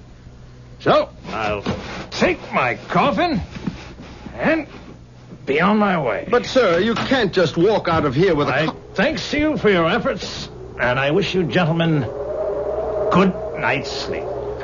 Sir, come back. Let him go. For the love of heaven. Let him go, Mr. Rogers. He lifted that box as if it were as light as a feather. Get your coat. What for? To follow him, Bill. Couldn't you see the man is ill? We're the ones who are going to be ill if we follow him. Stop babbling and get into your coat. All right, I'll go with you. I don't want you following that spirit alone, but I tell you, he's not mortal. He is, and he's sick, mentally ill. Hurry. How far do we follow him? As far as he goes. No, sir, I won't, because I believe his destination is hell. There he goes. Around the corner, down Green Tree Lane. Oh, yeah, I see him. Where can he be heading? There are no houses after a block of Green Tree Lane. But there's the cemetery. Didn't I tell you he was deranged? The cemetery gate's locked. Locks never bothered spirits. Then he's no spirit. Didn't he ask for a lock on the coffin? Oh, let him go, Mr. Rogers, please. Hurry up before we lose him. Mr. Rogers, if we do catch up to him, what in heaven's name do you want of him? Find out who he is, where he lives, and get him safely home. Then I shall call a doctor to attend him. There he goes, heading directly for the cemetery gate. Confound it. What's happened to the moon? A cloud just passed in front of it. No matter. Even if we can't see him, we shall catch up when he finds the gate locked. Oh, here comes the moonlight, and here's the gate. Where did he go? Well, he must have gone in. Gate's locked. Well, I have my key. You don't intend to go in, do you? Of course. Come on. No, sir. There. Isn't that our man? Moving among the trees over there near the Addison Mausoleum? Mr. Rogers, I've had enough of this. I'm going home. And allow that poor soul to do himself some kind of mischief? Sir, that poor soul, as you call him, is a person I want nothing to do with. I don't know whether he's man, ghost, or devil, but whatever he is, and whatever his business is in the cemetery, I want no part of it. Bill, when a man's dead, he's dead. I've never seen a man or woman come to life again. I'm a God-fearing man, and I go by the Bible. Doesn't the good book say dust to dust? The Bible says a lot of things, but I remember no mention of men who could lift a heavy coffin as if it were a pillow and pass through locked gates without leaving a sound, to say nothing of a man ordering his own coffin. Very well, Bill. You can stay or leave. I'm going after him. I beg of you. Close the gate. I beg you, Mr. Rogers, leave this be and come home with me. Close the gate and make sure it's locked. At this point, Bill Spindles stopped reading and put down the letter. My reaction was shared by his wife, Cora, who almost screamed at him. Don't tell me the letter stops there, and we're not going to find out what happened. The reason I stopped is because the story my great-grandfather was telling up to now was his. But it now changes. At this point, he is writing not what he saw, but what he heard, as he puts it in the letter.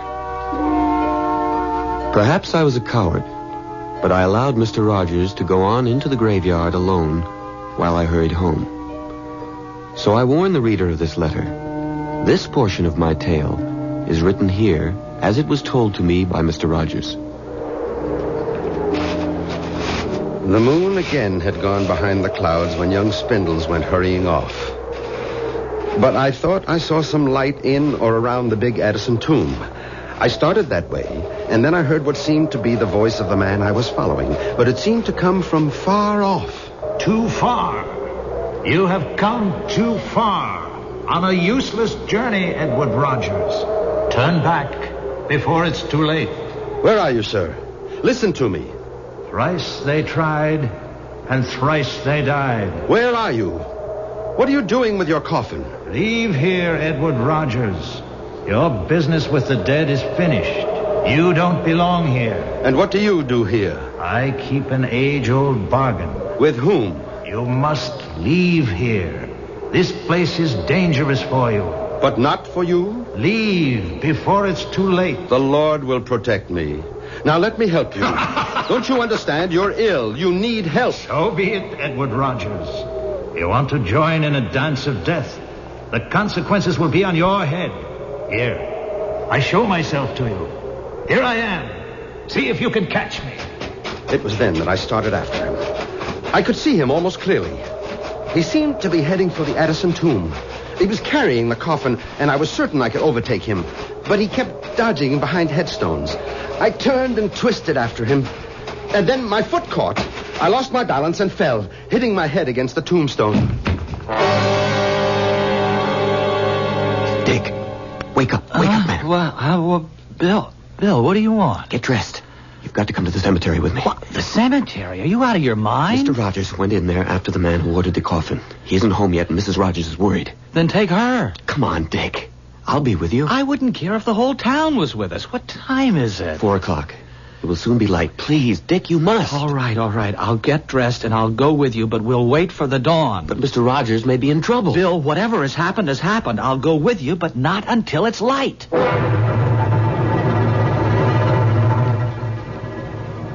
Oh, my head. It hurts. Where am I? Where you do not belong. Oh. It's you. Where's your coffin? Where it belongs. Good. Come. I'll take you home. You need more help than I do. I'll be all right. I was fortunate. It was just a glancing blow. I'll take you to the gate. See that you get there safely. You've changed. Why are you now worried about me? I admire your courage. You were concerned about me. Now I return the favor. No. You tried to frighten me before. For your own good. You're still in danger. From whom? From the damned. Sir, I don't know who you are or where you're from, but I'll swear you're of this world. There are no such things as ghosts. I know that's what you believe. I wish with all my heart that you were right. What's that music? Do you hear it? I do. What is it? It doesn't belong here in a graveyard. You're wrong. It's the only place it can be heard, and not by everyone. Come, the gate is this way. No, I am not leaving until I get to the bottom of this. I warn you, your persistence will be your destruction. I still put my trust in the Lord. Where's that music coming from? From beyond the grave.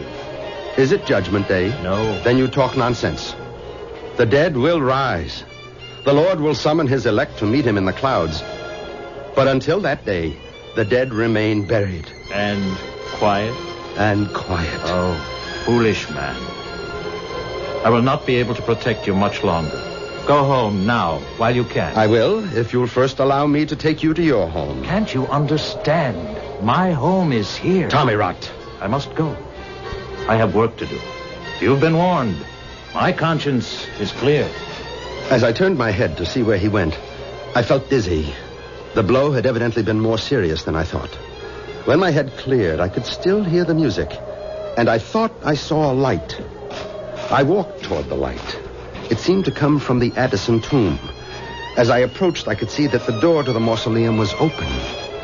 I was convinced that inside was the source of the music. It grew louder with every step I took. And then I found myself at the door to the tomb.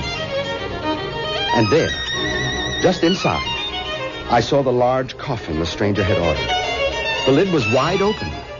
But the moment I took one step inside, the lid slammed shut, and the music stopped. I thought the coffin had been empty, but I couldn't be sure. I walked over to it and bent down and listened. I heard the key turn in the lock, and I called out, "You mustn't lock yourself in. You mustn't. Please open the coffin." He wouldn't listen, so I determined to get the coffin open. When suddenly there was a flash of light and a loud explosion.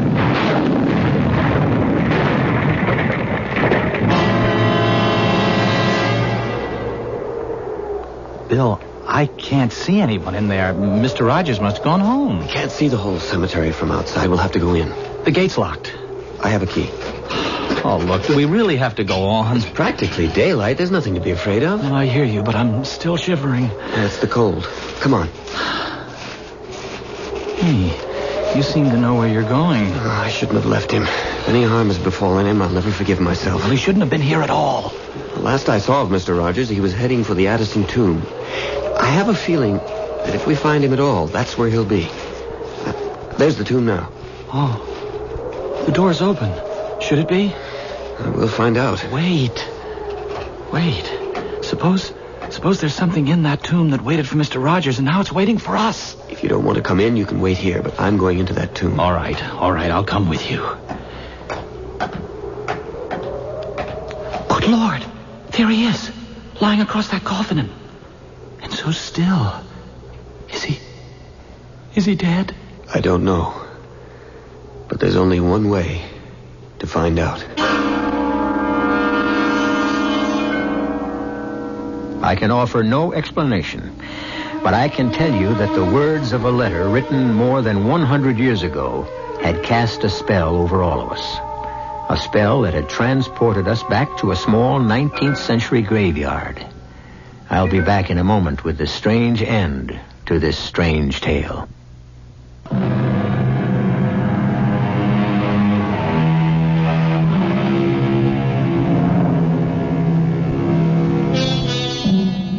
Like many time-worn sayings, the old adage, curiosity killed the cat, but satisfaction brought it back, still contains more than a few grains of truth. Certainly all of us sitting in the William Spindle's living room that night were anxiously waiting for him to resume reading the letter from his great-great-grandfather. But he further whetted our curiosity by prefacing his reading with this explanation. I think it's important to tell you that this next portion of the letter is an eyewitness account, not what was told to my ancestor, but what he experienced himself. So, if you're all ready, I'll continue. After Mr. Rogers told me what had happened to him that night in the cemetery, I was still undecided about leaving the undertaking business, although my dear Lucy was at me every day to give my notice. And then, one morning, Mr. Rogers called me to his office. Sit down, Bill. I think we should have a talk. Yes, Mr. Rogers? My wife tells me that Lucy hasn't been to see her. Have you spoken again to Lucy about discussing your future here with Emily? No, sir. You still believe that our strange customer was a ghost? Let's say I'm still undecided. What's that? Probably someone who wants to see me. Come in. Should I get the door? Don't bother. I'll go. Good morning, gentlemen. It's you. It is indeed I. And I'm not sure how long I'll be permitted to stay. Long enough, I hope, to give me an explanation of your actions the other night. That is why I'm here. Good. Perhaps you'll start by telling me... I come here, sir, at great personal risk. I ask you to believe me. I beg you to listen and keep an open mind. I believe I'm a fair man. Since you're a native of this town, you must know of the Addison family. Of course. Old Thaddeus Addison owned the leather and dye plant. He did. And do you remember a young man named Tom Addison, one of Thaddeus's 3 sons? I never knew the young rascal. Everyone heard about him, of course. He was a ne'er-do-well who finally ran away. That's what my father wanted everyone to believe. Hold on. Are you trying to tell me you're Tom Addison? My father wanted me to go into the factory. I couldn't abide the thought. In all modesty, I had a great talent for music, particularly the bass, a talent which my father felt was foolishness. All of our quarrels came because I wanted to practice my music, and my father thought it was a waste of time and money. Then you are young Addison. I am. And I am not. Not in the sense that you mean. I suppose you can explain that. The situation between my father and me became unbearable. He finally gave me an ultimatum. Either I'd go into the business, abandon my music, or he'd turn me out of the house. I really had no choice. I left. Mm-hmm. And what brought you back? The very same thing that took me away. Music. When my father disowned me, I wandered around the country trying to earn my living as a musician. It wasn't easy. One day, I found someone who valued my musicianship. I made a bargain with him. Who was he? He goes by many names. Take your choice. Satan, the devil, Beelzebub, or the Prince of Darkness. Rubbish. You believe in the Lord. Why do you find it so difficult to believe in the devil? I'm a God-fearing man. The devil has no power over me. Not unless you invade his realm, as you did the other night. All I did the other night was my duty, as an undertaker and as a man. How can I make you see the horrors that lie ahead of you if you will not listen? What will change your foolish obstinacy so that you can save yourself? Are you so insensible that if I tell you what I have suffered and am suffering, you'll still close your mind to what I say? I promise to listen, and I will. 10 years ago, I was in Chicago, living in a cold and miserable garret, hungry, alone, and with no hope of employment. In order to get something to eat, I knew I'd have to pawn my fiddle. Just before venturing out, I wanted to play it one last time, when suddenly I thought I'd lost my mind, because not only was I hearing my own instrument, but it was joined by a full symphony, and he was there. Satan? And he offered me the fulfillment of a dream. I would never have to worry about money again, and I could concentrate on my music. It dazzled me, the prospect of a life I'd always hoped for. And what did he ask in return? Your soul? Nothing so dramatic. What seemed a simple, harmless request. All he asked is that I play for him whenever and wherever he should ask. I hesitated, but only for a moment. How I wish I had thought longer on it, but I didn't. I agreed. And now I'm his forever. A member of his orchestra of the damned.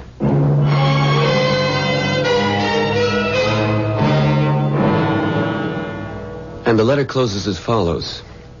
That was the day I left the undertaking establishment of Edward Rogers. I have no way of knowing whether Mr. Rogers believed the story told by the man who claimed to be Tom Addison. I never saw nor heard from the stranger again, nor do I know whether Mr. Rogers did. Signed, William Spindles. Now, what do you make of that? I'll take the ladies first. Cora, as my wife, what do you think? There's one thing I know, darling.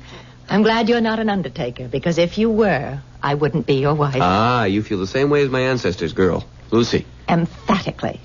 Jerry, you're the scientist here. Well, history isn't a science, thank heaven, but I do have some questions. First, how did the coffin come into your possession? Well, that's simple. When Mr. Rogers died at the ripe old age of 89, he left a sizable bequest in his will to my great-grandfather with the proviso that we keep the coffin as a memento. Why would he do that? Now, that, Cora, is an excellent question.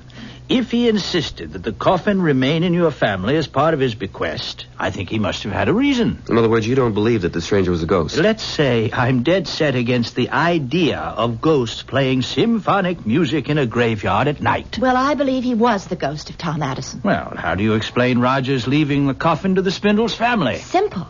Rogers was probably hurt by Bill's refusal to stay in the business, and he wanted the coffin to remind him. Sorry, darling, that won't work. If he was hurt, why also leave my ancestor a bundle? And believe me, it was a considerable sum. Well, then why did he, Bill? I'm stumped. It's too much for me. I still don't believe in ghosts, and I think I can prove to you that this man who ordered the coffin was flesh and blood. How? Well, I'm going to have to do a little research. When did you say all these things happened? The date, I mean. December 1851. Why? Well, give me 2 days, and I'll let you know.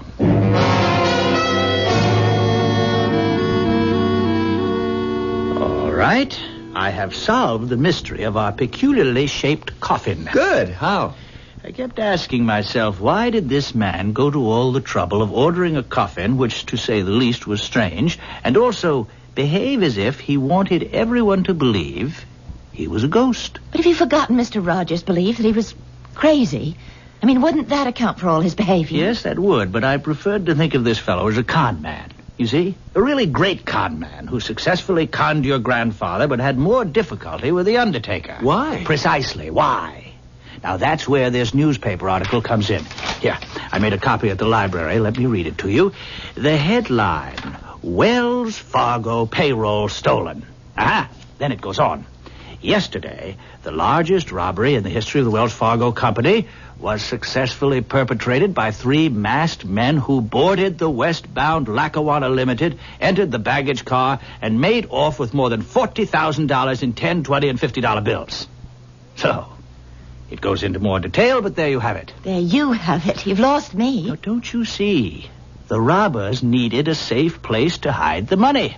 And you think that they decided to use a coffin as a hiding place? Remember, our man insisted on a strong lock on the inside. That's true, but... That would be one way of making sure that no one opened this peculiar coffin by mistake and found a wad of 10s, 20s, and 50s that had been stolen from Wells Fargo. But according to the letter, Mr. Rogers found the coffin in the cemetery. And it was open, and there was nothing in there. That's right. Rogers followed the stranger right from the funeral parlor to the cemetery. He wouldn't have had time to stash the loot in there. I think it's interesting, but rather far-fetched. Is it? Look how everything fits. All that uproar in the cemetery. All the warnings to Rogers telling him to keep away. Why? I'm sorry. You're so convinced your theory is right, you're not thinking straight. Once your man knows Rogers was going to interfere, he'd never have taken the chance of hiding anything there. Well, he may have had no choice. What do you mean? The money may have already been there. Look, have you forgotten that your grandfather's letter said that the workmen believed the coffin had been tampered with? Oh, Jerry, you're riding a hobby horse. Oh. You have a theory, and you're just going to see that everything fits. And you're not going to look at anything that doesn't. Now, wait a minute. What have I left out? Well, lots of things. Now, one. How in the world did our stranger lift this coffin and carry it off under his arm? Perhaps he didn't. You mean you think Bill's grandfather made that part up? Well, let's leave that. Anything else? Well, lots. What about everything that happened to Mr. Rogers in the cemetery? The music, the open coffin. What's your explanation for that? Well, we know that Rogers fell down and hit his head. Oh, come off it, Jer. You're not going to try to tell us that he imagined those things as a result of hitting his head. Well, it's possible. Maybe, I don't believe it. The other explanation, which you refuse even to think about, Jerry, is that he was a ghost and that Mr. Rogers reported everything faithfully. That's the one I believe. Even if I prove to you that this strange-looking coffin has plenty of room for some kind of secret compartment and there may be money in it? Why don't we stop talking and see if you can prove what you think? All right, good idea. Come on. How do we go about finding a secret compartment? Well, we'll try tapping and listen for a hollow sound. Okay. Who wants to do the tapping? Me, let me. All right, go right ahead. It all sounds the same. You're too impatient. If there's a secret compartment, he'd make it hard to find. Right. Dear. It's a great theory, Jer. I'm afraid it's just a theory. Why don't you try down at the bottom where it's widest? Okay. There. Right there. Does that sound different? I think so. Go back there again, Cora. That's it. Let's turn it upside down. Here. You have to let us do that, Cora. That's got it now. Now what? Well, I think we should have opened the lid first. Okay, let's open it. All right, now, put your hand down in there, Bill. Feel around carefully. Around the joint in the wood. Yes. Do you feel anything? Nothing. I can't. You got it. Jerry was right. It's just a compartment. Well, is there anything in there? This. Money. A $20 bill. Well, there must be more. No, just the one bill. But wait. Here's a note. Well, what does it say? Wait a second.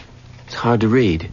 Dear Bill, or descendants of William Spindles, you having found this secret hiding place should know by now that I was right when I insisted that there were no such things as ghosts. I was also right when I told you, Bill, that there was a fortune to be made in the undertaking business, as is proven by my bequest. God bless you and your family. Signed, Edward Rogers.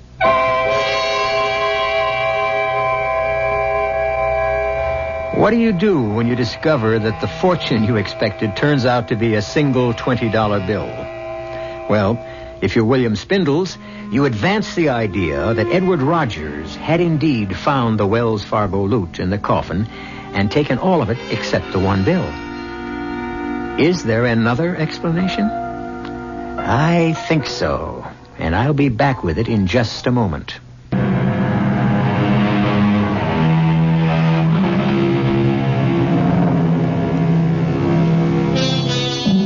For what it is worth, I present you with this thought. There never was any Wells Fargo money in the coffin to begin with. Edward Rogers had obviously been a man of strong beliefs, and he took this way of proving to Bill Spindles or his children that there are no such things as ghosts, and that there was money to be made in the undertaking business. Did the Spindles accept my explanation? I really don't know. How about you? Our cast included Keir DeLay, Marion Seldes, William Redfield, Peter Collins, and Nat Polan. The entire production was under the direction of Himan Brown. WCCO Radio, Las Vegas for 3 days and 3 nights.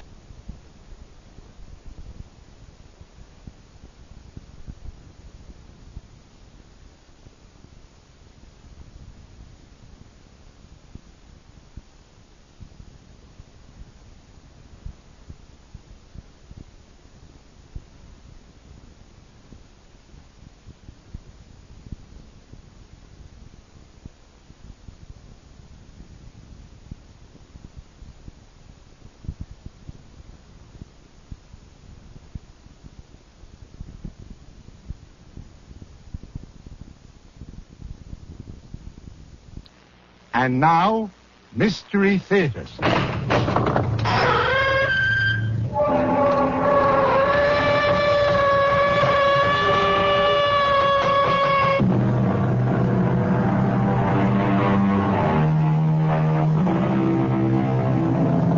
Come in. Welcome. I'm E.G. Marshall. Come in. What's that? Yes, it is rather dark in here. You see, we never turn on the lights. We don't need any. At the Radio Mystery Theater, all we illuminate is your imagination. We fill it full of ghostly radiations, mysterious emanations, the eerie glow of terrifying images. And now we have a most unusual image for you. The image of a doll. Yes, I said doll. And a very pretty one, too. Long, silky blonde hair, innocent, round blue eyes, a charming dress of taffeta and lace. This is the central character of the story you're about to hear. Of course, you're asking, what makes a doll an image of fear and horror? You've got to find it, Jimmy. You've got to get that doll away from him. Okay, honey, okay. Give us a little time. I don't have any time. If something happens to that doll, I'll die.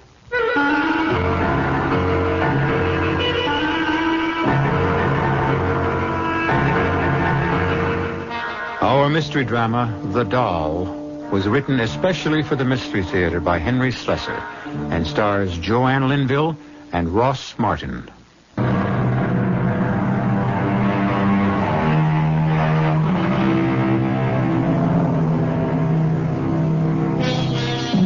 Our story begins in the classroom of a small coeducational university.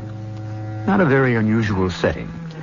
But today, these young men and women are hearing an unusual lecture. The guest speaker is Professor Eric Douglas, and the subject of his address is written in chalk on the blackboard. Let's step a little closer and see what it says. Homeopathic magic, ancient and modern. Let's be quiet and listen. For thousands of years, people believed they could injure or destroy their enemy by injuring or destroying an image of him. And so they made likenesses in cloth, in wood, in clay. The ancient Egyptians used wax. The wizards would take a drop of a man's blood, clippings from his hair, or parings of his nails, and knead them into a wax figure. You mean like a voodoo doll, Professor? Voodoo belongs to the modern era, but the idea is exactly the same. Once the doll was made in this fashion, the victim was at the mercy of the sorcerer. So, you see, the doll is really man's oldest toy and perhaps his deadliest. You mean that stuff really works? Well, that is the strangest part of all. Sometimes it works very well. You got to be kidding, Professor.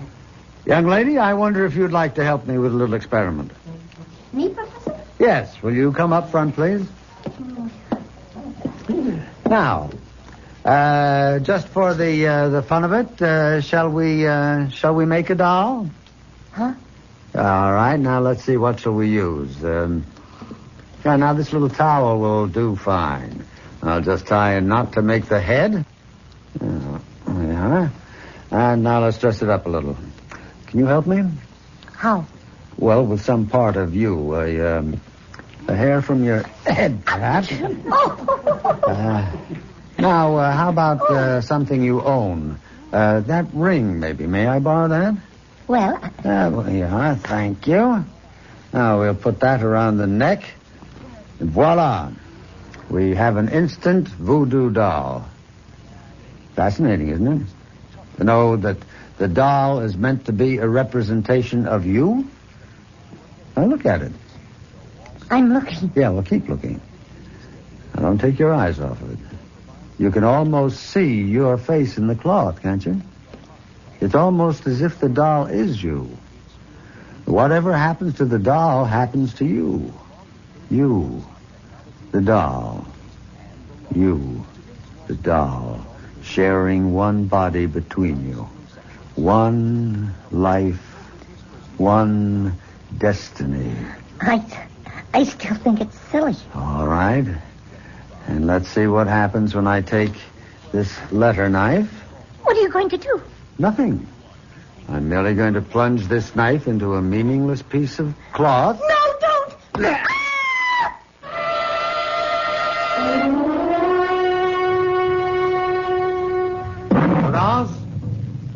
Prudence? Prudence? You called me Professor? Yes. I want to know what you think of this record. Fred Cartwright sent it to me. Claims it's an authentic Damballa ritual march. I could not say, Professor. I think it was probably recorded on Hollywood Boulevard. Well, that's enough of that. Well, what's become of Laura? Isn't she home yet? She's just arrived, sir. She's in the living room. Oh. Laura, darling. I didn't hear the door. You're very late. Oh, I'm sorry, Eric. The match wasn't over until 6. It went to 5 sets. And who won? You know you don't care the first thing about tennis. That's a young man's game. Not for old birds like me. Oh, come on, stop that. You're far from old. Oh, Prudence, I hope I didn't spoil your dinner. It's all right, Miss Fletcher. I'll go see to it now. Eric, why won't she ever call me Laura? Oh, it's just her way. You know how it is in the islands. The servant's place is the servant's place. Tradition. It's more than that. It's resentment. You've got your father's sensitivity. Harry was always thinking that people resented him. Maybe he had good reason.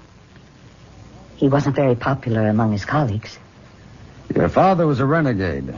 That's why. It's one thing to investigate primitive cultures. That's an anthropologist's job.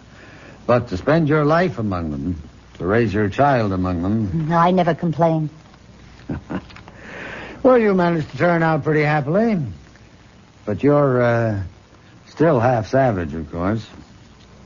Am I? You can't fool me, Laura. You're still a child of voodoo, just like Prudence. Don't be silly, Eric. I know you, all right. When the full moon rises and the drums start to beat in the jungle and the serpent god Damballa raises his hooded head... Eric, stop it. What's the matter? I'm sorry. I have that awful headache. Again? Well, come on, let's take care of it. No, don't bother. I'll be all right in a moment. Best time to stop it is early. Right now. You listen to Dr. Douglas here, and we'll get rid of that pain in 2 minutes. Come on now. Lie back. All right.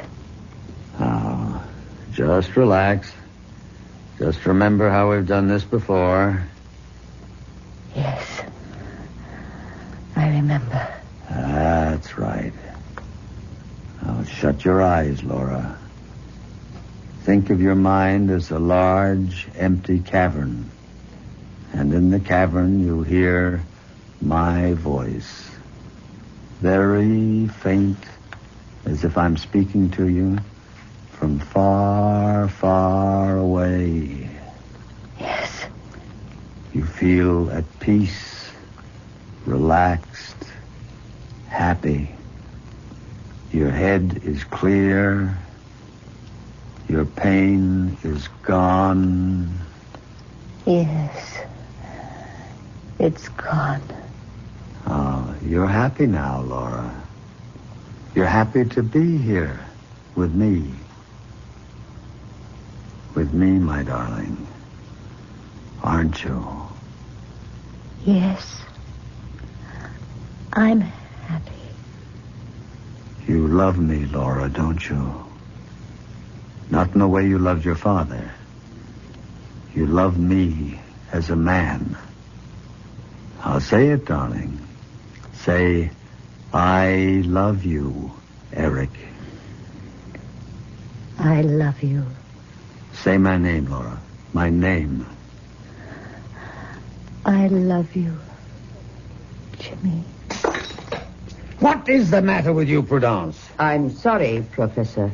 The dish fell from my hand. What is it? What happened? Nothing, my dear. You're fine. You're just fine. Prudence just dropped something. I came to tell you that dinner is ready.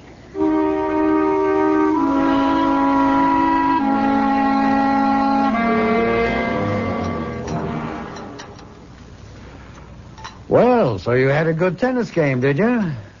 Was it mixed doubles? It was, as a matter of fact.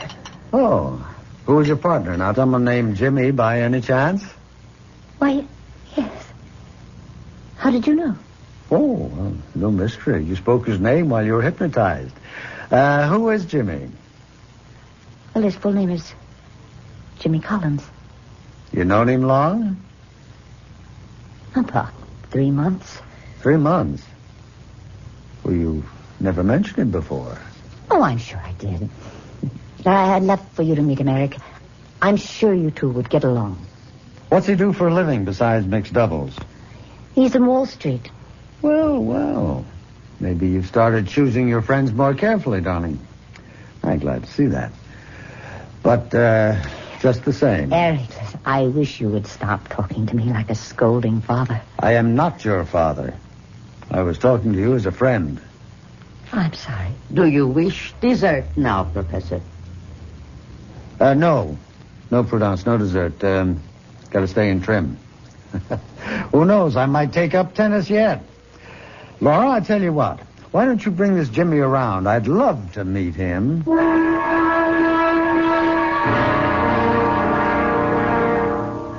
No, I'm afraid I don't know much about Haiti, Professor Burnside. I've never been to the island. Oh, well, of course, Laura has told you of her life there. Oh, yes, she's told me all about it. In fact, you spent some time there yourself, didn't you? Yes, a few years.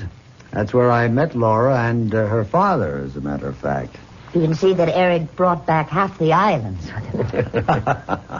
Well, I have my souvenirs, like this thing, for instance. What is that? Looks a little tacky to me. Well, they call it an Ouanga packet.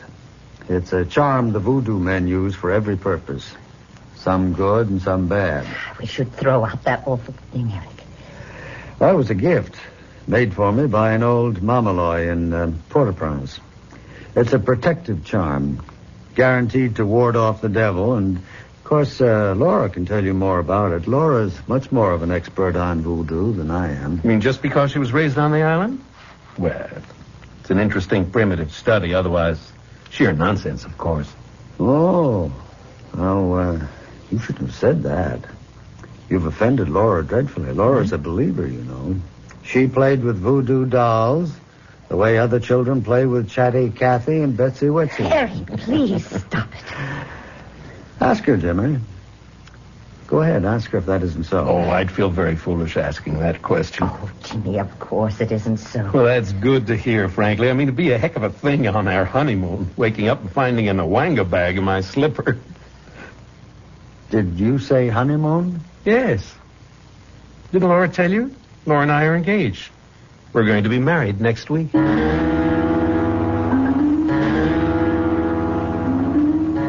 Professor. What do you want? It's late, Professor. After midnight. Leave me alone, Prudence. Go to bed. There is no chain strong enough to hold her. What'd you say? The girl is not of your blood. Why do you struggle to keep her? Prudence, I can't lose her. You hear me? If I lose Laura, I die. No, Professor. Oh, you've got to help me. If you want me to live, you've got to help me. There is nothing anyone can do. There is something that you can do. What is that? I've been thinking about it all night. Prudence, you can make a doll.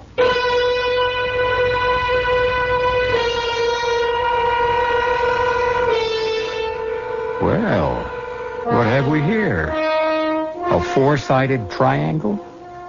Professor Eric Burnside, young Laura Fletcher, Jimmy Collins, a servant named Prudence. Or is this going to turn out to be a five-sided triangle with the fifth member of the equation, a doll? We'll find out what Prudence can do to help the professor in his emotional dilemma when I return shortly with Act 2.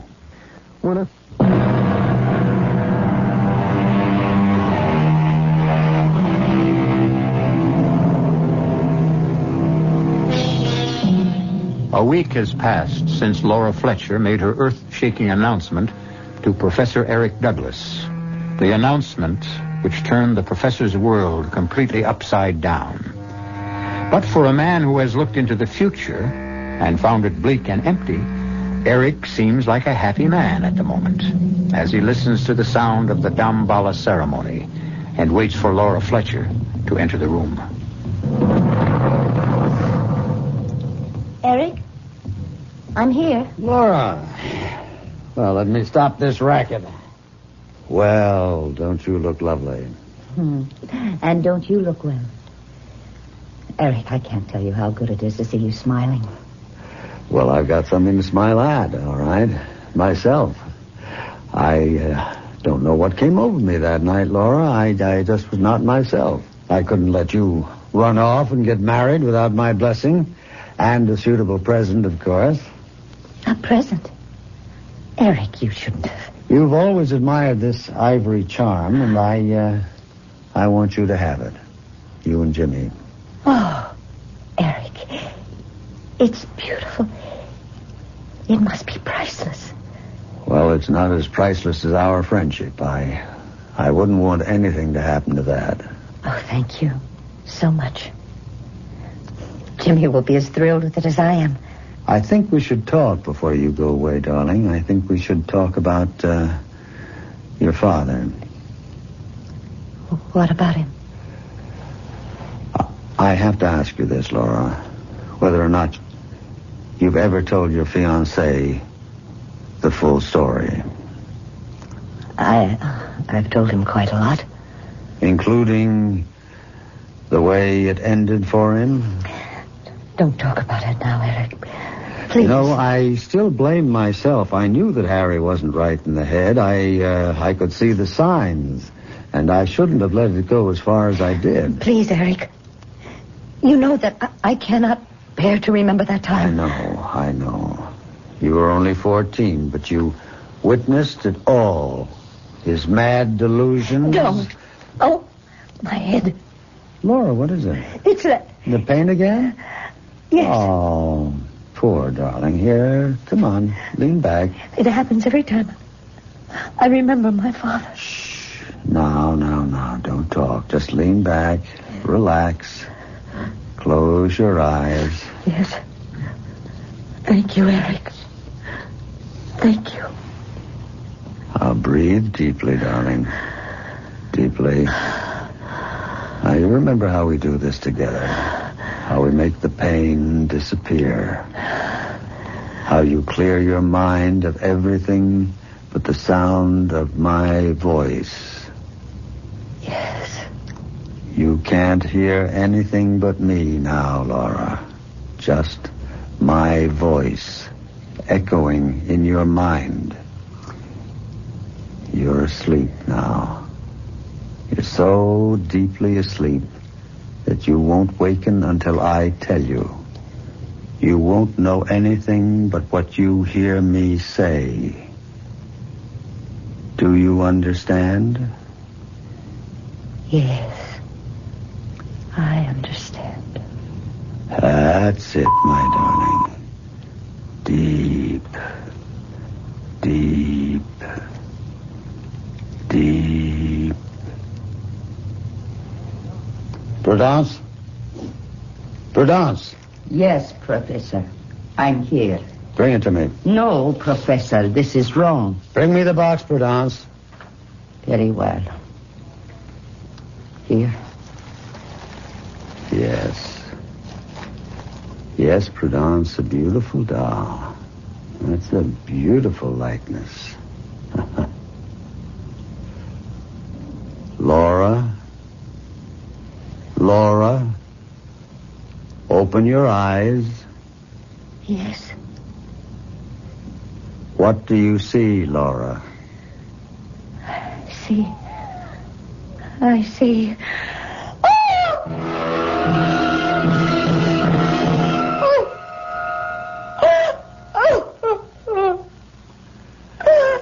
There, darling. There. It's all right. Don't cry anymore.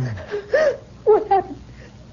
What happened to me? Nothing at all. You were asleep and you had a bad dream.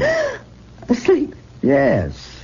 You had one of your headaches, do you remember? And I put you under hypnosis, and then I decided to let you sleep it off. You seem so tired. I feel so strange. I know.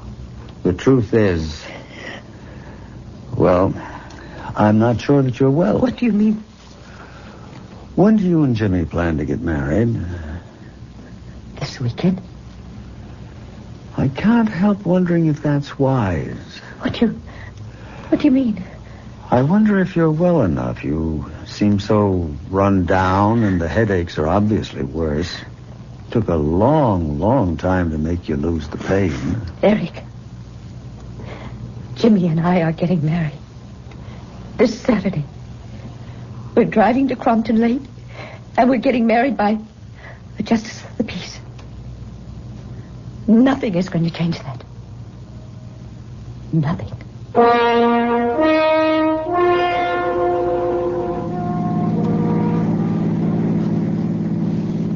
You sure you feel okay, Laura? Yes, I'm all right. You hardly said a word since we started out. Well, a girl doesn't run off to get married every day of her life. I need time to reflect. Haven't changed your mind, I hope. No, I haven't changed my mind. Well, then what's that cold sweat all about? It's not another one of your headaches, is it? No, it's just nerves. It's bridal jitters. Now, maybe if you didn't drive so fast. I can't help it. I'm in a hurry.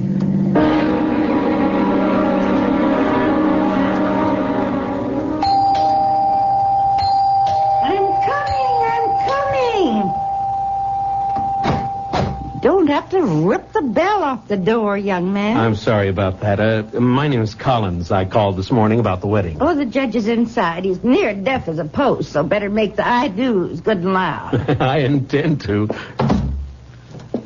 Oh, come in. Come on, come in, folks. Mama will act as witness. Fine. Young lady, you stand here, next to the young man. Honey, are you all right? Huh? Oh, yes, I'm fine. You sure you wouldn't like a glass of water? Oh, no. No, thank you. Steady, honey. It only hurts for a minute. Dearly beloved, we're gathered together here in the sight of God, in the face of His company, trying together this man and this woman, holy matrimony. What's wrong? Which is an honorable estate instituted by God. Just a little shortness of breath. Signifying unto us, Laura. union, as betwixt Christ and His church, which holy estate Christ adorned. Oh, Jimmy, what's the matter? What's the matter? What? I've got this awful pain. This terrible pain.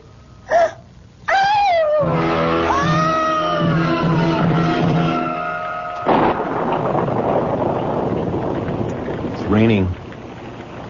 Oh, Jimmy. Now, come on, don't be sorry. Just take it easy, that's all. That's what the doctor said. I do feel better now. Much better. Oh, who would have thought the day'd turn out like this? Stuck in a cheap motel across the street from the Justice of the Peace. We're not even married yet. And it'd be deliciously sinful if it weren't for this miserable room. Jimmy. What is it? Oh, God. Jimmy. Help me. What's the matter, honey? Is the pain again? No, it's something else. Jimmy, I have to get up. Oh, come on, I stay have to in get bed, up. darling. You heard the doctor. I have to move. Laura! Jimmy! Oh, Jimmy!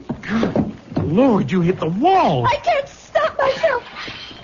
Oh, Laura, stop! Hold me, Jimmy! Hold me! I can't stop Come on, myself! don't bite me! Don't bite me! Stop!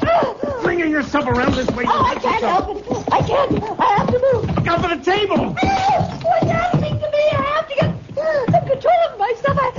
I don't belong to myself anymore. Laura!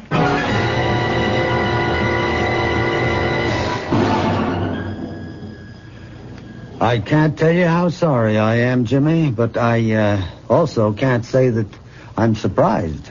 Well, what do you mean? Well, my field is anthropology, but I'm not a complete stranger to the psychological sciences. In my opinion, Laura's problem is the result of a conflict, the difference between two worlds, the world of everyday reality and the dark world of superstition. No matter how much she laughs about it now, Laura grew up believing in devils and zombies and voodoo dolls. Come on, I just can't believe that. Well, that's why I feel so strongly that Laura, well, she just isn't ready for marriage. Well, here, let me show you something. What is that? It's a doll. Now, as you can see, it's a very good likeness of Laura. Prudence is an artist of sorts. Your servant made this? Yes. It's her hobby. It's a sort of sculpture. But what do you suppose Laura did when she saw this doll? She screamed. She was horrified. She thought it was a voodoo effigy. And whatever happened to the doll would happen to her. No, Professor, I'm sorry. I just can't buy that explanation. Yes, I was afraid that you wouldn't. Laura's too sensible. This is all such childish stuff. Would you care to test the theory? Test it? How? Yeah. Well, would you be willing to conduct a little experiment? It might. Depends on what it is. All right, I'll tell you. At exactly 9 o'clock this evening, I will take our little doll here and bring it to that fireplace. And I'll hold the doll over the flames, high enough so that it won't be scorched, but low enough so that it can feel the heat. Oh, dolls don't feel. No. Dolls don't. But Laura is another matter. You tell her what I'm doing. Tell her about the experiment. And then see how she reacts. I'm sorry, I don't like politics, Professor. I just want you to know what you're up against, Jimmy. Now remember, exactly 9 o'clock.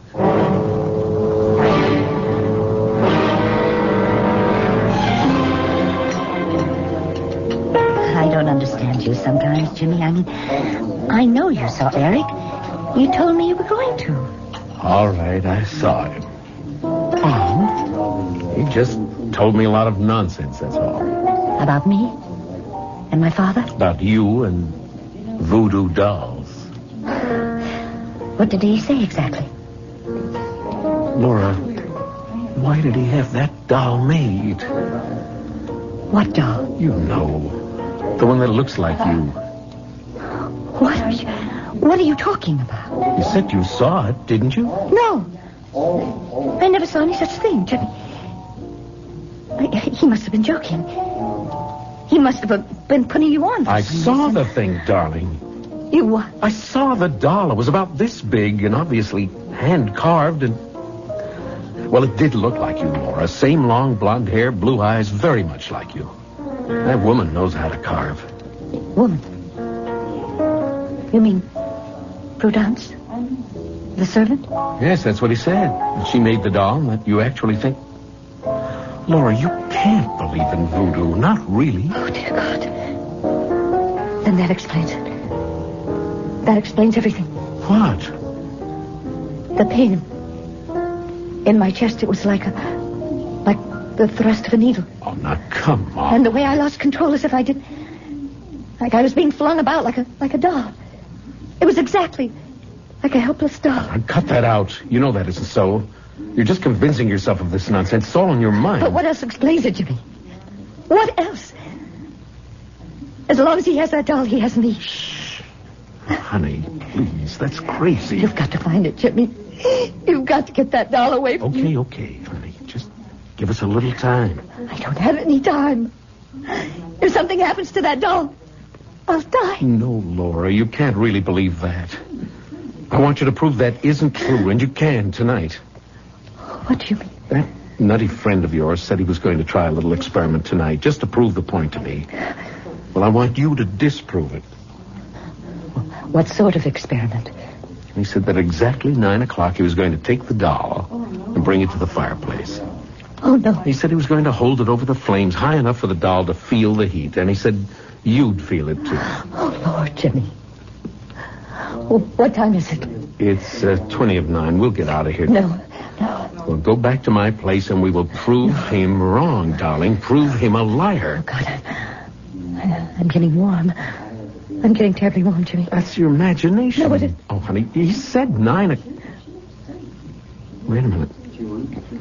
My watch isn't going. Jimmy, look. That clock on the wall, it is not... Oh, for Pete's sake. Oh, Jimmy, it's happening. It's really happening. Laura, now, don't. Come on, you've got to fight this. It's only suggestion. It's hypnosis. He's killing me. He is burning me alive. Honey, no, darling, no. Stop it, Jimmy. I'm on fire. I'm on fire.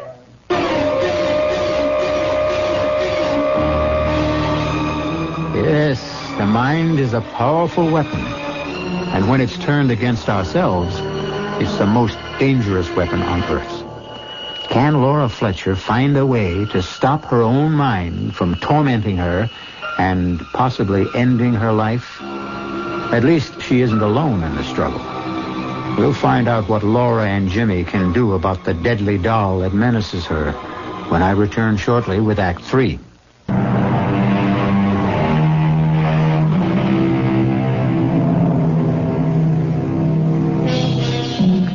Professor Douglas's experiment has succeeded only too well.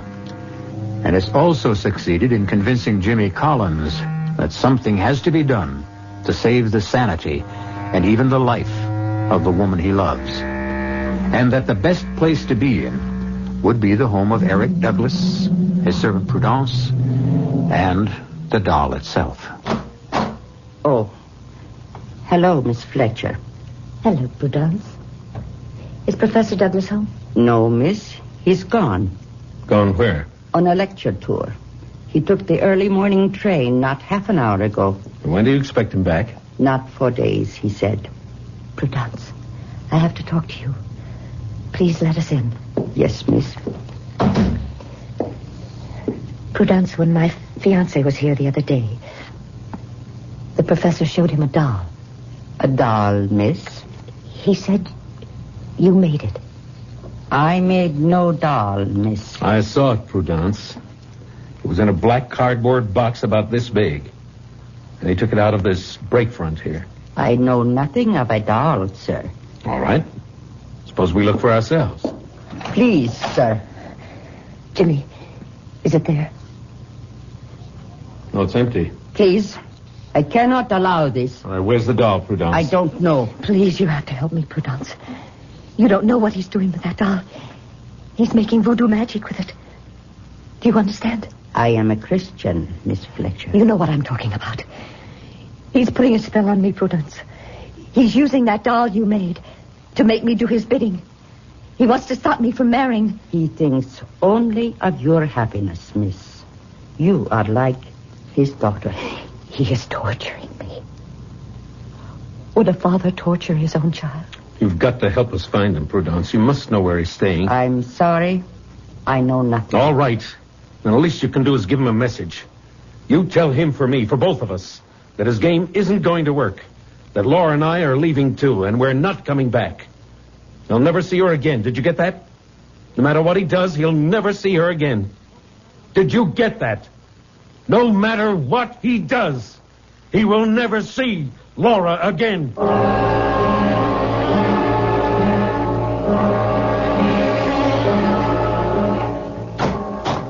Prudence? Prudence? Where are you? Dear Professor, did you have a good tour? Yes. No. I don't remember. It was endless. Seems like far more than 3 days. They were here, Professor. Who? Miss Fletcher and her young man. They came to see you and to find the doll. You didn't let them? No. It is still hidden. Good. The girl says you are torturing her. Only for her own good, Prudence. I swear that. This man Collins is wrong for her, and I had to prevent the marriage. Why, Professor? Because her father asked me to watch over her, to protect her. That's why I asked you to make the doll, so that I could trick her into believing that I had some control over her. Nothing else would have worked. It was not a trick. Of course it was, Prudence. No, Professor. The doll was made because Damballa commands, with her image, her hair, a drop of her blood. Now the girl and the doll have become sharers of the same soul. Prudence, you're slipping back into the jungle. Doll has no powers. Laura reacted only to suggestion. The doll is her. She is the doll. Only the sorcerer can break the spell. I'm tired, Prudence. I can't cope with mumbo-jumbo tonight. Professor, lift the spell from the doll. Oh, for heaven's sake. There is no such thing, Prudence. Call the girl. Tell her I will ask Damballa Uida to unchain her spirit from the doll. No.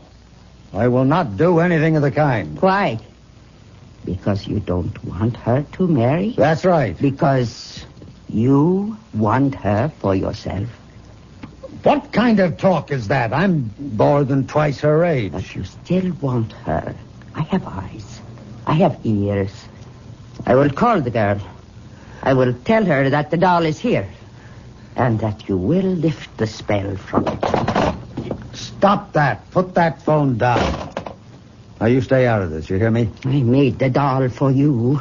Now I will unmake its evil. I told you to put that phone down. Sean. Now stop. You're scratching my face. Look what you've done, you witch. You've drawn blood. I'm sorry. I did not mean... You have meddled enough in my life. Now get out of here. I don't want to see your ugly face again. I want you out of here by tomorrow morning. Do you hear me?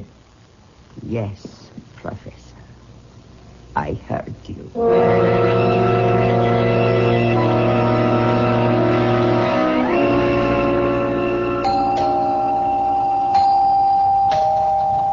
A moment. Laura.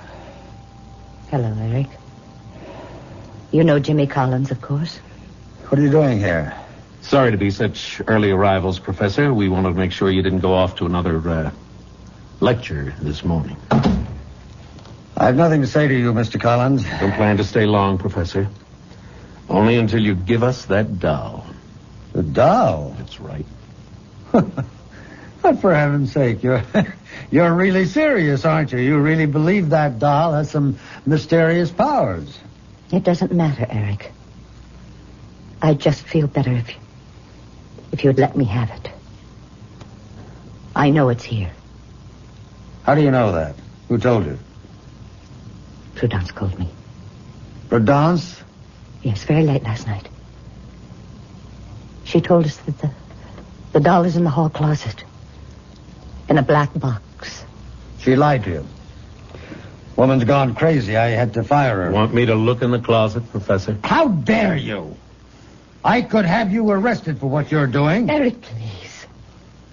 We've been friends. Friends for such a long time.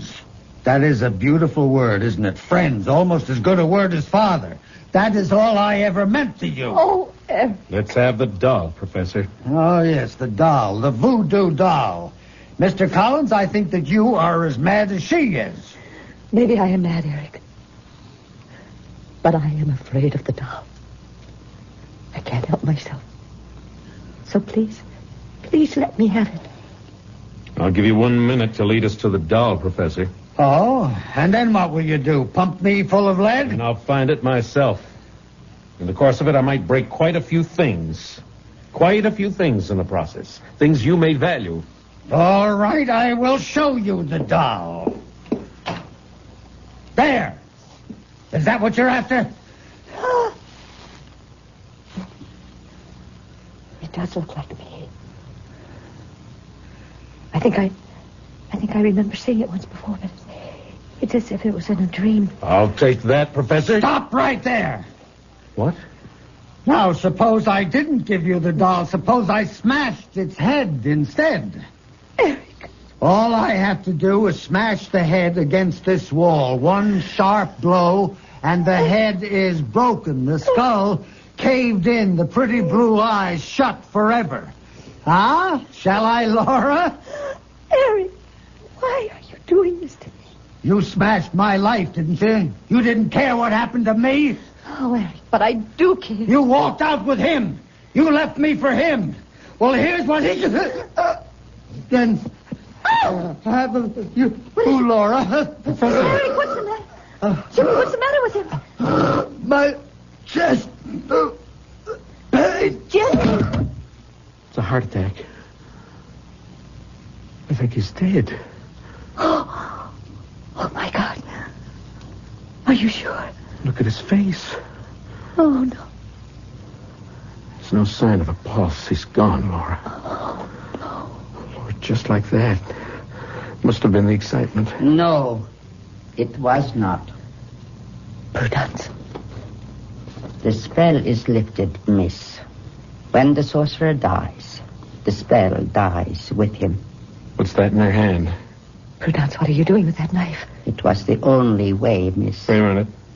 She's got something else. Some kind of doll.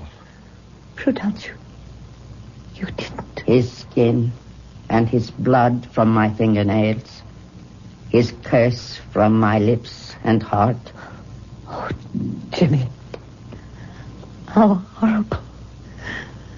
She killed him. Oh, no, Laura, no. It was a coronary. Only a coronary. I think.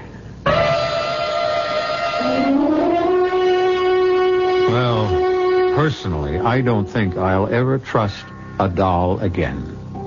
Not Raggedy Ann, or Betsy Wetsy, or even that paper doll they used to sing about.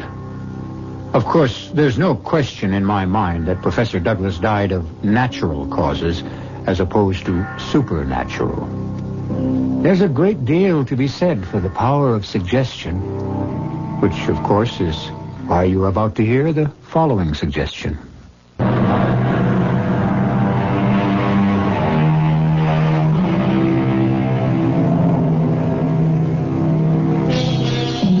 We hope that the story you just heard hasn't given you any ideas. That you're not all rushing out to the local toy store to buy up their supply of dolls in order to try some grisly experiments on your least loved ones. Take our word for it. It doesn't really work. But on the other hand, why do I have this sticking pain in my left shoulder? Our cast included Joanne Linville, Ross Martin, Virginia Gregg, and Carl Swenson. The entire production was under the direction of Himan Brown. This is E.G. Marshall inviting you to return to our Mystery Theater for another adventure in the macabre. Until next time, pleasant dreams.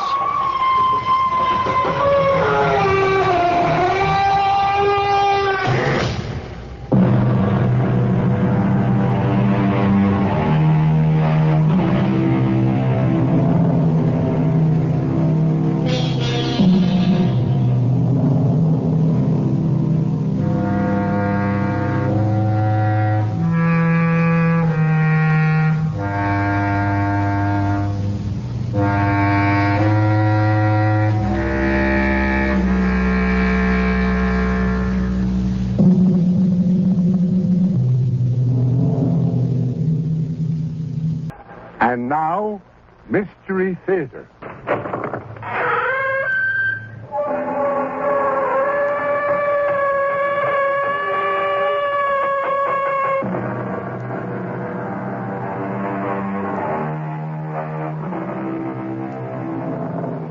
Come in. Welcome. I'm E.G. Marshall. Come in, settle down, and listen. For we're about to tell you a very important story. Have you ever looked at your children and wondered, what in the world are they thinking? What goes on in those tiny minds? You don't know, do you? Admit it. You haven't the faintest idea. Yet you were once a child. So why don't you know? I'll tell you why. You have forgotten, and try as you will, you simply cannot remember what it was like to be a child. I don't know the reason for this, but perhaps it's because being a child is not always the happy thing we think it is. Didn't you mind being shut up in that dark room, Bobby? All by yourself for such a long time? Was it a long time? 3 weeks. Is that a long time? What did you do, Bobby, all alone there? Oh, listen to the silence. Talk to the dark.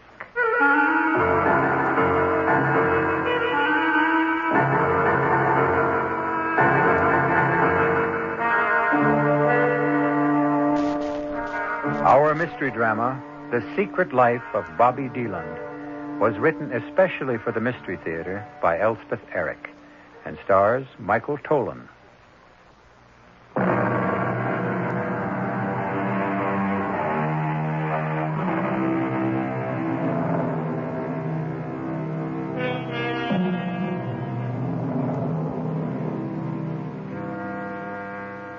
We said earlier that this story is an important one, not because our small hero is an important figure. A boy of 10? How much time has he had to achieve importance in our world? No, we call our story important because it is our attempt to explore the inner life of one small child. An attempt which we admit may be awkward and incomplete because we have grown up, and in growing up, grown stupid. All right now, children, playtime's over. Everybody inside. Go with Miss Hamill and Mr. Garth. Now we can talk better. Well, Mr. Collins, have you finally made up your mind about adoption? I don't know that we want to go that far, Mrs. Appleton. Not just yet. You see, I thought if my wife and I could take one of the children home for a month, 2 months, see how it worked out. You see, our son died in an automobile accident a year ago. And Mrs. Carlin hasn't been really right since. Depressed, migraine, headaches, spends a good deal of time in bed. And I thought if there were a boy around the house, it might help her. Help me, too. You've been here several times. You've met all our children. There's one. I believe his name is Bobby. About 10 years old. Bobby Deland? That's the one. I looked for him today when I was walking around the playground. I didn't see him. He's still here, isn't he? Bobby's still here. Oh, thank goodness.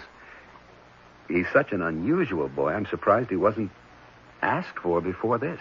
He was. Last year. It didn't work out. Can you tell me why? I can do better than that. I have a tape of the interview with the lady who tried to give him a home.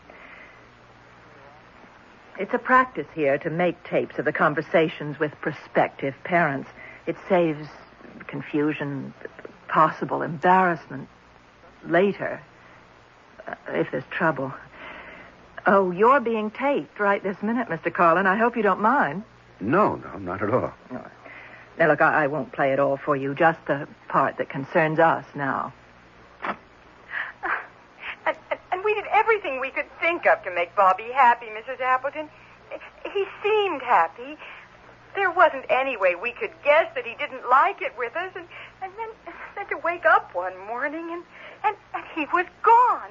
Simply gone. I'm sure you did everything you could. Oh, we did. And he seemed to like us. Of course, he's naturally so sweet, so good. Except for the stealing. The what? The stealing? Oh, look, I shouldn't call it stealing. We'd find little things missing. Little nothings. Once it was a frying pan. A wooden spoon one time. Oh, we found them later. In his room. Once he took the belt from one of my dresses. A leather belt. Not that I cared. That's enough of that.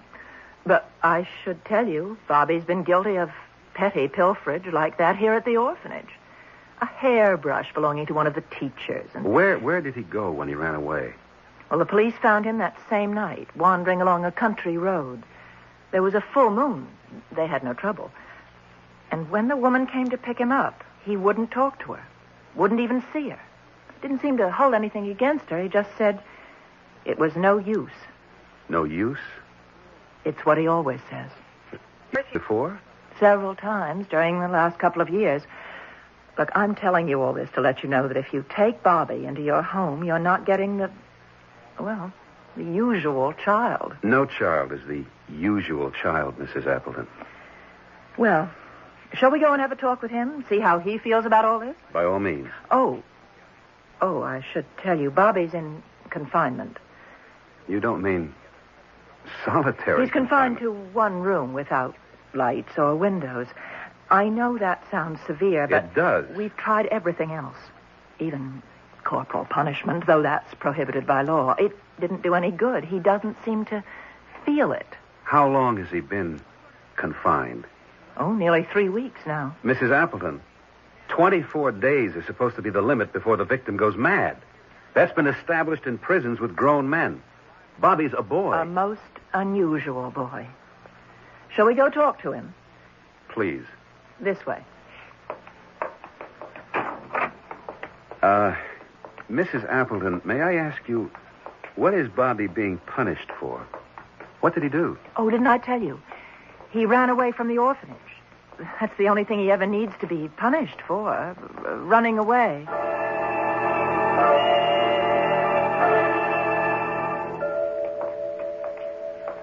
Mrs. Appleton, when Bobby ran away from here, was it at night? Middle of the night, as near as we could tell.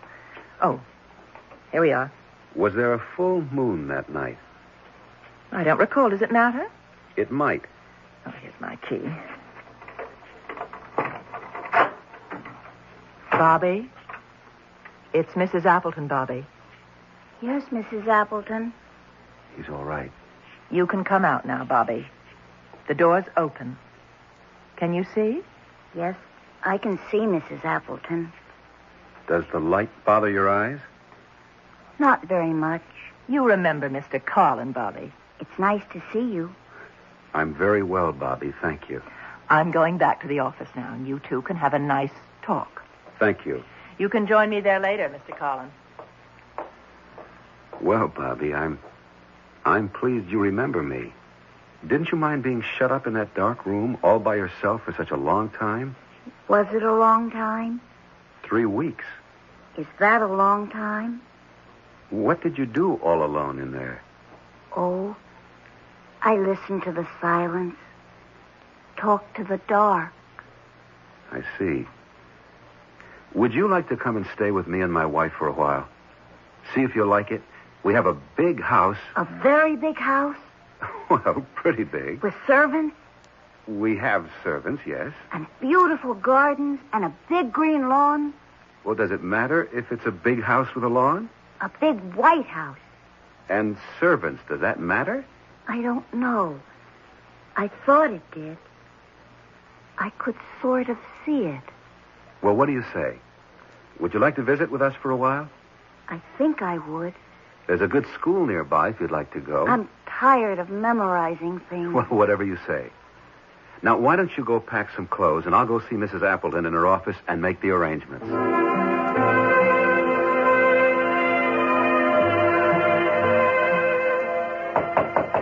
Come in. Mrs. Appleton, that's a remarkable child. Oh, close the door, will you, Mr. Carlin? Oh, yes. You've persuaded him? I'm convinced the reason Bobby can endure, even enjoy 3 weeks of confinement is because he's able to hypnotize himself. And not only hypnotize himself, but put himself into a deep trance. Almost anyone can be hypnotized, but only 1 in 20 can hypnotize himself. And I've never heard of anyone who could put himself into a deep trance state. Well, supposing he can, what's the advantage of it?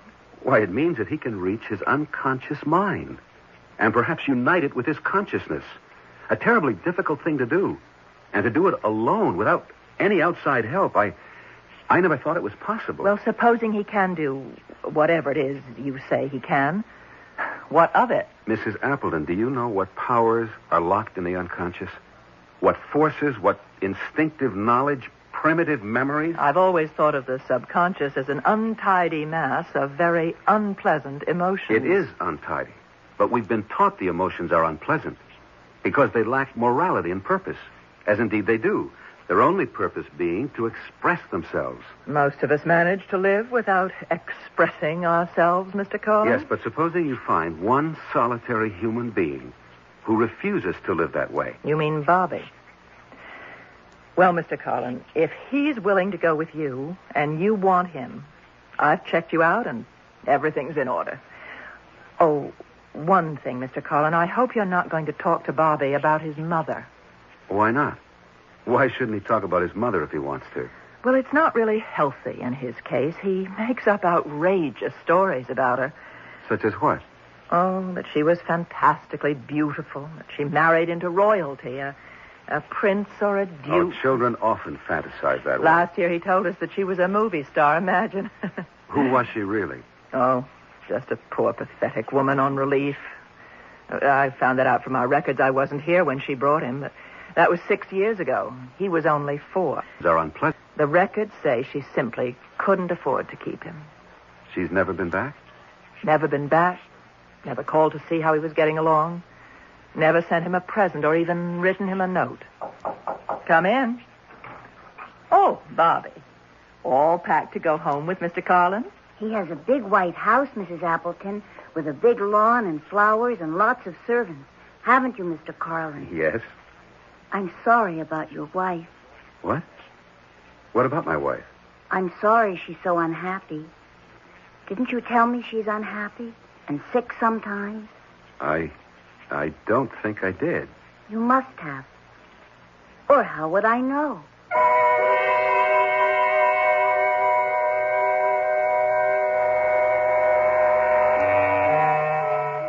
Do we really know only what we've been told? Or what we've read? Or heard? I hate to believe that, because then each of us is only a jumbled mass of information. And very often, we go about spreading this jumbled information for others to pick up and repeat.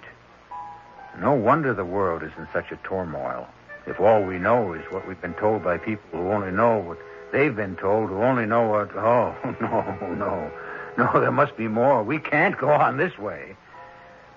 However, having no solution at hand, I shall return shortly with Act 2.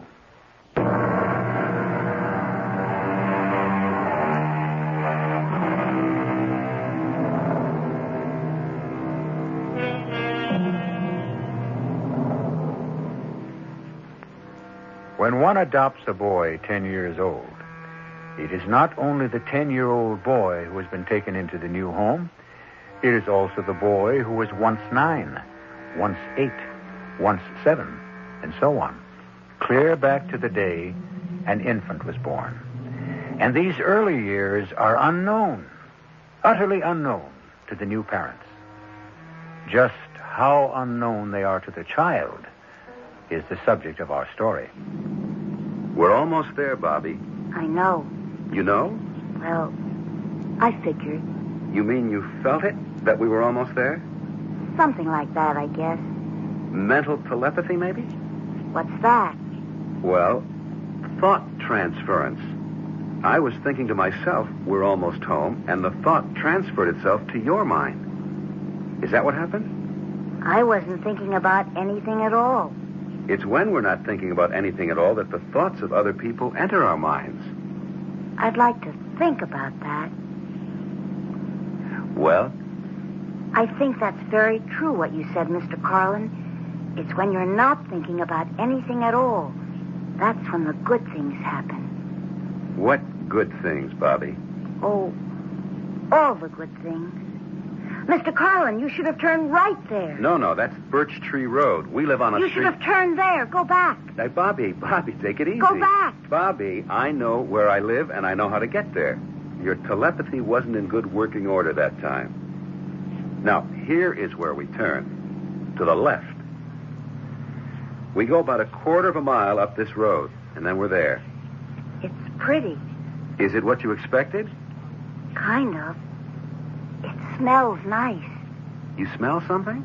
It smells sweet. Very, very sweet. I don't smell anything. Oh, we're coming to the privet hedge. That's the sweet smell. Imagine you picking it up way back there. Now we're coming to the house. It is white. I told you it was. And there's a lawn in front with flowers. I told you there would be. Well, here we are. But it's not a very big house. It has 16 rooms. And where are all the servants?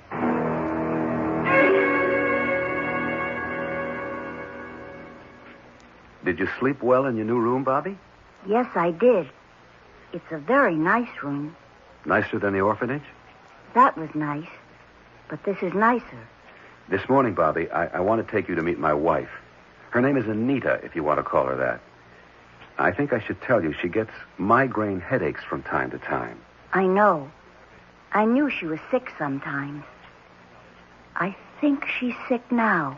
No, she's not. I saw her this morning. She was fine. Come on, let's go upstairs. Okay.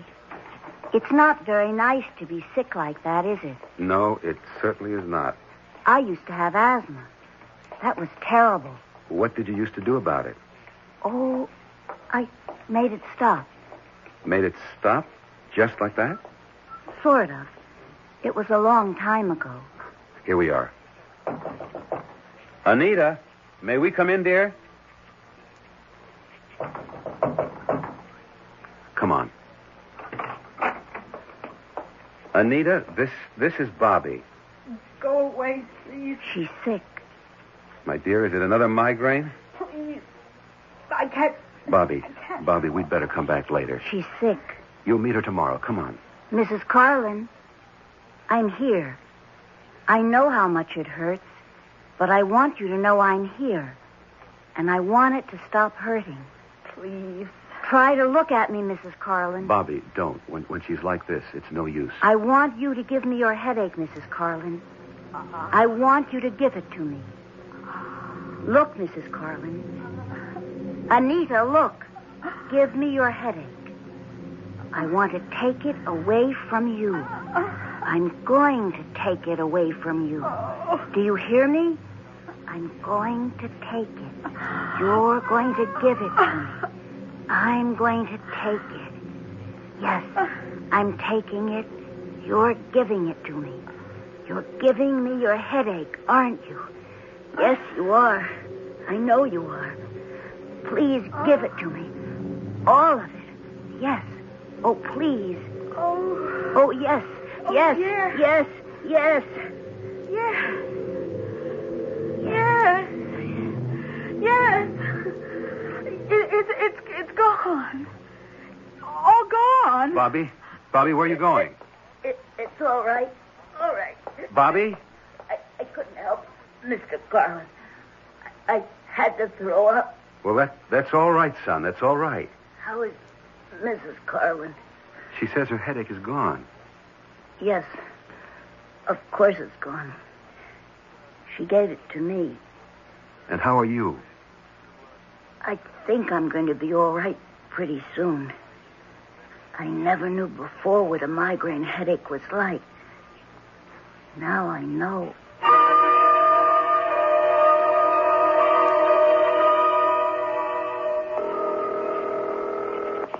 Mrs. Appleton speaking. This is George Carlin, Mrs. Appleton.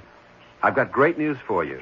Everything's working out? 3 weeks now, and everything's going wonderfully. He seems very happy here, and heaven knows he's made us happy. My wife hasn't had another headache since that time I wrote you about when Bobby cured her. You think he really did? Well, he did something to Mrs. Carlin. Perhaps he hypnotized her, I don't know. But her headache stopped. I was there. I saw it happen. Well, I have to take your word for it, Mr. Carlin. Has he stolen anything that you know of? No, I don't think so. Well, you'd better check. There's a belt of mine missing, but I'm sure I must have mislaid it. Look in his room. No, I wouldn't dream of doing that. The boy is happy here, and we're happy having him here. Has he talked about his mother? No, he hasn't mentioned her. Well, my advice is to keep it that way. I don't think I agree with that, Mrs. Appleton. You know what I told you. All you'll get from him is a lot of wild fantasy. At this point, I feel I'd like to hear anything Bobby cares to tell me. Well, if you don't want to take my advice... No, it's not that, Mrs. Appleton. It's that for the time being, I'd sort of like to follow my own instincts. You understand?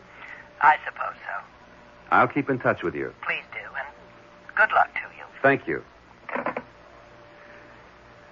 Oh, Bobby, I didn't hear you come in. That was Mrs. Appleton I was talking to on the phone. How is she? She's fine. Do you miss her? Not too much. Bobby, you know that black-tooled leather belt of mine? Yes, I know that belt. I can't find it. Have you seen it? It's in my room. Well, did I leave it there, do you think? I don't know. I don't think so. By any chance, Bobby, did you take it out of my room? I guess I did. I'm pretty sure I did. You want me to go get it? Oh, you can have it if you really want it. Only I'd rather you'd ask me instead of just taking it. But I don't want it. No? It's too big for me. Why would I want it? I don't know. I just saw it, and it reminded me of something. Reminded you of what? I was going to give it back to you. I didn't mean to keep it. I didn't even want it. All right now. It's all right. Just put it back in my room when you get a chance, will you? I'll put it right back now. No, in the morning we'll be all right. Bobby, do you ever feel you want to talk to me about your mother? My mother? Do you remember her at all? I know you were only 4 when she left you at the orphanage. She was very, very beautiful. What else? I'm not supposed to talk about my mother. Well, don't you want to? Not now, Mr. Carlin. All right. But if you ever want to, I'm here, you know. I know.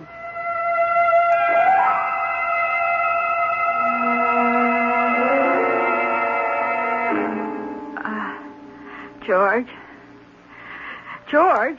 Hmm? Oh, what are you doing up? Can't you sleep? Not for hours. Oh, the moon is so bright, I don't wonder. No, it's not just the moon. I was thinking about Bobby. Oh, funny. I was thinking about him, too.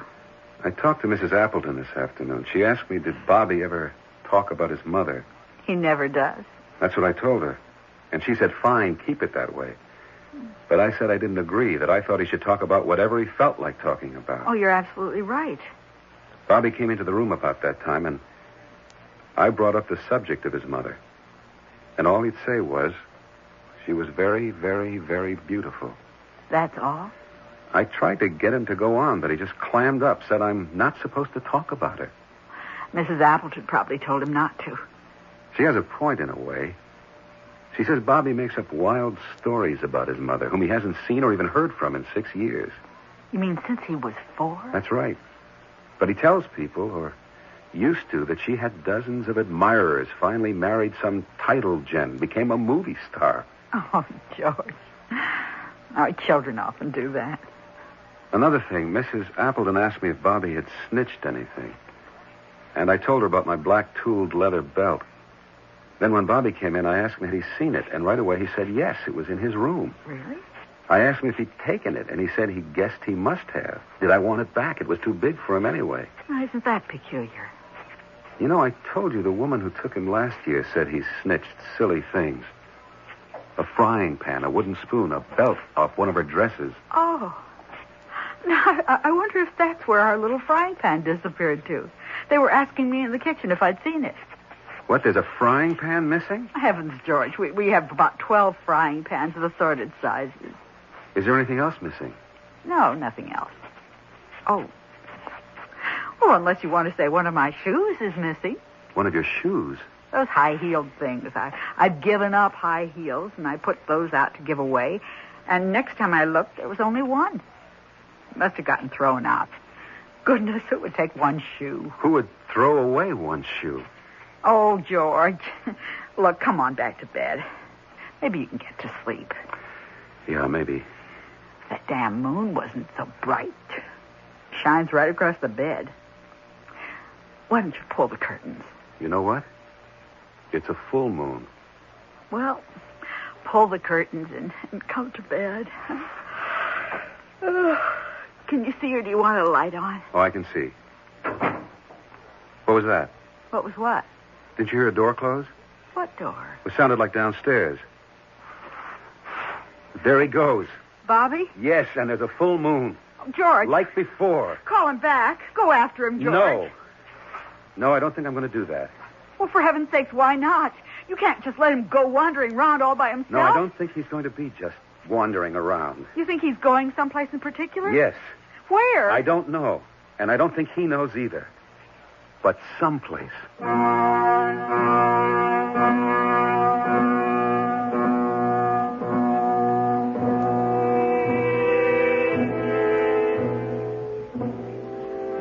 As we are all going someplace. We don't know where, and there is no one who knows to tell us where. Yet very deep in our minds, or our hearts, or our tormented souls, we know we are going someplace. We can't see ahead, and it does no good to look back. We can only trudge on down the road to someplace. I'll be back shortly with Act 3.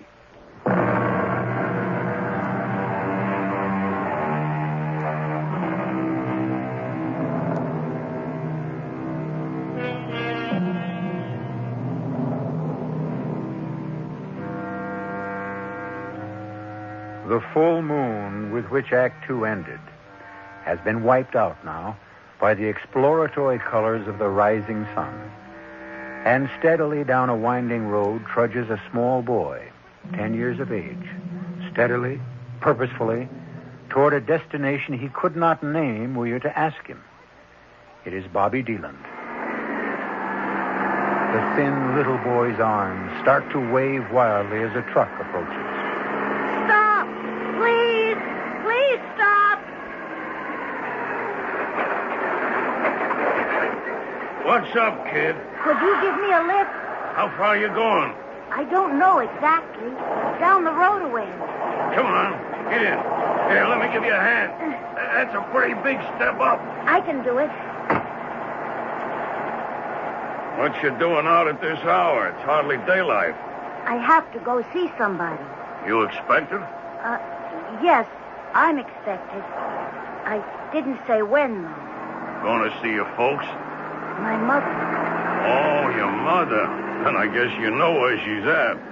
Somewhere along this road. No number? No name? Like on a mailbox? I'll know when we get there. You've been there before, I guess. It's a great big white house with a big green lawn and flowers. I think I know the place you mean. And lots of servants. Yeah. There it is. There it is. See? Right there. Stop. I want to get out. Stop the truck. I'll stop. And don't jump. Hold on. I'm stopping. Now, wait a second, kid. Thanks. Thanks a lot. Hey! You hadn't ought to go in there. Hey, you know what you're doing? You hadn't ought to...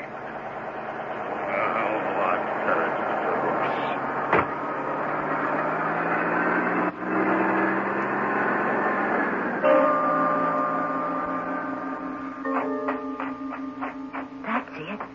That's the house. This is the lawn. There are the flowers. But where are the servants? Where's my mother?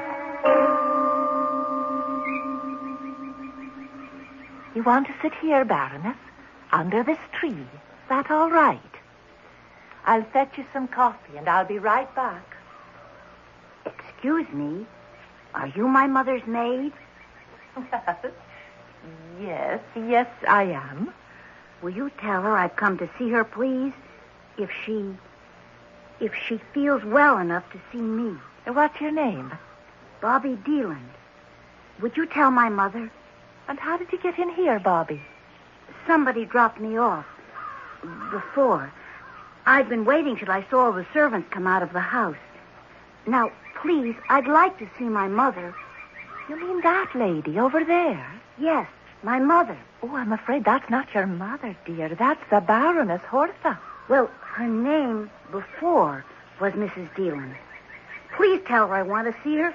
Oh, never mind. Oh, hold on now, just a minute. Let go. Let me go. Not so fast, young man. Let go of me. Miss Copeland, what's going on? Oh, it's this boy. He wandered in here. He wants to talk to the Baroness. He's her son, he says. Well, then let him. Should I, Doctor? Why not? He may succeed where we failed.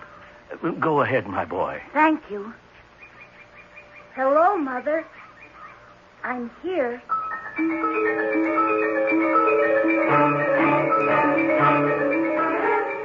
Hello, Mrs. Appleton? George Carlin. I wanted to tell you Bobby's been found. Thank you for not calling the police. Well, you know, I told you I saw him leave the house. I simply followed him in my car. It wasn't hard, so don't worry. What's that? Well, I don't think that's necessary, but if you want to... Look, can't you tell me over the phone? Well, all right. No, I'm not at home. I'm at the place where I found Bobby. It's on Birch Tree Road, not too far from where I live. A big white house, very big. Big lawn out in front. It's the Wesley Sanitarium. You know it? Well, I'm with Dr. Wesley right now. All right, we'll expect you. Mrs. Appleton's coming over, if that's all right, Doctor. Perfectly all right. She wants to tell me something, show me something. I don't know what. Tell me, Mr. Carlin, what made you think Bobby might come here? It was just a guess. But when I brought him home from the orphanage, he wanted to turn onto Birch Tree Road. Did he say why? He thought it was the road my house is on. Not that it had ever been at my house. All he knew about my house was that it was big and white, had a lawn with flowers and servants. He knew that because I told him. And I told him because he specifically asked. It seemed important to him, did it? Very. I was puzzled at that because he's not a snobbish sort of boy, quite the contrary. That insistence on a lot of servants. Now I begin to understand. Your sanitarium does have a lot of servants, as well as a lawn and flowers. But the boy's never seen the sanitarium, has he?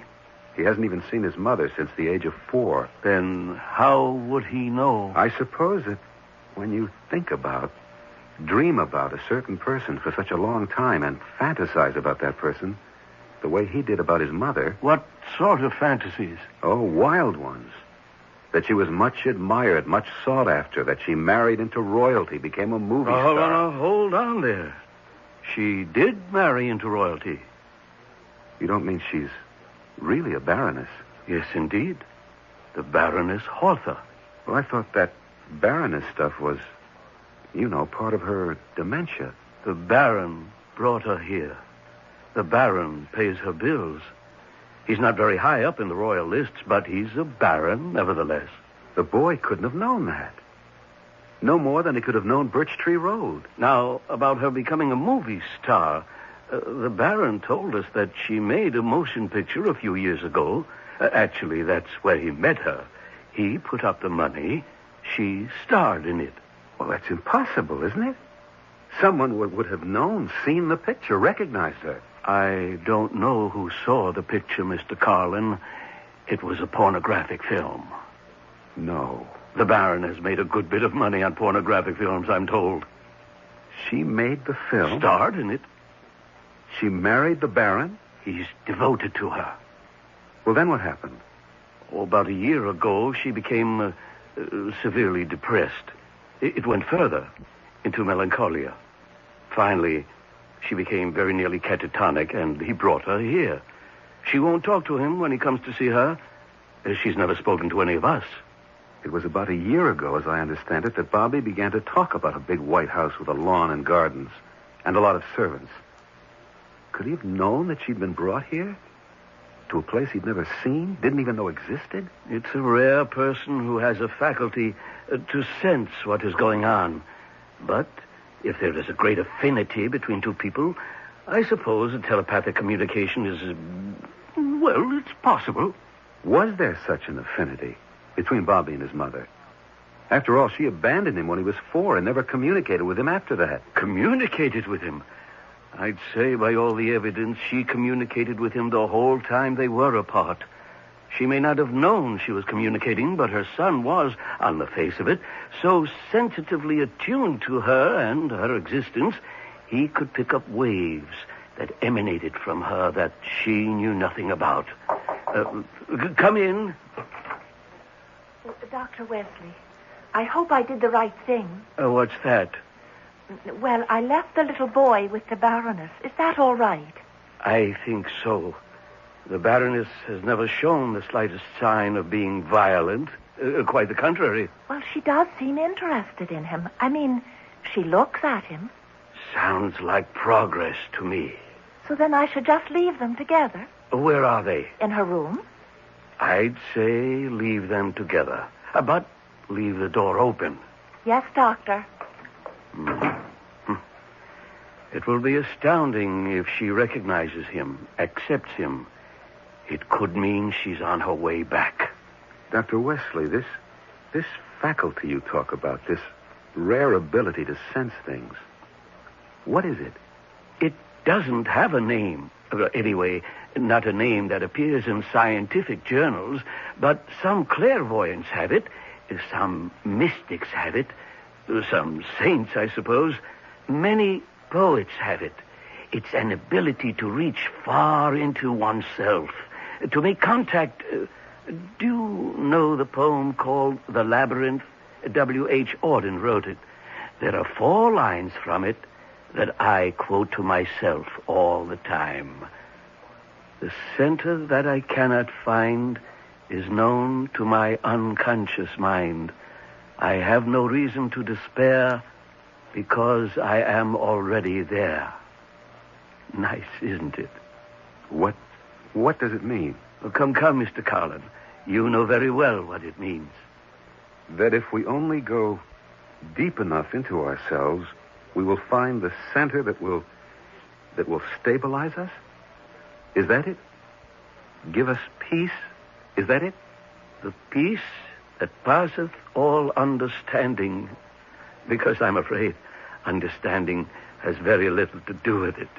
To think that a 4-year-old boy could hold fast to the image of his mother through all those years. What else had he to hold fast to? And then find her by his own effort. Which only proves again, Mr. Carlin, we get what we want if we want it enough.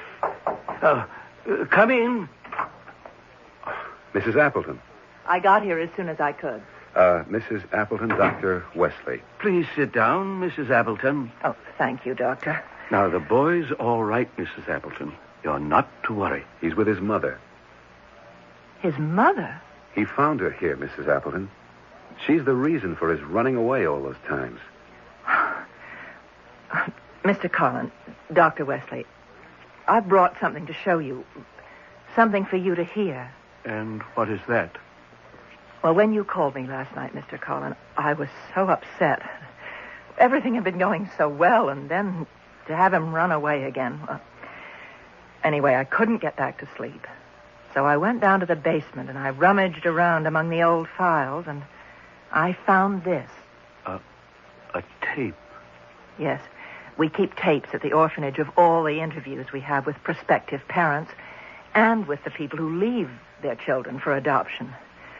Well, this tape, this one goes back 6 years before I came to the orphanage. And it's a tape of... Oh, is it all right if I use this machine, Doctor? Oh, yes, go right ahead. All right. Now, I'll just play you the part towards the end. It's the tape they had running when Mrs. Deland came to leave Bobby. You gotta take him or I'll kill him. Look, I'm a cheap prostitute. I live in one room. I have to send the kid out to play in the street while I'm conducting my business. Now, how long can I go on telling him it's his Uncle Charlie I got up in my room? And another thing, I haven't got the greatest disposition in the world. And when I'm hungover, when my head hurts, I go crazy, and I'm liable to hit him. And not just hit him. I'll hit him with anything that's handy. Yesterday, I hit him with my shoe. With the heel. My shoe. A spiked heel this high. And it doesn't have to be a shoe. I'll pick up anything and hit him with it. A frying pan. The belt off my dress. Anything that's handy. Well, I wanted you to hear that, Mr. Carlin, because you said that Bobby had taken a belt at your house, and the woman last year said he took a frying pan. He took a shoe of my wife's. I think we'd better go see if everything's all right. Come with me. He's right down the hall. How in the world did his mother come to be here? It's a long story, Mrs. Appleton. How did he know she was here? That's an even longer story. Here we are. Is he in there with her? Yes. Be quiet. I brought you some presents, Mother. Look. Here's a belt. And here's a frying pan. And here's a shoe. See, Mother? They're for you. With my love.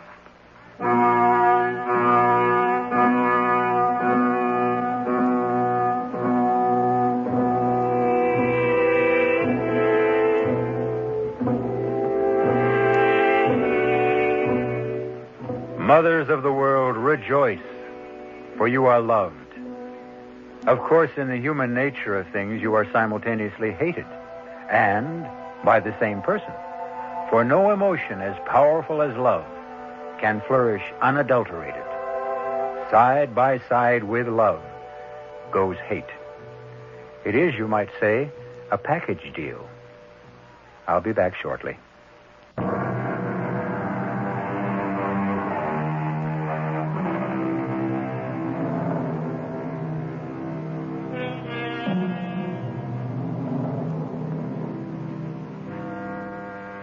Isn't our real life lived within ourselves?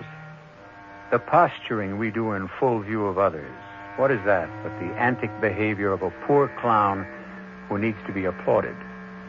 The exterior life is really only incidental, yet we expend all our energy on it, while the interior life is left to its own devices, as though deeply ashamed of it. We wish to disown it. Our cast included Michael Tolan, Marion Seldes, Martha Greenhouse, Hetty Galen, and Gilbert Mack. The entire production was under the direction of Himan Brown. This is E.G. Marshall inviting you to return to our Mystery Theater for another adventure in the macabre. Until next time, pleasant dreams.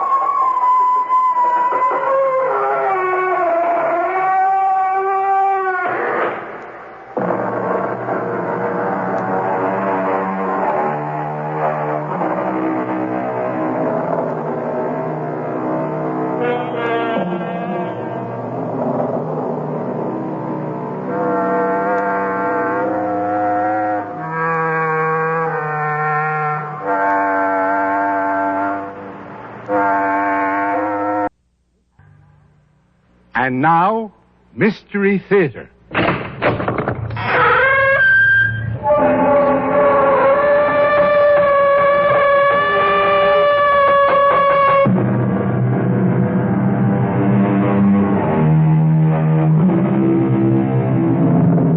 Come in. Welcome. I'm E.G. Marshall.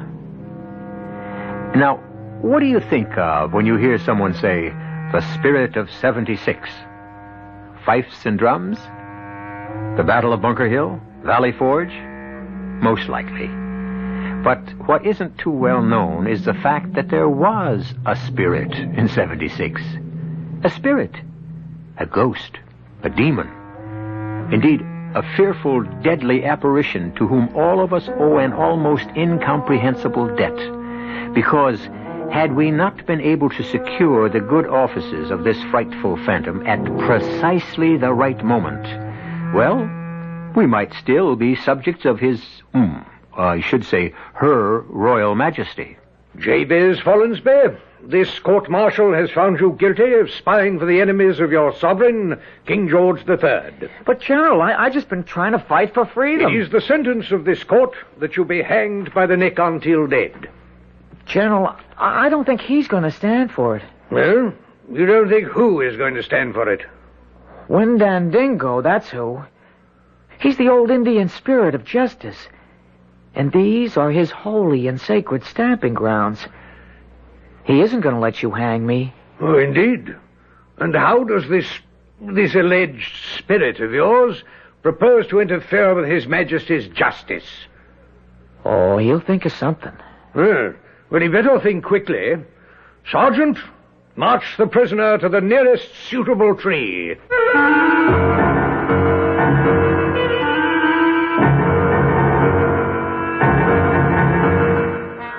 Our mystery drama, Windandingo, was written especially for the Mystery Theater by Sam Dan and stars Jack Grimes and Kurt Benson.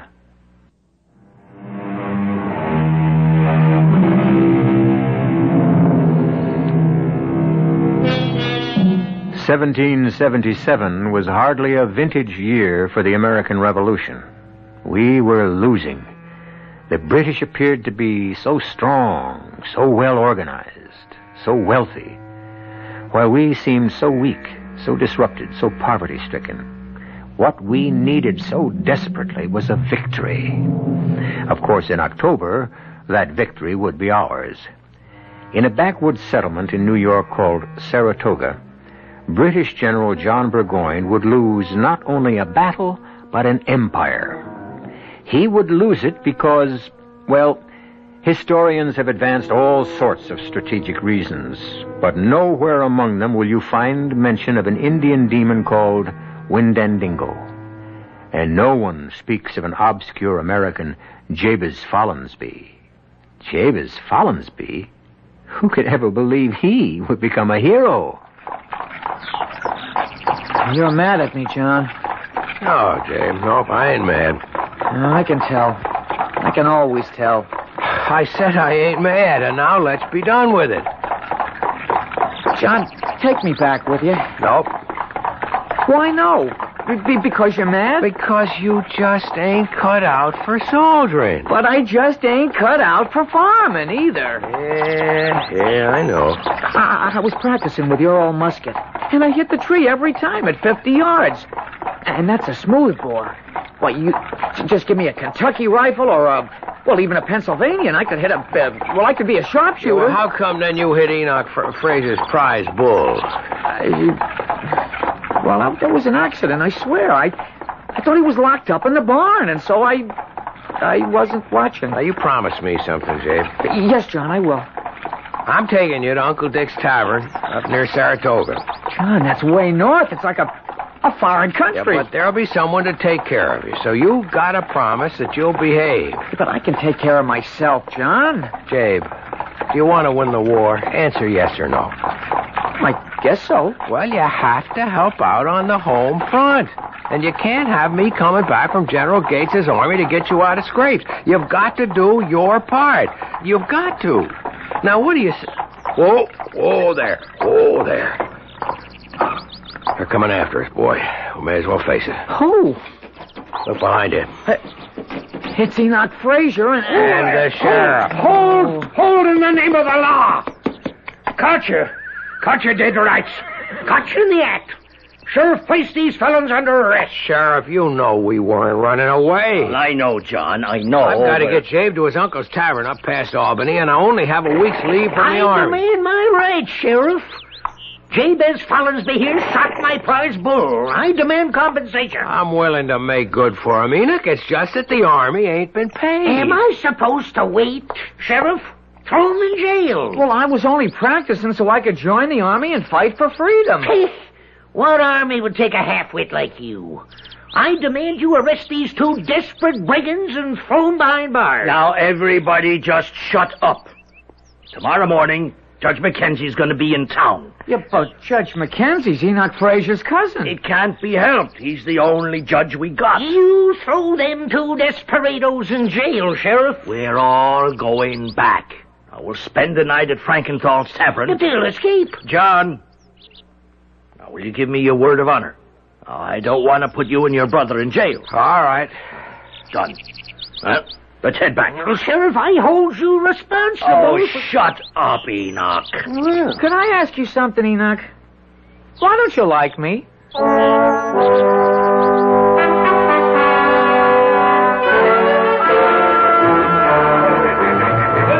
What'll I do to us, John? I don't know. But you're a captain in General Gates's army. That should mean something. Yeah, I guess it would mean a lot more if we were winning. John, you mean we ain't gonna win? Well, we gotta win. We just gotta. We're fighting for freedom. Tell me we're gonna win. Well, yeah, we're gonna win, I guess, but it's gonna take a whole lot longer than most folks think. You know how some folks are. They want everything yesterday. Well, here are two really fine-looking boys. An asset to the town and a credit to the country. Mind if I join you, lads? What's all this, Enoch? Well, now, I'll tell you what. I'll treat you to supper. You will? Why? Why? Because you're fighting for our country, John, and nothing's too good for you. And Mr. Frankenfowl, beef and bread and beer for my two good friends. What's on your mind, Enoch? Well, now, boys, I got Jabe here for a good 16 pounds worth of damages. Agree? Yeah, but I said I was sorry. Oh, I know, son, I know. That's why I'm willing to offer John a proposition, a confidential proposition. Yeah. John, you and me, we're men of the world. Is that a fact? You're talking. Well, now, it ain't our fight, John. Them Southerners want the land in the Ohio Territory. The merchants are looking to get more for their goods. The rabble-rousers are out to have a good time. What's all this to do with law-abiding New York farmers like us? Enoch, I don't want to hear any more. Now, sit her down, Mr. Frankenthal, and make sure them plates are kept full. Well, now, as I was saying... I said I don't want to hear no more. Well, that ain't like you, John. You was always a prudent man. Prudent, that is, till you get swept up in this rebellion hip-hip hooray. Well, it gave a bunch of high-spirited boys a chance to play soldier. Dave, don't you eat another bite. Well, is something wrong with the bread of treason. Maybe you did win a couple of skirmishes against some poor, scared, imported German farm boys in red coats, but... Oh, that evil spirit is called hold of Enoch. But now the British are sending in trained and seasoned regulars. General Burgoyne is marching down from Canada. General Howe's marching up from New York City. You'll be cut in half, caught in a trap. That's how you see it. A prudent man thinks of the future. Therefore, he chooses the winning side. And you think you have? Oh, I know I have. And here's my proposal. As a captain in Gates's army, you'd have certain information. You want me to become a traitor? Oh, no. A lover of your fellow man. The war's lost. Why not end it sooner? End the waste of lives. I ought to report this to the sheriff. John, you just see the light. I'll forget about the damages to my prize bull. And he's worth 16 pounds. I'll pay it. Sure. But meanwhile, Jabe will have to sit in jail. What? You wouldn't put poor Jabe I'm in jail. Entitled to justice. I'm entitled to my damages. Jabez, you won't go to jail. I'll think of something. What? There ain't a soul that can help you. There is, too. I know who can help us. I know. Do you now? He's always helped me when I called on him before. He'll help me again. Jabe. John, I'm going to call on my oldest friend. You better call on your richest friend. I'm going to call on him for justice. He'll help us. Jabe. You'll see. Jabe, look, everybody's looking at you. It don't matter. He's my friend. He'll help. You remember Walking Beaver, the old Indian we gave food to? Yeah, now you just come along with me, Jabe. Before Walking Beaver died, he told me all about the secret Ojibwe spirit. A spirit that fights evil. He taught me how to call him. His name is Windandingo. Hey, you hear that, everybody? Windandingo. What's that again? Windandingo. Windandingo. Now, if that ain't the funniest I ever heard.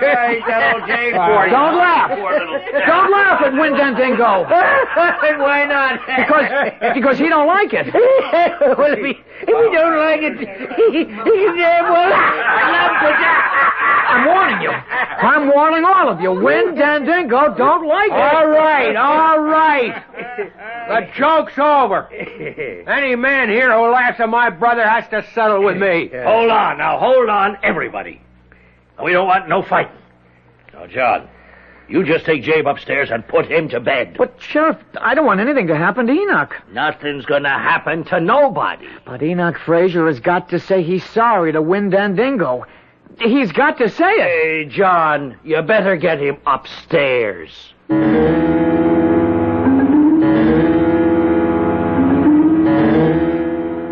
Hey, by Jiminy. Hey, by Jingo. I know your name. It's Windandingo. Fang of a wolf and an eagle's wing. I say your name is Windandingo. Hey, who are you talking to, Jabe? Yeah, but nobody, John. Nobody at all. Yes, you were. That's why I woke up. I heard you say something. Oh, yes, it's that crazy thing. That Windandingo. No, it ain't crazy. I've seen him. You have? 100 times. Most folks are scared of him, but not me. All you have to do is ask for justice, and that's all I've done. That's all you've done?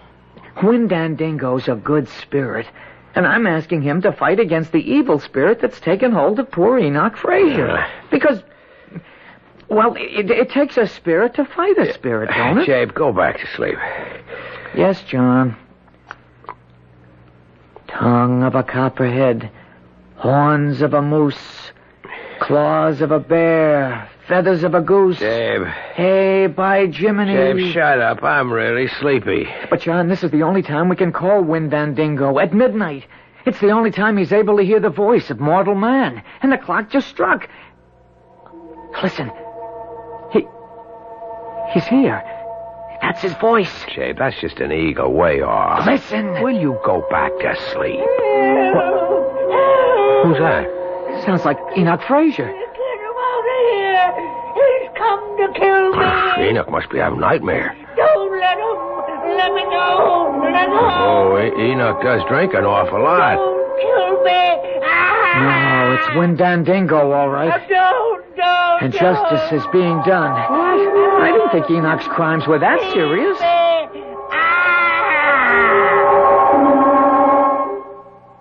Well, he's quiet now. I guess he woke himself up from that nightmare. No, he didn't wake up. He's dead. That's enough, Jabe. I need my sleep. And he brung it on himself. He got no one to blame but himself. Jabe, will you shut up and get to sleep?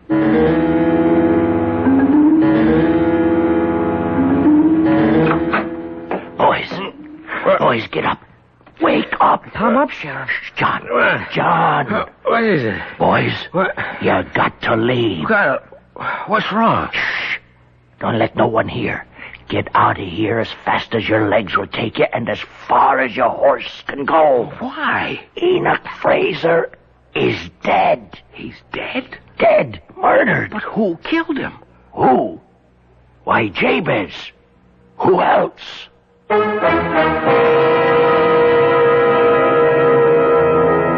Who else? Well, we know who else. Or perhaps we think we know. It was Windandingo, the ancient Indian spirit. Or was it? The fact is, we know Jabez wasn't there while the deed was being done. But our knowing cannot help Jabez. After all, none of us will be able to appear as a witness. However, I shall appear again in just a few moments with Act 2.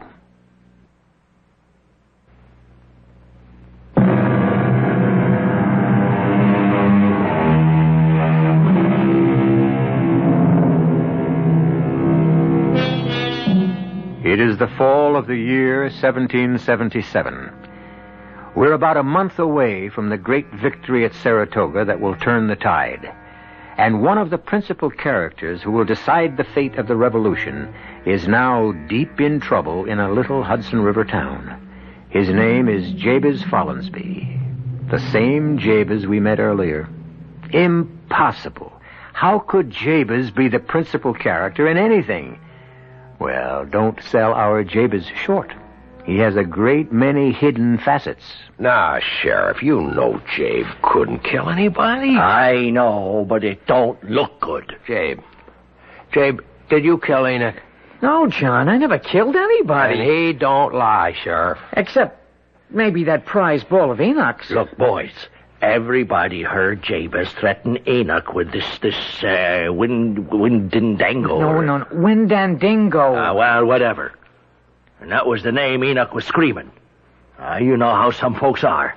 They'll claim Jabe was guilty of witchcraft. It's no witchcraft, just Windandingo bringing justice. Sheriff, Enoch ate and drank like a pig. He had a nightmare and he died of indigestion. Well, now, I'm sure that point of view will be considered at such time as cooler heads will prevail. But that time sure ain't gonna be tomorrow morning. Now, you two better be on your way faster than lightning.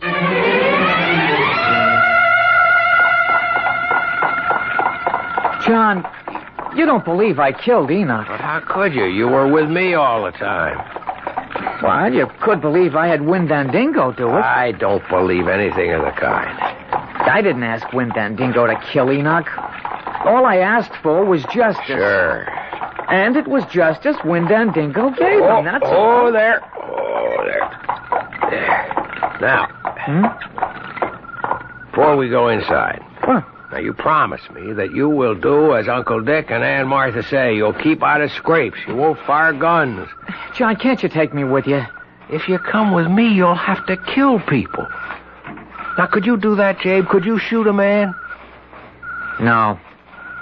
I still have bad dreams about that bull. Aunt Martha! Why, it's John and Hello, Jabez. Aunt Martha. Boys, meet my nephews. The taller one's a captain with Gates's army. And the other one, he's come to help me. Both of you, come right over here. Yeah, all right. Well, look at the two of you, how you've grown. Oh, Jabe. How's Uncle Dick, Aunt Martha? Well, boys, your uncle's a prisoner. A prisoner? Captured at Ticonderoga. The redcoats took it back from us. I don't know, it don't look good. The way General Burgoyne's headed here from Canada with 10,000 men. I better be getting back to my regiment. Oh, you ain't going nowhere till you had your dinner first. Now, you both sit down. I'll be right back. You going back, John? I have to. You have to go and I have to stay. You'll be fighting for freedom and I'll be doing nothing. You'll be doing your part, helping out here. John, this war, it's the biggest thing that'll ever happen while I'm alive, and I'll have done nothing. Don't say that. Who knows? You could wind up being a hero. Oh, yeah. I mean it. Yeah, by sweeping out a tavern. By being ready. Being ready for what? For whatever fate has in store. Well, I look at myself, and you know what I say? I say, Jabez Follansbee, fate has got absolutely nothing in store for you.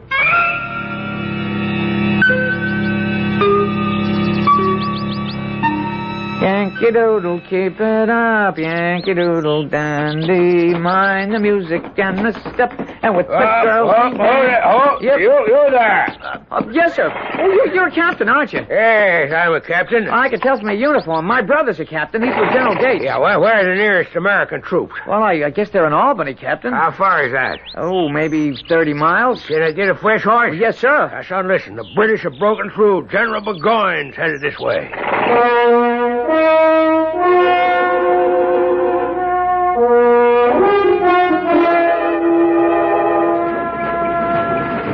They're coming. Aunt Martha, Burgoyne's army. They're coming. I see him. I hear him. Aunt Martha, I found a rifle in the hayloft. You just leave it there. Leave it. Yeah, but we just can't let Burgoyne's army go to Albany. Yes, we can. Dave, the British are people, just like we are. Yes, ma'am. And they go to church. Yes, ma'am. And we're tavern keepers. It's an old and honored profession, and our duty is to dispense hospitality to all that cross our threshold. Look at them, Aunt Martha. Look at how big they are. How they march. And all the guns and cannon and wagons and everything. I guess you could really call them an army. Not like what, Aunt Martha? Nothing. I don't care. I just bet our boys can fight better. Hey, look, that man with all the gold and the lace. Oh, ain't that some horse he's riding? It must be General Burgoyne himself. He's riding toward us? Oh, you better get on your feet, Jabe. Right. Over. Good day to you, madam. This, I presume, is Follansby's Tavern. Yes, sir. And you would be Mrs. Martha Follansby? And he would be your nephew, Jabez. How did you know? We have our information, madam. You mean you're spies? Jabe. Well, now, Jabez, don't look down your nose at spying. You may decide to try it yourself one day. Mrs. Follansby, I'm told you prepare the best table in the province. Oh, well, Yes, I understand. You just as soon not feed a morsel nor bestow a drop upon the red-coated tyrants. Oh, no, I never said it. Why, I was telling Jabe here just before that... Yes, well, we shall pay. I might add at your usual pre-rebellion rates. None of your Yankee hanky-panky. Captain Sterling, the army will halt here. Parkhurst, have our baggage brought in. Well, Jabez, no need to look frightened. What? I'm not frightened. I haven't come here to hang you from that sycamore tree. Although if I did, would it be such a significant loss to anyone? Would it? Well, sir, it would be a significant loss to me.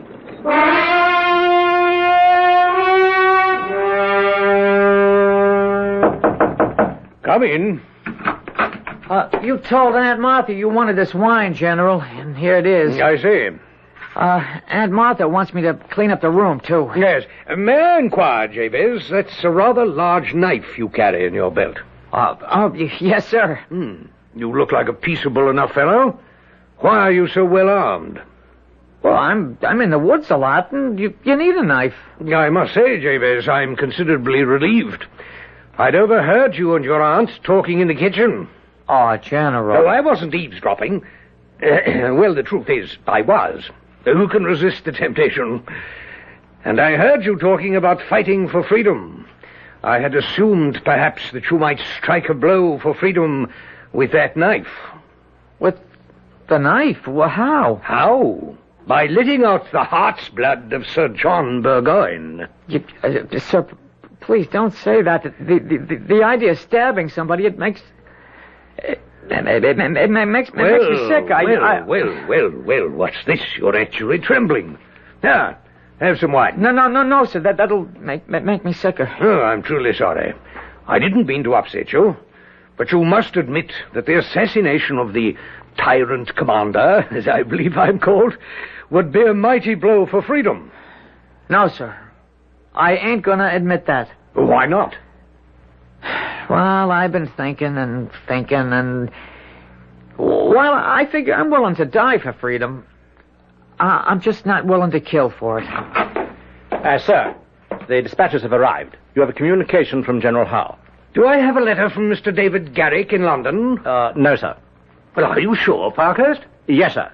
But this letter from General Howe... But Garrick, as good as promised, he would produce my play this season. Sir, this letter from General Howe... Oh, the devil take General Howe. Damn it, Parkhurst. My Maid of the Oaks is as good a work as anything Garrick could put on the boards. Better. This letter from General Howe in New York City is most urgent. The devil take William Howe.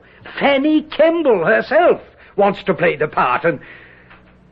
Did you say a letter from General Howe in New York City? Yes, sir. Well, just what in the seven unholy names of Satan is Wee Willie Howe still doing in the city of New York? He should be halfway to Albany by now. Well, sir, the letter... The letter was sent from New York. But General Howe is marching on Philadelphia. Philadelphia? May I have that letter?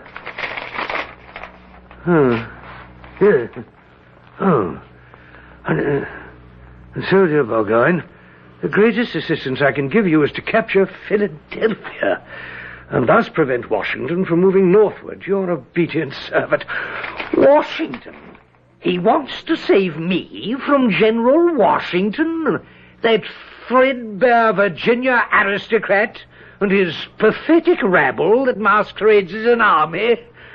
Well, it's Gates and Morgan who threaten me here. But, sir, what's to be done? Well, we'll move back very quickly toward Fort Ticonderoga before the rebels can close in and cut us off. Jabez, bring me more wine. Quickly. Yes, sir, General. I want the army ready to march in 2 hours. Jabe, I was listening at the door to every word. General Howe ain't coming. Burgoyne has to skedaddle back to Canada. Well, that's a blow for freedom, isn't it? It would be a bigger blow if Burgoyne was captured, taken with his whole army, the entire kit and caboodle, all them guns and horses and ammunition and supplies. But how, Aunt Martha, how? You're gonna do it, Jabe. Me? Yes, sir, you. You're going to be responsible for the capture of Gentleman Johnny Burgoyne and 8,000 of the best troops in the whole British Army. You, Jabez Follansby.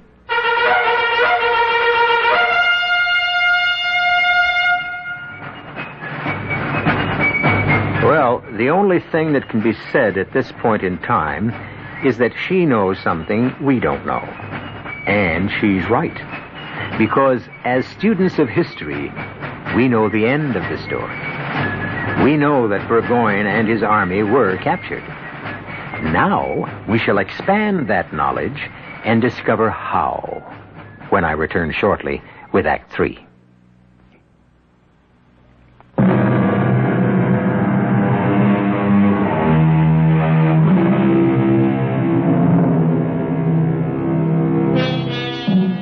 Each must answer the call of fate. For some, it comes early, for others, late. And fate is now calling to Jabez Follansby, a young man of New York State in the year of 1777. Proof again, if proof were ever needed, that some of the most remarkable and earth-shaking events occur not simply because of the actions of the rich and the powerful, but also through the unconscious intervention of the powerless and the lowly. General Burgoyne can be captured by our General Gates. If what, Aunt Martha? If they can get here quick enough, Jabez. If Gates can only send some cavalry real fast, they could delay Burgoyne long enough for the rest of the army to come up and capture him. But what can I do? Oh, you can mount Mayflower. She's the fastest horse we got in the stable, and ride like the wind to where General Gates is camped, and tell him... Jabe, are you listening to me? Yeah, Aunt Martha, I'm listening. Do you understand what I'm saying? Yeah, but I can hardly believe it. Believe what? Well, what John said, and yet it's come true. John said, he said if I was ready, fate would make me a hero. Well, it has come true. And I can fight for freedom without shedding blood. You ain't got a minute to lose. Saddle up Mayflower. I have to bring General Burgoyne a bottle of wine. No, I'll do it. Yeah, but he asked me... Be on your way, Jabe. Every minute's as precious as gold. Hey, goodbye, Aunt Martha. Goodbye, Jabe. And the good Lord bless you. Captain Sterling has ordered all unit commanders to be ready to move in 2 hours. Well, I want a screen of light cavalry on both flanks. May I say, sir, that it's a brilliant maneuver. No doubt. But back in London, it will be construed as an inglorious retreat. But a most necessary one. Well, to my political enemies, and I have a vintage crop this year, a retreat is always a disgrace. But, General, to move an army so many miles through hostile territory is surely a feat worthy of it. No, I shall be Burgoyne the bungler, while Howe will be the hero. Howe with his cheap victory at Philadelphia. Did I say cheap? It will cost us these 13 colonies. Where's my wine? Jabez! Oh, General, you You ordered this bottle. Yes, and about time, too. Oh, I'm sorry, sir. I tell you, Parkhurst, this William Howe, he hasn't the sense, the brains, the intellect of this young servant, this Jabez Follansby. Where is Jabez, Mrs. Follansby? Where's Jabez, sir? Yes, madam. Oh, Yes? Well, I sent him. I sent him to the barn to. Yes. Well, I wish to see him. Oh, but he's got to chop some wood. I wish to talk to him. Oh, but begging your pardon, sir, unless he does his chores, you aren't going to have wood for your fire tonight, or for me to cook your supper. May I suggest a solution to the problem? I shall assign an orderly to the wood chopping, thus freeing Jabez for his more important duty, which is to speak with me. Fetch him, if you please.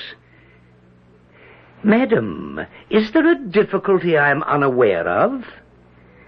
Why are you so nervous? Me? So frightened? And where is Jabez? By the barn, chopping wood, sir. I can see the barn very clearly from this window, but I neither see nor hear Jabez. General, the boy was in here when I handed you the dispatch from New York City. Could he be off for General Gates's encampment? Well, Mrs. Follansby, could he? Oh, no. Parkhurst, have a party of scouts go after him. Well, Jabez? General, I guess you were wrong. Wrong? What? You said you didn't come here to hang me to the sycamore tree outside, but those men who captured me said that's what you're going to... I'm sorry, Jabez, but we have rules. Oh, don't hang him. Why should you hang him? Because he was conveying information to the enemy. Who says so? Now, madam. Who says so? But maybe he just felt like taking a little ride on horseback. I mean, is that something to hang a man for? I see. Well, that would, of course, place the case in an entirely new perspective. Is that what Jabez was doing? Yes, sir. Is it, Jabez? Were you merely out for a little ride? Or were you conveying information to General Gates? Oh, tell him you were just out for a little ride, Jabez. I was bringing information to General Gates. Shall I ask that question again, Jabez? No, sir. I heard it the first time. Damn it, Jabez, do you want me to hang you? No, sir, but I don't want to lie, neither. General, the army is ready to march. I know that, Parkhurst. May I suggest we hang the prisoner and be on our way? Jabez, I don't want to hang you. I know that, sir. I appreciate that, but I can't lie. Even if you have to die? I won't die. Oh, indeed? Why not? Well, because that wouldn't be justice. And that's why Windandingo wouldn't let it happen. I don't believe I caught that name. Windandingo. Yes?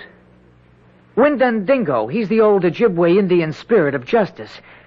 And all through here, all through this country, it's his holy ground. And if you ask him for justice in the right way, he'll see you get it. Yes. Well, my boy, I suggest you ask him. I will. Well, what are you waiting for? Midnight. Midnight? Well, yes, sir. You can't raise him till midnight. But I intend to hang you now. Well, you wouldn't do that, General. You're a fair man. You'd give a man a chance. I am giving you a chance. Just tell me you were out riding for pleasure or to visit your girl, and we're quits. I don't get any pleasure riding a horse, and I don't have a girl here. General, every minute we delay... Jabez, do you expect me to wait till midnight? I expect you to do the right thing. Well, what is supposed to happen at midnight? I'll call on Windandingo. Yes? And he'll appear. Where? Right here. And only here. Why? Because this is where the injustice was first made. And then? And then, he'll see that you give me justice. How? I don't know, General. That'll have to be between you and Windandingo. He'll convince you somehow. You mean a spirit will materialize and convince me that it would be unjust to hang you? Yes, sir. Sir. Shall the light cavalry be posted on the flanks now? He will actually appear? Yes, sir. General, we need every minute. Parkhurst. Yes, sir. Do you know what this lad is saying? Yes, sir. I mean, no, sir. A spirit, an Indian spirit, will appear here at midnight to plead for his life. Sir, any hour now, the rebels will know about General Howe. We have just about run out of time. No, Parkhurst, we run out of life. But time, there's enough and to spare. Look at that boy's face, Parkhurst. I must remind the General... He is the only completely honest human being you and I have ever met. Let us salute him. Sir. Now, Jabez, this Windandingo of yours, he will appear promptly at midnight. General, is it possible you don't realize... Parkhurst, I will deserve disgrace if I run from this continental rabble. I've decided to stay, to fight, and to break the back of this impertinent rebellion. Is that clear? Yes, sir. Jabez, will your Windandingo appear promptly at midnight? Yes, sir, he will. You'll see him. I had better, because if I do not, if you are playing me false, then I shall hang you.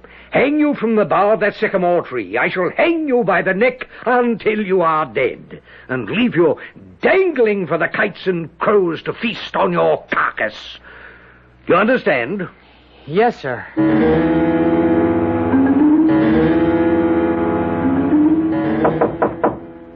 Yes. Sir, I wish to report that it's midnight. I'm aware of that, Parkhurst. Also, word from the outposts. Enemy signs on the left flank. Thank you, Parkhurst. There may still be time to break out, sir. That will be all. Yes, sir. Well, it's midnight, Jabez. Jabez? Hey, by Jiminy. Hey, by Jingo. I know your name. It's Windandingo. Fang of a wolf and an eagle's wing. I know your name is Windandingo. Is he a wolf? An eagle? What, Jabez? Tongue of a copperhead, horns of a moose, claws of a bear, feathers of a goose. Where is he, Jabez? Where? I know your name. It's Windandingo. Well? Windandingo. I don't know, General. I don't know. He's always showed up before. Were you lying to me? No, sir. Those words always fetched him. Admit you were lying. But I was telling the truth. Say you were frightened. No, it's the truth. You made it up to save your life. I tell you it's true. Admit it's a lie, and I'll spare your life. But I've seen him. I know him. For that, Jabez, I shall hang you. Windandingo! Windandingo! There is no Windandingo. But there is a Major Parkhurst, and I shall order him to assemble an execution squad. Windandingo, Windandingo, I know your name. It's Windandingo. There is no Windandingo. Listen. Well, it's a quiet night. I can hear an eagle screaming in the distance. Listen. Can that be a bear prowling about? The hissing of a snake, the call of a moose, the growl of a bear, the cackle of a goose. It's Windandingo. There is no Windandingo. You hear him? And you see him? Well, I think I see something. A shape of a man. A snake. A bird. It has feathers. Hair. Claws, fangs. You see him.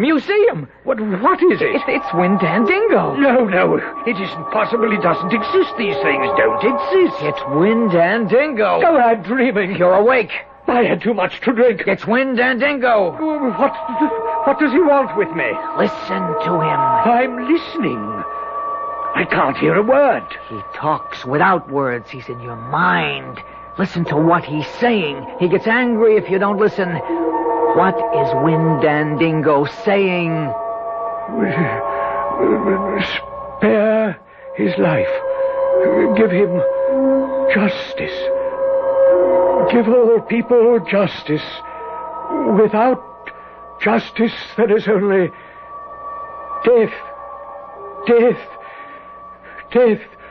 Oh, Jabez, I never wanted to.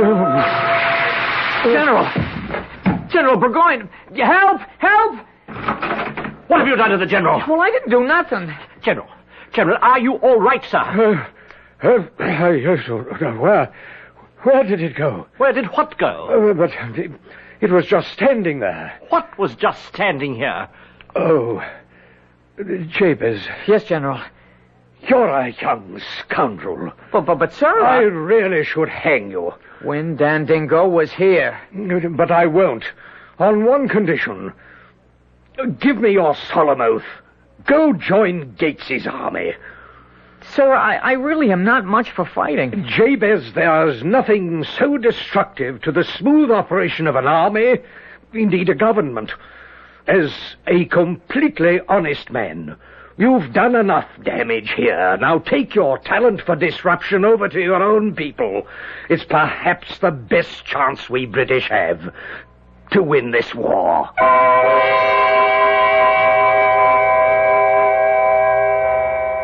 Well, Jabez did manage somehow to join General Gates' army, and he fought side by side with his brother John. However, Burgoyne's cynical hope was not to come true. After all, we did win the war. So you see, Jabe's honesty, sincerity, and idealism didn't do us too much damage at that time. I'll be back shortly.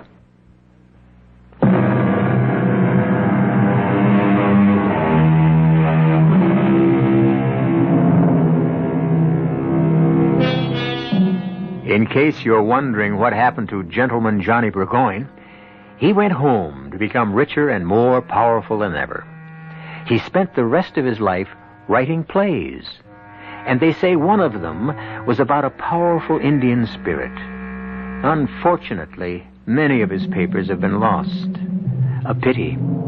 However, if they ever find that play, we'll present it here for you on Mystery Theater. Our cast included Jack Grimes, Court Benson, Mason Adams, Earl Hammond, and Bryna Rayburn. The entire production was under the direction of Himan Brown. This is E.G. Marshall inviting you to return to our Mystery Theater for another adventure in the macabre. Until next time, pleasant dreams.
I'm E.G. Marshall. Bang, bang, you're dead, shouts the little child. And his playmate clutches at his heart and collapses to the ground. Now, when children play this game, are they innocently imitating their elders, or are they expressing some deep-seated biological urge? Are professional killers basically children who have never outgrown the game? Is the taste for murder ingrained or acquired? Questions like these should never be answered quickly. Lieutenant Kaufman, I was sent in here to see you. How can I help? A man named Tom Beckwith was murdered last night. That's right. Do you have any information that would... Yes. I'm responsible for his death. What are you saying, Mr... Wilson. Roger Wilson. I caused his death. Are you confessing to the crime? I suppose that's the only way to put it. How did you murder Tom Beckwith? I wished him dead. You wished him dead? Yes, Lieutenant. I wished him dead. I wished it with all my strength.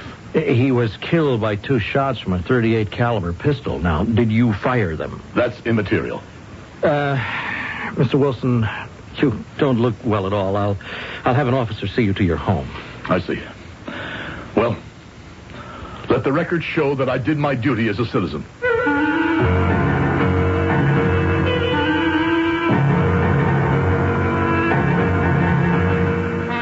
Our mystery drama, The Transformer, was written especially for the Mystery Theater by Sam Dan and stars Howard Da Silva.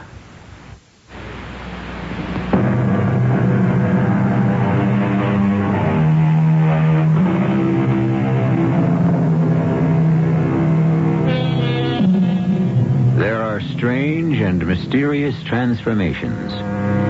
Life changes from one shape, one form, yes, one existence, to another. What were we before? Were you always the same? Have you always harbored the same hopes, ideas, ambitions?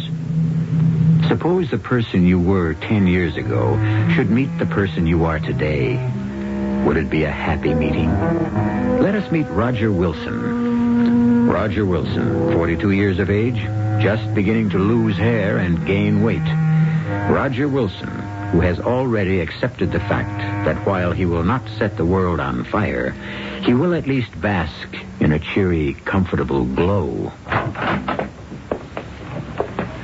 Roger? You were expecting... I was expecting a knight in shining armor. Again? Well, I thought I showed up 15 years ago. Why didn't you call from the airport in Chicago and tell me which flight you'd be on so I'd know what to do about dinner? The only thing you have to do about dinner tonight is eat it. Get your coat. Which one? The mink. Oh, which client are we supposed to impress tonight? Tonight?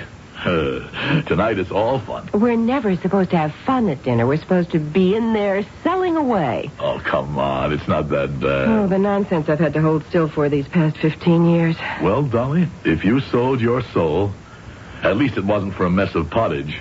It's been first class all the way. Whose ego do I have to flatter tonight? Tonight, you're going to meet the greatest guy in all the world. All right, I'll laugh at his jokes. After all, he's a client. He's not a client. He's not. You'll be crazy about Chappie. Chappie? Beryl Spencer Chapman. Beryl? Well, you know, some people's parents have absolutely no sense of the fitness of things. They named his sister Sam. Anyhow, everyone calls him Chappie. But what good is Chappie able to do you, business-wise? Dolly, I don't even know what business he's in. Roger? He told me he's in the transformer business, but we didn't go into it. We were just so happy to see each other. It's going to be 25 years. A quarter of a century. Where did it go? Don't ask me. There we were, two kids in Korea. And suddenly, it's all these years later. I guess that's life. And I guess this is going to be one of your nights for deep philosophical statements, There I am in the passenger lounge at O'Hare Airport in Chicago. I'm looking at this guy, and he's looking at me. And suddenly I yell out, Chappie! Just the exact same split second he hollers, Roger! How would you feel if you ran to somebody you knew 25 years ago? I can't think of anybody I knew 25 years ago that I'd care to see today. He hadn't changed a bit. Well, where is this legendary Chappie? Where? If he was such a great buddy, why didn't you bring him home? He has this business meeting at 6:15. That's why he came here. If he has a meeting at 6:15, how can he have dinner with us? What are you talking about? A man comes all the way into New York for an evening meeting and it doesn't include dinner? Well, what's so radical about that? Well, you could never treat a client like that and get away with it. Well, maybe he's the client. Anyhow, he's going to meet us in Luigi's at 6:45. You mean he came all the way to New York for a meeting that will hardly last a half hour? He's a man of very few words. Oh, really? Well, that should be quite refreshing.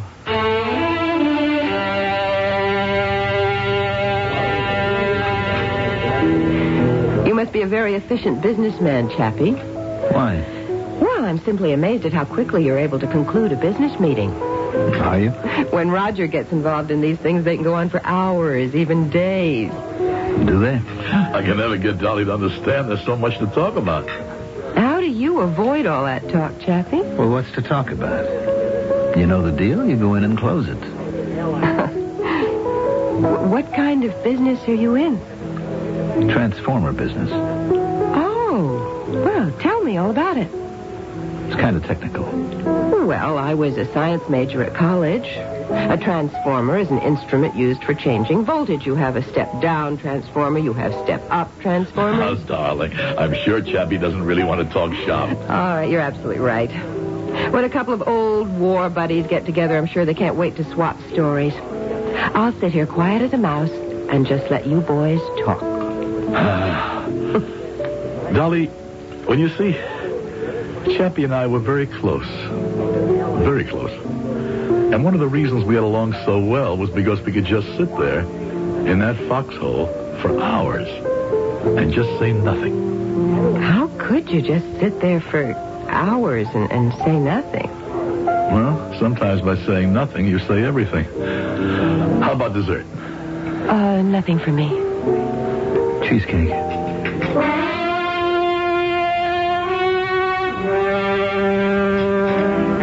Well, good morning. We have bacon and eggs, toast. Why do you always make breakfast? You know I only want coffee. I don't make it. I only say I do to maintain the franchise. Well, how'd you like Chappie?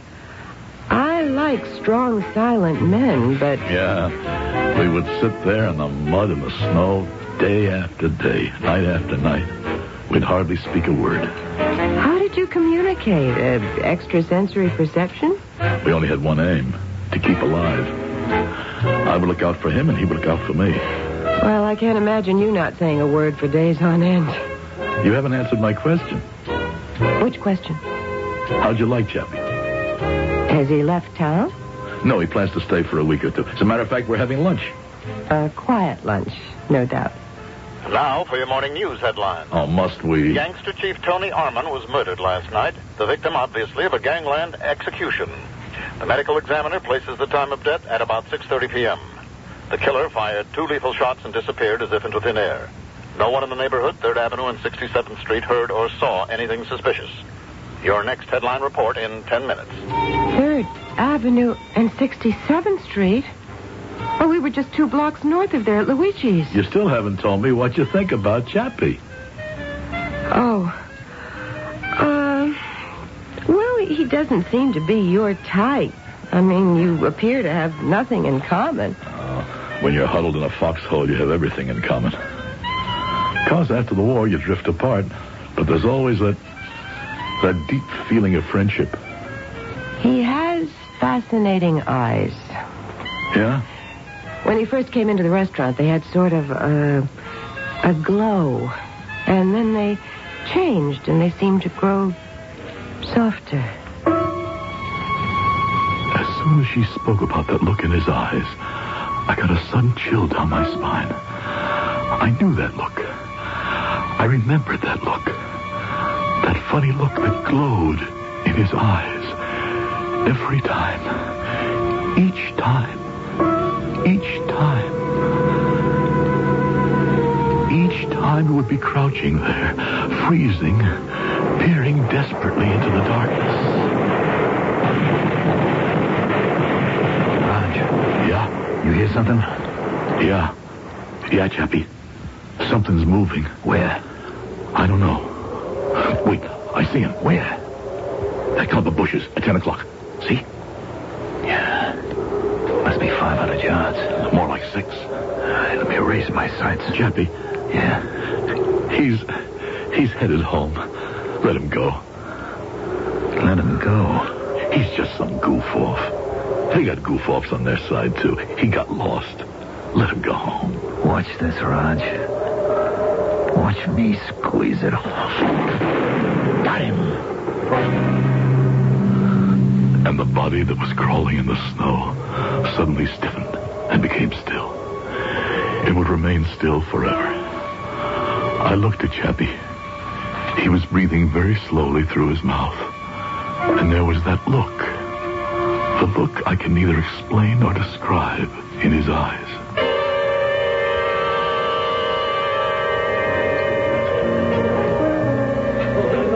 Roger, I'm glad you made it. Made what?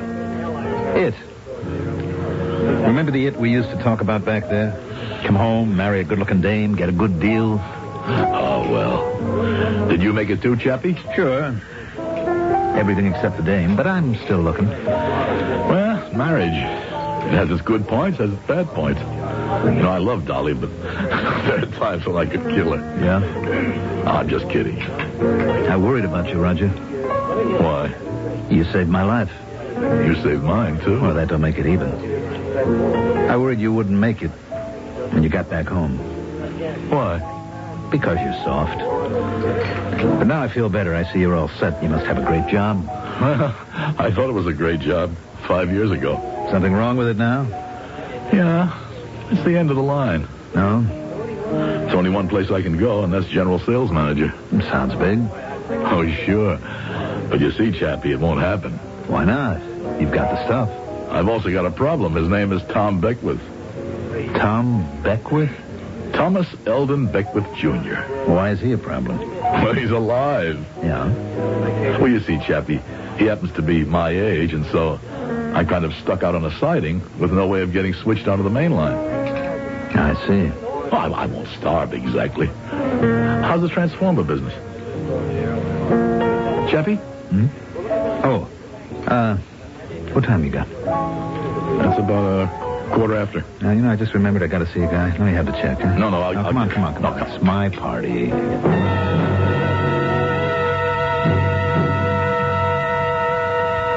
Breakfast is ready. Just coffee. What's on our schedule this evening? Well, Chappie wants to take us to dinner. Ah, another restful evening. He wants to celebrate. Celebrate what? Well, he called me at the office late yesterday afternoon. He said he expected to make a killing. A killing in Transformers? Sounds fascinating. Now, you don't like Chappie. Admit it. I didn't at first, but he kind of grows on you. Time for another morning headline. Good news, Harry himself. Electronics company executive Thomas Eldon Beckwith, Jr. was shot and killed late last night in the garden of his summer cottage at fashionable Lake Surrey. State police theorize that Mr. Beckwith surprised a prowler. So far, there are no leads or clues. Anyone with any information at all that could be useful is asked to call a special number, 227-8308. We shall have another headline report in 10 minutes.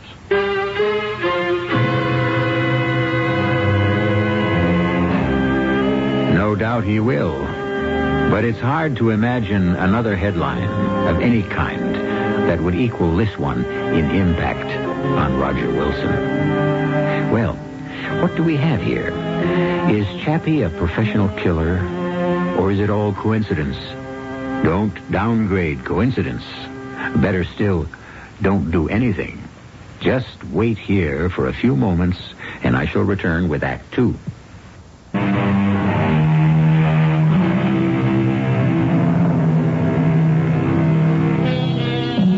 There's a man named Thomas Eldon Beckwith, Jr., or we should say, there was a man named Thomas Eldon Beckwith, Jr. We never met Mr. Beckwith, and, of course, now, we never will. The late Mr. Beckwith happened to stand in the way of Roger Wilson's promotion. Roger casually mentioned this fact to his old army buddy, Chappie. Thomas Eldon Beckwith, Jr. was shot to death last night. Are we dealing here with cause and effect? Tommy Beckwith. I can't believe it. Neither can I. Oh, who could that be? I don't know. You want me to answer it? No, I'll get it. Yes? Mr. Roger Wilson? Yes. I'm a police officer, Lieutenant Kaufman of the Homicide Division. Homicide? Yes, may I come in? Oh, sure. My wife, Mrs. Wilson. Dolly, this is Lieutenant, Kaufman. Will you have a cup of coffee, Lieutenant? No, thank you. We just heard about Tom Beckwith's death. It was on the radio. Oh, I suppose that's why you're here. Yes. Well, what do you want to ask me? Did Mr. Beckwith have any enemies that you know of? Well, I thought the radio said he was killed by a prowler. Well, he may have been, but a prowler would have robbed him. He was still wearing an expensive ring and a gold watch, and he had $200 in his pocket. Oh. Well, the prowler might have been frightened by the killing and ran away without... Yes, that's quite possible, Mr. Wilson. Anything's possible. That's why we're following every line of approach. Oh, well, what can I tell you? And you could answer my question. Did he have any enemies? Tom? No. No. So why do I say that? You see, I really didn't know Tom very well. Well, you worked with him for over 15 years. Well, we knew each other at the office. We didn't socialize too much, did we, Dolly? No. I knew very little about his personal life. Well, had Mr. Beckwith been behaving in a way that might be considered unusual lately? No. Oh, I don't think so. Yeah, well, do you know anyone who stands to benefit by his death? No, I couldn't say. Yeah. Well, I understand you would. Me? Yes. Some of the people I spoke to at your office tell me that you're next in line for his job. Oh, well, that doesn't mean I killed him, does it? No, not at all. Then you just as good accuse me. Well, no. I made no accusation. Well, then what are you talking about? Mr. Wilson, we can travel down one of two ways. Now, we can assume he was killed by a prowler. Now, this then becomes a random murder, which has nothing to do with the personal life of Mr. Beckwith. He was killed because of where he was. Or we can say he was killed because he happened to be Thomas Eldon Beckwith, Jr. Now, this means he was killed because of who he was. Now, do you follow me? Yes, I think so. So, we're asking questions, exploring possibilities, no matter how far out they may seem. And I would like you to help. How? Well, just don't inhibit your thinking. Let your mind travel. If you have any kind of suspicion, any kind of supposition, no matter how far-fetched, don't be afraid to mention it. All right. Good. Now, here, please take this card. It has my number on it. And if anything occurs to you... Okay. All right. That's all for now. Well, thank you for your time, Mr. Wilson. Mrs. Wilson. Goodbye, Lieutenant. Oh, no, don't bother. I can let myself in.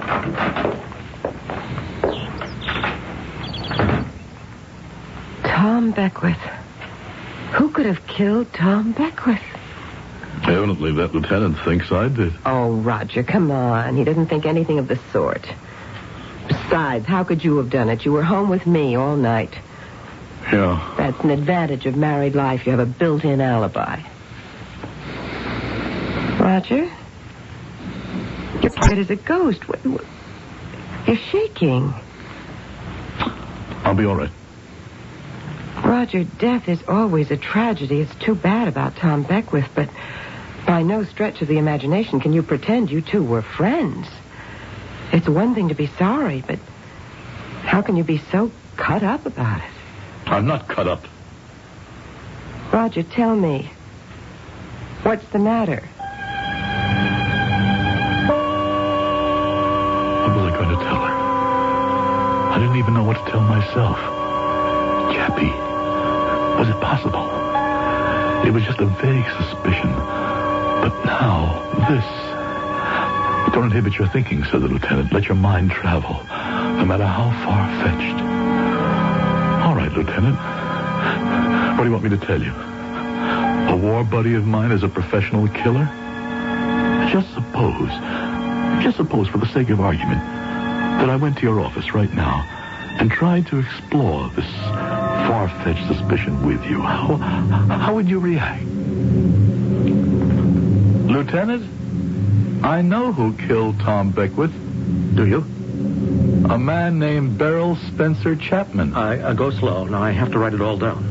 He likes to kill.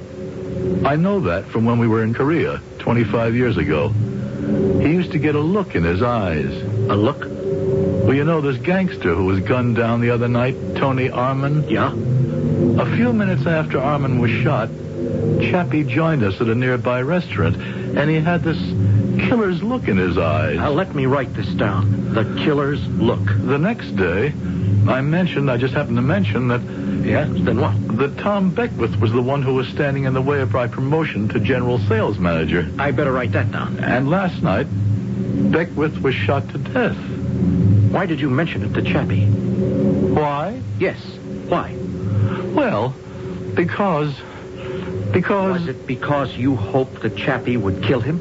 No, that thought never entered my mind. You suspected Chappie of being a professional killer. Well, You wanted Chappie to kill Beckwith. No. Subconsciously, you wanted him to kill Beckwith. You wanted him to kill Beckwith. Where were you? Chappie and I have been sitting here for about 10 minutes now waiting for you to come out of that trance. What trance? You have been sitting there, your eyes wide open. But I'm sure you must have been dreaming. Was he like that when you were in Korea, Chappie? Oh, yeah. I'm sorry. I guess I must have dozed off. I stared closely at Chappie. What I had come to think of as the killer look was nowhere evident in his eyes. Or maybe it never existed. Maybe it was all my imagination. All of this was being constructed from a fragment of a shrouded memory that was almost 25 years old when we were 19-year-old kids. Chappie, the smiling, happy, quiet man, a killer? No, I'm sure he isn't. Even Dolly likes him. Dolly has an instinct for people. If Chappie were evil, Dolly would automatically shy away from him.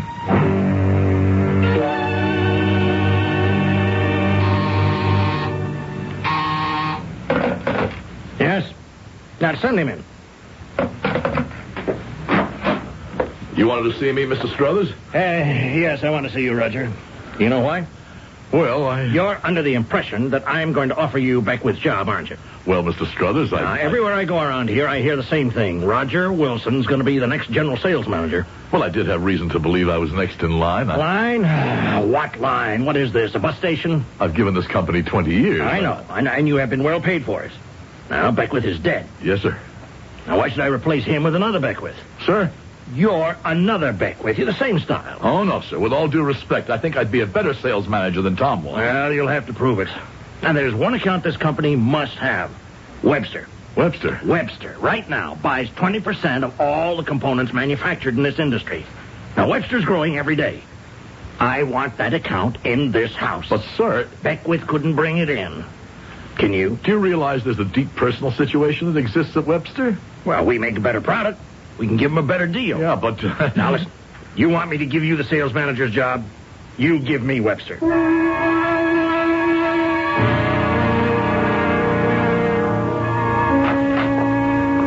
Say, what is this? Darling, it's your victory celebration. Candlelight, silver, champagne. Victory? Your appointment to general sales manager calls for a very special dinner. Who's that, I wonder? That's Chappie. Chappie? Your best and closest friend. I thought you'd want him to be part of it. Well, sure. You let him in. Give him a drink. I'll check the roast. Chappie, come in. Roger. Well, join me in a little libation here. Mm-hmm. To the new job. Well, Well, what? Well, about that new job. You didn't get it? Well, there's a condition. Yeah? The top account in the industry is an outfit called Webster Manufacturing. And they don't buy from us unless I can bring them in. Yeah? Well, I can see the old man's point. We should have that account. And would.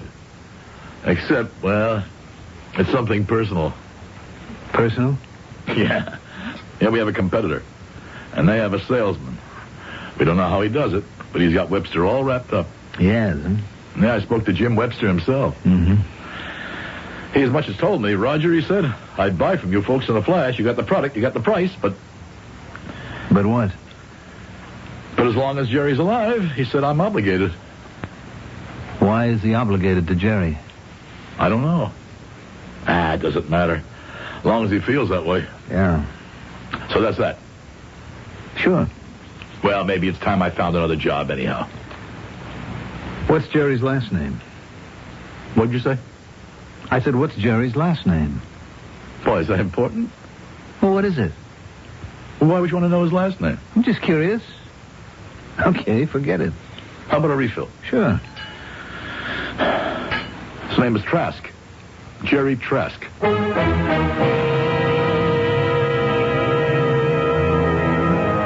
Jerry Trask. A name suddenly surfaces. Is Mr. Trask about to meet with a violent end? Well, who among us can guarantee tomorrow?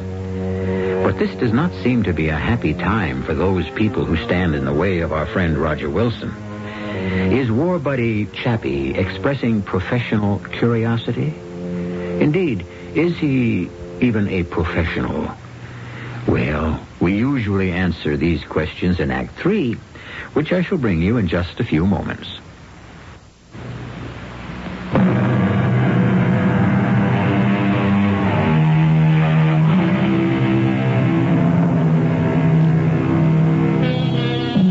A man named Jerome J. Trask is walking his dog very late one night along a quiet street in New York City. He approaches the corner. Someone is standing in the shadow of an apartment building. That someone cannot be discerned in the darkness. And that gleam is the shine that is reflected from a steel pistol barrel.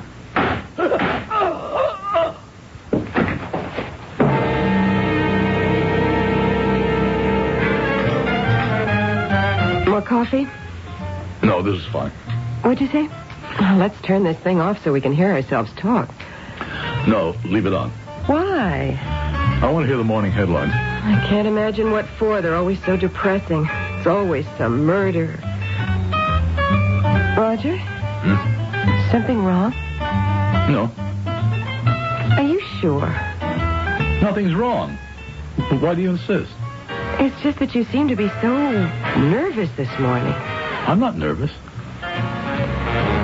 Did Chappie enjoy dinner last night? Sure. I mean, I think so. Why do you ask? Well, he left early.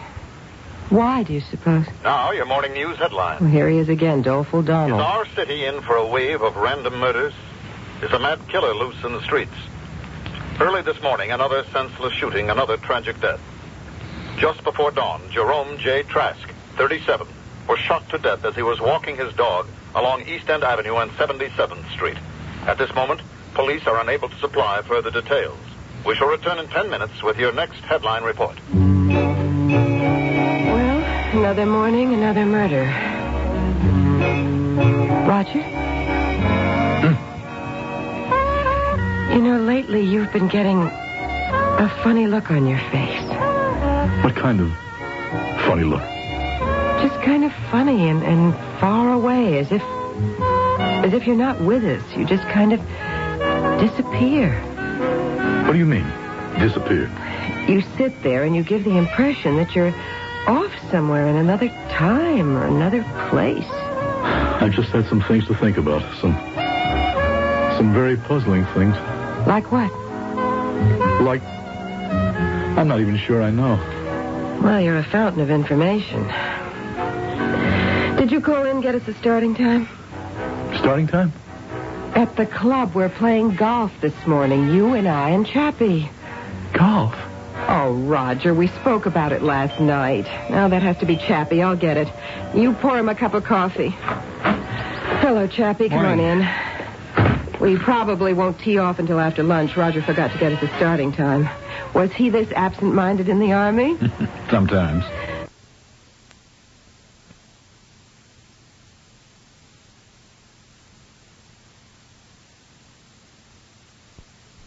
Absent-minded in the Army? Sometimes. We were just talking about you, Chappie. I was hoping you had a good time last night. I did. It's just that you left so early. Oh, it was a business appointment. 10 o'clock at night? That's the transformer business. Transformer. That word hit a chord, struck a nerve, the way he said transformer.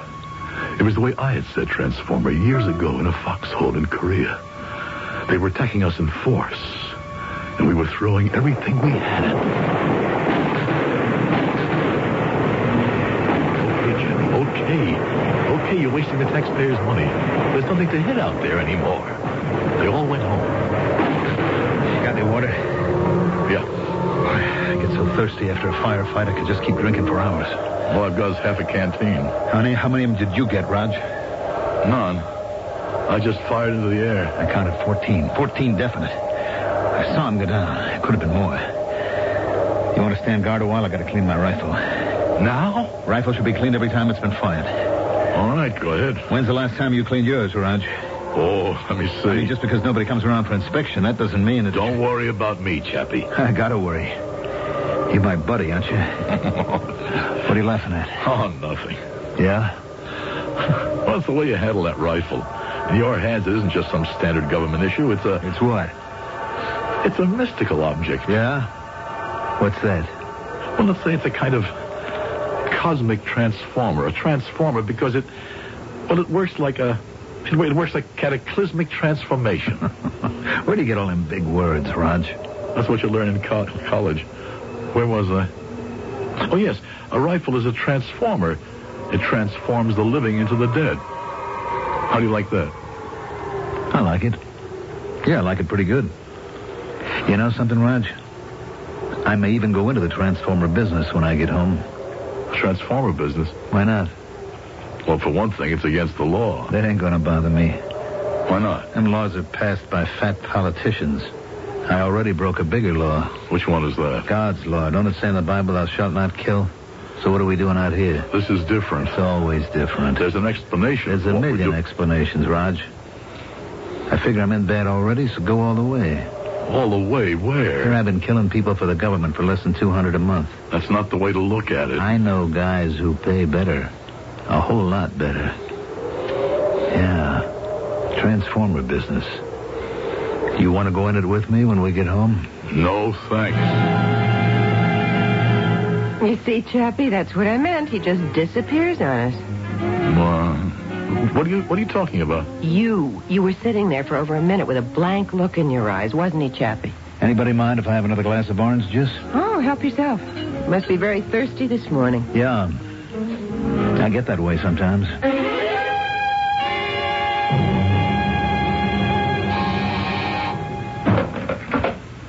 Sir, a gentleman to see you. Who is it? He's a police detective, a Lieutenant Kaufman. Oh, send him in. Well, I'm sorry to barge in on you at your office, Mr. Wilson. Sit down, Lieutenant... Kaufman. That's right.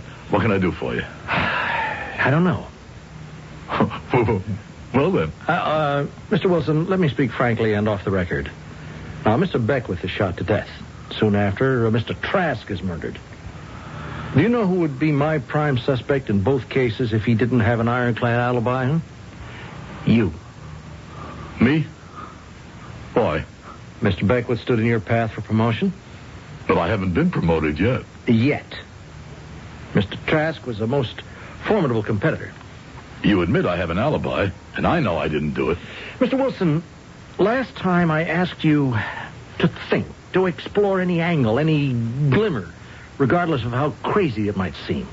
Well, nothing occurs to me. Uh-huh. Well, could you advance any theory why two men, both of whom were known to you, should be mysteriously murdered within the same week? Could you? Could I? Could I say I suspect my friend Chappie of being a professional killer? All I have to do is say that. The lieutenant will counter with why did I use him? But I didn't use him. I didn't know for a fact that Chappie is a killer. I still don't know. Don't I? He is. He is, and I used him. I needed him. The fact is, I would have killed Beckwith for his job, and I would have killed Trask for the Webster account. I would have, if I could. But I can't kill. So I used Chappie, just as I depended on him to kill for me back in the war. No, Lieutenant, you're right. I'm your prime suspect. But the case has to be closed.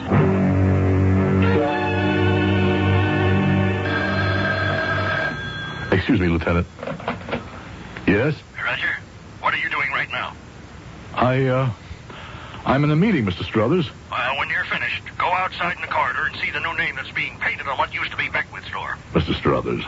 Webster called me personally. He told me that we were getting his business thanks to your efforts. He thinks very highly of you. Sir, I don't know how to thank you. Well, I know how you can thank me. Double our value. Well, Mr. Wilson? Huh? Does anything at all occur to you? No, Lieutenant. I'm sorry. I don't have the faintest idea why those two men could have been killed.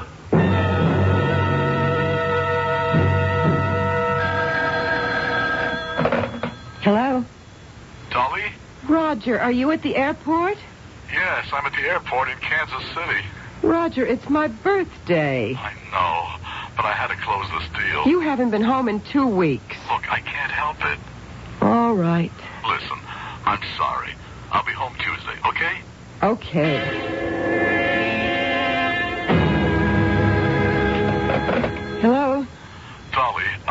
What is it this time? It's kind of overcast here in Atlanta, and I can't get out tonight. Dolly? All right, Roger, where are you now? Roger.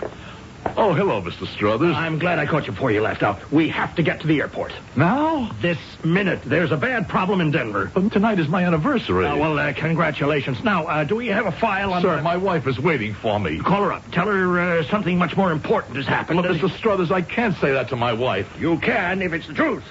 Now, is it more important to drink some champagne in a nightclub than to protect your job?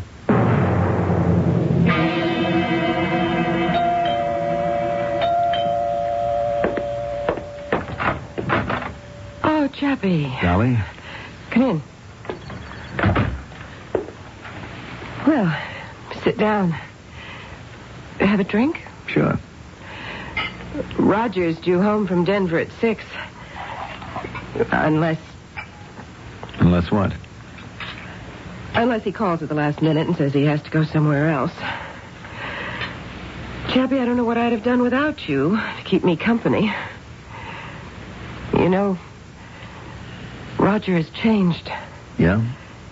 It's as if some demon has possessed him. It's that job of his. That's all he lives for. He certainly doesn't care about me anymore. You know, there are times when... When what? I better not say it. You can say anything to me. Even to you. Go ahead. There are times when I would like to kill him. Yeah? Well, here I am.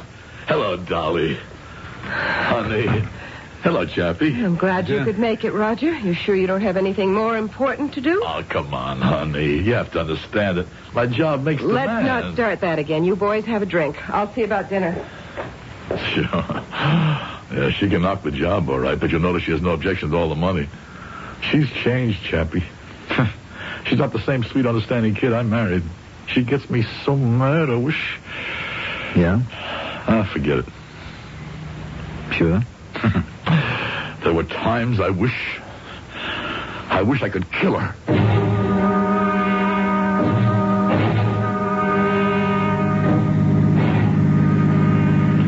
Thanks for driving me out to the airport, Chappie. Sure. I know it's an imposition. Where would I get a cab at this hour of the night? It's okay. I couldn't ask Dolly to drive me. I wouldn't. What's that noise in the engine? I don't hear anything. Oh, it sounds like something got loose. Better have a look.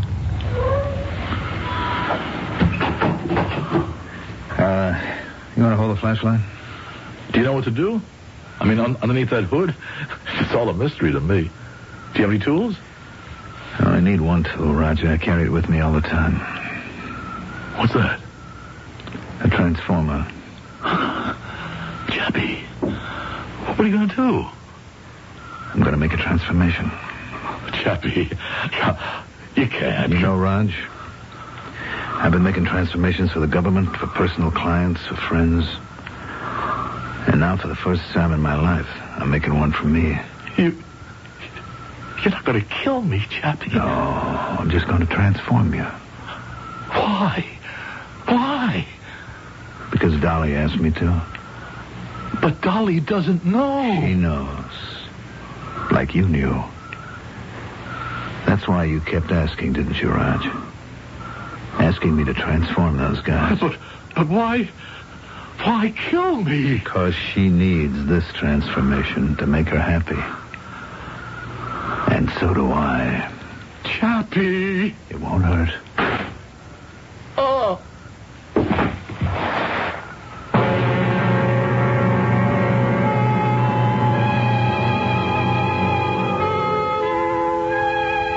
And that morning, there was another headline.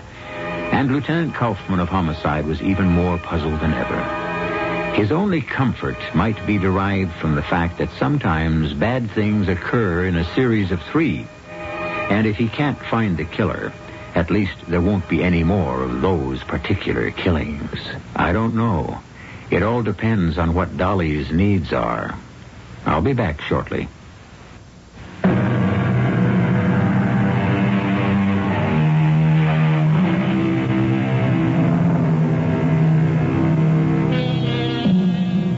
The game of death.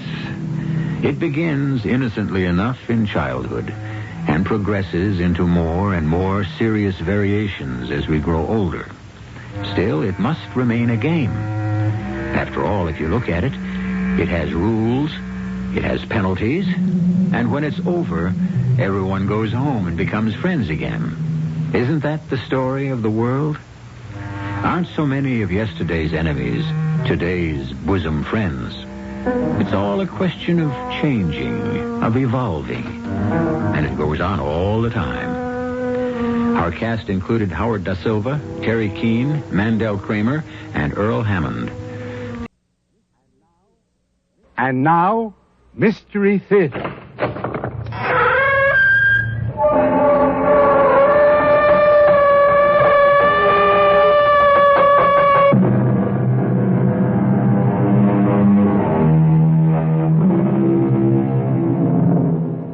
Come in. Welcome. I'm E.G. Marshall. A man may rid himself of a wife, a house, and all his worldly possessions and flee to the farthest corner of the earth, or even, today, to the moon. But there remains one tie he cannot sever as long as he lives, his memories. But how far back can man remember? Childhood? Birth? Or do the ties of memory stretch back over a span of years and reach into other places and other times? I need you, John. I need your love. I have always needed you. You have me, Ilsa. I'm yours. Then you remember, John. You remember the old life. And you will return and live that life with me. The only real life, my darling. You and I in this life are enough for me. John, darling. The past, present, and future are all one. Look into my eyes. Look deep to find my love and your soul.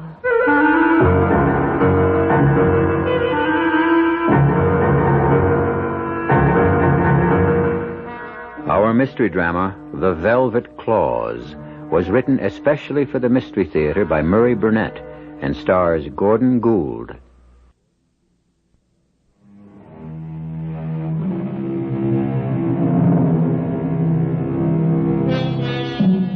Man has always sought his heaven on earth. Each of us secretly dreams of some faraway place where we'll live out our lives in quiet contentment, free from the troubles and cares of everyday living. But have you ever thought about what you'd do if you really found such a place? Let me tell you the story of a man who did find such a place and who went from this Shangri-La directly to a psychiatrist. Dr. Hazard, maybe you can help me find some explanation of what happened to me in that damnable town. There must be some reason why I felt the way I did, and why I saw what I swear I saw. You'll make it easier for both of us if you started at the beginning. I'll have to start with the train that took me to the town. It was the hottest day of the year, and without air conditioning, that second-class compartment was like an inferno. Why were you on the train? Returning to Paris and Orly Airport. The last leg of my European vacation. And it was hot. Sweltering. Which was a sensible reason for me to get out of my stifling compartment and walk along the platform. It was then that the idea struck me. It was so extraordinary that I myself was surprised. And that idea was? Not to get back on the train, but to stay over where we had stopped and take a different train the next day, when it might possibly be cooler and less crowded. You'll forgive me if I don't see anything unusual about that. Oh, you don't know me, Dr. Hazard. My life for 41 years has run on tracks, just like that train. I get up at the same time every morning, eat the same breakfast that my sister cooks for me, catch the same train to the same office, and get home at the same time. I'm an accountant. And I always take my 1-month vacation in the same place. So when I suddenly decided not to get back on the train, I was surprised at myself. Go on. Well, particularly because the train was about to start. I ran alongside the train to the window of the compartment where I saw the man with whom I'd shared the compartment. I shouted to him in my bad French to please hand me my valise. To my dying day, I'll never forget the look he gave me.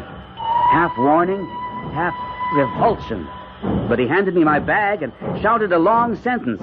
I only got the last part, but I'm sure that he was warning me. I remember the last words, which were, à cause du sommeil et à cause des chats. À cause du sommeil et à cause des chats. That's it exactly. I think it means because of sleep and because of the cats. I got the strangest feeling that he was trying to tell me not to remain in the town. I'm sorry, but I can't make it any clearer than that. Well, that'll do. Go on. Well, outside the station, I saw it was a very small town. And as I looked around, a taxicab pulled up. Taxi? Yes. Can you take me to a good hotel? There is only one. The inn. They will make you very comfortable. It doesn't really matter. I'm only going to be here one night. You might change your mind. Our little town has a way of growing on people. Do you happen to know what time the train to Paris comes through here tomorrow? Same time every day. 3:45. Could I arrange with you to pick me up tomorrow in time to catch the 3:45? Sure thing. Good. But if you happen to change your mind and want to stay a while, all you have to do is tell Madame Duchesne. She runs the inn. You're quite a booster for this town. So is everybody who lives here. Here we are, the inn. What's that racket? Just cats. People around here keep a lot of them. Because of the cats, the man had said. Maybe it was those words, or perhaps the cats I'd heard, that fired my imagination, so that my first glimpse of Madame Duchesne, sitting in a chair near the desk, knitting, reminded me of a tremendous cat, a large, fat mouser. She looked up as I entered. Do you have any other bags? No, I'm only staying the night. Do you want me to pay in advance? No, not sensible. You might decide to stay longer. Whatever you say. Should I sign the register? It is on the desk. I will get someone to take your bag up. Well, that won't be necessary. What's this? The register. No, my name's down here. It's written here. John Latour. Dr. Hazard, my name was there. Written clearly and spelled correctly. I swear it, Doctor. I believe you. Well, can you explain it? Well, how did Madame Duchesne explain it? It was the strangest thing. Her voice was soft and running, and it seemed to me as if she were stroking me when she said soothingly, Gently, young man. It does the blood no good to get so excited in this heat. But my name's written down here. Of course it is. That train must have been like an oven, and you must have suffered in all this heat. How did you know I came by the train? How else would you have come? But my name here in the register... You will feel so much better after you have rested. Are you telling me that I wrote my name in this register? What does it matter? Madame, I'm not suffering from the heat. And I'm not crazy. I never wrote my name in your register. And I intend to find out how my name got there. And so you shall. After you have had some rest. Dinner is at 6:30. We are very early people here, and we cherish quiet nights.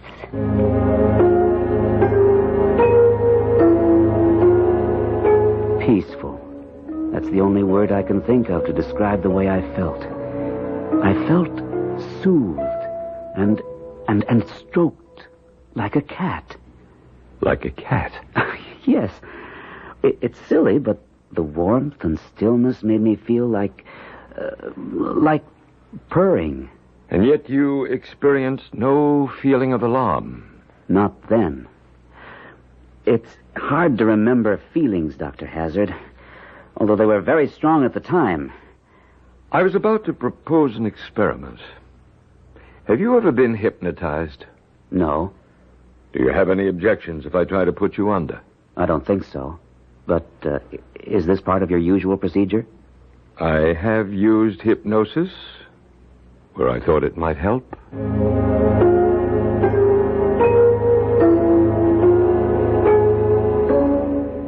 Can you hear me, John?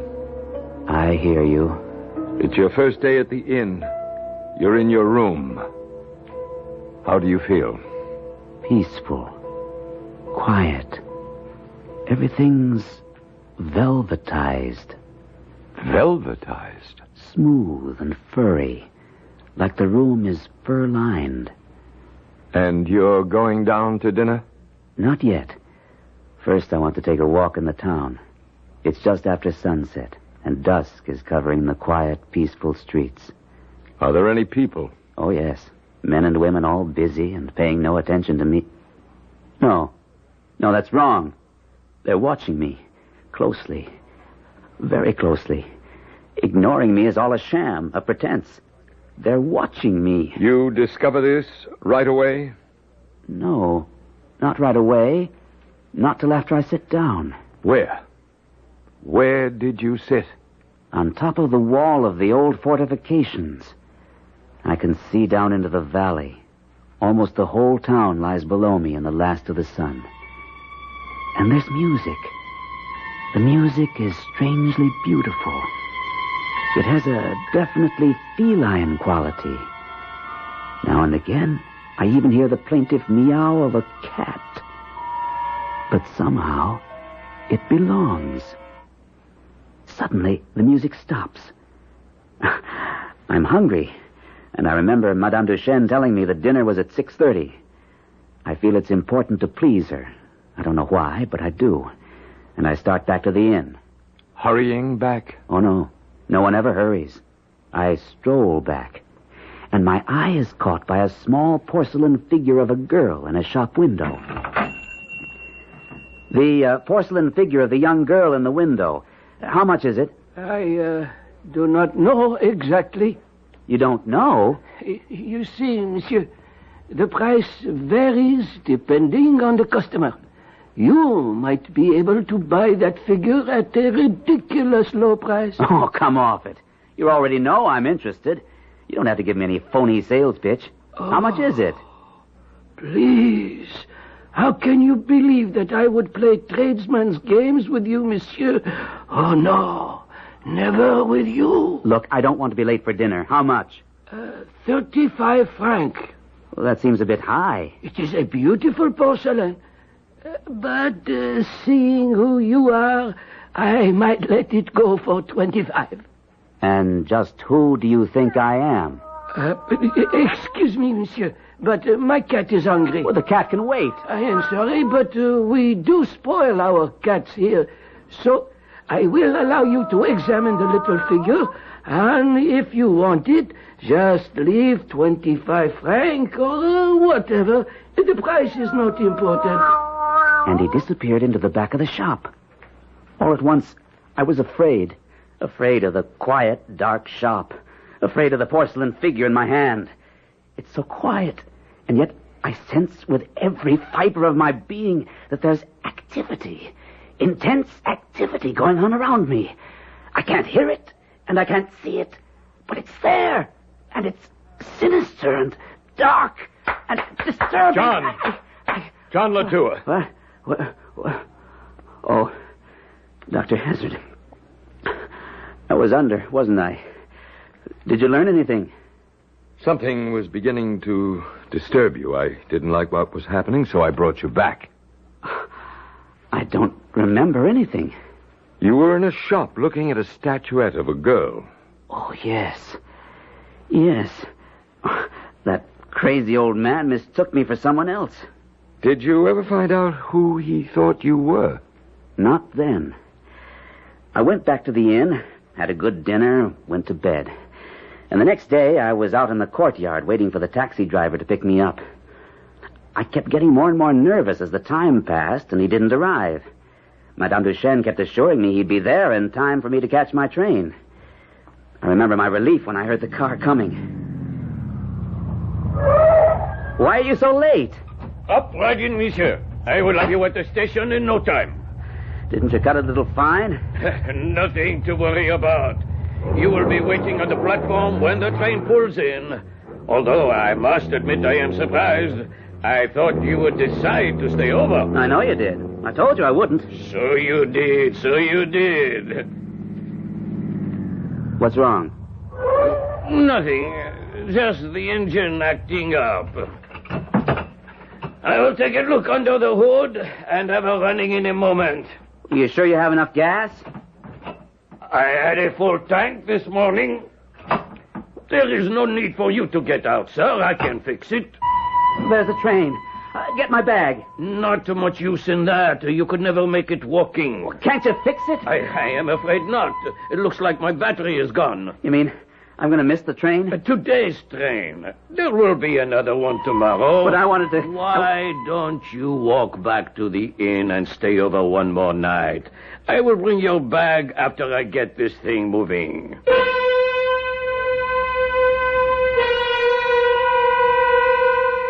Missing a train is always an unsettling experience. But when that missed connection forces you to return to a town seemingly possessing a secret life, where the townspeople seem intent on spinning some soft, invisible web to catch and hold you, then the simple fact that you've missed a train takes on overtones of terror. I'll be back in a moment with Act Two.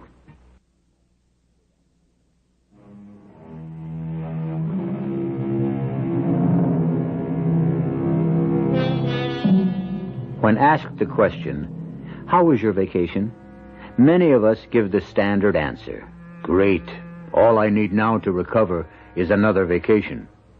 However, in our tale, when John Latour returned from his vacation, he felt he needed a psychiatrist. And not just an ordinary run-of-the-mill doctor, but a specialist in the extraordinary. A man Latour hoped would be able to find a semblance of sanity in the strange and sinister events that befell him in the tiny French town of Roanne. Dr. Hazard, it's difficult sitting here to do justice to the emotions that tore at me as I walked back to the inn after missing the train. A mixture of rage, curiosity, and surprisingly, relief. Can you tell me which was the strongest? No, I can't. Well, now let's try to sort them out. You were angry because you thought you'd been tricked into missing the train. I didn't think, I knew. That taxi driver's battery was fine. He deliberately... All right. We'll assume that was so. Now, why curiosity? Everyone seemed to know me. Why? Who did they think I was? I felt very strongly that I had to do something. Had to make a decision. And last you mentioned relief. Yes. In a strange way, I was happy to be going back to the inn. But I didn't go directly. I don't know why, but I decided to go back to the shop where I'd seen the porcelain figure I liked. Monsieur, welcome back. I'll take the statuette now. I've decided to buy it. Oh, I am so sorry. It is sold. Perhaps there is something else. I don't believe you. Monsieur does not mean that. Monsieur knows that I would never lie to him. Why not? Well, don't just shrug your shoulders. I asked you a question. What's so special about me? Monsieur should know that there are others who can answer that question better than I. Who? For one, the King of Cats. The King of Cats? Are you kidding? Or the Queen, monsieur. The Queen. When I returned to the inn and passed Madame Duchesne's knitting placidly in the courtyard, I had the strangest feeling that this big woman might leap upon me when my back was turned, and with a single blow break my neck as if I were a mouse. At any rate, nothing happened. And as it was growing dark, I went up to my room to wash before dinner. There were no lights in the hall to my room. There was a sharp turn just before my door, and as I put out my hand to feel my way, my fingers touched something that moved. Terrifying? Strangely enough, no. What I touched was soft and warm, indescribably fragrant, and about the height of my shoulder. It reminded me somehow of a furry, sweet-smelling kitten. But I knew it wasn't, because I heard the rustle of skirts and then footsteps as whatever it was slipped past me and was gone. And then you realized it was a woman. A girl. And, Doctor, I felt... I can't tell you how or why, but I felt she had kissed me full on the lips. And I liked it. There's nothing strange about that reaction. For me, Doctor, I'm 41 years old, and as you know, a bachelor, living a very ordered existence. Believe me when I tell you that kiss, if it was a kiss, set my veins on fire. But that was nothing compared to what happened when I went down to dinner. Monsieur, allow me to introduce myself. I'm Ilse, Madame de Cheyne's daughter. I hope you are enjoying your stay with us. You can hardly call it a stay, mademoiselle. I've been here only one day, and I leave tomorrow. Oh, but monsieur must not leave so soon. I promise monsieur will be well looked after. You make me wish I could stay longer, but... Oh, you must. There are so many things monsieur has not seen yet in our little town. Isn't it strange? I have that feeling, too. Oh, then it is settled. You will stay. Why do I feel that not only you, but everyone else is interested in me? Why do all of you find me so interesting? Monsieur has only to look inside himself for the answer. Don't think I haven't. But I'm still baffled. Then I shall help you find the answer. Tomorrow.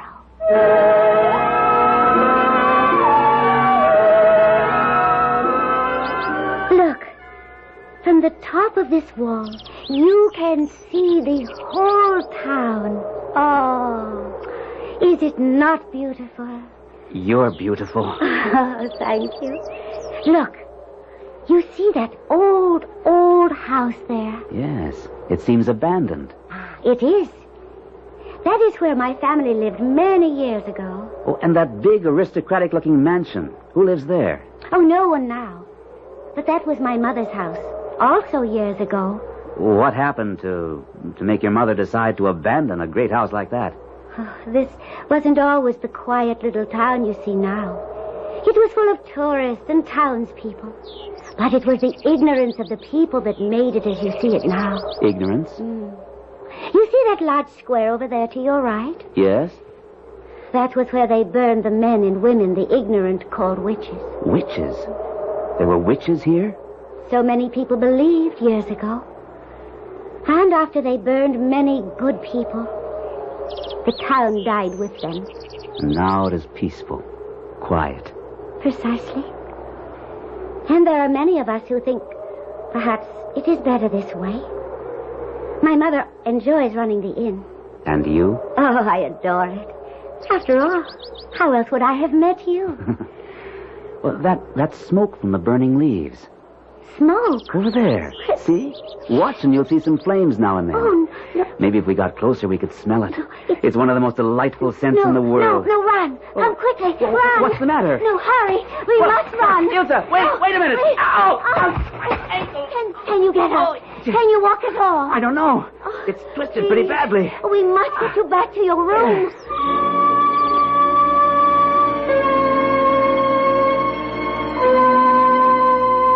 And, of course, you believe that the injury to your ankle was no accident.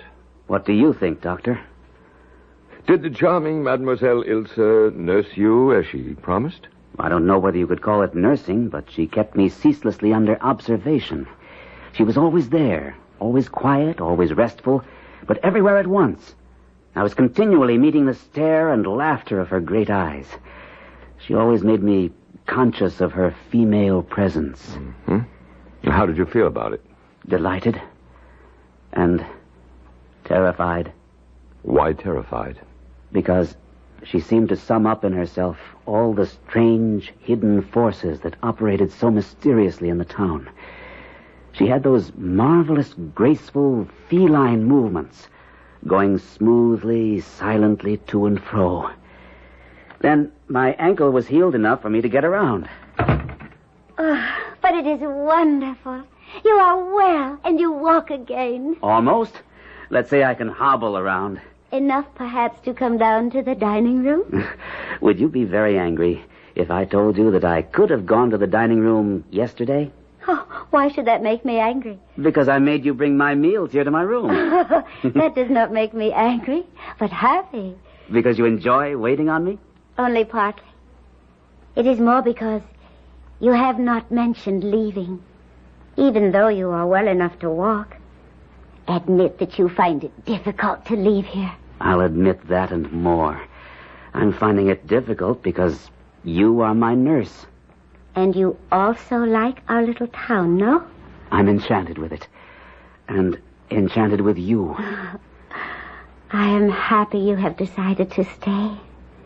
You're going too fast. I didn't say I'd stay. Oh, you still have not come to a decision? Well, it's not easy to decide. If you're asking what I think you're asking. Which is? Not just to stay for a while, but to stay permanently. And that is difficult? Surely you ought to understand that you're asking me Then we must all try together to help you come to a decision.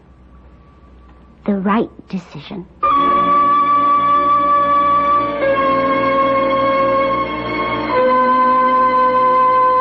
We can't always choose our enemies, but we do have the choice when it comes to our friends. I can almost hear someone quip, when you make a girl like Ilsa your friend, you won't need enemies. But who is Ilsa? And what is she? An enemy of John Latour? Or is she to be his salvation? I'll return with the answer and Act 3 in a moment.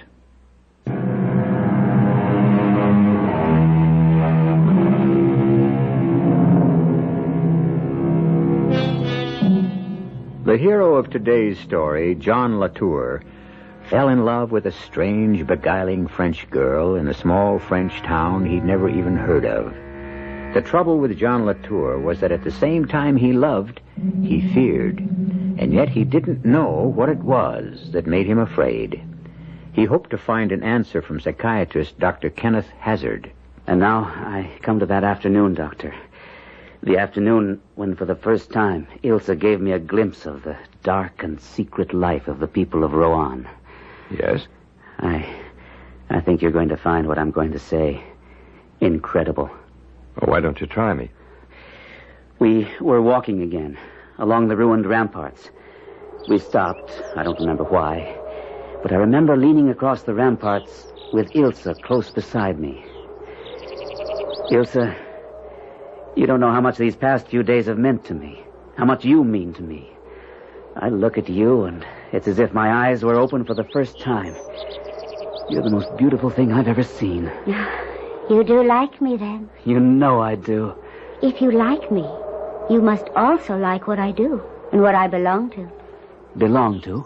You must take part in our real life. You will come back to us. Come back?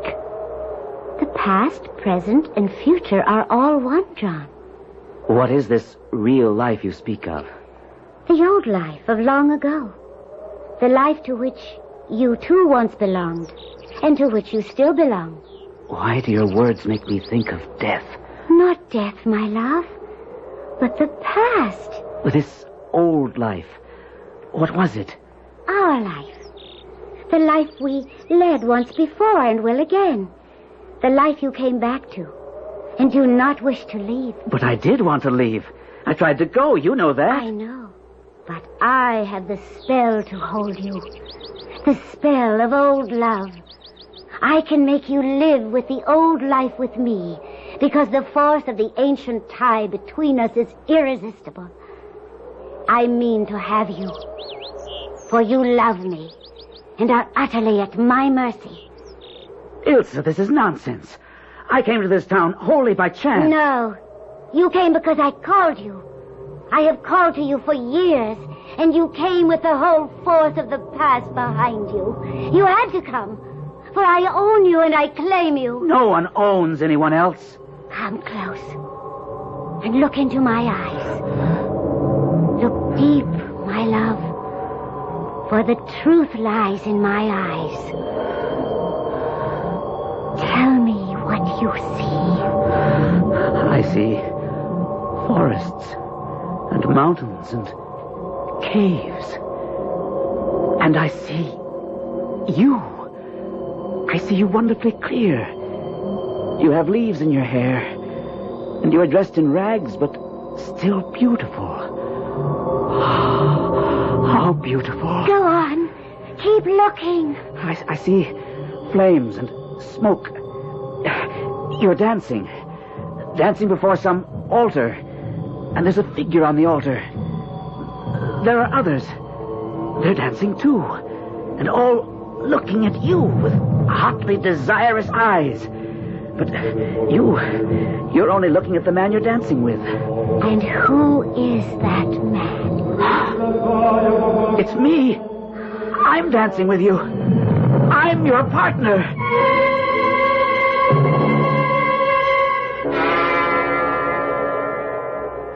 And now you have seen me and us together. Now you have seen the past, and you understand everything. No, I don't understand. In the life you saw in my eyes, I am a princess. A princess? And my mother is a queen. And now you may kiss your princess. You have not forgotten how to kiss. I will show you I, too, have not forgotten.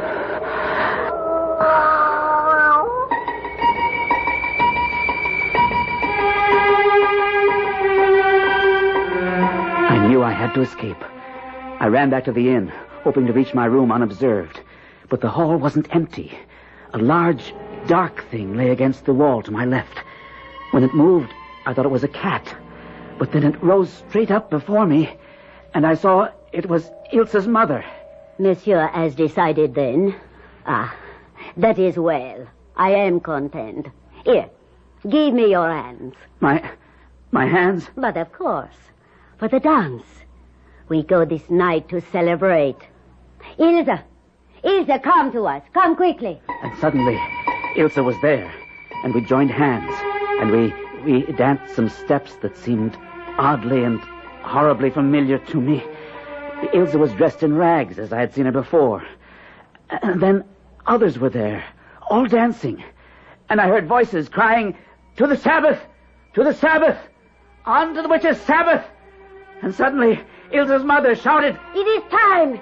It is time, and we must go! They released my hands, and I found myself alone in the hall. Yes? Now you're alone in the hall of the inn. And what happened then? I decided to go to my room and lock myself in. I thought I would be safe there. After I'd locked the door, I went to the window and peered out, trying to see what was going on. All around me, the windows of the rooms I thought had been unoccupied were opening, and human forms were dropping from them into the courtyard. But once they were in the yard, they fell upon all fours, and in a split second, they changed into huge, silent cats. Which amazed you? No, that's just it. It was familiar to me. I remembered it all. I remembered that it had happened just like that hundreds of times before, and that I myself had been part of it. I knew that if I stayed, I was lost.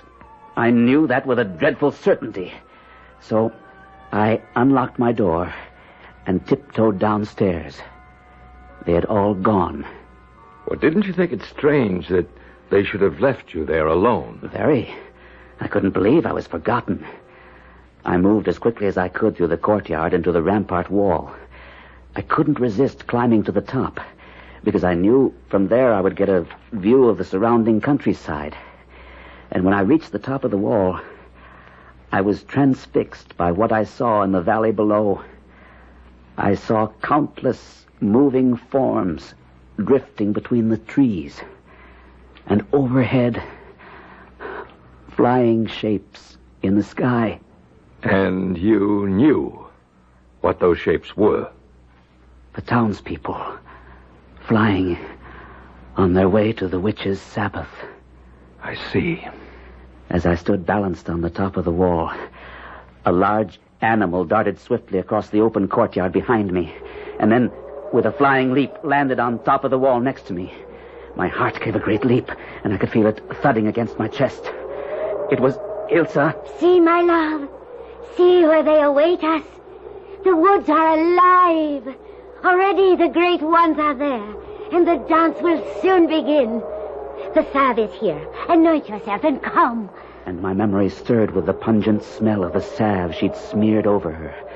A smell that was curiously attractive and revolting at the same time. Transform. Transform. Rub well your skin, you fly. Come with me to the Sabbath. The terrible sacraments are prepared. The throne is occupied. Anoint and come. Ah, Satan is there. Satan has come.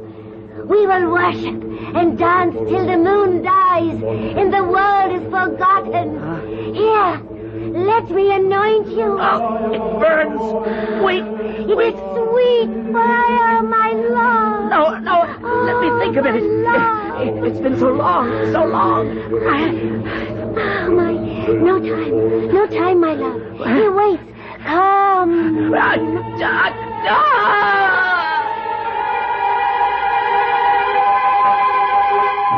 Suddenly, intuitively, I knew what I had to do. I had matches in my pocket, and I struck one and set fire to the leaves lying against the wall. I heard the scream of the flames licked upward. Foolish love. Do not think you can escape. Remember, you vowed to be mine forever, centuries ago. Mine.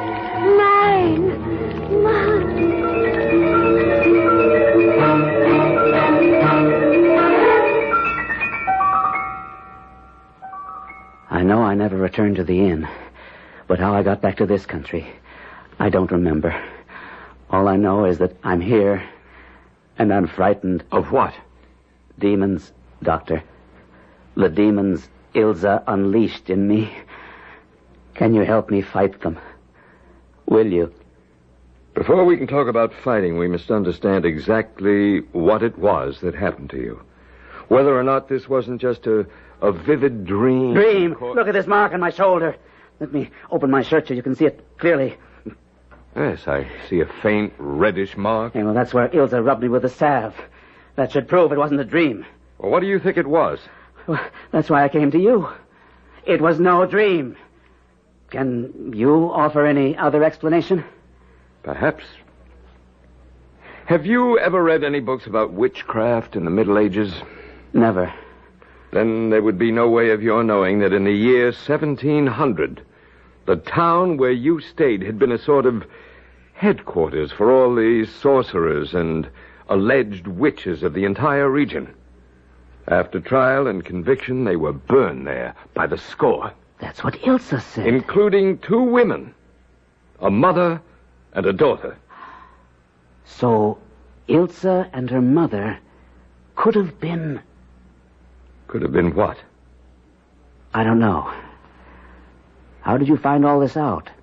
I've been doing a lot of research. I've discovered that the inn you stayed at was built upon the very spot where the funeral pyre stood. The pyres that burned the witches. But how does this apply to me? Well, one of 2 things is true. Either you're a man who's extremely sensitive to atmosphere and auras of places and people, and because of this sensitivity, you dream... Well, I told you it wasn't a dream!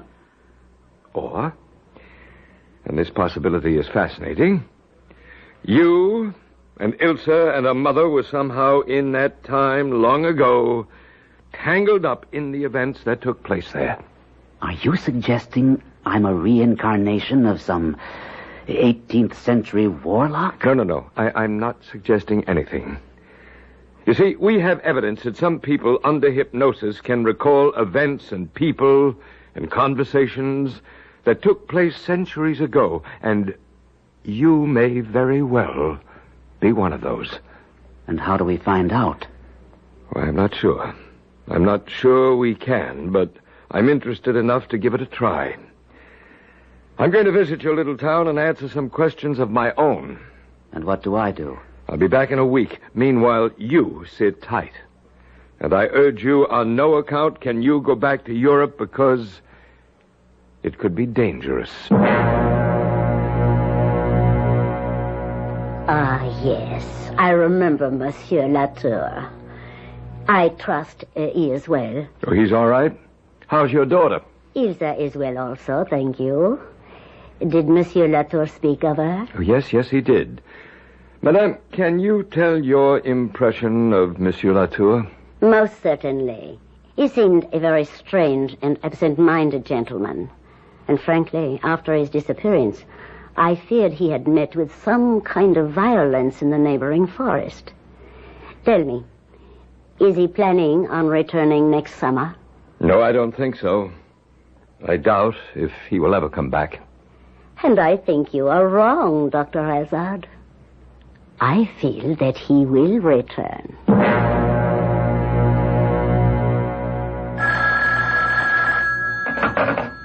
Dr. Hazard? Hello, Doctor. This is John Latour.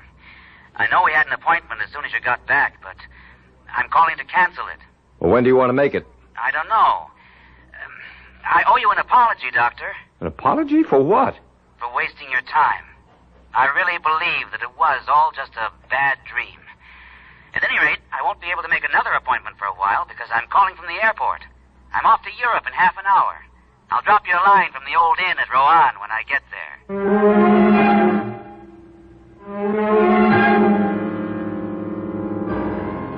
Unfortunately, Dr. Hazard never heard from John Latour again. When John returned to the ancient inn, he might have discovered that his whole previous experience was a flight of the imagination, and nothing ever really happened. Or perhaps he married Ilsa and lived, as we hope, happily ever after. I'll be back shortly.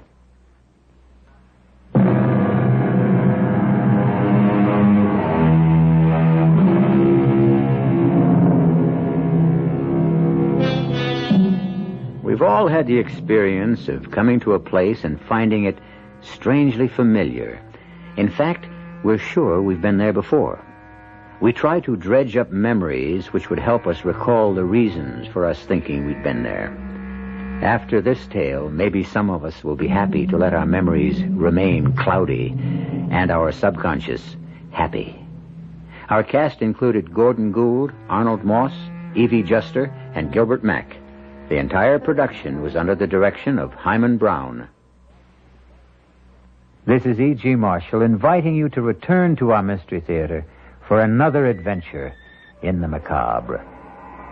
Until next time, pleasant dreams.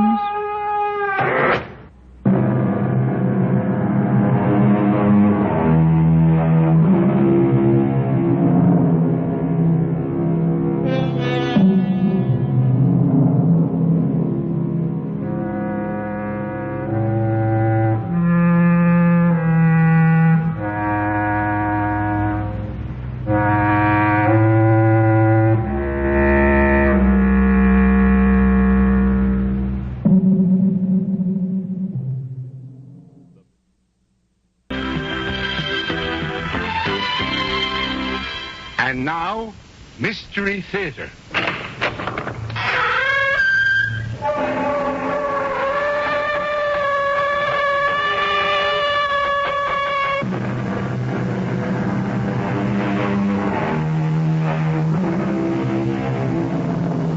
Come in. Welcome. I'm E.G. Marshall. Outside the Straits of Gibraltar, to the northwest of Cadiz, lie some of Spain's most beautiful beaches, protected by island sandbars. And to the south of Cadiz, the towering mountains begin to rise, on one of which, Monte Alegre, is the hacienda which holds the heart of this story.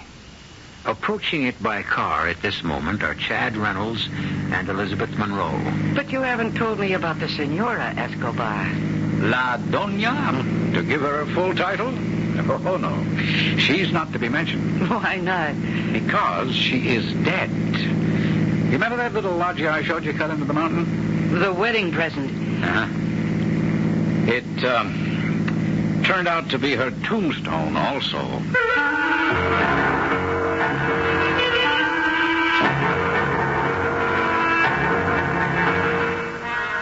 Our mystery drama, The Devil's Leap, was written especially for the Mystery Theater by Ian Martin and stars Mercedes McCambridge.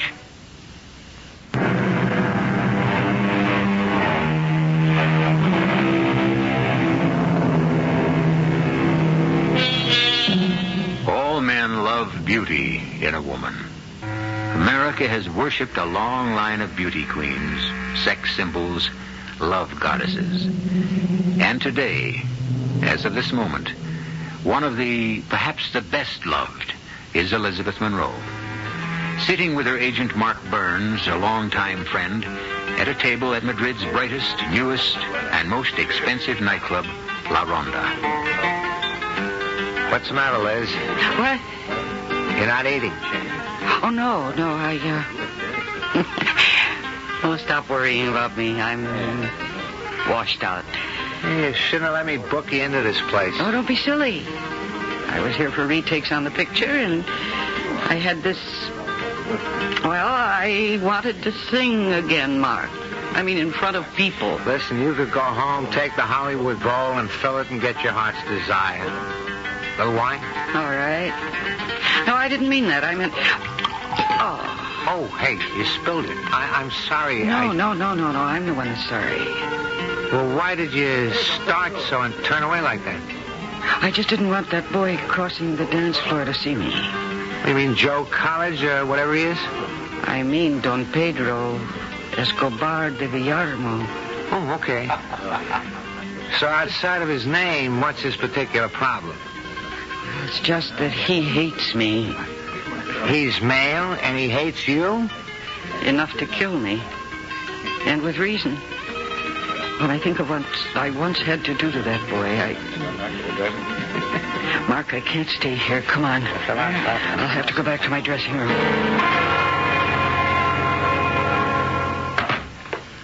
Okay, Liz, I'll bring the dinner back here. Why the sudden flight? I told you, Mark. It's that boy. Are you really afraid of him? Maybe I better... No, not physically. It isn't like that. If he's going to be in the audience tonight, I don't want to sing. No, it's not in the contract, Liz. 2 shows a night, dinner and supper at a queen's stipend. Not enough for you, but it's what you insisted on signing. You should be taking a rest between pictures. Who needs this? I told you. I had an unstoppable yen to go back to my beginnings, to be with people. Something that lives and breathes and reacts so that you can feel it. It began a long time before you found me. I couldn't get anywhere at home, but here in Europe they liked me as a singer. And it was here, in Spain, in Cadiz, that I had my first really big success. What was I then? Well, not all that young, really. I was 27, I guess. Have you ever been in Cadiz, Mark, in the height of summer? The water's a dancing fire, sparkling 1,000 colors under that burnished sun. The skies are high and blue and cloudless, and the faces of the people shine with love and laughter. One night at dusk, one of my most insistent suitors, a party boy from the American jet set with too much money and too little else, was driving me to a weekend party at the Hacienda Monte Alegre, which is the home of Don Emilio Escobar de Villarmo. Oh, Chad, for heaven's sake, take it easy on the curves. Have no fear, lady. I wouldn't risk a hair on that blonde and lovely head. Well, I'm just a hard-working nightclub singer who's looking for a restful weekend. I don't promise you rest at Monte Alegre. It's apt to be more fiesta. I hope. Well, it'll be a change of scene anyway. Are we getting near it? Yep, very soon now, around this next bend. Hey, look up there at the mountain as we go across the bridge over the gorge. You see that little loggia up there, like an eagle's nest? Yes. Oh, it looks like it's cut right out of the mountain. It was, by Don Emilio. Wedding present for his wife. Oh, there's the most magnificent view from the Cadiz to the north, Gibraltar to the south, and the whole Atlantic beyond the sandbars, stretching into infinity. Ah, what a lovely wedding present. Yeah, only backfired. Turned out to be a pretty deadly one. Why, what do you mean? Oh, let's drop it, Liz. What do I call my host? Well, if you want to be very formal, it's Senor Escobar. More intimately, or informally, Don Emilio. Well, which do you suggest? It's up to you. You're going to find him unbending, remote, and very much in the tradition of the Spanish grande. And the rest of his household? One son. His only son, Don Pedro. His nickname is Perico. He just came back from a year as an exchange student at Princeton. That's how I met the family, through my kid brother knowing Perico. He's a strange guy. He's shy and intelligent, but well, just let's leave it. He's strange.